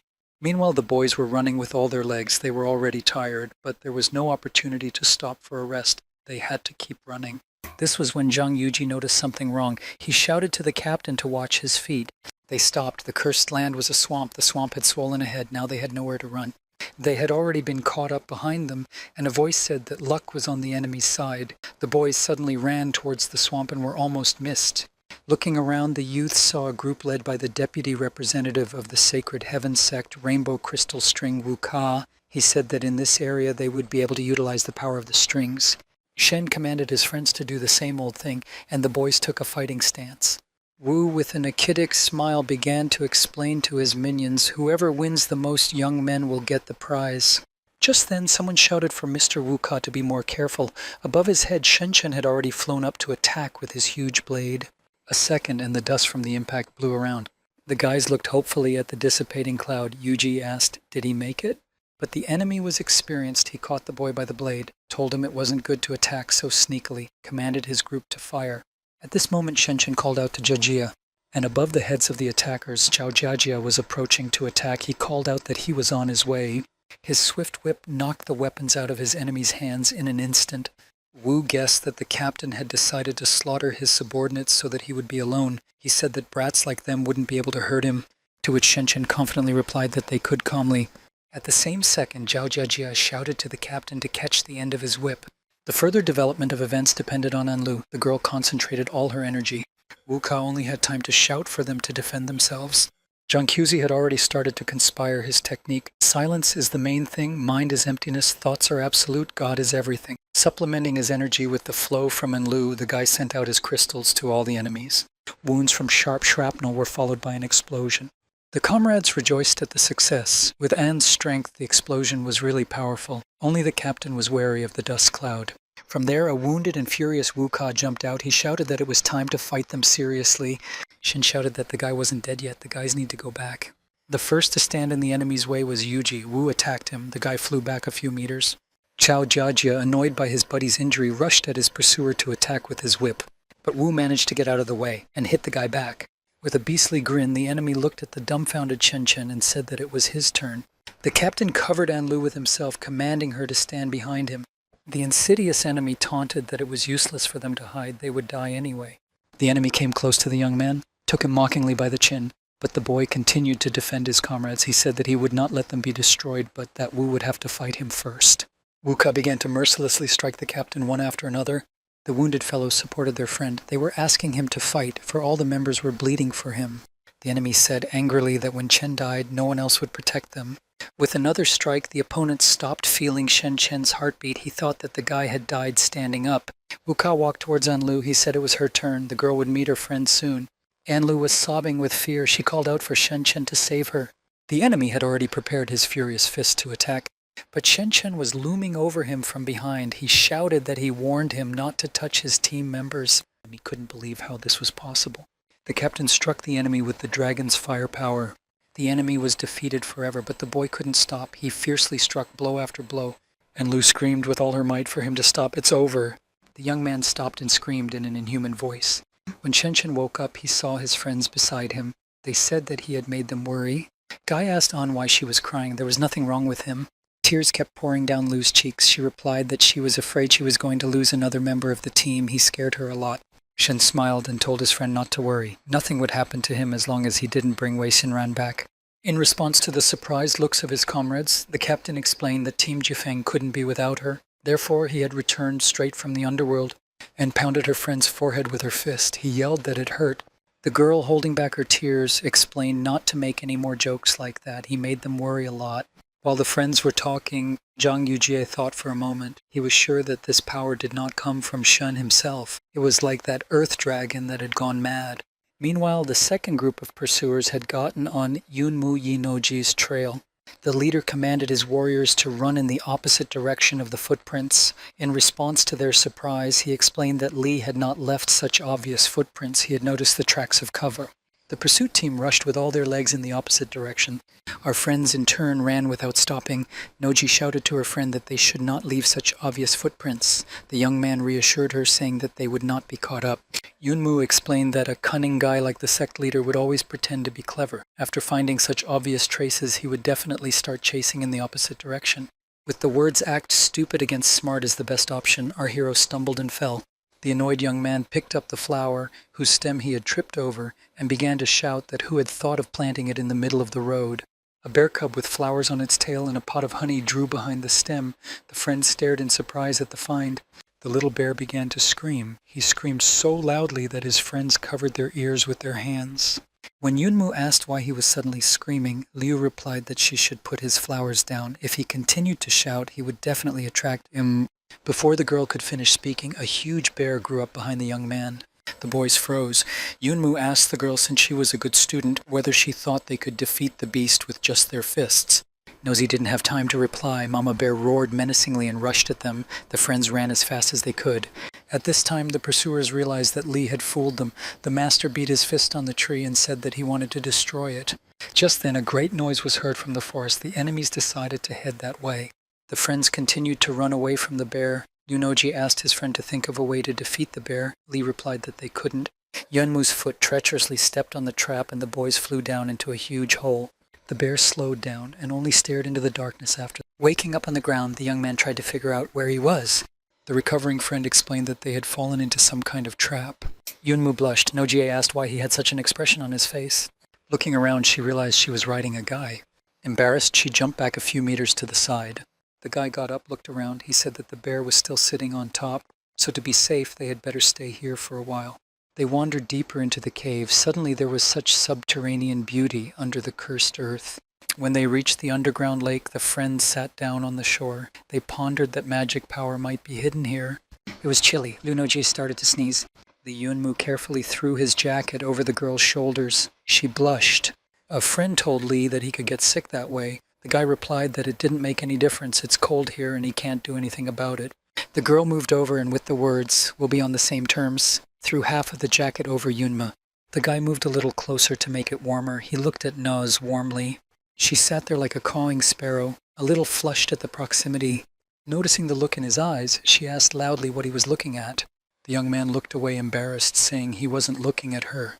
Looking at their reflection in the lake water, the boys wondered how long they would sit there. The girl didn't realize she had fallen asleep. Lee woke her up. He said he found something. Sleepy Nose, wiping her eyes, asked what could be found in this godforsaken place. The young man pointed to the water and said it was there. Liu asked what he was doing there. Yunmu explained that he was fishing, offered his friend a snack. She declined. He couldn't wait to show off his find. Lee told Noji to jump into the water after him. Before she knew it, he had already pushed her into the lake. Underwater were tunnels to other places. When Liu Noji swam out of one of the cave compartments, she was very surprised by what she saw. She asked her friend if it was real. In the middle of the cave, surrounded on all sides by crosses, was an energy ball. Taking off his wet clothes, Li Yunmu told his friend that it was an energy shield and offered to come closer and take a look. Liu Noji replied that it's better not to get close. Crosses are tools of suppression. They were put up to suppress what's under the shield. There are a lot of crosses, so it's very dangerous. The young man said that since his friend was afraid, he could stay where he was. He would go alone. The girl was indignant. Once again, he did not heed her warning. Liu Noji made up her mind after all and followed Yunmu. As they got closer, the friend saw a round artifact on the dome. The signs on it seemed familiar to Yunmu. After thinking for a moment, he remembered. The guy took out the bowl obtained from the battle with the Sky Sect. The runes on it were identical to those on the contraption under the dome. The young man remembered that the old man at the Wanwen Pavilion had said that the bowl had a second half. Maybe it does. Someone used it to suppress something here. The guy combined the two items. They fit like they were one and the same. Turning the artifact around, Li Yunmu found himself on top of a surging stream of energy. Gradually, the bowl sucked the entire energy dome into itself. The young man rejoiced like a child. At last, his bowler was fully assembled. Nosy called out to the guy. There seemed to be something else under the dome. When the smoke cleared, the friend saw a stuck sword on a pile of bones. Yunmu headed towards the sword. He walked and wondered why there were so many bones. Everything was covered with them. He was about to grab the hilt of his sword when his friend shouted at him not to touch it. Lee froze. Nosy clarified that there was no need to touch the weapon. It exudes a very evil aura. She can feel it. The girl kept saying that they don't know anything about this sword, so it was better to be careful. The young man listened and stepped back. At that moment, someone entered the cave and started swearing about who they were. From the form of clothing, the guys guessed that it was a member of the Heavenly Sect. He asked where the void treasure ring that suppressed the sword was. The guy who came in looked at the orientation cards in his hand and exclaimed that it was them. Noji whispered to Yunmu that they had been discovered. The guest's eyes lit up with rage. He said that the heavens themselves were on his side. If he caught the uninvited guests, he would be promoted for sure. Yunmu knocked out the attacker with one punch. He was surprised that he was so weak. Turning around, our hero went to the sword. He said that since the Heavenly Sect was not indifferent to it, it was impossible to leave the weapon here. Noji was startled. She questioned whether Lee really wanted to take it. The young man said that since they even used suppressors for this sword, he wanted to look at it, and he reached for the hilt. Barely touching the sword, Yunmu felt a large flow of energy. The guy abruptly ripped his hand away from the hilt and fell to the ground. Noji was terrified. After a couple of seconds, the young man regained consciousness. He said that the moment he touched the weapon, he felt that his strength had run out. The girl was swearing profanities. Getting to his feet, Yunmu decided it was best to forget about the sword. It didn't seem to be for him. His friend lamented that maybe he had learned his lesson this time. The boy boasted that this time he was not leaving empty-handed, and he showed me his pot. The comrades got out of the hole. Yunmu said that the bear seemed to have left. Tired from the busy day, Liu Noji asked what they should do next. The boys walked slowly down the path, thinking that they needed to get out of this forest quickly. Yunmu said he didn't know how the guys were doing. They didn't realize that an energy charge was already flying at them. A moment and the comrades were thrown back by the blast wave. Looking up, Lee saw the enemy standing on a tree branch. The Heaven Sect Master said that it was easy for him to find them. Yunmu began to quip. He asked his opponent that it was bad to be clever and be wronged by his own cleverness. Did he hurt his dignity? Called the master Grandpa. Our hero then rushed to attack, urging the enemy to fight him. Noji shouted, not understanding why he was provoking the situation. In response, she heard back. He didn't know his opponent was so offensive. Immediately, a charge from the energy cannon flew at the guy. Nose had time to warn him. The young man was able to dodge the attack. Once on the ground, our hero said that he was indeed almost killed now, but when he saw where the shell flew away, he noticed something. The enemy behind him gloated. He said that this time the young man could not escape. If he knelt down and apologized, his body would remain intact. In response, Lee replied with a smile. He wished he could deal with his opponent later. After all, there would be no next time. The Heavenly Sect Master didn't understand the guy's irony. He asked him what he was talking about because he was about to die. Yunmu pointed behind his back and said he was talking about him. Behind the guy, a huge bear appeared out of the clouds of dust. Lee approached the animal, stroked it. He regretted that its fur was on fire. The charge had hit the bear. Pointing at his opponents, the guy told the animal that they shot at him. These people are scum. They want to take his bear cub. The beast's eyes lit up with fury. He grinned. The representatives of the Sacred Heaven sect were a bit confused. They didn't understand what the guy was doing to the animal, but the next second the animal was already rushing at the enemies. They started shouting that this bear must be destroyed. Yunmu told his friend that it was time for them to get out of here. Meanwhile, somewhere in the forest, the doors of the secret bunker opened. The guy who greeted the visitors said that the deputy bishop was waiting. Through the open door, the guy escorted Wei Xinren out. The girl was walking under supervision down a corridor with creepy flasks of liquids on both sides. These vessels contained either humans or monsters. They were knocking on the glass, asking to be destroyed. Wei Xinren shrank back in terror. She tried not to look around. At the end of the corridor was a laboratory. In it, a man in overalls and tools was doing something with another monster. He said it would be over soon. At that moment, the door opened and a guard and Xinren appeared on the threshold. The guy reported to the deputy bishop that the girl from the Wei family was here. A pungent, unpleasant odor hit the girl's nose. She covered her nose with her hand. The deputy invited her to come in quickly. Wei said she brought him the man he asked for. Now he owes her what he promised. The man was finished with the manipulation. He reported that revitalization was not easy. Taking off his overalls, the deputy bishop said to Wei Xinren not to worry. He would do what he promised. The man said she could trust him, but he had a few more errands for her to run, so now she should go back and wait for messages. The girl got angry. She shouted that he was playing with her. The agreement was that she would bring Li Yunmu here, and he must do what he promised. The man looked at her sternly. He replied that he had already told her to go back and wait for her errands. No matter how angry the girl was, she had to obey and walk backwards. The wily scientist stood looking at his work and pondered the need for more test subjects. The girl walked down the horrible hallway and thought about her dad and mom. She remembered how her family had once been grabbed by Shaoxin. She screamed for him to let them go.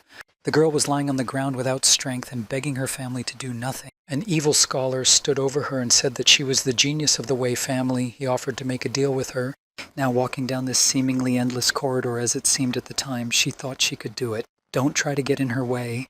Our heroes, after a full day of walking, finally met people. Nosy noticed that the villagers looked like the Hongman tribe.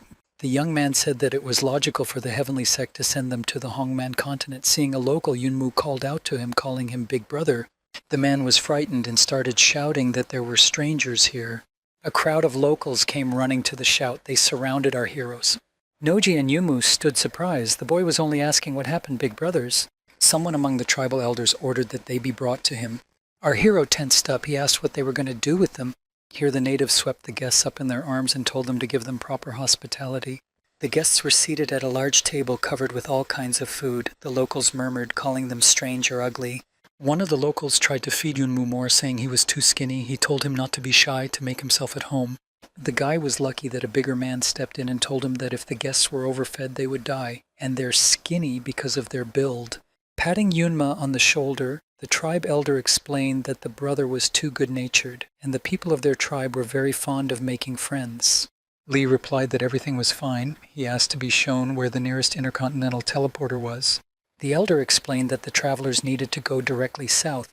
At that moment, a sentry ran up to the elder. He shouted that bandits were approaching the village. The elder turned dark. He said that the boys would have to finish them off. One of the vigilantes would be left to protect the guests. All the men ran to the battle. Yunmu asked the guard if they were often attacked by bandits. The man told him that they had appeared a couple months ago. The villagers began to suddenly disappear. Then the bandits came and said that they were the ones who had tied up the villagers, and if they wanted to keep the kidnapped alive, the locals had to give up all their savings. Yunmu headed in the direction of the fleeing men. The guard said it was dangerous.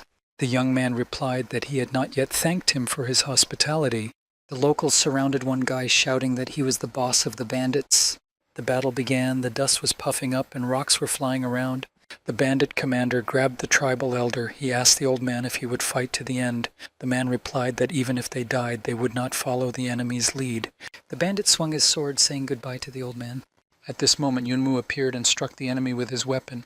The elder sat on the ground dumbfounded. He kept saying that the young man was so strong. The guy looked around and asked if anyone wanted more.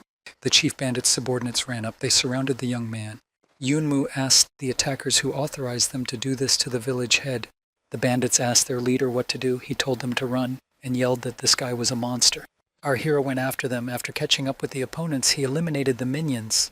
The ringleader he captured and began to interrogate where they had taken the villagers. The man asked to be spared. He said that they tied up the people and sold them, but he did not know where they were then taken.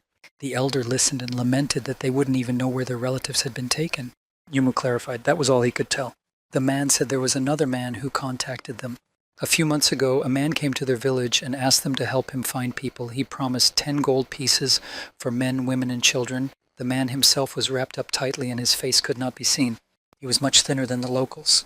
The young man realized that this person was from an alien continent. He wondered what their purpose was. The elder approached Yunmu and thanked him for his help. He said he would leave the rest to them. The young man said he was welcome and asked him to answer one question. The village head agreed. Yunmu again asked for the location of the intercontinental teleport. The old man said again that they should just head south. That way they could get to the biggest city on their continent. Our friends reached the town of Mantian. The locals also turned out to be very friendly. They tried to show their hospitality in every possible way. They called Lee for a drink, invited him to show him around the city, invited Nojie.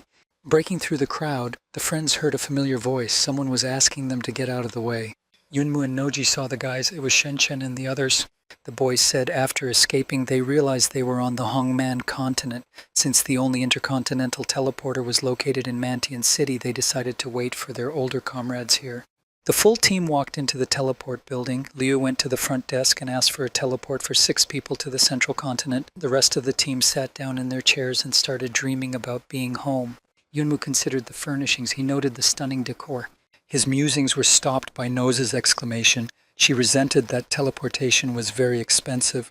The guy came over and asked her friend how much was missing. He said that if he didn't have enough, he could just exchange the materials for money.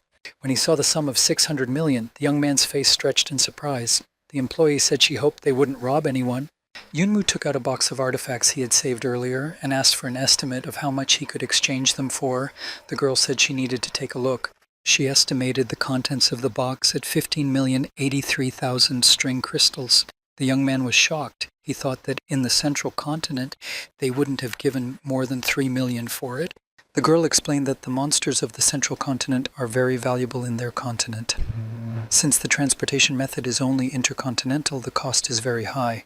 The young man asked, then the materials of the Hongmen continent would be very expensive in the central continent. He received an affirmative answer. Li Yunmu, smelling a profit, announced to the team that they would not return for the time being. My friend wondered what he was up to again. The Heavenly Sect head's office was in the middle of an argument. It turned out that Li Yunmu had taken the sacred artifact. The guard from the cave was on his knees and promised the head, if he let go, to chase down Li Yunmu and retrieve the sacred artifact. The head said not to worry about the sacred artifact. He still needed experimental materials. The guy got excited and said that he could grab Li Yunmu. The head said it's not necessary. The guard is useless anyway. The young man screamed and begged for mercy, but no one listened to him. The Heavenly Sect Master survived the fight with the bear. He informed the head that Yunmu had appeared in Mantian City 2 days ago. He asked for 2 teams to pursue, destroy our hero, and recover the artifact. The head replied that he would entrust the matter to Wei Sinran and sent her a letter. The master said he had many connections in the city and could find him faster. Rising from his chair, the head replied that he would not repeat himself a second time. The head approached the master, took the cigarette from his mouth, and asked him not to spoil his mood and the grand celebration. Already heading for the exit, he added that otherwise his entire family would go with him to his operating table. In the mysterious forest of the Hongmen continent, hunters walked around. They were discussing that usually 3 steps were enough to catch a beast, but today there were none at all. One of the boys suggested going deeper into the woods. The other resented the surprise, asking, did he forget?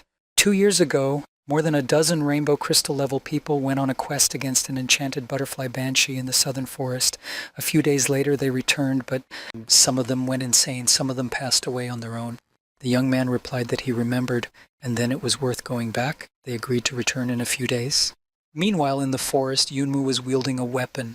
In anticipation of getting paid for the monsters, he defeated another monster. He told Noji that he didn't know how the others could turn down such an opportunity. Loading the monster into his star space, he dreamed that when he returned to the central continent, he would definitely sell it at a great price.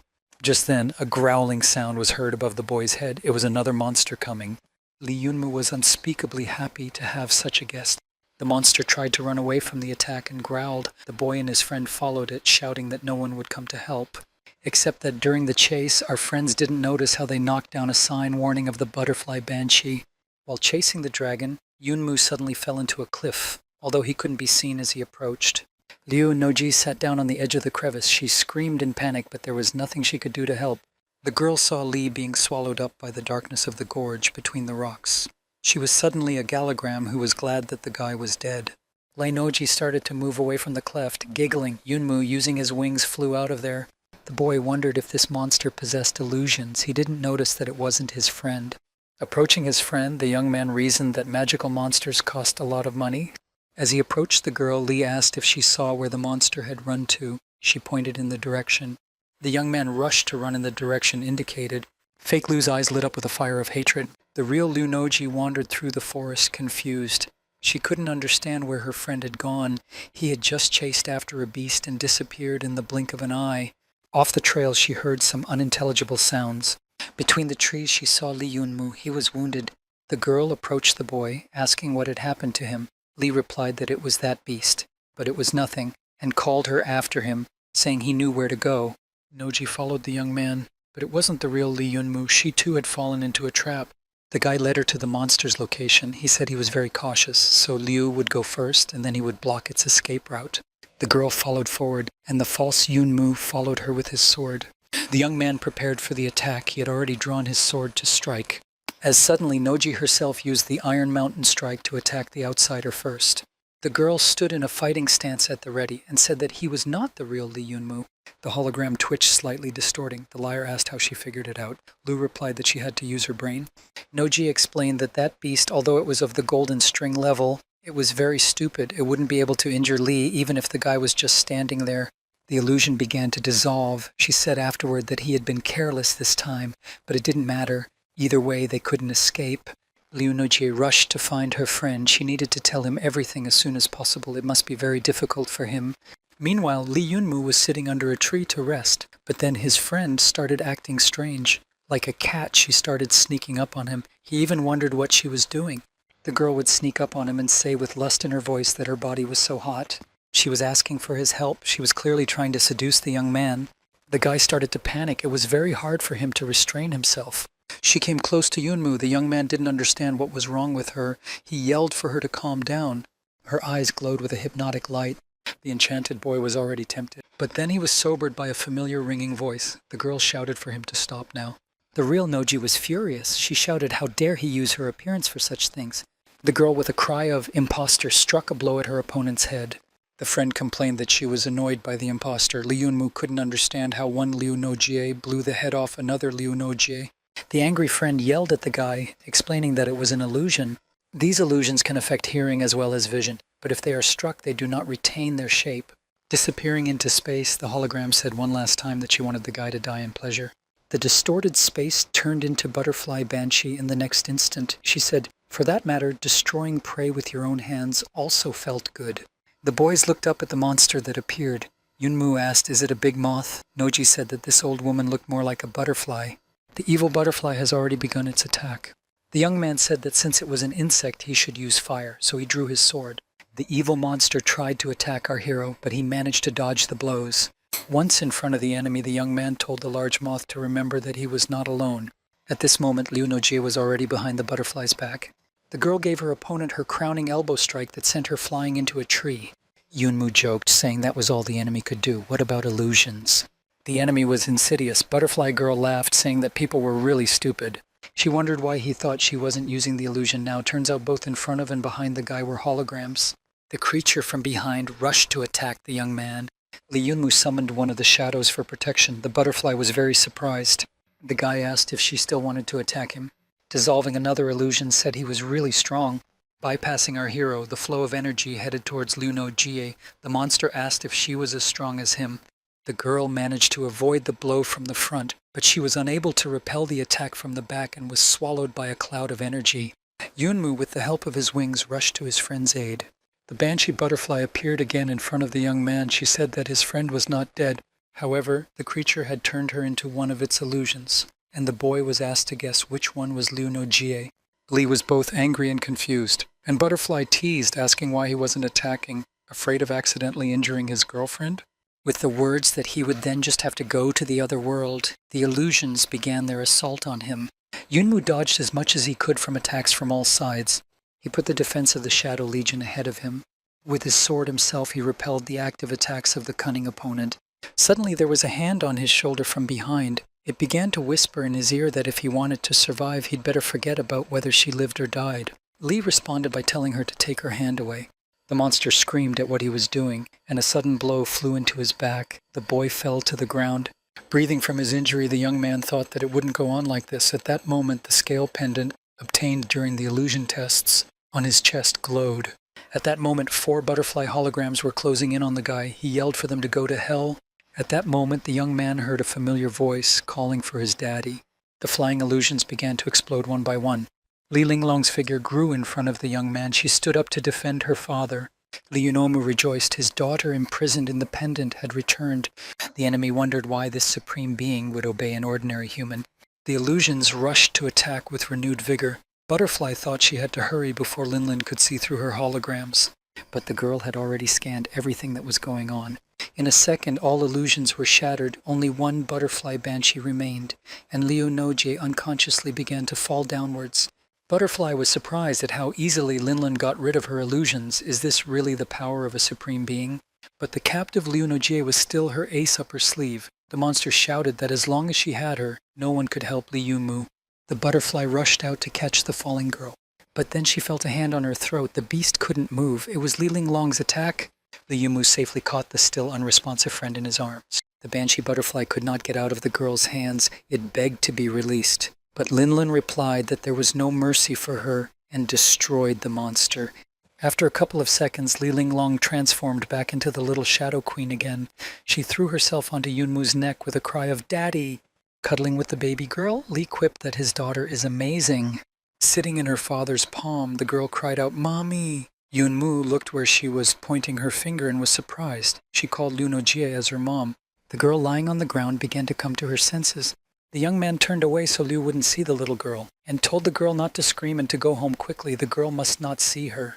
When Nose regained consciousness, she asked if she had been swallowed by a large moth. Where did it go? The boy replied that he had defeated the monster. But the awakened girl started to attack her friend. She still doubted that the real Yunmu was in front of her. Screaming for the stupid moth not to try to trick her, she punched the guy a few more times. A couple minutes later, the battered boy was wandering down the path. The girl ran after him, wondering if he was all right. Li rubbed the bruises and kept silent. The friends equaled each other and walked together, but suddenly Yunmu heard some sound. The young man grabbed the girl's hand and saying that they should hide, "Someone is coming," they ran into the bushes. A truck was driving down the road. There were voices coming from it, making someone run. A rope was tied behind the car, at the other end of which a girl was running. The girl was crying. From the cab came shouts that if she didn't run, she would end up like the guy in the back of the truck. There was a young man lying there unconscious. There were 3 guys sitting in the cab of the truck. They were discussing that they didn't expect to meet an enchanted girl in the forest. One of them said that luckily they had the deputy head's medicine and the enchantments didn't affect them. The boys guessed that they were people from the Sacred Heavenly Sect, so they decided to follow them. The car stopped and there was a commotion. Someone was telling the brothers to hurry up. Yunmu and Noji were shocked by what was happening. They didn't understand what this place was. The cult guys dumped the contents of the truck into a huge pit. It was a whole ravine of human remains. Li Yunmu compared what was happening with the information he had received in the past few days. He realized that the disappearance of the locals was related to the Heavenly Sect, but what do they want to accomplish by doing this? One of the guys brought the bound girl to the cliff and said that when they finished playing with her, she would go to her fellow countrymen.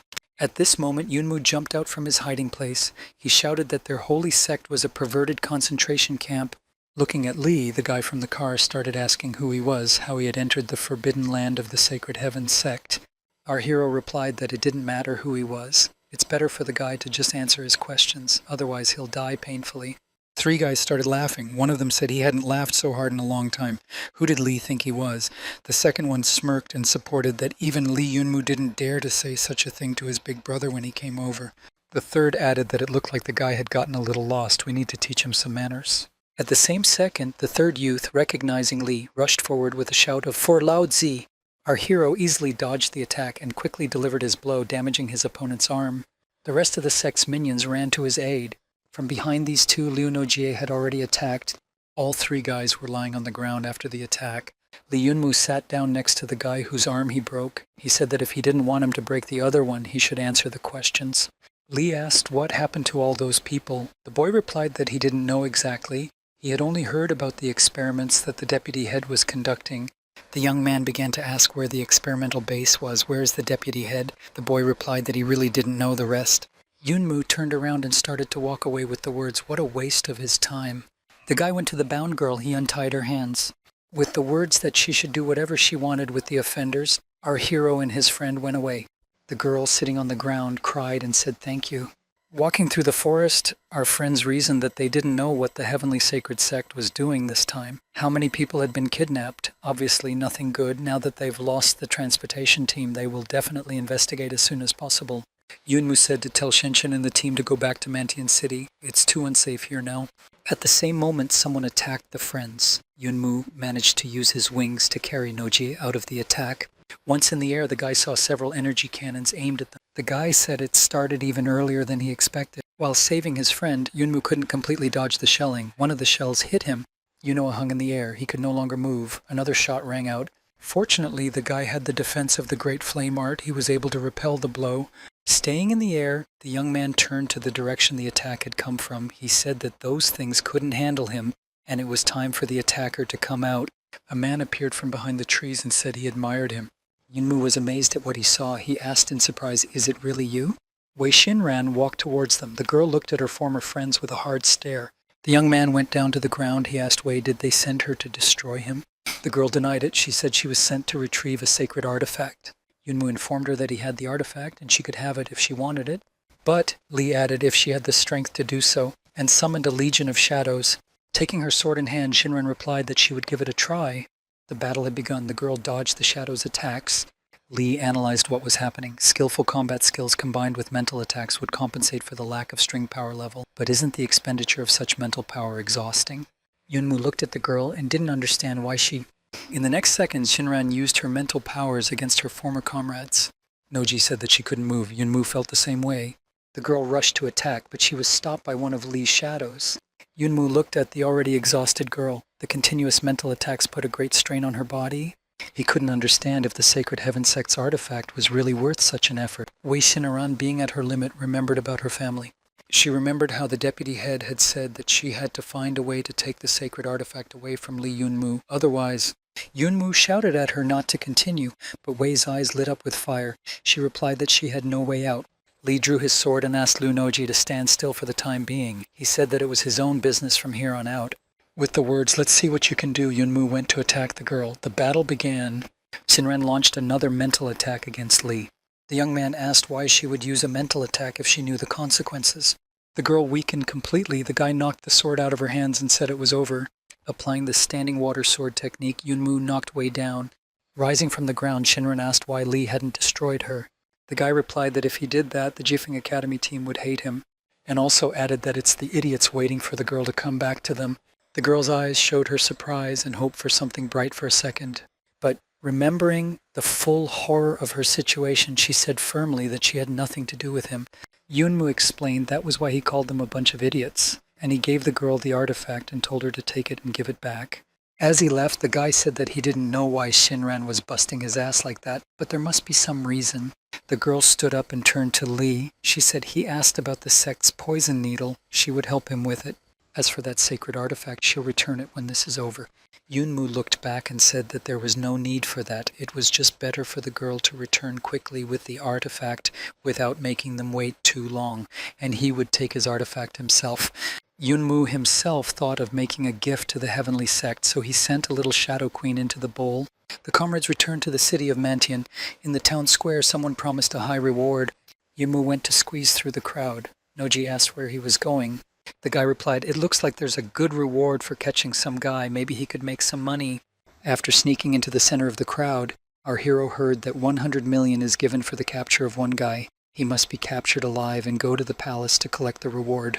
The young man told his friend who came up next that the guy in the drawing was so funny they need to catch him. But then the handcuffs snapped on our hero's arm. The guy who caught him said he wasn't on the wanted list. He didn't expect to catch him so easily. Yunmu snatched the portrait from the herald. Sal shook it and shouted for the guy to open his eyes and look closely. Where does it resemble? At this moment, Noiji, holding back laughter, noted that it was indeed a bit similar. Lee at that moment really began to question his appearance. The man who caught Yunmu said to follow him. Liu Nojie tore the guy up. The man's handcuffs remained empty in his hands. He shouted that the man was missing. Nozi, dragging her friend away, screamed why she always had to save him. The townspeople were left in the square arguing that the handcuffs were designed for their size. They were too big for the young man. There were men scurrying around the square, trying to figure out where the couple had gone. They couldn't just disappear. Eventually everyone decided they weren't in that square and went looking elsewhere. When the hunters for Li Yunmu dispersed, the guys who had dressed up as roast puppets took off their masks. After catching his breath, Li Yunmu put his suit back on and beckoned his friend to go. Noji was surprised, asking where to go. The city is full of wanted ads. The boy confidently stated that he needed to go to the palace and ask them everything. The young man walked and resented being painted so ugly. It almost made him angry.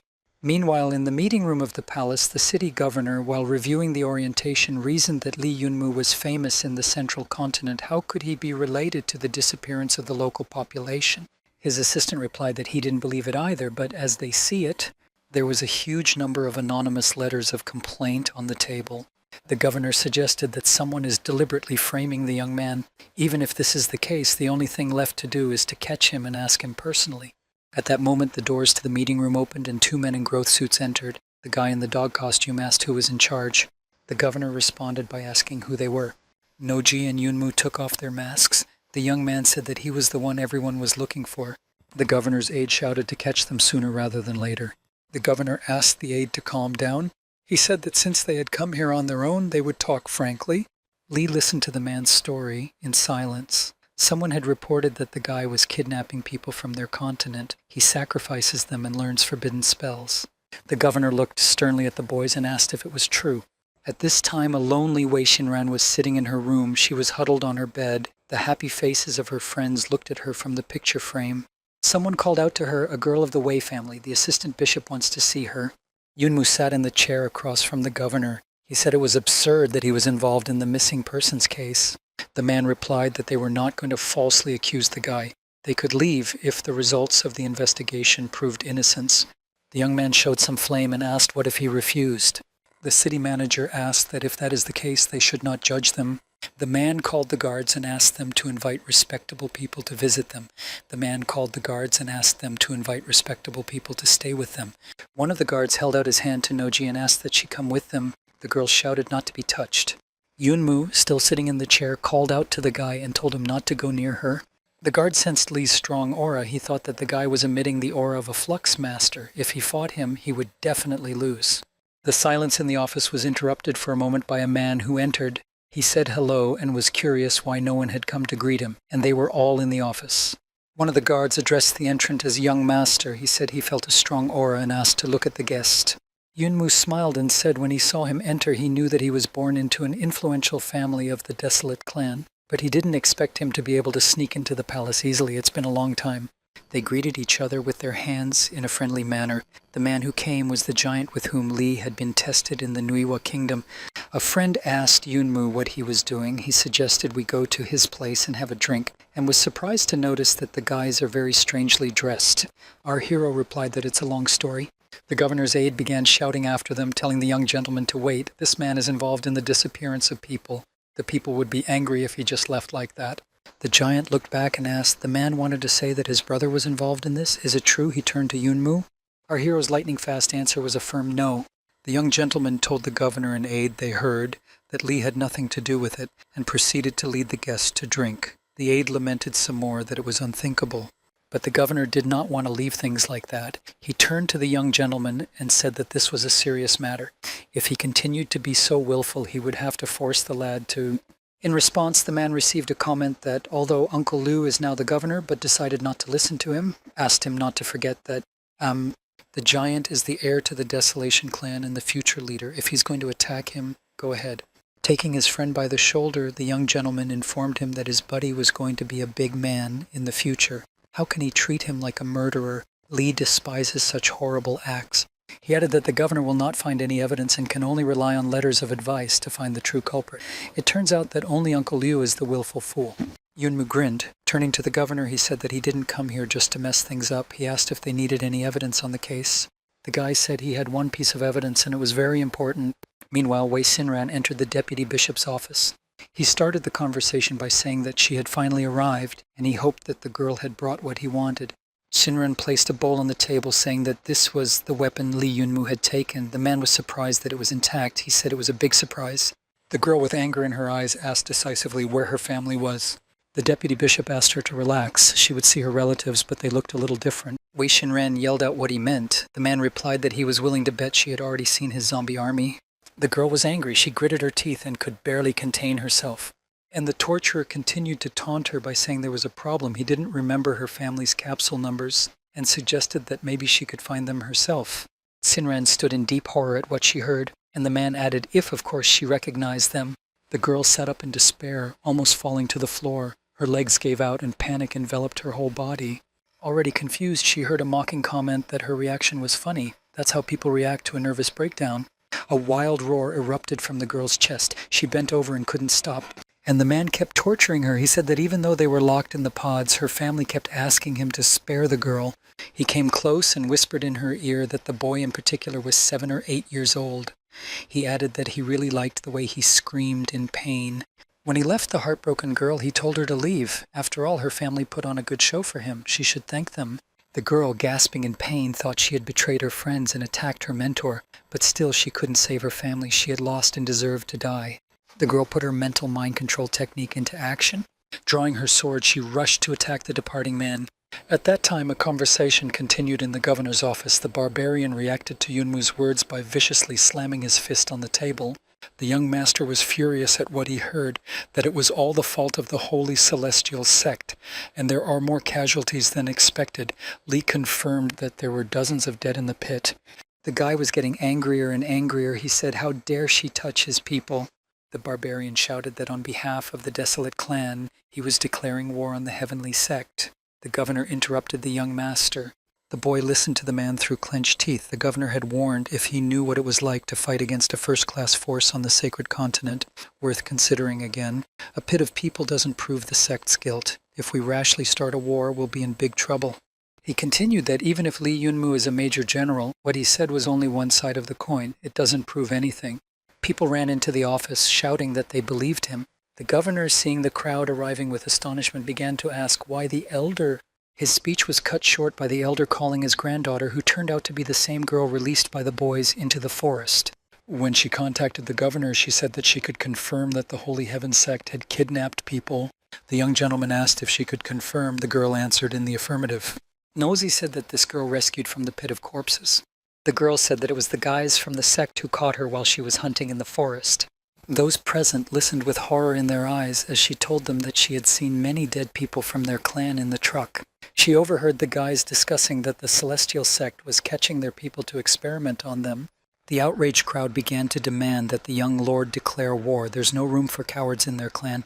They want to avenge their brothers. How dare the sect treat them like this? They will pay for everything. The giant turned to the governor to ask if he still wanted to stop them. Crumpling the letters lying on the table, the man shouted, "Do they really think he is a coward? Since there is now enough reason, he officially declares war on the Sacred Heaven sect." Out of anger, he scattered the letters of denunciation around the office. After calming down a bit, the man asked the boys to moderate their fervor. He asked how they would find out where the secret laboratory of the celestial sect was. Li Yunmu asked not to worry about it. He knows the location. Everyone was surprised. The guy, smiling, added that his daughter knew where the lab was. Sitting in the living room, the young guys on the team offered their help. Someone suggested maybe they could find Xinran. Yunmu calmly replied that the people from the continent could handle it. After he took the guys back to the city, he would check the headquarters himself. Anya started to resent that they wanted to go there too. At that moment, Shenchen heard someone come in and went to see who was there. Opening the door, the young man was greatly surprised. The guys in the room were wondering who was there. The bewildered young man replied that it was Wei Xinran. The girl timidly stood on the threshold. The next second, Xinran staggered and fell into Chen's arms. He saw that the girl was wounded. All the team members rushed to meet her with shouts and questions about what was wrong with her. The exhausted girl whispered to Yunmu to forgive her. She said she promised to bring the poison needle and held out her hand in which the weapon lay. She added that she had given her word to come back in one piece, but she couldn't keep it. Our hero looked at everything that was happening with bewilderment and horror. The guys, almost crying, said maybe it would all work out. The wounded girl asked, turning to the captain, if she could return to the crew. Shen Chen, with tears in his eyes, shouted that of course you can. Lying on the floor, the girl cried. If that vicious sword wasn't there, nothing would have happened. She pictured herself with her friends and family when everyone is healthy and happy. But now she was lying on the floor with her weeping companions standing and sitting beside her. And in the cursed forest at the entrance to the secret laboratory, there was a battle going on. Locals attacked, shouting that they would avenge their family. The guards at the door, fielding cannons at their opponents, shouted that they must guard the entrance to the forbidden zone. One day their sect would be invincible. The onslaught of the local tribes was strong. With shouts of advance, their numbers kept arriving. The guards at the doors wondered how much more time they had to defend themselves. At this moment, something was happening in the cave beneath the cursed forest where Yunmu had removed the sword's protection. The sect leader, surrounded by an army of zombies, was approached by a master and told that Mantian was tough and their people wouldn't be able to defend themselves for long. In response, he heard that there was plenty of time. When the leader gets the sword, they will die. The master asked the master if it was worth turning the entire desert continent against himself for the sake of this sword. The bishop replied that of course you should. This sword is God's weapon. The surprised man interjected, repeating, God's weapon. The bishop explained that the literature says that the cursed god killed the old god with this sword and got this place. After his victory, he cursed his sword and threw it here. God's weapon has God's will. Even if you see part of the kingdom, this is the highest glory. Taking the cup in his hands, the bishop said that the ritual was ready. Now he would subdue the sword. He ordered the master to guard the entrance and let no one in who might interfere. Beginning the ritual, he added that this sword could absorb the energy of the flow and release the power of the curse. But for now, he uses the weapon to convert the flux energy from the zombies. He converts the power of the curse into zombies. The man switched to shouting, saying that even though it was a god's weapon, it was under his control. Carrying out his horrible plan, Bishop thought that even if it hadn't been used in tens of thousands of years, this weapon had tremendous power. However, it will still be under his control. Something went wrong. Explosions started happening all around. The evil genius realized that his zombies couldn't handle the power of the curse and began to break apart. He needed to hurry up. Launching the power of his sword, the bishop shouted for the monsters to obey him, and he almost succeeded. At that moment, the front door burst open. Yunmu entered the cave apologizing, saying that he had come to return something. The man asked if he was Li Yunmu. Our hero answered in the affirmative and told the deputy leader that he was grateful for taking care of his disciple. The man replied with a snide look that if he had come to avenge that girl, he was too late. The young man, smirking, replied that he wasn't late, assuming that the enemy was not aware of He himself gave way on this weapon. It was his surprise. Yunmu commanded to come out. A shadow queen in the form of Li Linglong appeared in front of them. The girl intensified the process, and the zombies started exploding even faster. The enemy holding onto the sword realized that the curse energy was returning as the zombies exploded. The bishop was thrown back by the increased energy. Li Yunmu looked at what was happening and said, "Countless lives have been ruined for the sake of this sword. It seems like he really wants it." With the words that he would not let the enemy take possession of it, the young man grabbed the hilt of the sword. Barely restraining it, the lad thought the sword could still possess such power after some of its energy was absorbed by the divine cup. At that moment, a warning came from the system. A powerful force is running through the guy. He might not be able to withstand it and die in a minute. It was recommended to use star space to separate the force. Yunmu remembered his star space and ordered his power to activate. The energy of all the artifacts in the warehouse of his star space began to flow to him.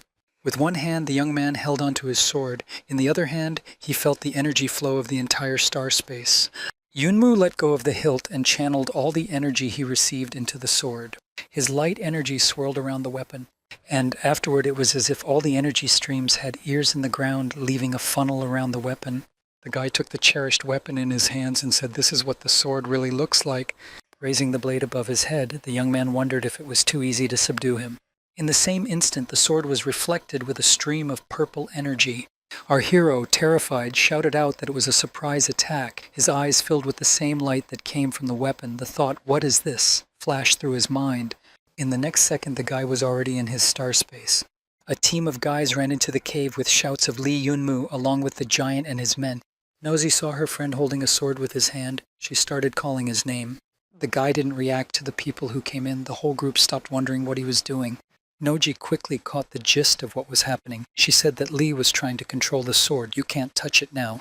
That's when people noticed another participant in what happened in the cave. They said they couldn't be who it was there. The bishop stood there all wounded, barely able to stand on his feet. He couldn't believe how his body had gotten like this. The cursed energy was destroying his body. He started to turn into a monster. He shouted that he would destroy Li Yunma. At that moment, our hero was still trying to match the artifact. Noji shouted that she had to protect Li Yunmu, and all the guys rushed over to help. Meanwhile, Li Yunmu was on the star river of his subconscious. He saw a man there and asked who it was. The young man covered himself with one hand, wondering what his level was. The stranger's strength was overwhelming the boy. This pressure was terrifying. The stranger began to say that it wasn't easy to kill a god. If he cultivated another original power, star power, today's day would not have survived. It's pointless to stay in this semblance of life. Let's get started. The young man heard the words, "Extermination, my sword awaits me," and he saw a glowing blade against the starry sky. Energy streams swirled around him. The voice continued that although tens of thousands of years had passed and everything might have changed, as long as the power of the star stream was renewed, it would always be the right time for him to return. Yunmu struggled to stay on his feet. He thought he was in the memories of this sword. This power was so familiar.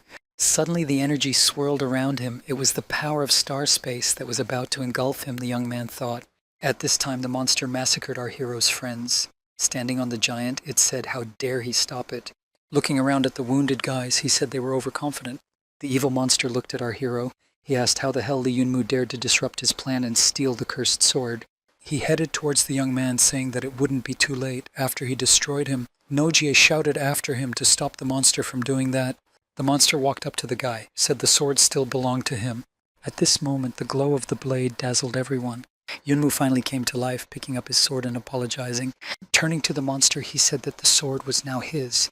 The monster thought that the Flowmaster could resist his attack had he realized the message of the gods left in the divine weapon. With thoughts that he couldn't give it time to strengthen its abilities and needed to destroy it right now, the monster threw itself into the attack. Li Yunmu repelled the attack of the monster attacking him with his sword. The fight has begun. After a brief fight, the monster lay on the ground. Noji shouted questioningly that Li had won.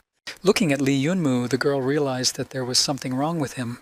Lying on the ground, the bishop said he had fallen into his trap. The young man stood there not realizing what was happening to him. He felt asphyxiated, and then he realized that the monster's spilled blood was poisonous. The monster got up from the ground and mockingly said that the young man's right side should be paralyzed right now. Did Li really think that the deputy leader of the heavenly sect would be so weak? Walking up to Yunmu, he told him that he had been studying poisons all his life, conducting experiments on countless people. The perfect experiment is himself. Saying that, the monster reached for his sword. He grabbed the blade and yanked the cherished sword out of the young man's hands, kicking him. Our boy screamed in pain. Leaning over to the injured Yunmu, the monster told him to close his mouth. Finally, the sword was his. Sitting on the ground, Li said that an unholy man and a cursed blade were the best combination in the world. If it were him, he would have thrown away the sword. The enemy looked at the wounded enemy in surprise. Yunmu continued asking if the bishop had forgotten how he became like this. The opponent ignored Yunmu's words. He told the Annihilator to release the curse. Dark energy began to ooze out of the sword. But something went wrong. The monster screamed and fell to his knees in pain. He felt like his body was about to be torn apart. It needed more flesh and blood to support it. The monster went to the pile of failed zombies. Absorbing them, he gradually transformed completely into a monster, losing his human form. Walking over to Yunmu, Noji offered him a medicine. It could help neutralize the toxin. Li, thanking, ate what was offered and went off to fight another battle. Noji looked after him and asked him to be careful. The guy replied, as usual, telling her not to worry. Yunmu's eyes lit up with rage. He said it was time to end it. Raising his sword, the young man asked the monster if it wasn't better to die. Why does he continue to live like this? The monster said that Li's greatest mistake was not finishing him when he had the chance. Now, standing up to its full height, the incredible beast said that there would be no such opportunity now. Our hero, upon seeing the monster, said that it had become even more hideous. The terrifying monster lunged at his opponent, telling him to try and overpower this perfect body. Yunmu dodged the attack. He thought that the enemy had become so fast with a huge body. The monster caught the guy's gaze and asked what he was looking at. The young man attacked the monster with his new sword and gave it his best shot. The boy was shocked. No amount of manipulation was doing any damage to this monster. The monster smiled and said that this body was perfect. It has instant regeneration. He explained that every zombie he had turned was now 100% integrated into his body. They all make up his power. Snatching the sword out of Yunmu's hands, the monster shouted what Li possessed to overpower it. The young man was already exhausted from the attacks. He realized that he couldn't defeat his opponent directly. He was too strong. Toward the oncoming enemy, the lad deployed his army of shadows. The monster pounced on the shadows with furious force. He shouted that it was a waste of time for Lee to think of harassing him with such an attack. At this time, our hero crept up from behind and in a leap wanted to cut off the monster's head, but he only got the arm. Yunmu was looking at his enemy's recovering body in despair. He wondered if this was the power of the sage stream. But an idea occurred to him. The power of the cursed sword was not fully awakened now. If he could awaken it with the power of star space as shown in the vision, he could defeat the monster. The young man needed enough time to activate the power. He began to simply run away from the enemy's attacks. There was only one thought beating in his head, that the sword should already get its full power faster. The enemy noticed that the boy was avoiding the fight. He wondered what he was going to do. Gathering all his beastly strength, the monster moved on the young man. He thought he had the cursed sword in his hands, and it didn't matter what he wanted to do. With thoughts that he would just destroy Yunma, the monster swept through him. The friends were watching the fight. They were shocked by what was happening. Liu Noji screamed in panic, calling out for Li Yunmu. Turning back to the girl, the monster said he had completely forgotten about her. Heading towards Noze, he kept saying that she shouldn't worry because she would see her friend soon, but then a cursed sword shone across the cave. Yunmu stood up to Noji's defense. The opponent was surprised that the guy was still alive. Our hero replied that he seemed to be luckier, and he asked the enemy if he was ready to die. Beast grinned at Li's words, asking what he was even talking about. But at this moment the enemy sensed Li's increasing energy. He couldn't understand why his power had become overwhelming. Could it be because of the cursed sword? Looking at the confident Yunmu, his opponent couldn't believe that he was able to fully master the power of the cursed sword. As the monster continued to think whatever it was, our hero instantly attacked it with the words, "Take that." The monster's eyes darkened. He only had time to say that the boy had become faster than the wind. The guy dealt thousands of blows to his opponent in an instant. There were many wounds running through his body. The monster started laughing at Yunmu's attacks again, saying that this was the full power of his sword as well. His body is endlessly regenerating. When he exhausts Li, the guy interrupted his opponent. He asked him to take a closer look at his body. The beast was surprised. The wounds were indeed not healing. But how could that be possible? After all, this body is perfect. Could it be the fault of the cursed sword? Then the voices of the people he had tortured began to echo in the monster's head. He started screaming for them to be silent. It was the cells of the dead people that were turning against him. The beast screamed at full force. How dare they? He is their god. Yunmu responded to this cry by asking if the one deserved to be a god. He's just scum. Go to hell and repent of your sins. The young man gave the final blow. The beast fell to the ground and said he had lost, but everyone still did not believe it. Our hero replied that nothing is impossible. With one last swing of his sword, the guy said it was over. Friends cheered and shouted for Li Yunmu's victory. The boy, looking at his reflection in the blade, said he didn't know this power would be so hard to give him. Maybe he's too weak. And the boy's eyes closed. When our hero came to his senses, there were happy faces of friends all around. An said that she was sure everything would be all right. Li Yunmu started grumbling that they had made a mummy out of him. The others listened, saying that this was something to celebrate. Liu Noji yelled at everyone, telling them to leave. The guy needs peace. Pushing everyone out the door, the girl said she would take care of him herself. Left alone with Yunmu, Noji asked how he was doing. The boy, getting out of the bandages, asked why he was twisted like that. Then he said he was fine, not to worry. He touched the sword next to him, but he couldn't feel its power. Something wasn't right. Just then, to Noze's annoyance, a giant came crashing through the door. He ran up to his friend and started rubbing him on the shoulder, said he meant a lot to his people. If he didn't survive, they would be very upset. Yunmu asked if they had cut ties with the celestial sect. The giant replied that it was understandable. The inhabitants of the continent wiped out everyone in the cursed lands, and the rank and file followers were banished from the continent. The young man asked what their real purpose was. Do they really need this sword that much? The comrade replied that if the captives were to be believed, that was the purpose of this sword. God damned. The young man began to resent that the name was dumb and sounded like someone secretly shitting under the door. Liu Noji turned to Yunmu, saying that she thought the guy was in a very dangerous position.